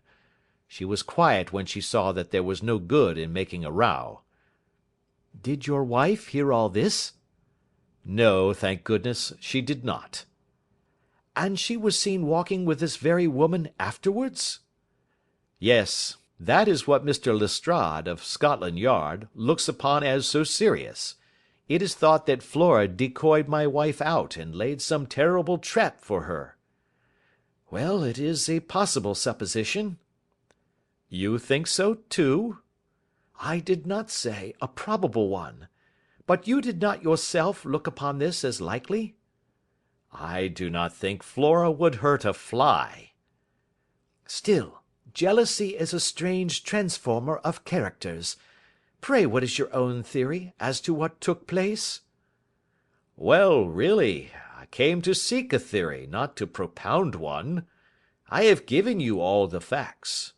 Since you ask me, however, I may say that it has occurred to me as possible that the excitement of this affair, the consciousness that she had made so immense a social stride, had the effect of causing some little nervous disturbance in my wife." "In short, that she had become suddenly deranged?" "Well, really, when I consider that she has turned her back, I will not say upon me, but upon so much that many have aspired to without success, I can hardly explain it in any other fashion." "Well, certainly that is also a conceivable hypothesis," said Holmes, smiling. "And now, Lord St. Simon, I think that I have nearly all my data. May I ask whether you were seated at the breakfast table so that you could see out of the window?" "We could see the other side of the road and the park."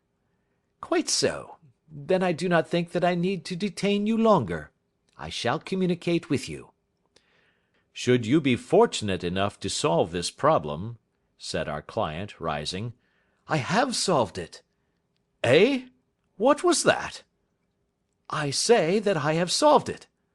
"Where, then, is my wife?" "That is a detail which I shall speedily supply." Lord St. Simon shook his head. "I am afraid that it will take wiser heads than yours or mine," he remarked, and bowing in a stately, old-fashioned manner, he departed. "It is very good of Lord St. Simon to honour my head by putting it on a level with his own," said Sherlock Holmes, laughing. "I think that I shall have a whisky and soda and a cigar after all this cross-questioning. I had formed my conclusions as to the case before our client came into the room." "My dear Holmes!" "I have notes of several similar cases, though none, as I remarked before, which were quite as prompt. My whole examination served to turn my conjecture into a certainty. Circumstantial evidence is occasionally very convincing, as when you find a trout in the milk, to quote Thoreau's example." "But I have heard all that you have heard." "Without, however, the knowledge of pre-existing cases which serves me so well. There was a parallel instance in Aberdeen some years back, and something on very much the same lines at Munich the year after the Franco-Prussian War. It is one of these cases. But hullo, here is Lestrade. Good afternoon, Lestrade. You will find an extra tumbler upon the sideboard, and there are cigars in the box." The official detective was attired in a pea-jacket and cravat, which gave him a decidedly nautical appearance, and he carried a black canvas bag in his hand. With a short greeting he seated himself and lit the cigar which had been offered to him. "What's up, then?" asked Holmes, with a twinkle in his eye. "You look dissatisfied." "And I feel dissatisfied. It is this infernal St. Simon marriage case. I can make neither head nor tail of the business." "Really, you surprise me." "Who ever heard of such a mixed affair? Every clue seems to slip through my fingers. I have been at work upon it all day." "And very wet it seems to have made you," said Holmes, laying his hand upon the arm of the pea-jacket. "Yes, I have been dragging the Serpentine." "In heaven's name, what for?" "In search of the body of Lady St. Simon." Sherlock Holmes leaned back in his chair and laughed heartily. "Have you dragged the basin of Trafalgar Square fountain?" he asked. "Why? What do you mean?" "Because you have just as good a chance of finding this lady in the one as in the other." Lestrade shot an angry glance at my companion. I suppose you know all about it," he snarled. "Well, I have only just heard the facts, but my mind is made up." "Oh, indeed. Then you think that the Serpentine plays no part in the matter?" "I think it very unlikely." "Then perhaps you will kindly explain how it is that we found this in it?" He opened his bag as he spoke, and tumbled onto the floor a wedding dress of watered silk, a pair of white satin shoes, and a bride's wreath and veil, all discoloured and soaked in water. "There," said he, putting a new wedding ring upon the top of the pile, "there is a little nut for you to crack, Master Holmes." "Oh, indeed!" said my friend, blowing blue rings into the air. "You dragged them from the Serpentine?" "No, they were found floating near the margin by a park keeper. They had been identified as her clothes, and it seemed to me that if the clothes were there, the body would not be far off." "By the same brilliant reasoning, every man's body is to be found in the neighbourhood of his wardrobe. And, pray, what did you hope to arrive at through this?" "At some evidence implicating Flora Millar in the disappearance." "I'm afraid that you will find it difficult." "Are you indeed, now?" cried Lestrade with some bitterness. "I am afraid, Holmes, that you are not very practical with your deductions and your inferences. You have made 2 blunders in as many minutes. This dress does implicate Miss Flora Millar." "And how?" "In the dress is a pocket. In the pocket is a card case. In the card case is a note. And here is the very note." He slapped it down upon the table in front of him. "Listen to this. 'You will see me when all is ready. Come at once. F.H.M.' Now, my theory all along has been that Lady St. Simon was decoyed away by Flora Millar, and that she, with confederates no doubt, was responsible for her disappearance. Here, signed with her initials, is the very note which was no doubt quietly slipped into her hand at the door, and which lured her within their reach." "Very good, Lestrade," said Holmes, laughing. "You really are very fine indeed. Let me see it."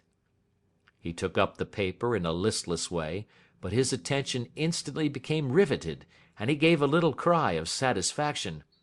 "This is indeed important," said he. "Ha! You find it so?"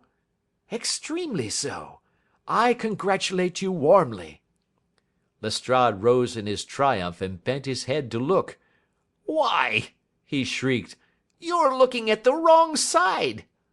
"On the contrary, this is the right side." "The right side? You're mad. Here is the note written in pencil over here." "And over here is what appears to be the fragment of a hotel bill, which interests me deeply." "There's nothing in it. I looked at it before," said Lestrade. "October 4th, rooms 8 shillings, breakfast 2 shillings 6 pence, cocktail 1 shilling, lunch 2 shillings 6 pence, glass sherry 8 pence. I see nothing in that." "Very likely not. It is most important all the same.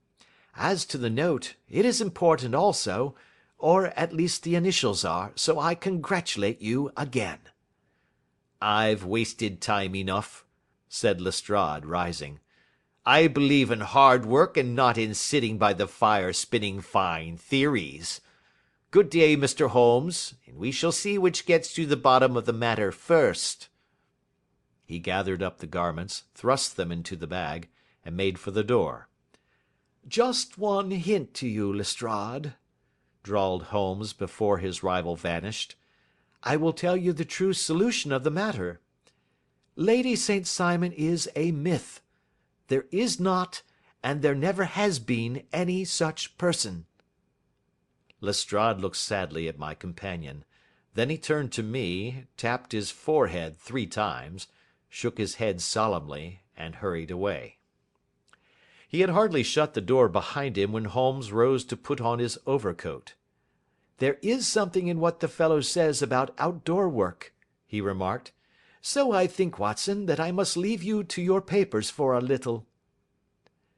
It was after 5 o'clock when Sherlock Holmes left me, but I had no time to be lonely, for within an hour there arrived a confectioner's man with a very large flat box. This he unpacked with the help of a youth whom he had brought with him, and presently, to my very great astonishment, a quite epicurean little cold supper began to be laid out upon our humble lodging-house mahogany. There were a couple of brace of cold woodcock, a pheasant, a pâté de foie gras pie with a group of ancient and cobwebby bottles. Having laid out all these luxuries, my two visitors vanished away, like the genii of the Arabian Nights, with no explanation save that the things had been paid for and were ordered to this address. Just before 9 o'clock, Sherlock Holmes stepped briskly into the room. His features were gravely set, but there was a light in his eye which made me think that he had not been disappointed in his conclusions. "They have laid the supper, then," he said, rubbing his hands. "You seem to expect company. They have laid for 5.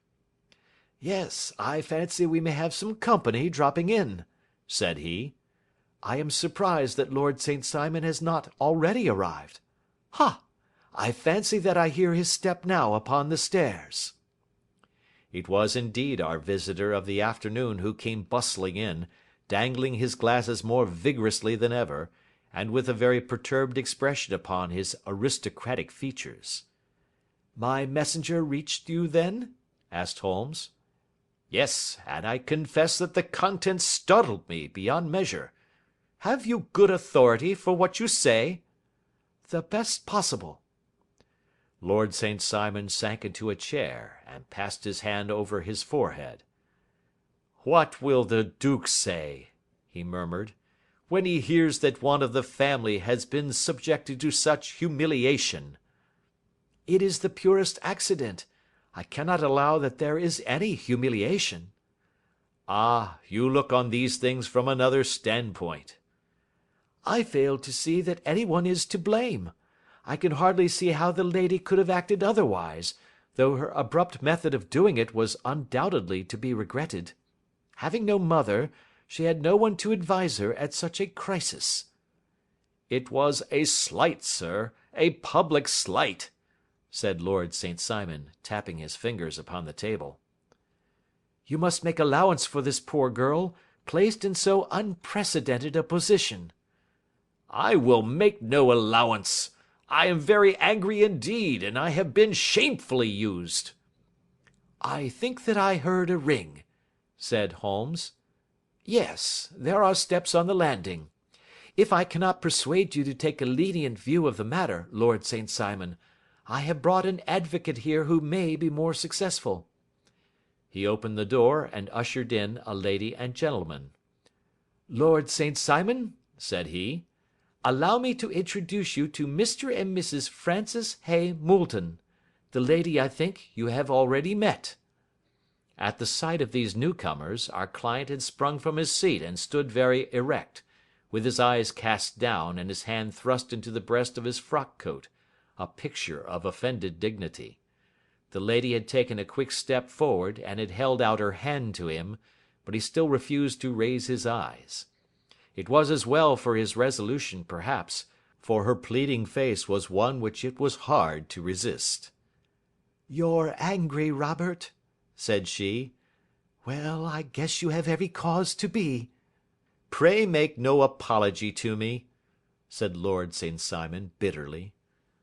"Oh, yes, I know that I have treated you real bad and that I should have spoken to you before I went, but I was kind of rattled, and from the time when I saw Frank here again, I just didn't know what I was doing or saying. I only wonder I didn't fall down and do a faint right there before the altar. Perhaps, Mrs. Moulton, you would like my friend and me to leave the room while you explain this matter?" "If I may give an opinion," remarked the strange gentleman, "we've just had a little too much secrecy over this business already. For my part, I should like all Europe and America to hear the rights of it." He was a small, wiry, sunburnt man, clean-shaven, with a sharp face and alert manner. Then I'll tell our story right away," said the lady.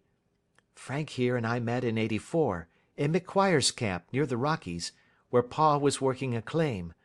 We were engaged to each other, Frank and I, but then one day Father struck a rich pocket and made a pile, while poor Frank here had a claim that petered out and came to nothing. The richer Pa grew, the poorer was Frank, so at last Pa wouldn't hear of our engagement lasting any longer, and he took me away to 'Frisco. Frank wouldn't throw up his hand, though, so he followed me there, and he saw me without Pa knowing anything about it. It would only have made him mad to know, so we just fixed it all up for ourselves. Frank said that he would go and make his pile too, and never come back to claim me until he had as much as Pa. So then I promised to wait for him to the end of time, and pledged myself not to marry anyone else while he lived. 'Why shouldn't we be married right away, then?' said he, 'and then I will feel sure of you, and I won't claim to be your husband until I come back.' Well, we talked it over, and he had fixed it all up so nicely, with a clergyman all ready and waiting, that we just did it right there, and then Frank went off to seek his fortune, and I went back to Pa. The next I heard of Frank was that he was in Montana, and then he went prospecting in Arizona, and then I heard of him from New Mexico. After that came a long newspaper story about how a miners' camp had been attacked by Apache Indians, and there was my Frank's name among the killed. I fainted dead away, and I was very sick for months after. Pa thought I had a decline and took me to half the doctors in 'Frisco. Not a word of news came for a year and more, so that I never doubted that Frank was really dead.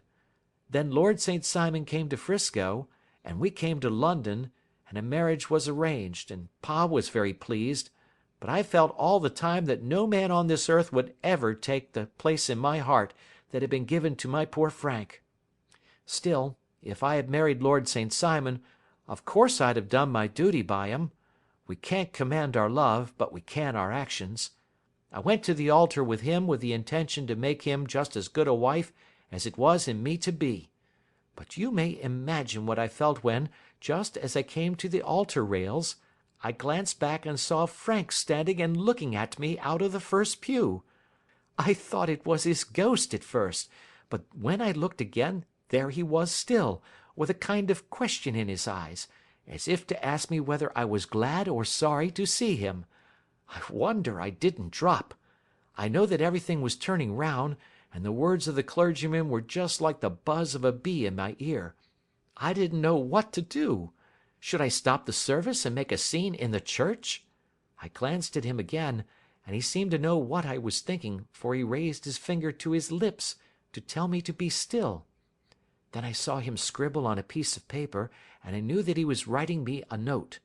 As I passed his pew on the way out, I dropped my bouquet over to him, and he slipped the note into my hand when he returned me the flowers. It was only a line asking me to join him when he made the sign to me to do so. Of course I never doubted for a moment that my first duty was now to him, and I determined to do just whatever he might direct. When I got back I told my maid, who had known him in California, and had always been his friend. I ordered her to say nothing but to get a few things packed and my ulster ready. I know I ought to have spoken to Lord St. Simon, but it was dreadful hard before his mother and all those great people. I just made up my mind to run away and explain afterwards. I hadn't been at the table 10 minutes before I saw Frank out of the window at the other side of the road. He beckoned to me and then began walking into the park. I slipped out, put on my things, and followed him. Some woman came talking something or other about Lord St. Simon to me. Seemed to me from the little I heard as if he had a little secret of his own before marriage also. But I managed to get away from her, and soon overtook Frank. We got into a cab together, and away we drove to some lodgings he had taken in Gordon Square, and that was my true wedding after all those years of waiting. Frank had been a prisoner among the Apaches, had escaped, come on to 'Frisco, found that I had given him up for dead and had gone to England, followed me there, and had come upon me at last on the very morning of my second wedding. "I saw it in a paper," explained the American. "It gave the name in the church, but not where the lady lived." Then we had a talk as to what we should do, and Frank was all for openness. But I was so ashamed of it all that I felt as if I should like to vanish away and never see any of them again. Just sending a line to Pa, perhaps, to show him that I was alive.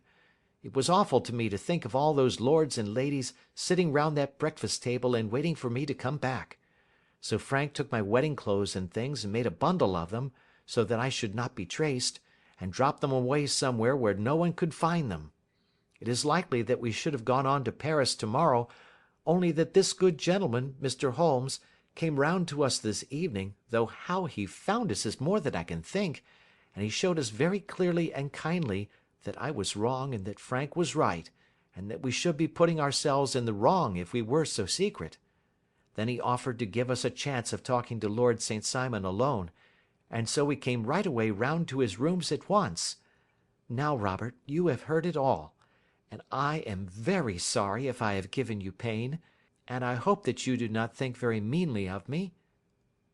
Lord St. Simon had by no means relaxed his rigid attitude, but had listened with a frowning brow and a compressed lip to this long narrative. "Excuse me," he said, "but it is not my custom to discuss my most intimate personal affairs in this public manner." "Then you won't forgive me? You won't shake hands before I go?"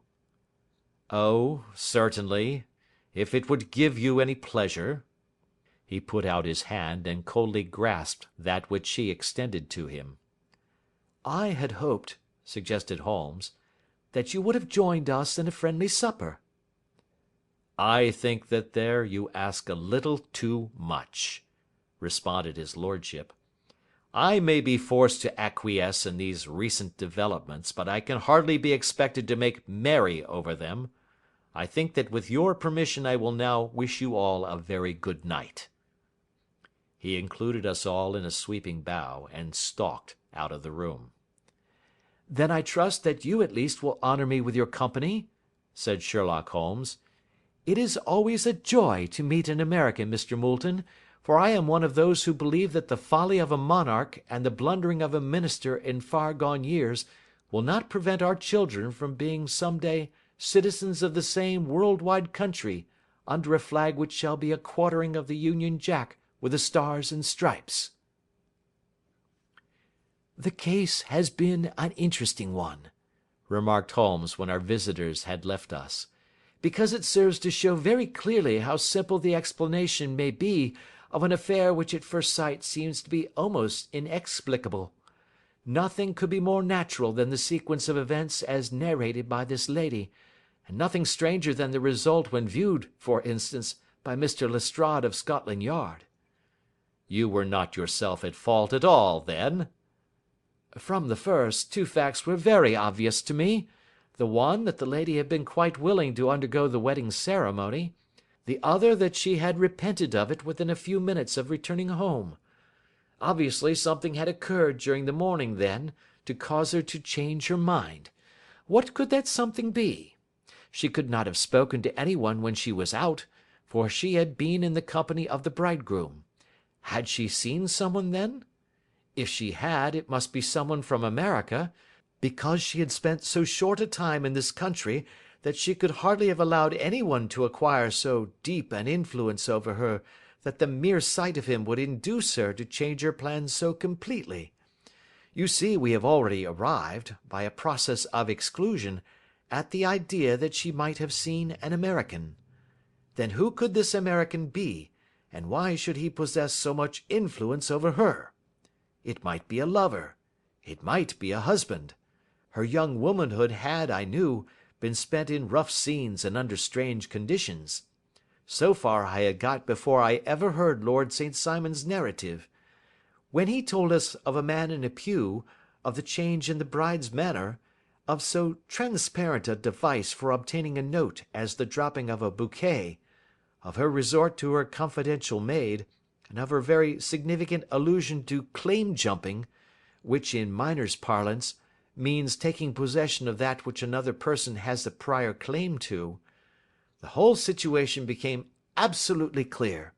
She had gone off with a man, and the man was either a lover or a previous husband, the chances being in favour of the latter. And how in the world did you find them?" "It might have been difficult, but friend Lestrade held information in his hands the value of which he did not himself know.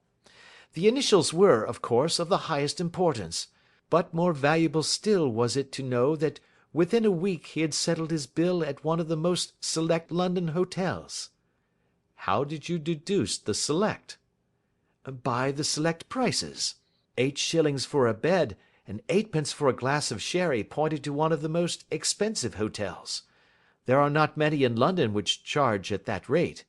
In the second one which I visited in Northumberland Avenue, I learned by an inspection of the book that Francis H. Moulton, an American gentleman, had left only the day before, and on looking over the entries against him I came upon the very items which I had seen in the duplicate bill.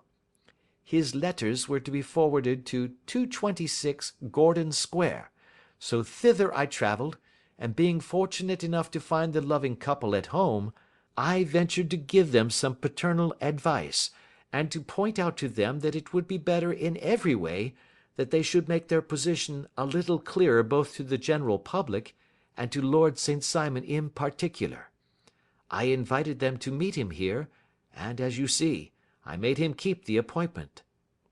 "But with no very good result," I remarked.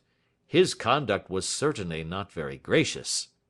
"Ah, Watson," said Holmes, smiling, "perhaps you would not be very gracious either, if, after all the trouble of wooing and wedding, you found yourself deprived in an instant of wife and of fortune. I think that we may judge Lord St. Simon very mercifully, and thank our stars that we are never likely to find ourselves in the same position. Draw your chair up, and hand me my violin, for the only problem we have still to solve is how to while away these bleak autumnal evenings." End of Adventure 10.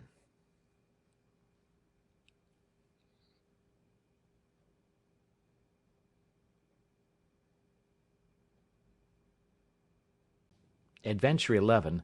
The Adventure of the Beryl Coronet. "Holmes," said I, as I stood one morning in our bow window looking down the street, "here is a madman coming along. It seems rather sad that his relatives should allow him to come out alone." My friend rose lazily from his armchair and stood with his hands in the pockets of his dressing gown, looking over my shoulder. It was a bright, crisp February morning, and the snow of the day before still lay deep upon the ground, shimmering brightly in the wintry sun.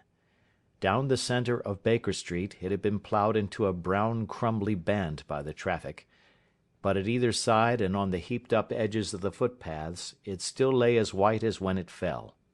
The grey pavement had been cleaned and scraped, but was still dangerously slippery, so that there were fewer passengers than usual. Indeed, from the direction of the Metropolitan Station no one was coming save the single gentleman whose eccentric conduct had drawn my attention.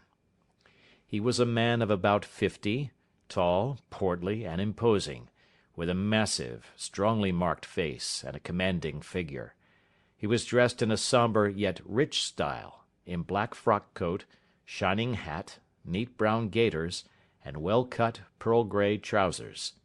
Yet his actions were in absurd contrast to the dignity of his dress and features, for he was running hard, with occasional little springs, such as a weary man gives who is little accustomed to set any tax upon his legs. As he ran he jerked his hands up and down, waggled his head, and writhed his face into the most extraordinary contortions. "What on earth can be the matter with him?" I asked. "He is looking up at the numbers of the houses." "I believe that he is coming here," said Holmes, rubbing his hands. "Here?" "Yes. I rather think he is coming to consult me professionally. I think that I recognise the symptoms. Ha! Did I not tell you?" As he spoke, the man, puffing and blowing, rushed at our door, and pulled at our bell until the whole house resounded with the clanging. A few moments later he was in our room, still puffing, still gesticulating, but with so fixed a look of grief and despair in his eyes that our smiles were turned in an instant to horror and pity. For a while he could not get his words out, but swayed his body and plucked at his hair like one who has been driven to the extreme limits of his reason. Then, suddenly springing to his feet, he beat his head against the wall with such force that we both rushed upon him and tore him away to the centre of the room. Sherlock Holmes pushed him down into the easy-chair, and sitting beside him, patted his hand and chatted with him in the easy, soothing tones which he knew so well how to employ. "You have come to tell me your story, have you not?" said he. "You are fatigued with your haste. Pray wait until you have recovered yourself, and then I shall be most happy to look into any little problem which you may submit to me." The man sat for a minute or more with a heaving chest, fighting against his emotion. Then he passed his handkerchief over his brow, set his lips tight, and turned his face towards us. "No doubt you think me mad," said he. "I see that you have had some great trouble," responded Holmes. "God knows I have. A trouble which is enough to unseat my reason, so sudden and so terrible is it. Public disgrace I might have faced, although I am a man whose character has never yet borne a stain. Private affliction also is the lot of every man, but the two coming together, and in so frightful a form, have been enough to shake my very soul. Besides, it is not I alone. The very noblest in the land may suffer unless some way be found out of this horrible affair." "Pray compose yourself, sir," said Holmes, "and let me have a clear account of who you are and what it is that has befallen you." "My name," answered our visitor, "is probably familiar to your ears. I am Alexander Holder, of the banking firm of Holder and Stevenson, of Threadneedle Street." The name was indeed well known to us as belonging to the senior partner in the second largest private banking concern in the city of London. What could have happened, then, to bring one of the foremost citizens of London to this most pitiable pass? We waited, all curiosity, until with another effort he braced himself to tell his story. "I feel that time is of value," said he. "That is why I hastened here when the police inspector suggested that I should secure your cooperation. I came to Baker Street by the Underground and hurried from there on foot, for the cabs go slowly through the snow. That is why I was so out of breath, for I am a man who takes very little exercise. I feel better now, and I will put the facts before you as shortly and yet as clearly as I can.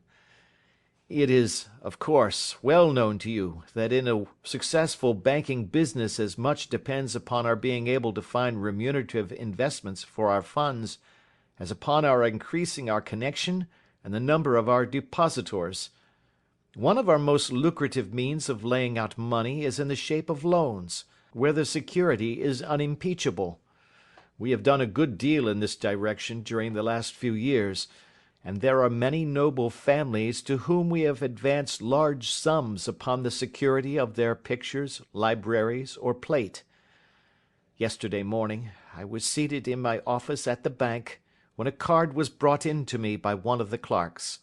I started when I saw the name, for it was that of none other than— well, perhaps even to you I had better say no more than that it was a name which is a household word all over the earth, one of the highest, noblest, most exalted names in England.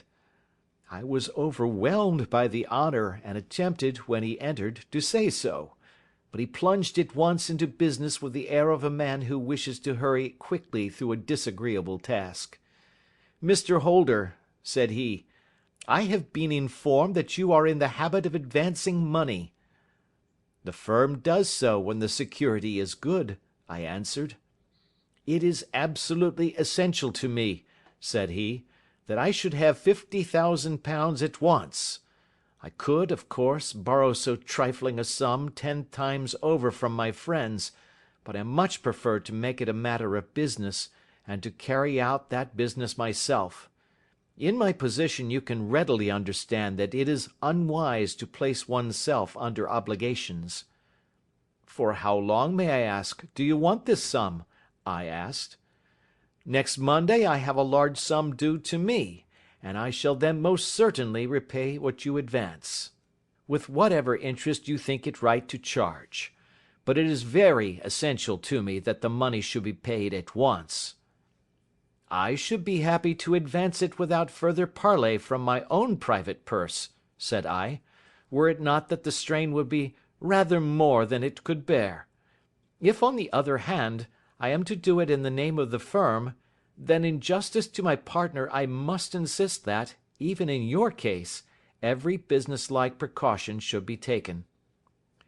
I should much prefer to have it so, said he, raising up a square black morocco case which he had laid beside his chair. You have doubtless heard of the Beryl coronet? One of the most precious public possessions of the empire, said I. Precisely.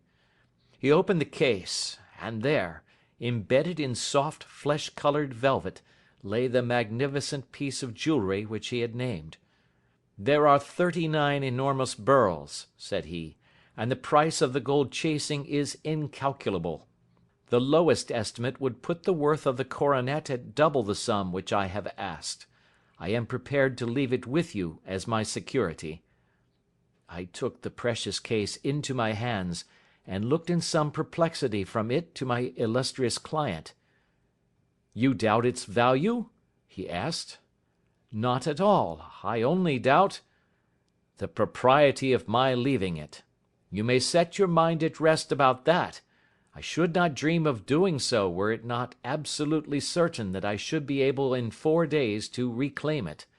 It is a pure matter of form. Is the security sufficient? Ample.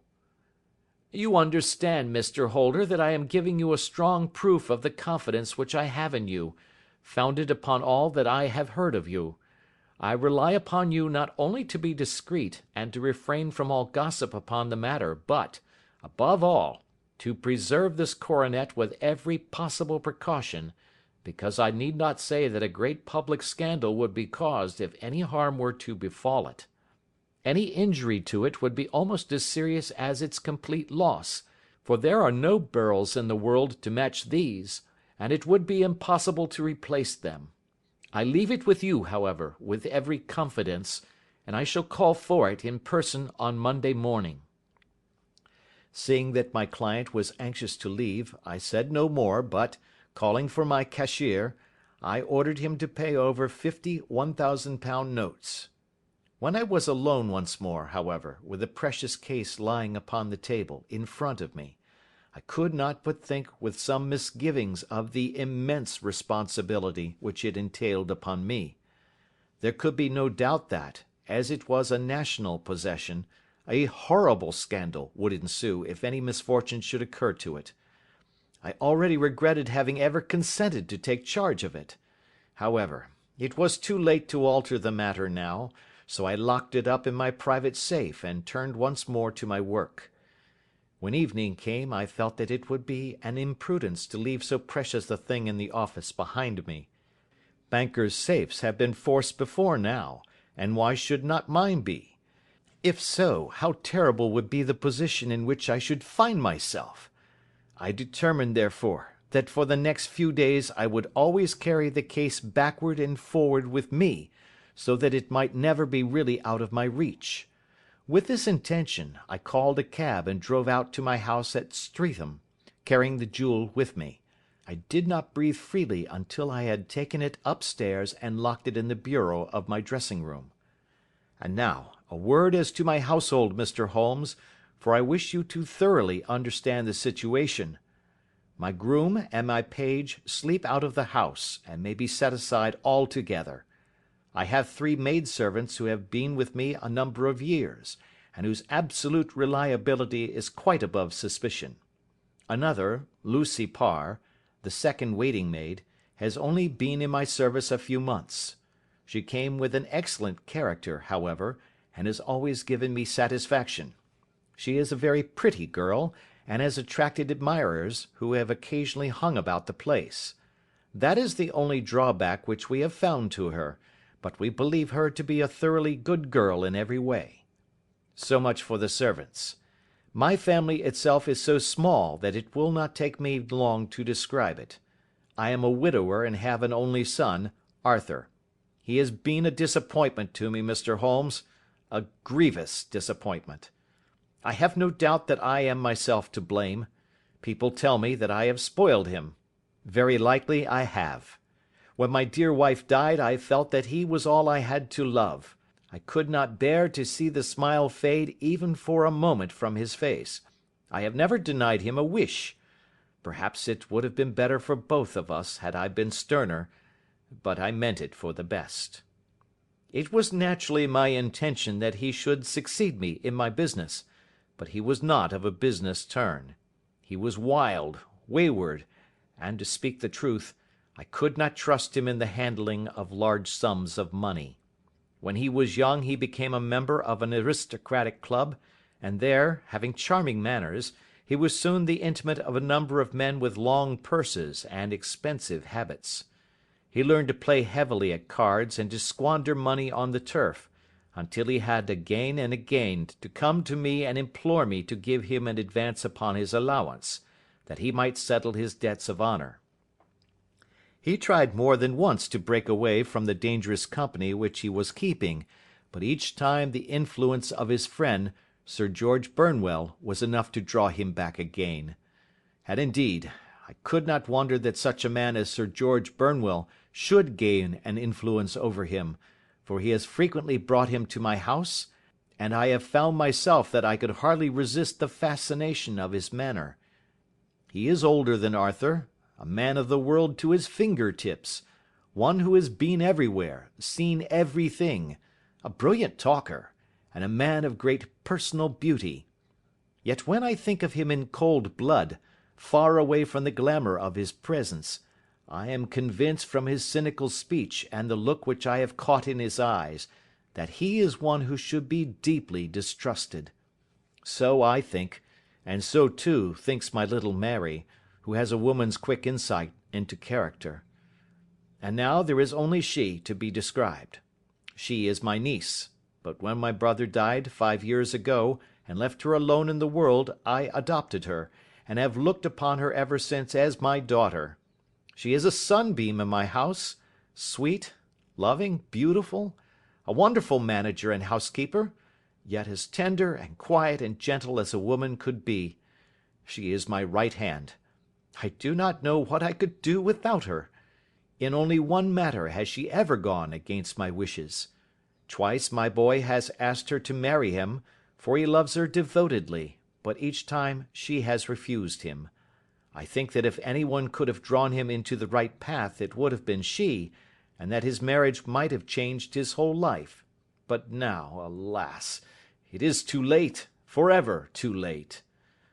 Now, Mr. Holmes, you know the people who live under my roof, and I shall continue with my miserable story.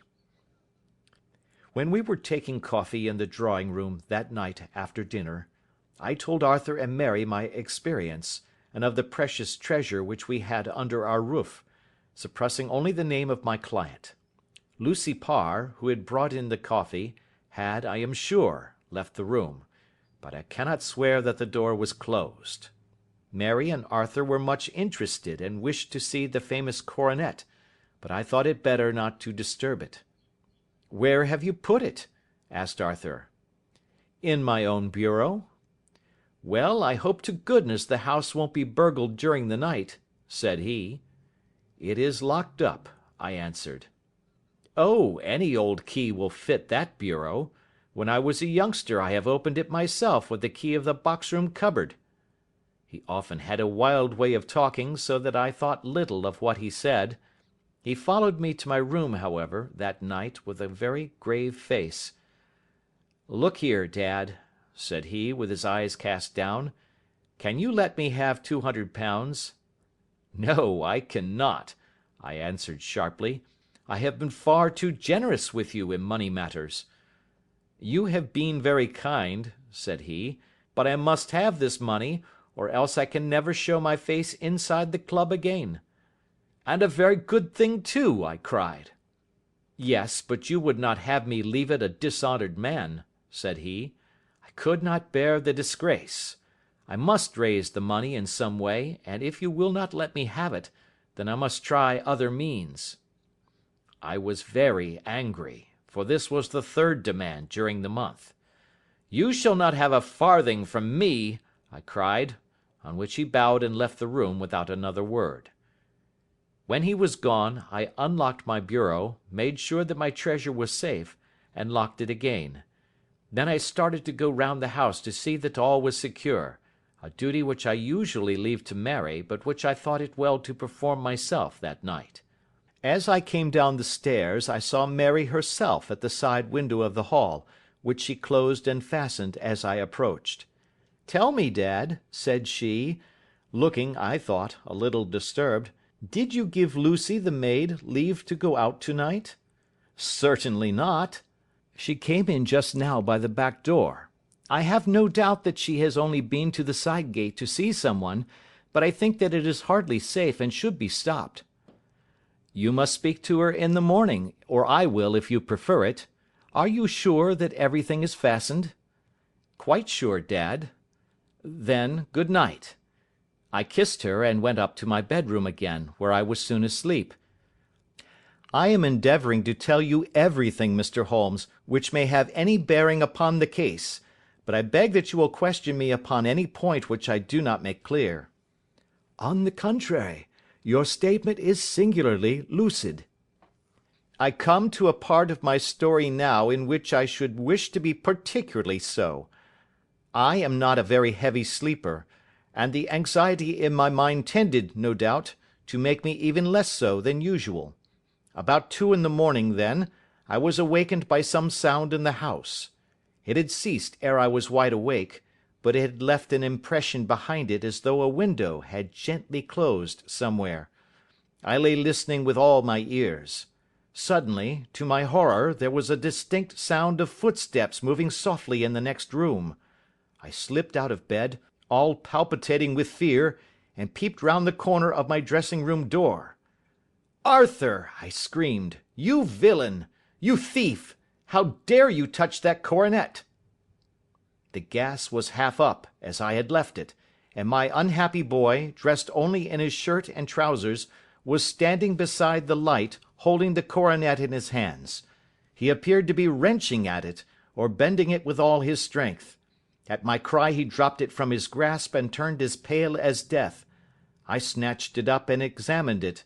One of the gold corners, with 3 of the beryls in it, was missing. "You blackguard!" I shouted, beside myself with rage. "You have destroyed it! You have dishonoured me for ever! Where are the jewels which you have stolen?" "Stolen?" he cried. "Yes, thief!" I roared, shaking him by the shoulder. "There are none missing. There cannot be any missing," said he. "There are 3 missing, and you know where they are. Must I call you a liar as well as a thief? Did I not see you trying to tear off another piece?" "You have called me names enough," said he. "I will not stand it any longer. I shall not say another word about this business, since you have chosen to insult me. I will leave your house in the morning, and make my own way in the world." "You shall leave it in the hands of the police," I cried, half mad with grief and rage. "I shall have this matter probed to the bottom." "You shall learn nothing from me," said he, with a passion such as I should not have thought was in his nature. "If you choose to call the police, let the police find what they can." By this time the whole house was astir, for I had raised my voice in my anger. Mary was the first to rush into my room, and, at the sight of the coronet and of Arthur's face, she read the whole story, and, with a scream, fell down senseless on the ground. I sent the housemaid for the police, and put the investigation into their hands at once. When the inspector and a constable entered the house, Arthur, who had stood sullenly with his arms folded, asked me whether it was my intention to charge him with theft. I answered that it had ceased to be a private matter, but had become a public one, since the ruined coronet was national property. I was determined that the law should have its way in everything. "At least," said he, You will not have me arrested at once. It would be to your advantage as well as mine if I might leave the house for 5 minutes." "That you may get away, and perhaps that you may conceal what you have stolen," said I. And then, realizing the dreadful position in which I was placed, I implored him to remember that not only my honour but that of one who was far greater than I was at stake, and that he threatened to raise a scandal which would convulse the nation. He might avert it all if he would but tell me what he had done with the 3 missing stones. "You may as well face the matter," said I. "You have been caught in the act, and no confession could make your guilt more heinous. If you but make such reparation as is in your power, by telling us where the Beryls are, all shall be forgiven and forgotten." "Keep your forgiveness for those who ask for it," he answered, turning away from me with a sneer. I saw that he was too hardened for any words of mine to influence him. There was but one way for it. I called in the inspector and gave him into custody. A search was made at once, not only of his person but of his room, and of every portion of the house where he could possibly have concealed the gems, but no trace of them could be found, nor would the wretched boy open his mouth for all our persuasions and our threats. This morning he was removed to a cell, and I, after going through all the police formalities, have hurried round to you to implore you to use your skill in unravelling the matter. The police have openly confessed that they can at present make nothing of it. You may go to any expense which you think necessary. I have already offered a reward of £1,000. My God, what shall I do? I have lost my honour, my gems, and my son in one night. Oh, what shall I do?" He put a hand on either side of his head, and rocked himself to and fro, droning to himself like a child whose grief has got beyond words. Sherlock Holmes sat silent for some few minutes, with his brows knitted and his eyes fixed upon the fire. "Do you receive much company?" he asked. "None save my partner with his family, and an occasional friend of Arthur's. Sir George Burnwell has been several times lately. No one else, I think." "Do you go out much in society?" "Arthur does. Mary and I stay at home. We neither of us care for it." "That is unusual in a young girl." "She is of a quiet nature. Besides, she is not so very young. She is 24. "This matter, from what you say, seems to have been a shock to her also." "Terrible. She is even more affected than I." "You have neither of you any doubt as to your son's guilt?" "How can we have, when I saw him with my own eyes with the coronet in his hands?" "I hardly consider that a conclusive proof. Was the remainder of the coronet at all injured?" "Yes, it was twisted." "Do you not think, then, that he might have been trying to straighten it?" "God bless you! You are doing what you can for him and for me. But it is too heavy a task. What was he doing there at all? If his purpose were innocent, why did he not say so?" "Precisely. And if it were guilty, why did he not invent a lie? His silence appears to me to cut both ways. There are several singular points about the case. What did the police think of the noise which awoke you from your sleep?" "They considered that it might be caused by Arthur's closing his bedroom door." "A likely story.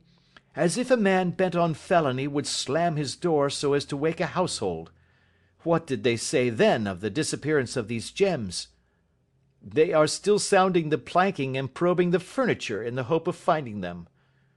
"Have they thought of looking outside the house?" "Yes, they have shown extraordinary energy. The whole garden has already been minutely examined." "Now, my dear sir," said Holmes, "is it not obvious to you now that this matter really strikes very much deeper than either you or the police were at first inclined to think? It appeared to you to be a simple case. To me, it seems exceedingly complex. Consider what is involved by your theory. You suppose that your son came down from his bed, went, at great risk, to your dressing room, opened your bureau, took out your coronet, broke off by main force a small portion of it, went to some other place, concealed 3 gems out of the 39, with such skill that nobody can find them, and then returned with the other 36 into the room in which he exposed himself to the greatest danger of being discovered. I ask you now, is such a theory tenable?" "But what other is there?" cried the banker, with a gesture of despair. "If his motives were innocent, why does he not explain them?" "It is our task to find that out," replied Holmes. "So now, if you please, Mr. Holder, we will set off for Streatham together, and devote an hour to glancing a little more closely into details." My friend insisted upon my accompanying them in their expedition, which I was eager enough to do, for my curiosity and sympathy were deeply stirred by the story to which we had listened. I confess that the guilt of the banker's son appeared to me to be as obvious as it did to his unhappy father, but still I had such faith in Holmes's judgment that I felt there must be some grounds for hope, as long as he was dissatisfied with the accepted explanation. He hardly spoke a word the whole way out to the southern suburb, but sat with his chin upon his breast and his hat drawn over his eyes, sunk in the deepest thought. Our client appeared to have taken fresh heart at the little glimpse of hope which had been presented to him, and he even broke into a desultory chat with me over his business affairs. A short railway journey and a shorter walk brought us to Fairbank, the modest residence of the great financier. Fairbank was a good-sized, square house of white stone, standing back a little from the road. A double carriage sweep, with a snow-clad lawn, stretched down in front to 2 large iron gates which closed the entrance.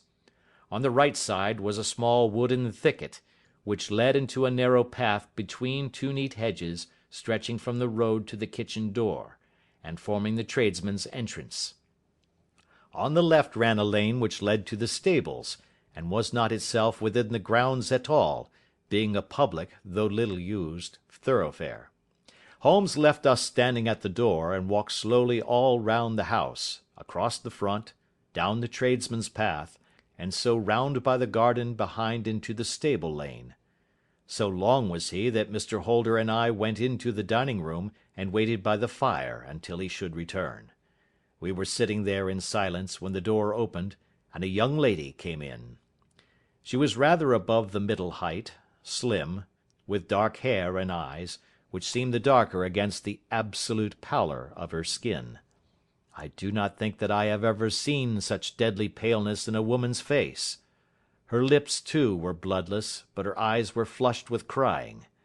As she swept silently into the room, she impressed me with a greater sense of grief than the banker had done in the morning, and it was the more striking in her as she was evidently a woman of strong character, with immense capacity for self-restraint. Disregarding my presence, she went straight to her uncle and passed her hand over his head with a sweet womanly caress. "You have given orders that Arthur should be liberated, have you not, Dad?" she asked. "No, no, my girl, the matter must be probed to the bottom." "But I am so sure that he is innocent. You know what women's instincts are. I know that he has done no harm, and that you will be sorry for having acted so harshly." "Why is he silent, then, if he is innocent?"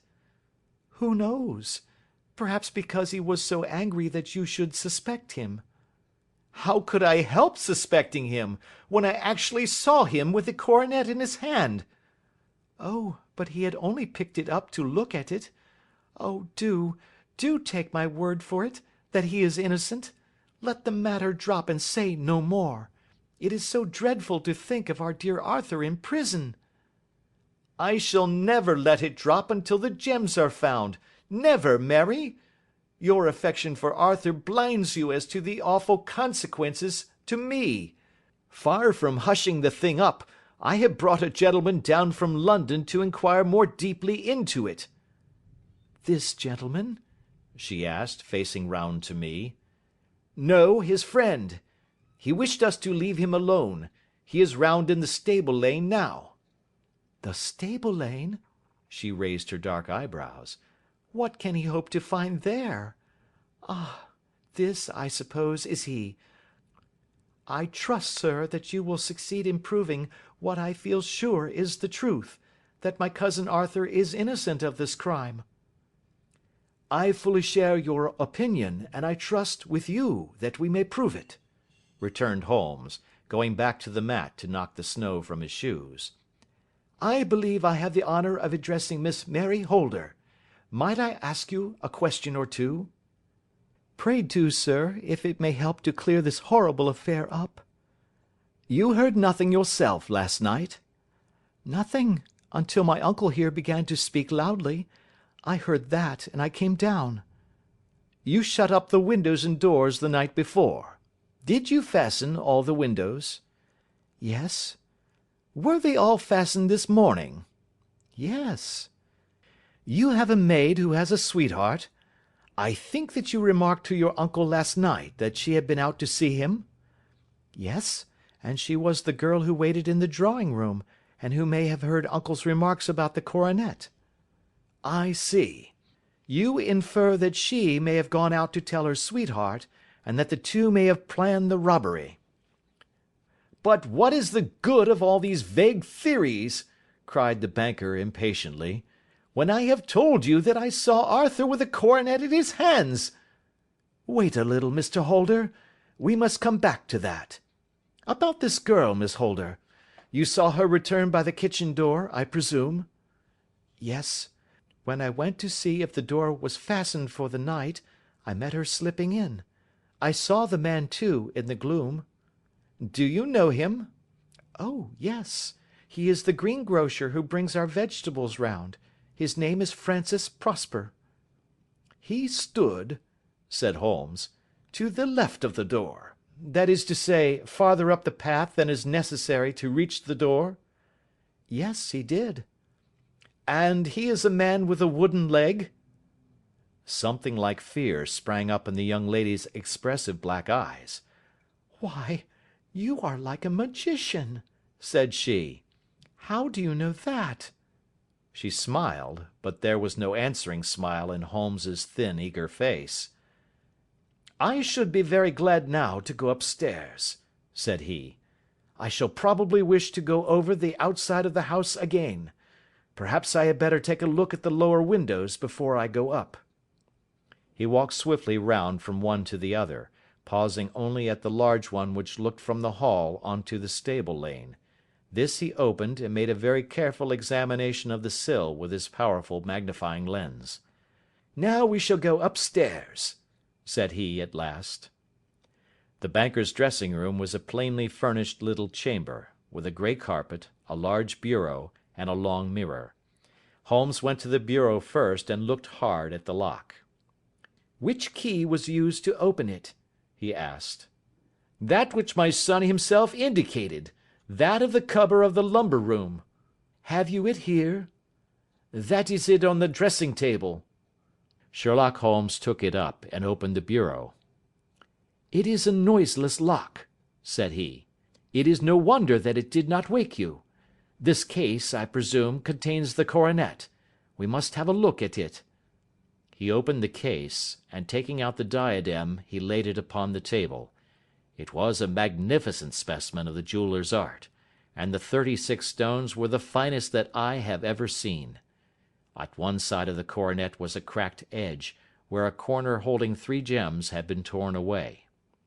"Now, Mr. Holder," said Holmes, "here is the corner which corresponds to that which has been so unfortunately lost. Might I beg that you will break it off?" The banker recoiled in horror. "I should not dream of trying," said he. "Then I will." Holmes immediately bent his strength upon it, but without result.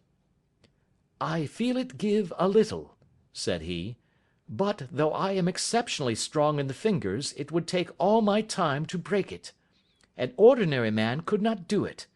Now, what do you think would happen if I did break it, Mr. Holder? There would be a noise like a pistol shot. Do you tell me that all this happened within a few yards of your bed, and that you heard nothing of it?" "I do not know what to think. It is all dark to me." "But perhaps it may grow lighter as we go. What do you think, Miss Holder?" I confess that I still share my uncle's perplexity. "Your son had no shoes or slippers on when you saw him?" "He had nothing on save only his trousers and shirt." "Thank you. We have certainly been favoured with extraordinary luck during this inquiry, and it will be entirely our own fault if we do not succeed in clearing the matter up. With your permission, Mr. Holder, I shall now continue my investigations outside." He went alone at his own request, for he explained that any unnecessary footmarks might make his task more difficult. For an hour or more he was at work, returning at last with his feet heavy with snow, and his features as inscrutable as ever. "I think that I have seen now all that there is to see, Mr. Holder," said he. "I can serve you best by returning to my rooms." "But the gems, Mr. Holmes, where are they?" "I cannot tell." The banker wrung his hands. "I shall never see them again," he cried. "And my son? You give me hopes?" My opinion is in no way altered. "Then, for God's sake, what was this dark business which was acted in my house last night?" If you can call upon me at my Baker Street rooms tomorrow morning, between 9 and 10, I shall be happy to do what I can to make it clearer. I understand that you will give me carte blanche to act for you, provided only that I get back the gems, and that you place no limit on the sum I may draw." "I would give my fortune to have them back." "Very good. I shall look into the matter between this and then. Good-bye. It is just possible that I may have to come over here again before evening." It was obvious to me that my companion's mind was now made up about the case, although what his conclusions were was more than I could even dimly imagine. Several times during our homeward journey I endeavoured to sound him upon the point, but he always glided away to some other topic, until at last I gave it over in despair. It was not yet 3 when we found ourselves in our rooms once more. He hurried to his chamber and was down again in a few minutes, dressed as a common loafer. With his collar turned up, his shiny, seedy coat, his red cravat, and his worn boots, he was a perfect sample of the class. "I think that this should do," said he, glancing into the glass above the fireplace. "I only wish that you would come with me, Watson, but I fear that it won't do. I may be on the trail in this matter, or I may be following a will-o'-the-wisp, but I shall soon know which it is. I hope that I may be back in a few hours." He cut a slice of bread from the joint upon the sideboard, sandwiched it between 2 rounds of bread, and thrusting this rude meal into his pocket, he started off upon his expedition. I had just finished my tea when he returned, evidently in excellent spirits, swinging an old elastic-sided boot in his hand. He chucked it down into a corner and helped himself to a cup of tea. "I only looked in as I passed," said he. "I'm going right on." "Where to?" "Oh, to the other side of the West End. It may be some time before I get back. Don't wait up for me in case I should be late." "How are you getting on?" "Oh, so-so. Nothing to complain of. I have been out to Streatham since I saw you last, but I did not call at the house. It is a very sweet little problem, and I would not have missed it for a good deal. However, I must not sit gossiping here, but must get these disreputable clothes off and return to my highly respectable self."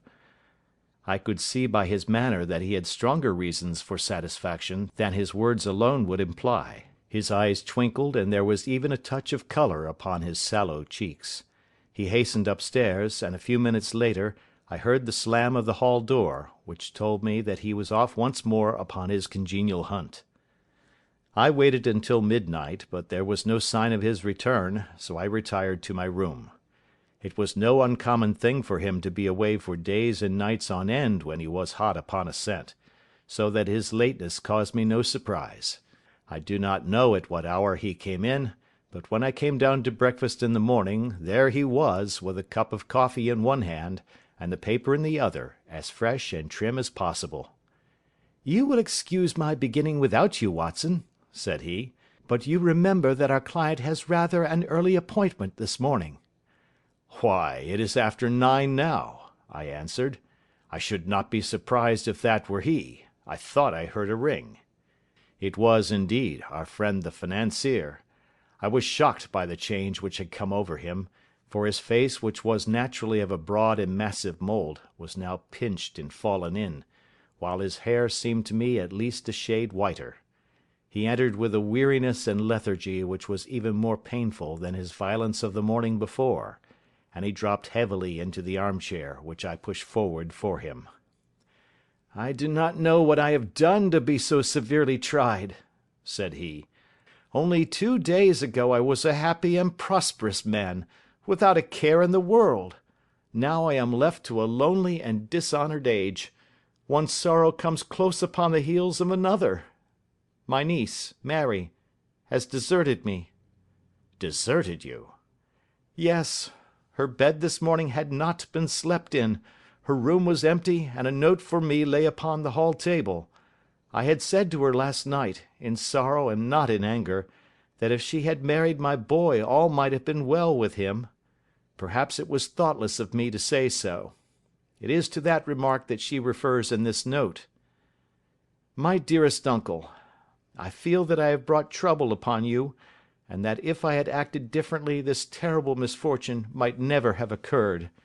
I cannot, with this thought in my mind, ever again be happy under your roof, and I feel that I must leave you for ever.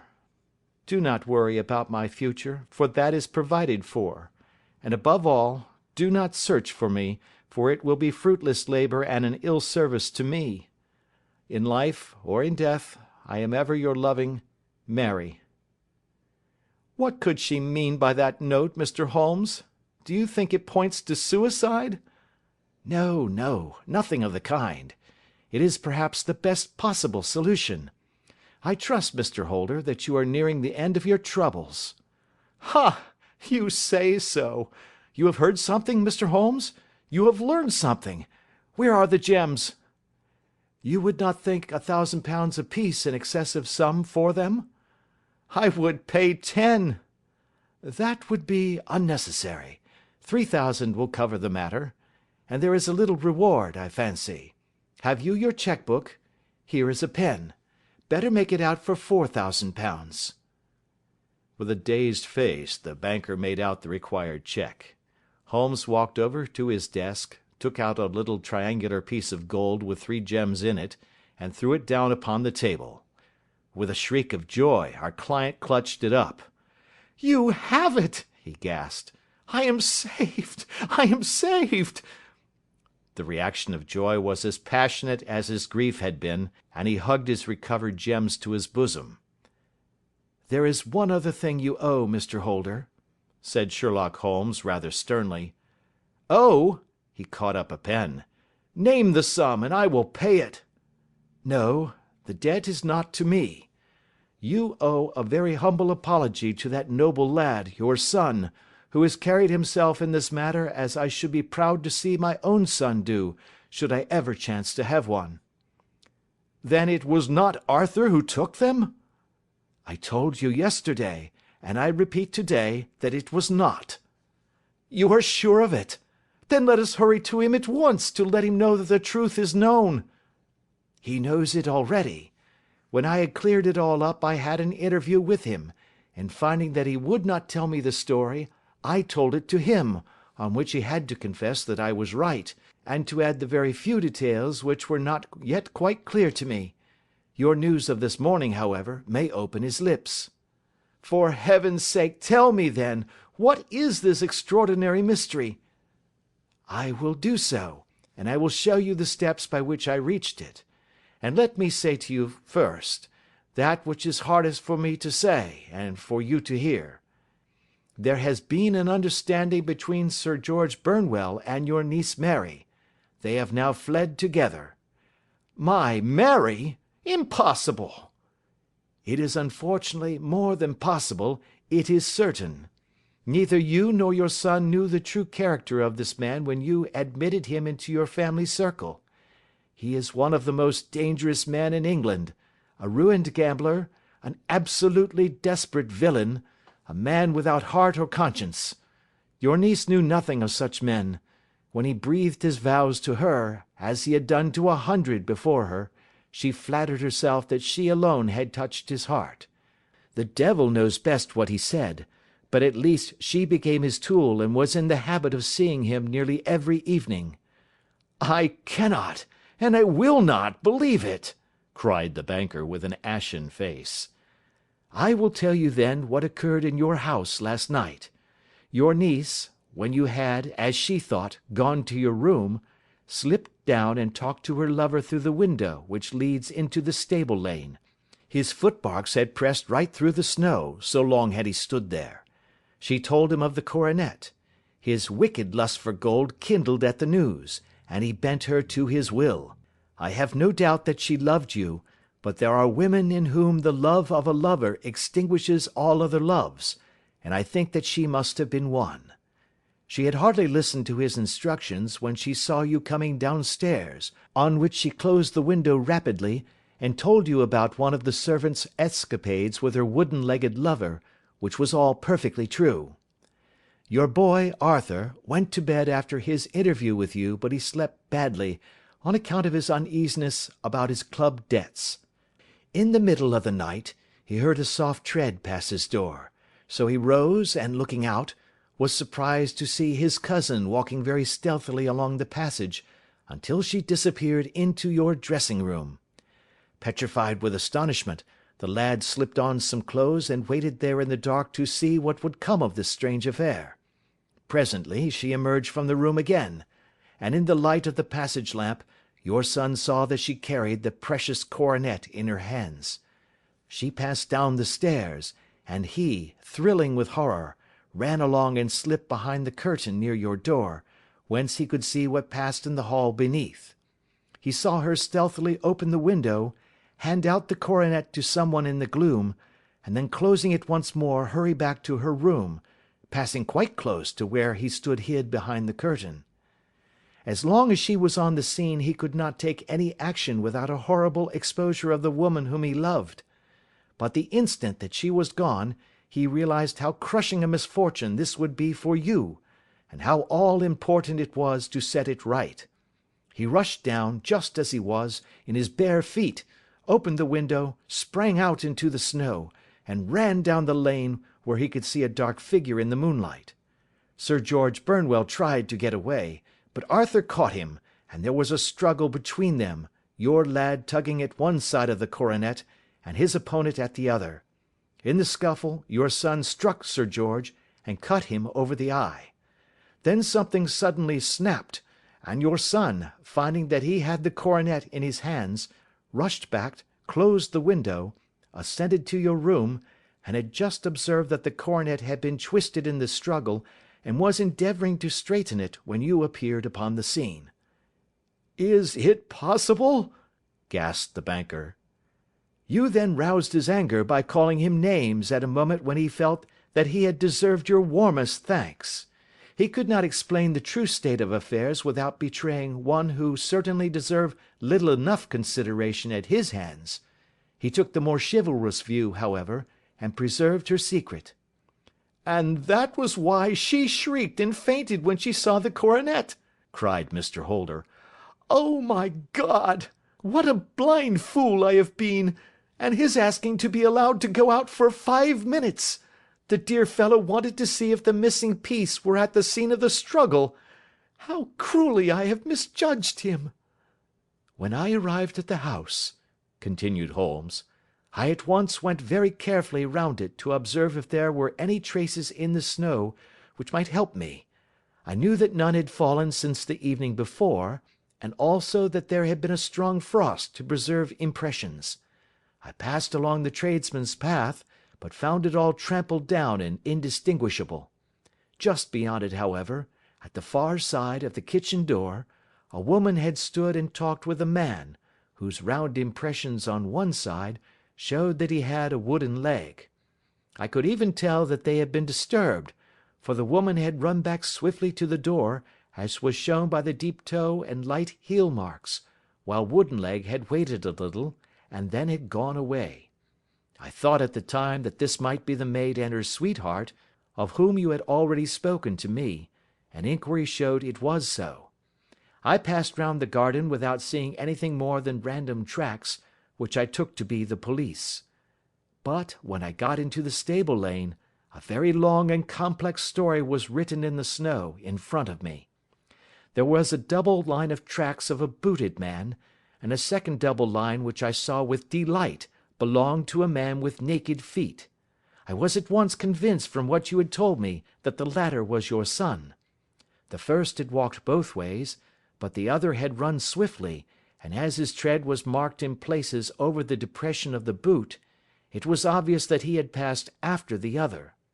I followed them up, and found they led to the hall window, where Boots had worn all the snow away while waiting.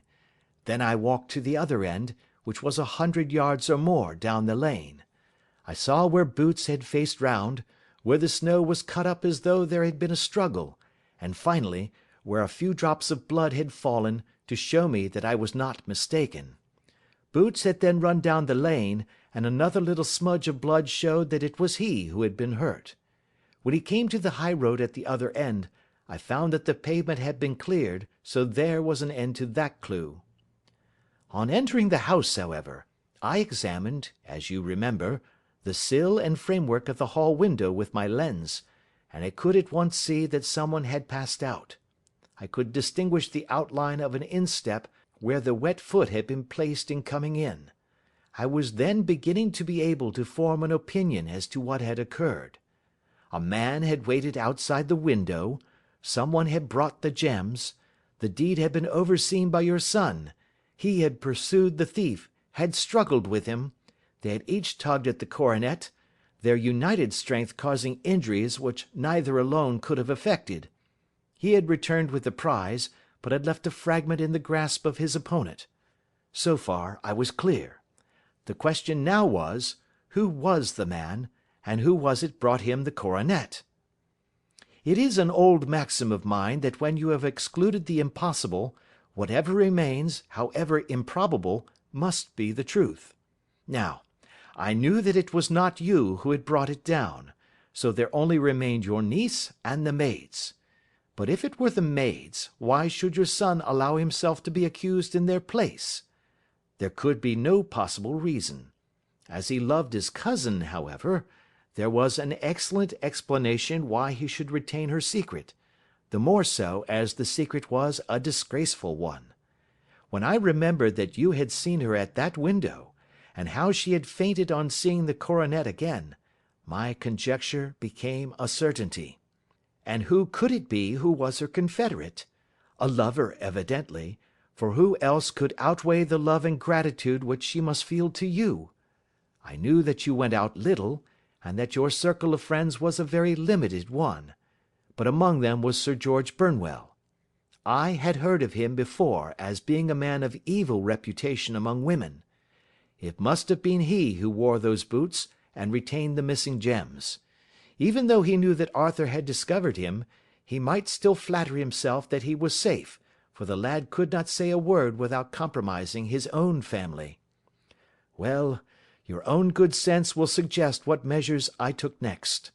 I went in the shape of a loafer to Sir George's house, managed to pick up an acquaintance with his valet, learned that his master had cut his head the night before, and finally, at the expense of 6 shillings, made all sure by buying a pair of his cast-off shoes. With these I journeyed down to Streatham and saw that they exactly fitted the tracks. "I saw an ill-dressed vagabond in the lane yesterday evening," said Mr. Holder. "Precisely. It was I. I found that I had my man, so I came home and changed my clothes. It was a delicate part which I had to play then, for I saw that a prosecution must be avoided to avert scandal, and I knew that so astute a villain would see that our hands were tied in the matter. I went and saw him. At first, of course, he denied everything, but when I gave him every particular that had occurred, he tried to bluster and took down a life-preserver from the wall. I knew my man, however, and I clapped a pistol to his head before he could strike. Then he became a little more reasonable. I told him that we would give him a price for the stones he held, £1,000 apiece. That brought out the first signs of grief that he had shown. "Why, dash it all," said he, "I've let them go at 600 for the 3." I soon managed to get the address of the receiver who had them, on promising him that there would be no prosecution. Off I set to him, and after much chaffering I got our stones at £1,000 apiece. Then I looked in upon your son, told him that all was right, and eventually got to my bed about 2 o'clock, after what I may call a really hard day's work. "A day which has saved England from a great public scandal," said the banker, rising. "Sir, I cannot find words to thank you, but you shall not find me ungrateful for what you have done. Your skill has indeed exceeded all that I have heard of it. And now I must fly to my dear boy to apologize to him for the wrong which I have done him. And as to what you tell me of poor Mary, it goes to my very heart. Not even your skill can inform me where she is now." "I think that we may safely say," returned Holmes, "that she is wherever Sir George Burnwell is. It is equally certain, too, that whatever her sins are, they will soon receive a more than sufficient punishment." End of Adventure 11.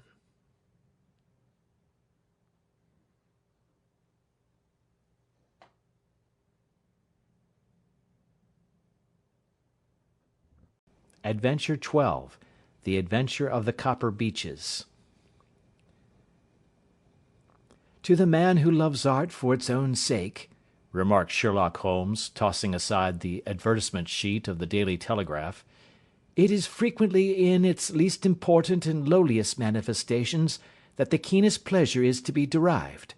It is pleasant to me to observe, Watson, that you have so far grasped this truth that in these little records of our cases which you have been good enough to draw up, and, I am bound to say, occasionally to embellish, you have given prominence not so much to the many causes célèbres and sensational trials in which I have figured, but rather to those incidents which may have been trivial in themselves, but which have given room for those faculties of deduction and of logical synthesis which I have made my special province."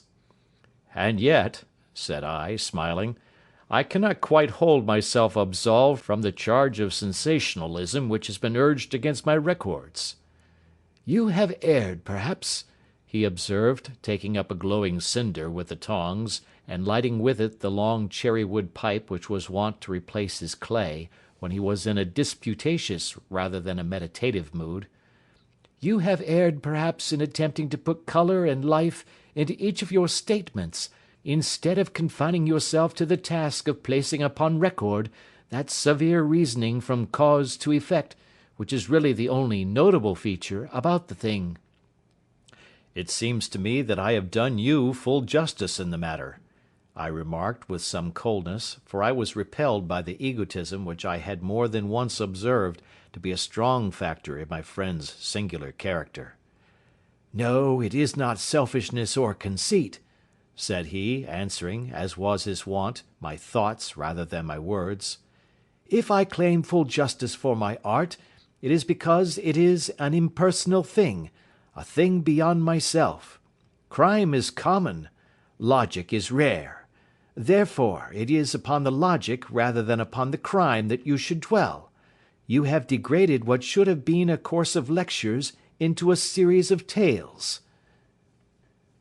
It was a cold morning of the early spring, and we sat after breakfast on either side of a cheery fire in the old room at Baker Street. A thick fog rolled down between the lines of dun-coloured houses, and the opposing windows loomed like dark, shapeless blurs through the heavy yellow wreaths. Our gas was lit, and shone on the white cloth and glimmer of china and metal, for the table had not been cleared yet. Sherlock Holmes had been silent all the morning, clipping continuously into the advertisement columns of a succession of papers, until at last, having apparently given up his search, he had emerged in no very sweet temper to lecture me upon my literary shortcomings. "At the same time," he remarked after a pause, during which he had sat puffing at his long pipe and gazing down into the fire. You can hardly be open to a charge of sensationalism, for out of these causes which you have been so kind as to interest yourself in, a fair proportion do not treat of crime, in its legal sense, at all. The small matter in which I endeavoured to help the King of Bohemia, the singular experience of Miss Mary Sutherland, the problem connected with the man with the twisted lip, and the incident of the noble bachelor, were all matters which are outside the pale of the law. But in avoiding the sensational, I fear that you may have bordered on the trivial. The end may have been so, I answered, but the methods I hold to have been novel and of interest. Pshaw, my dear fellow, what do the public, the great unobservant public, who could hardly tell a weaver by his tooth or a compositor by his left thumb, care about the finer shades of analysis and deduction? But indeed, if you are trivial, I cannot blame you, for the days of the great cases are past. Man, or at least criminal man, has lost all enterprise and originality. As to my own little practice, it seems to be degenerating into an agency for recovering lost lead pencils, and giving advice to young ladies from boarding schools. I think that I have touched bottom at last, however. This note I had this morning marks my 0 point, I fancy. Read it. He tossed a crumpled letter across to me. It was dated from Montague Place upon the preceding evening, and ran thus: Dear Mr. Holmes, I am very anxious to consult you as to whether I should or should not accept a situation which has been offered to me as governess. I shall call at 10:30 tomorrow if I do not inconvenience you. Yours faithfully, Violet Hunter. Do you know the young lady? I asked. Not I. It is 10:30 now. Yes, and I have no doubt that is her ring. It may turn out to be of more interest than you think. You remember that the affair of the blue carbuncle, which appeared to be a mere whim at first, developed into a serious investigation. It may be so in this case also. Well, let us hope so. But our doubts will very soon be solved, for here, unless I am much mistaken, is the person in question. As he spoke, the door opened and a young lady entered the room. She was plainly but neatly dressed, with a bright, quick face, freckled like a plover's egg, and with the brisk manner of a woman who has had her own way to make in the world. "You will excuse my troubling you, I am sure," said she, as my companion arose to greet her, "but I have had a very strange experience, and as I have no parents or relations of any sort from whom I could ask advice, I thought that perhaps you would be kind enough to tell me what I should do." "Pray take a seat, Miss Hunter. I shall be happy to do anything that I can to serve you." I could see that Holmes was favourably impressed by the manner and speech of his new client. He looked her over in his searching fashion, and then composed himself, with his lids drooping and his finger-tips together, to listen to her story. "I have been a governess for 5 years," said she, "in the family of Colonel Spence Munro, but 2 months ago the colonel received an appointment at Halifax, in Nova Scotia, and took his children over to America with him, so that I found myself without a situation. I advertised, and I answered advertisements, but without success. At last the little money which I had saved began to run short, and I was at my wits' end as to what I should do. There is a well-known agency for governesses in the West End called Westaway's, and there I used to call about once a week in order to see whether anything had turned up which might suit me. Westaway was the name of the founder of the business, but it is really managed by Miss Stoper. She sits in her own little office, and the ladies who are seeking employment wait in an anteroom, and are then shown in one by one, when she consults her ledgers and sees whether she has anything which would suit them. Well, when I called last week, I was shown into the little office as usual, but I found that Miss Stoper was not alone. A prodigiously stout man with a very smiling face and a great heavy chin, which rolled down in fold upon fold over his throat, sat at her elbow with a pair of glasses on his nose, looking very earnestly at the ladies who entered. As I came in he gave quite a jump in his chair, and turned quickly to Miss Stoper. "That will do," said he. "I could not ask for anything better. Capital! Capital!" He seemed quite enthusiastic, and rubbed his hands together in the most genial fashion. He was such a comfortable looking man that it was quite a pleasure to look at him. "You are looking for a situation, miss?" he asked. "Yes, sir." "As governess?" "Yes, sir." "And what salary do you ask?" "I had £5 a month at my last place with Colonel Spence Monroe." "Oh, tut, tut! Sweating! Rank sweating!" he cried, throwing his fat hands out into the air, like a man who is in a boiling passion. "How could any one offer so pitiful a sum to a lady with such attractions and accomplishments?" "My accomplishments, sir, may be less than you imagine," said I. "A little French, a little German, music, and drawing—" "Tut, tut!" he cried. "This is all quite beside the question. The point is, have you or have you not the bearing and deportment of a lady? There it is in a nutshell. If you have not, you are not fitted for the rearing of a child who may some day play a considerable part in the history of the country. But if you have, why then, how could any gentleman ask you to condescend to accept anything under the 3 figures? Your salary with me, madam, would commence at £100 a year." You may imagine, Mr. Holmes, that to me, destitute as I was, such an offer seemed almost too good to be true. The gentleman, however, seeing perhaps the look of incredulity upon my face, opened a pocket book, and took out a note. "It is also my custom," said he, smiling in the most pleasant fashion until his eyes were just 2 little shining slits amid the white creases of his face, "to advance to my young ladies half their salary beforehand, so that they may meet any little expenses of their journey and their wardrobe." It seemed to me that I had never met so fascinating and so thoughtful a man. As I was already in debt to my tradesmen, the advance was a great convenience, and yet there was something unnatural about the whole transaction, which made me wish to know a little more before I quite committed myself.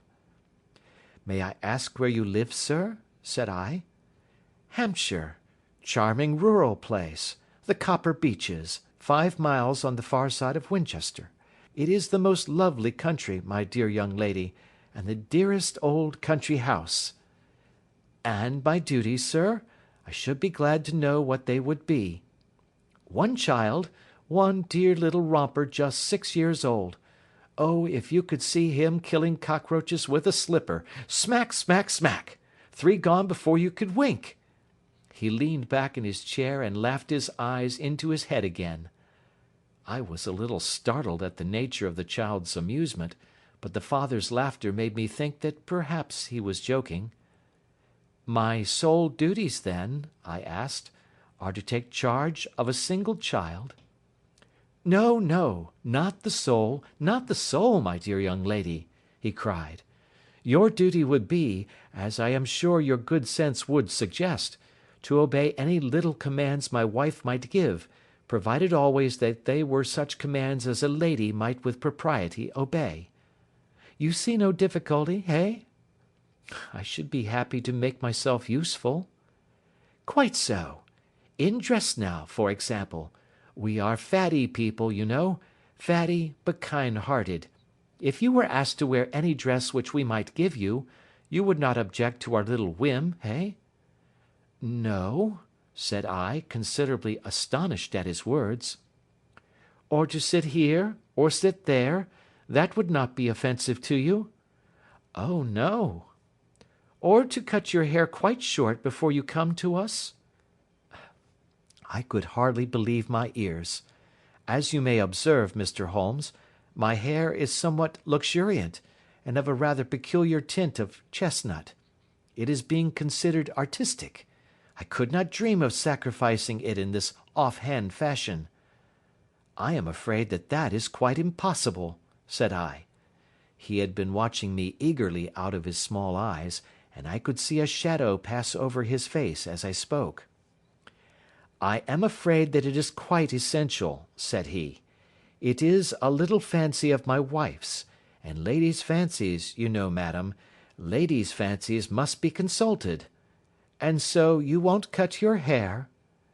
"No, sir, I really could not," I answered firmly.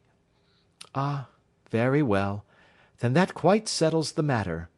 It is a pity, because in other respects you would really have done very nicely. In that case, Miss Stoper, I had best inspect a few more of your young ladies." The manageress had sat all this while busy with her papers without a word to either of us, but she glanced at me now with so much annoyance upon her face, that I could not help suspecting that she had lost a handsome commission through my refusal. "Do you desire your name to be kept upon the books?" she asked. "If you please, Miss Stoper." "Well, really, it seems rather useless, since you refuse the most excellent offers in this fashion," said she sharply. "You can hardly expect us to exert ourselves to find another such opening for you. Good day to you, Miss Hunter."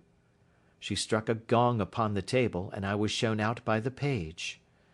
Well, Mr. Holmes, when I got back to my lodgings, and found little enough in the cupboard, and 2 or 3 bills upon the table, I began to ask myself whether I had not done a very foolish thing. After all, if these people had strange fads and expected obedience on the most extraordinary matters, they were at least ready to pay for their eccentricity. Very few governesses in England are getting £100 a year. Besides, what use was my hair to me? Many people are improved by wearing it short, and perhaps I should be among the number. Next day I was inclined to think that I had made a mistake, and by the day after I was sure of it. I had almost overcome my pride so far as to go back to the agency and inquire whether the place was still open, when I received this letter from the gentleman himself. I have it here, and I will read it to you. The Copper Beeches, near Winchester. Dear Miss Hunter, Miss Stoper has very kindly given me your address, and I write from here to ask whether you have reconsidered your decision. My wife is very anxious that you should come, for she has been much attracted by my description of you.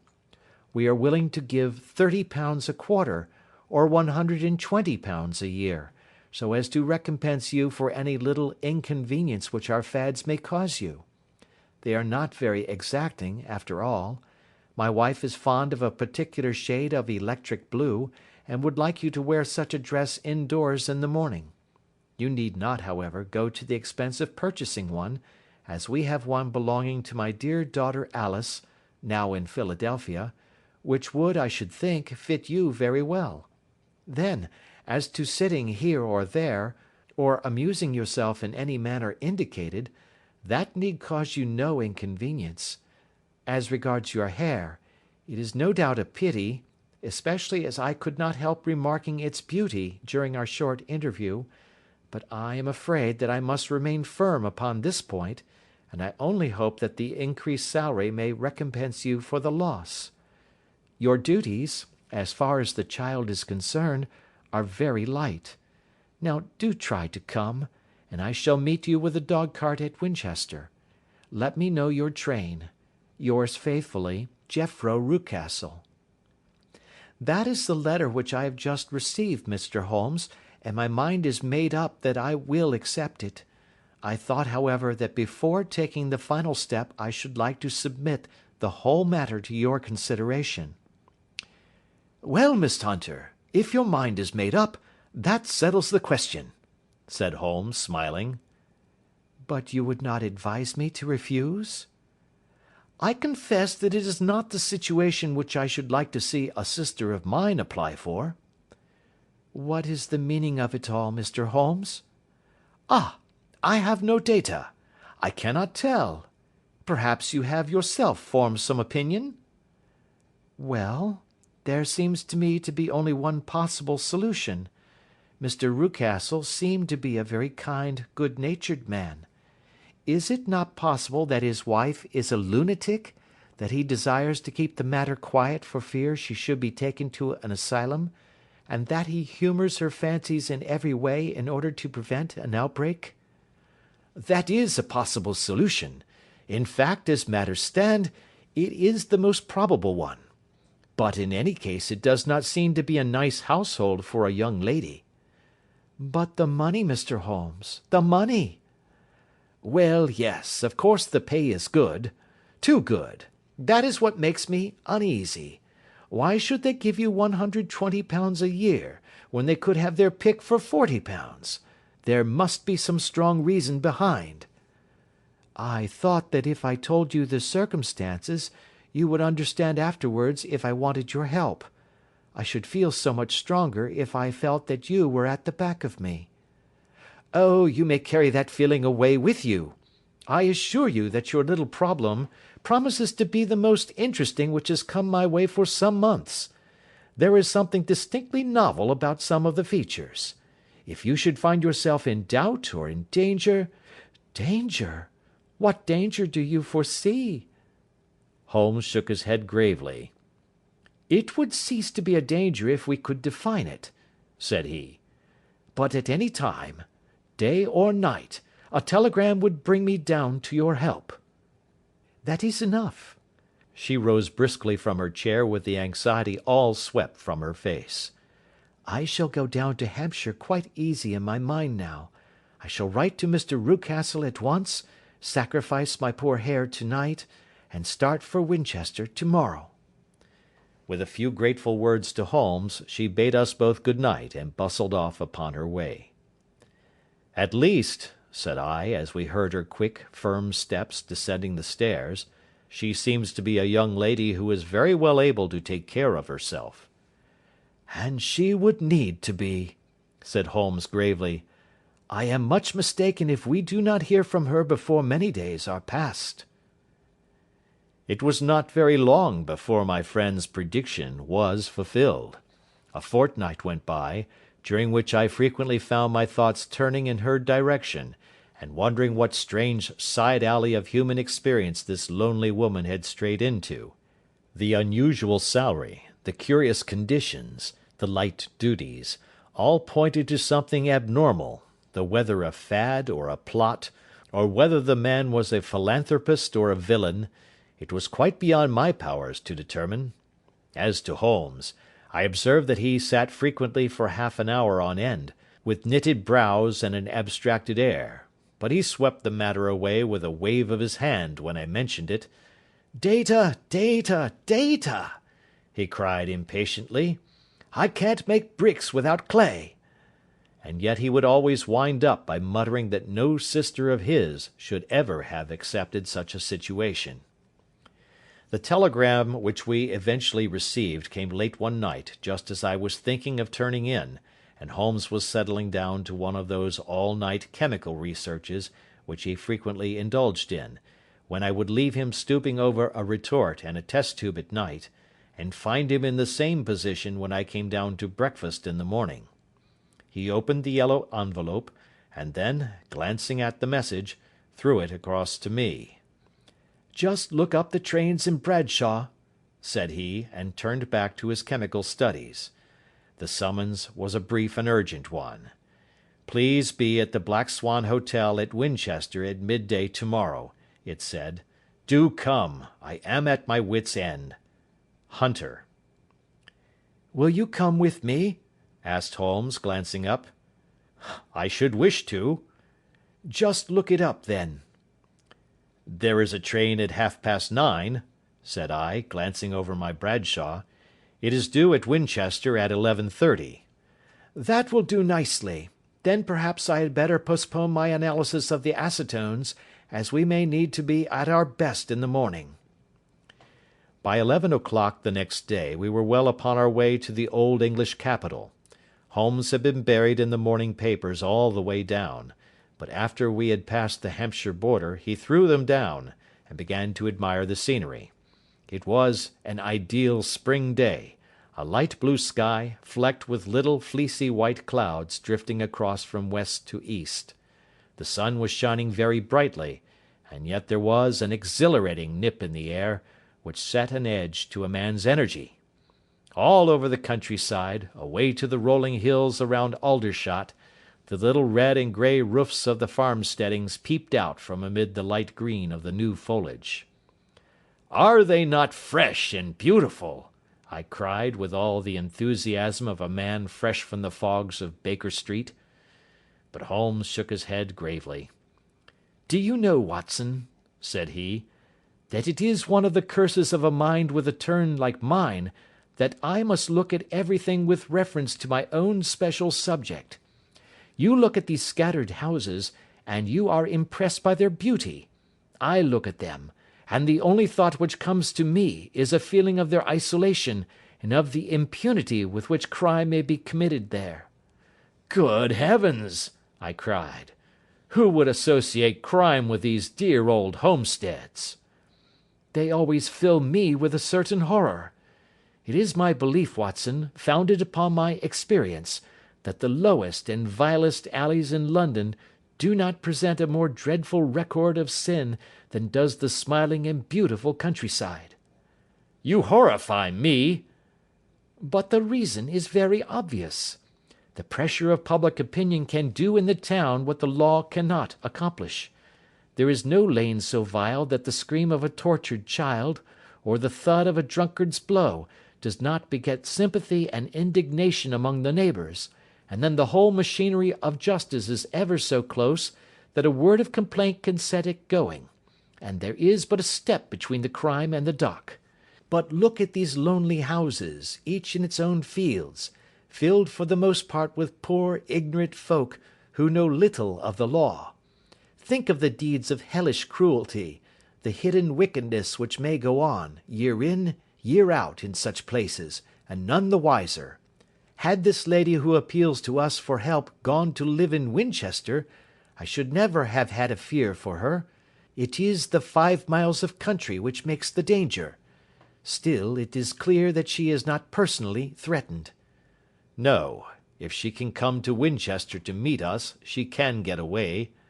"Quite so. She has her freedom." "What can be the matter, then? Can you suggest no explanation?" "I have devised 7 separate explanations, each of which would cover the facts as far as we know them. But which of these is correct can only be determined by the fresh information which we shall no doubt find waiting for us. Well, there is the tower of the cathedral, and we shall soon learn all that Miss Hunter has to tell." The Black Swan is an inn of repute in the High Street, at no distance from the station, and there we found the young lady waiting for us. She had engaged a sitting room, and our lunch awaited us upon the table. "I am so delighted that you have come," she said earnestly. "It is so very kind of you both, but indeed I do not know what I should do. Your advice will be altogether invaluable to me." "Pray tell us what has happened to you." "I will do so, and I must be quick, for I have promised Mr. Rucastle to be back before 3. I got his leave to come into town this morning, though he little knew for what purpose. Let us have everything in its due order." Holmes thrust his long thin legs out towards the fire, and composed himself to listen. "In the first place, I may say that I have met, on the whole, with no actual ill treatment from Mr. and Mrs. Rucastle. It is only fair to them to say that. But I cannot understand them, and I am not easy in my mind about them." "What can you not understand?" "Their reasons for their conduct. But you shall have it all just as it occurred. When I came down, Mr. Rucastle met me here and drove me in his dog-cart to the Copper Beeches. It is, as he said, beautifully situated, but it is not beautiful in itself, for it is a large square block of a house, whitewashed, but all stained and streaked with damp and bad weather. There are grounds round it, woods on 3 sides, and on the 4th a field which slopes down to the Southampton high road, which curves past about 100 yards from the front door. This ground in front belongs to the house, but the woods all round are part of Lord Southerton's preserves. A clump of copper beeches immediately in front of the hall door has given its name to the place. I was driven over by my employer, who was as amiable as ever, and was introduced by him that evening to his wife and the child. There was no truth, Mr. Holmes, in the conjecture which seemed to us to be probable in your rooms at Baker Street. Mrs. Rucastle is not mad. I found her to be a silent, pale-faced woman, much younger than her husband, not more than 30, I should think, while he can hardly be less than 45. From their conversation I have gathered that they have been married about 7 years, that he was a widower, and that his only child by the first wife was the daughter who has gone to Philadelphia. Mr. Rucastle told me in private that the reason why she had left them was that she had an unreasoning aversion to her stepmother. As the daughter could not have been less than 20, I can quite imagine that her position must have been uncomfortable with her father's young wife. Mrs. Rucastle seemed to me to be colourless in mind as well as in feature. She impressed me neither favourably nor the reverse. She was a nonentity. It was easy to see that she was passionately devoted both to her husband and to her little son. Her light grey eyes wandered continually from one to the other, noting every little want and forestalling it if possible. He was kind to her also in his bluff, boisterous fashion, and on the whole they seemed to be a happy couple. And yet she had some secret sorrow, this woman. She would often be lost in deep thought, with the saddest look upon her face. More than once I have surprised her in tears. I have thought sometimes that it was the disposition of her child which weighed upon her mind, for I have never met so utterly spoiled and so ill-natured a little creature. He is small for his age, with a head which is quite disproportionately large. His whole life appears to be spent in an alternation between savage fits of passion and gloomy intervals of sulking. Giving pain to any creature weaker than himself seems to be his one idea of amusement, and he shows quite remarkable talent in planning the capture of mice, little birds, and insects.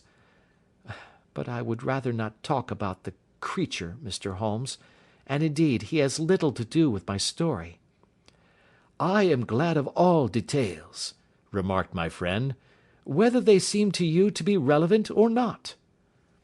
I shall try not to miss anything of importance. The one unpleasant thing about the house, which struck me at once, was the appearance and conduct of the servants. There are only 2, a man and his wife. Toller, for that is his name, is a rough, uncouth man, with grizzled hair and whiskers, and a perpetual smell of drink. Twice since I have been with them he has been quite drunk, and yet Mr. Rucastle seemed to take no notice of it. His wife is a very tall and strong woman with a sour face, as silent as Mrs. Rucastle, and much less amiable. They are a most unpleasant couple, but fortunately I spend most of my time in the nursery and my own room, which are next to each other in one corner of the building. For 2 days after my arrival at the Copper Beeches my life was very quiet. On the 3rd, Mrs. Rucastle came down just after breakfast, and whispered something to her husband. "Oh, yes," said he, turning to me, "we are very much obliged to you, Miss Hunter, for falling in with our whims so far as to cut your hair. I assure you that it has not detracted in the tiniest iota from your appearance. We shall now see how the electric blue dress will become you.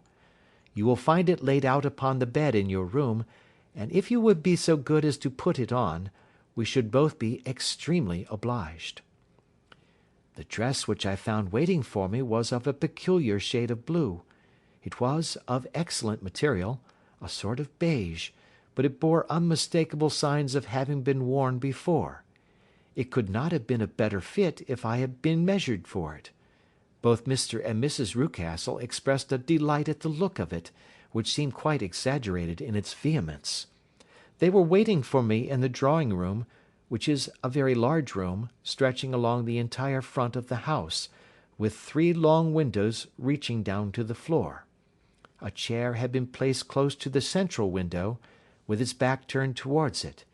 In this I was asked to sit, and then Mr. Rucastle, walking up and down on the other side of the room, began to tell me a series of the funniest stories that I have ever listened to. You cannot imagine how comical he was, and I laughed until I was quite weary. Mrs. Rucastle, however, who has evidently no sense of humour, never so much as smiled, but sat with her hands in her lap, and a sad, anxious look upon her face. After an hour or so, Mr. Rucastle suddenly remarked that it was time to commence the duties of the day, and that I might change my dress and go to little Edward in the nursery. 2 days later the same performance was gone through under exactly similar circumstances. Again I changed my dress, again I sat in the window, and again I laughed very heartily at the funny stories of which my employer had an immense repertoire, and which he told inimitably. Then he handed me a yellow-backed novel, and moving my chair a little sideways, that my own shadow might not fall upon the page, he begged me to read aloud to him. I read for about 10 minutes, beginning in the heart of a chapter, and then suddenly, in the middle of a sentence, he ordered me to cease and to change my dress. You can easily imagine, Mr. Holmes, how curious I was as to what the meaning of this extraordinary performance could possibly be. They were always very careful, I observed, to turn my face away from the window, so that I became consumed with the desire to see what was going on behind my back. At first it seemed to be impossible, but I soon devised a means. My hand mirror had been broken, so a happy thought seized me, and I concealed a piece of the glass in my handkerchief. On the next occasion, in the midst of my laughter, I put my handkerchief up to my eyes, and was able with a little management to see all that there was behind me. I confess that I was disappointed. There was nothing. At least, that was my first impression. At the second glance, however, I perceived that there was a man standing in the Southampton Road, a small bearded man in a grey suit, who seemed to be looking in my direction. The road is an important highway, and there are usually people there.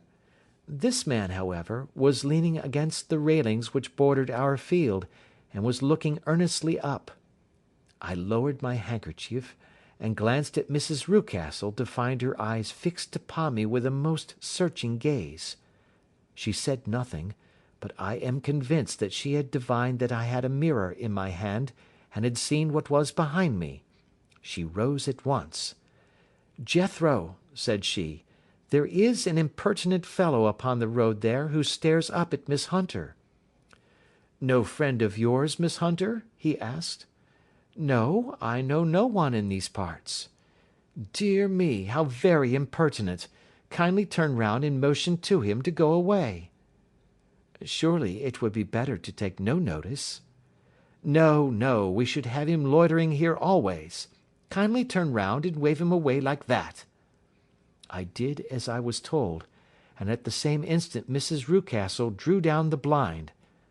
That was a week ago, and from that time I have not sat again in the window, nor have I worn the blue dress, nor seen the man in the road. "Pray continue," said Holmes. "Your narrative promises to be a most interesting one." "You will find it rather disconnected, I fear, and there may prove to be little relation between the different incidents of which I speak. On the very first day that I was at the Copper Beeches, Mr. Rucastle took me to a small outhouse which stands near the kitchen door. As we approached it, I heard the sharp rattling of a chain, and the sound as of a large animal moving about. "Look in here," said Mr. Rucastle, showing me a slit between two planks. "Is he not a beauty?" I looked through and was conscious of two glowing eyes, and of a vague figure huddled up in the darkness. "Don't be frightened," said my employer, laughing at the start which I had given. "It's only Carlo, my mastiff. I call him mine, but really old Toller, my groom, is the only man who can do anything with him. We feed him once a day, and not too much then, so that he is always as keen as mustard. Toller lets him loose every night, and God help the trespasser whom he lays his fangs upon. For goodness sake, don't you ever, on any pretext, set your foot over the threshold at night, for it's as much as your life is worth." The warning was no idle one, for 2 nights later I happened to look out of my bedroom window about 2 o'clock in the morning. It was a beautiful moonlight night, and the lawn in front of the house was silvered over and almost as bright as day. I was standing, wrapped in the peaceful beauty of the scene, when I was aware that something was moving under the shadow of the copper beeches. As it emerged into the moonshine, I saw what it was. It was a giant dog, as large as a calf, tawny tinted, with hanging jowl, black muzzle, and huge projecting bones. It walked slowly across the lawn and vanished into the shadow upon the other side. That dreadful sentinel sent a chill to my heart which I do not think that any burglar could have done. And now I have a very strange experience to tell you. I had, as you know, cut off my hair in London, and I had placed it in a great coil at the bottom of my trunk. One evening, after the child was in bed, I began to amuse myself by examining the furniture of my room, and by rearranging my own little things. There was an old chest of drawers in the room, the 2 upper ones empty and open, the lower one locked. I had filled the first 2 with my linen, and as I had still much to pack away, I was naturally annoyed at not having the use of the 3rd drawer. It struck me that it might have been fastened by a mere oversight, so I took out my bunch of keys and tried to open it. The very first key fitted to perfection, and I drew the drawer open. There was only one thing in it, but I am sure that you would never guess what it was. It was my coil of hair. I took it up and examined it. It was of the same peculiar tint and the same thickness. But then the impossibility of the thing obtruded itself upon me. How could my hair have been locked in the drawer? With trembling hands I undid my trunk, turned out the contents, and drew from the bottom my own hair. I laid the 2 tresses together, and I assure you that they were identical. Was it not extraordinary? Puzzle as I would, I could make nothing at all of what it meant. I returned the strange hair to the drawer, and I said nothing of the matter to the Rucastles, as I felt that I had put myself in the wrong by opening a drawer which they had locked. I am naturally observant, as you may have remarked, Mr. Holmes, and I soon had a pretty good plan of the whole house in my head. There was one wing, however, which appeared not to be inhabited at all. A door which faced that which led into the quarters of the Tollers opened into this suite, but it was invariably locked. One day, however, as I ascended the stair, I met Mr. Rucastle coming out through this door, his keys in his hand, and a look on his face which made him a very different person to the round, jovial man to whom I was accustomed. His cheeks were red, his brow was all crinkled with anger, and the veins stood out at his temples with passion. He locked the door, and hurried past me without a word or a look. This aroused my curiosity, so when I went out for a walk in the grounds with my charge, I strolled round to the side from which I could see the windows of this part of the house. There were 4 of them in a row, 3 of which were simply dirty, while the 4th was shattered up. They were evidently all deserted. As I strolled up and down, glancing at them occasionally, Mr. Rucastle came out to me, looking as merry and jovial as ever. "Ah," said he, "you must not think me rude if I passed you without a word, my dear young lady." I was preoccupied with business matters. I assured him that I was not offended. "By the way," said I, "you seem to have quite a suite of spare rooms up there, and one of them has the shutters up." He looked surprised, and, as it seemed to me, a little startled at my remark.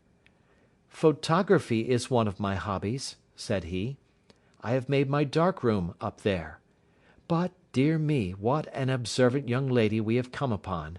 Who would have believed it? Who would have ever believed it?" He spoke in a jesting tone, but there was no jest in his eyes as he looked at me. I read suspicion there and annoyance, but no jest. Well, Mr. Holmes, from the moment that I understood that there was something about that suite of rooms which I was not to know, I was all on fire to go over them. It was not mere curiosity, though I have my share of that.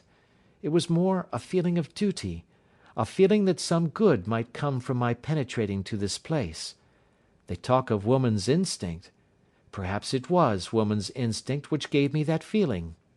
At any rate, it was there, and I was keenly on the lookout for any chance to pass the forbidden door. It was only yesterday that the chance came. I may tell you that, besides Mr. Rucastle, both Toller and his wife find something to do in these deserted rooms, and I once saw him carrying a large black linen bag with him through the door. Recently he has been drinking hard, and yesterday evening he was very drunk, and when I came upstairs there was the key in the door. I have no doubt at all that he had left it there. Mr. and Mrs. Rucastle were both downstairs, and the child was with them, so that I had an admirable opportunity. I turned the key gently in the lock, opened the door, and slipped through. There was a little passage in front of me, unpapered and uncarpeted, which turned at a right angle at the farther end. Round this corner were 3 doors in a line, the first and third of which were open. They each led into an empty room, dusty and cheerless, with 2 windows in the one and one in the other, so thick with dirt that the evening light glimmered dimly through them. The centre door was closed, and across the outside of it had been fastened one of the broad bars of an iron bed, padlocked at one end to a ring in the wall, and fastened at the other with stout cord. The door itself was locked as well, and the key was not there. This barricaded door corresponded clearly with the shuttered window outside, and yet I could see by the glimmer from beneath it that the room was not in darkness. Evidently there was a skylight which let in light from above. As I stood in the passage gazing at the sinister door and wondering what secret it might veil, I suddenly heard the sound of steps within the room, and saw a shadow pass backward and forward against the little slit of dim light which shone out from under the door. A mad, unreasoning terror rose up in me at the sight, Mr. Holmes. My overstrung nerves failed me suddenly, and I turned and ran as though some dreadful hand were behind me clutching at the skirt of my dress. I rushed down the passage, through the door, and straight into the arms of Mr. Rucastle, who was waiting outside. "So," said he, smiling, "it was you, then. I thought that it must be, when I saw the door open." "Oh, I am so frightened!" I panted. "My dear young lady, my dear young lady, you cannot think how caressing and soothing his manner was. And what has frightened you, my dear young lady?" But his voice was just a little too coaxing. He overdid it. I was keenly on my guard against him. "I was foolish enough to go into the empty wing," I answered, "but it is so lonely and eerie in this dim light that I was frightened and ran out again. Oh, it is so dreadfully still in there." "Only that?" said he, looking at me keenly. "Why, what did you think?" I asked. "Why do you think that I locked this door?" "I am sure that I do not know." "It is to keep people out who have no business there, do you see?" He was still smiling in the most amiable manner. "I am sure if I had known—" "Well then, you know now. And if you ever put your foot over that threshold again—" Here in an instant the smile hardened into a grin of rage, and he glared down at me with the face of a demon. "I'll throw you to the mastiff." I was so terrified that I do not know what I did. I suppose that I must have rushed past him into my room. I remember nothing until I found myself lying on my bed trembling all over. Then I thought of you, Mr. Holmes. I could not live there longer without some advice. I was frightened of the house, of the man, of the woman, of the servants, even of the child. They were all horrible to me. If I could only bring you down, all would be well. Of course I might have fled from the house, but my curiosity was almost as strong as my fears. My mind was soon made up. I would send you a wire. I put on my hat and cloak, went down to the office, which is about half a mile from the house, and then returned, feeling very much easier. A horrible doubt came into my mind as I approached the door, lest the dog might be loose, but I remembered that Toller had drunk himself into a state of insensibility that evening, and I knew that he was the only one in the household who had any influence with the savage creature, or who would venture to set him free. I slipped in safety, and lay awake half the night in my joy at the thought of seeing you. I had no difficulty in getting leave to come into Winchester this morning, but I must be back before 3 o'clock, for Mr. and Mrs. Rucastle are going on a visit, and will be away all the evening, so that I must look after the child. Now I have told you all my adventures, Mr. Holmes, and I should be very glad if you could tell me what it all means, and above all, what I should do. Holmes and I had listened spellbound to this extraordinary story.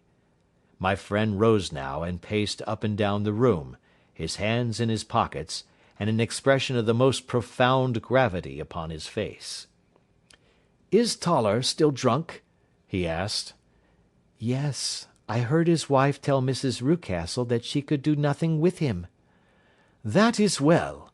And the Rucastles go out to-night?" "Yes." "Is there a cellar with a good strong lock?" "Yes, the wine cellar." "You seem to me to have acted all through this matter like a very brave and sensible girl, Miss Hunter. Do you think that you could perform one more feat? I should not ask it of you if I did not think you a quite exceptional woman." "I will try. What is it?" "We shall be at the Copper Beeches by 7 o'clock, my friend and I. The Rucastles will be gone by that time, and Toller will, we hope, be incapable. There only remains Mrs. Toller, who might give the alarm. If you could send her into the cellar on some errand, and then turn the key upon her, you would facilitate matters immensely." "I will do it." "Excellent. We shall then look thoroughly into the affair. Of course, there is only one feasible explanation. You have been brought there to personate someone, and the real person is imprisoned in this chamber. That is obvious. As to who this prisoner is, I have no doubt that it is the daughter, Miss Alice Rucastle, if I remember right, who was said to have gone to America. You were chosen, doubtless, as resembling her in height, figure, and the colour of your hair. Hers had been cut off, very possibly in some illness through which she has passed, and so of course yours had to be sacrificed also. By a curious chance you came upon her tresses. The man in the road was undoubtedly some friend of hers, possibly her fiancé, and no doubt, as you wore the girl's dress and were so like her, he was convinced from your laughter, whenever he saw you, and afterwards from your gesture, that Miss Rucastle was perfectly happy, and that she no longer desired his attentions. The dog is let loose at night to prevent him from endeavouring to communicate with her. So much is fairly clear. The most serious point in the case is the disposition of the child." "What on earth has that to do with it?" I ejaculated. "My dear Watson, you as a medical man are continually gaining light as to the tendencies of a child by the study of the parents. Don't you see that the converse is equally valid? I have frequently gained my first real insight into the character of parents by studying their children.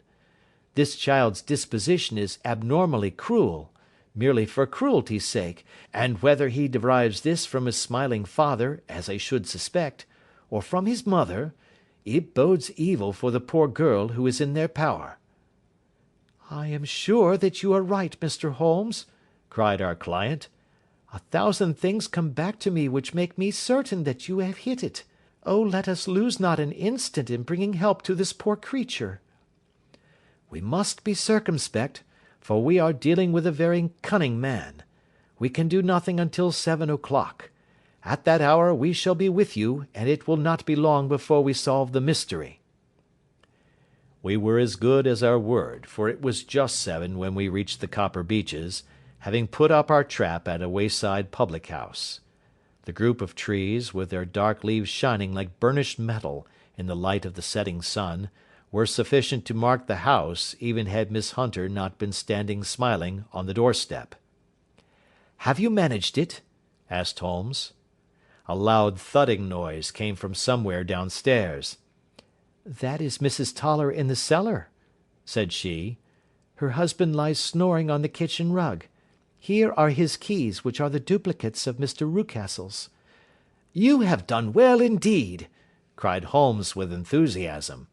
"Now lead the way, and we shall soon see the end of this black business."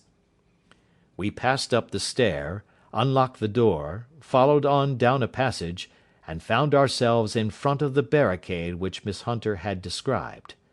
Holmes cut the cord and removed the transverse bar. Then he tried the various keys in the lock, but without success.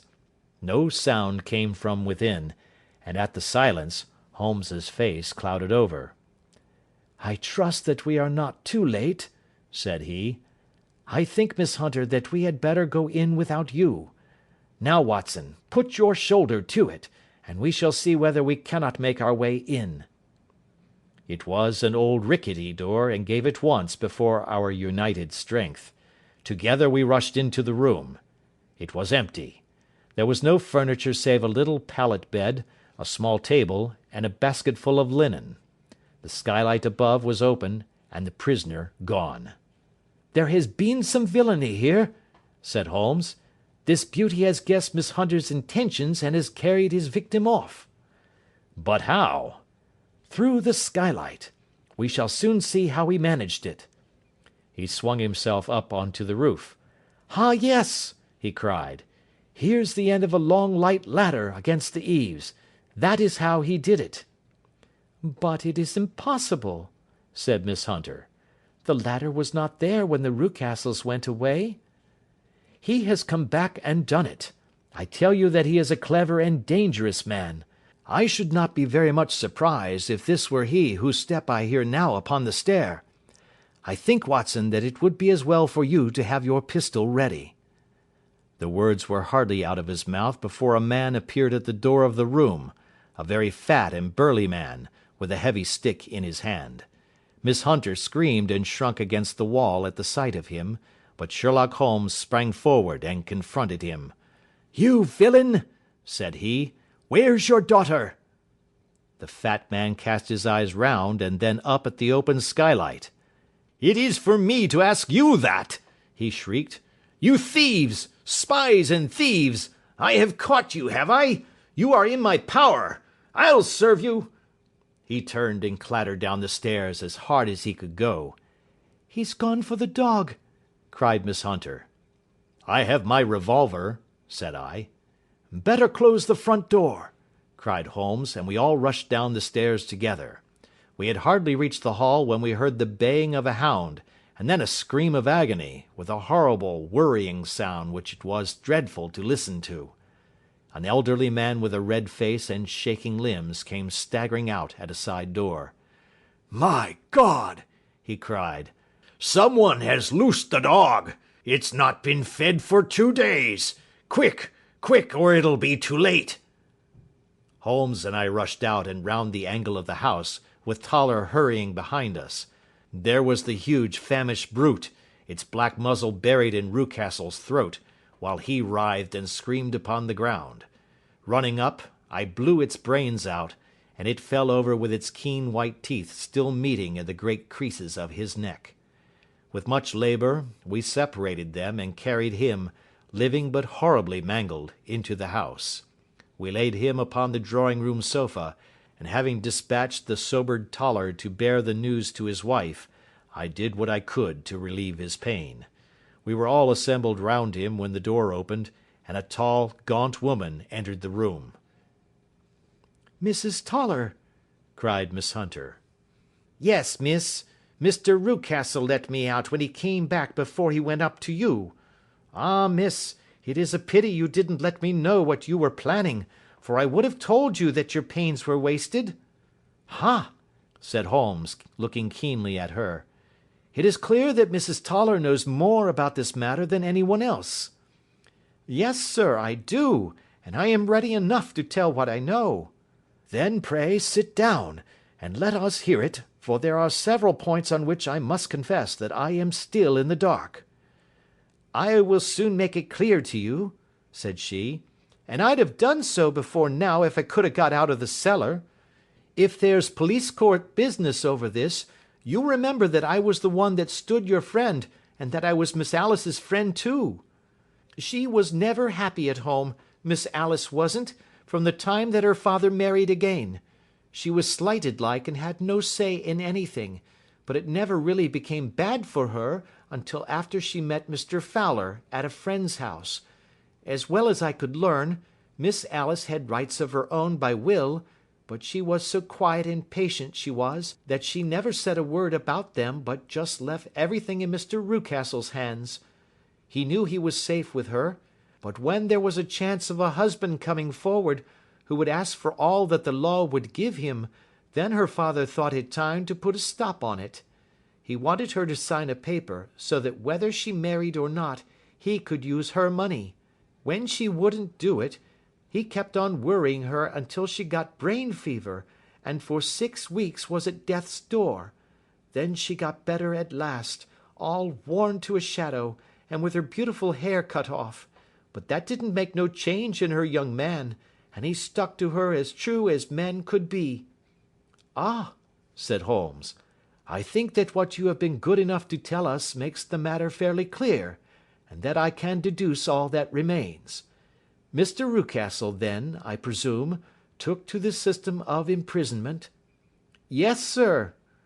"And brought Miss Hunter down from London, in order to get rid of the disagreeable persistence of Mr. Fowler?" "That was it, sir. But Mr. Fowler being a persevering man, as a good seaman should be, blockaded the house, and having met you, succeeded by certain arguments, metallic or otherwise, in convincing you that your interests were the same as his." "Mr. Fowler was a very kind-spoken, free-handed gentleman," said Mrs. Toller serenely. "And in this way he managed that your good man should have no want of drink, and that a ladder should be ready at the moment when your master had gone out. You have it, sir, just as it happened." "I am sure we owe you an apology, Mrs. Toller," said Holmes, "for you have certainly cleared up everything which puzzled us. And here comes the country surgeon and Mrs. Rucastle. So I think, Watson, that we had best escort Miss Hunter back to Winchester, as it seems to me that our locus standi now is rather a questionable one." And thus was solved the mystery of the sinister house with the copper beeches in front of the door. Mr. Rucastle survived, but was always a broken man, kept alive solely through the care of his devoted wife. They still live with their old servants, who probably know so much of Rucastle's past life that he finds it difficult to part from them. Mr. Fowler and Miss Rucastle were married, by special licence, in Southampton the day after their flight, and he is now the holder of a government appointment in the island of Mauritius. As to Miss Violet Hunter, my friend Holmes, rather to my disappointment, manifested no further interest in her when once she had ceased to be the centre of one of his problems, and she is now the head of a private school at Walsall, where I believe that she has met with considerable success. That is the end of our adventure number 12, and we thank you for listening to our book.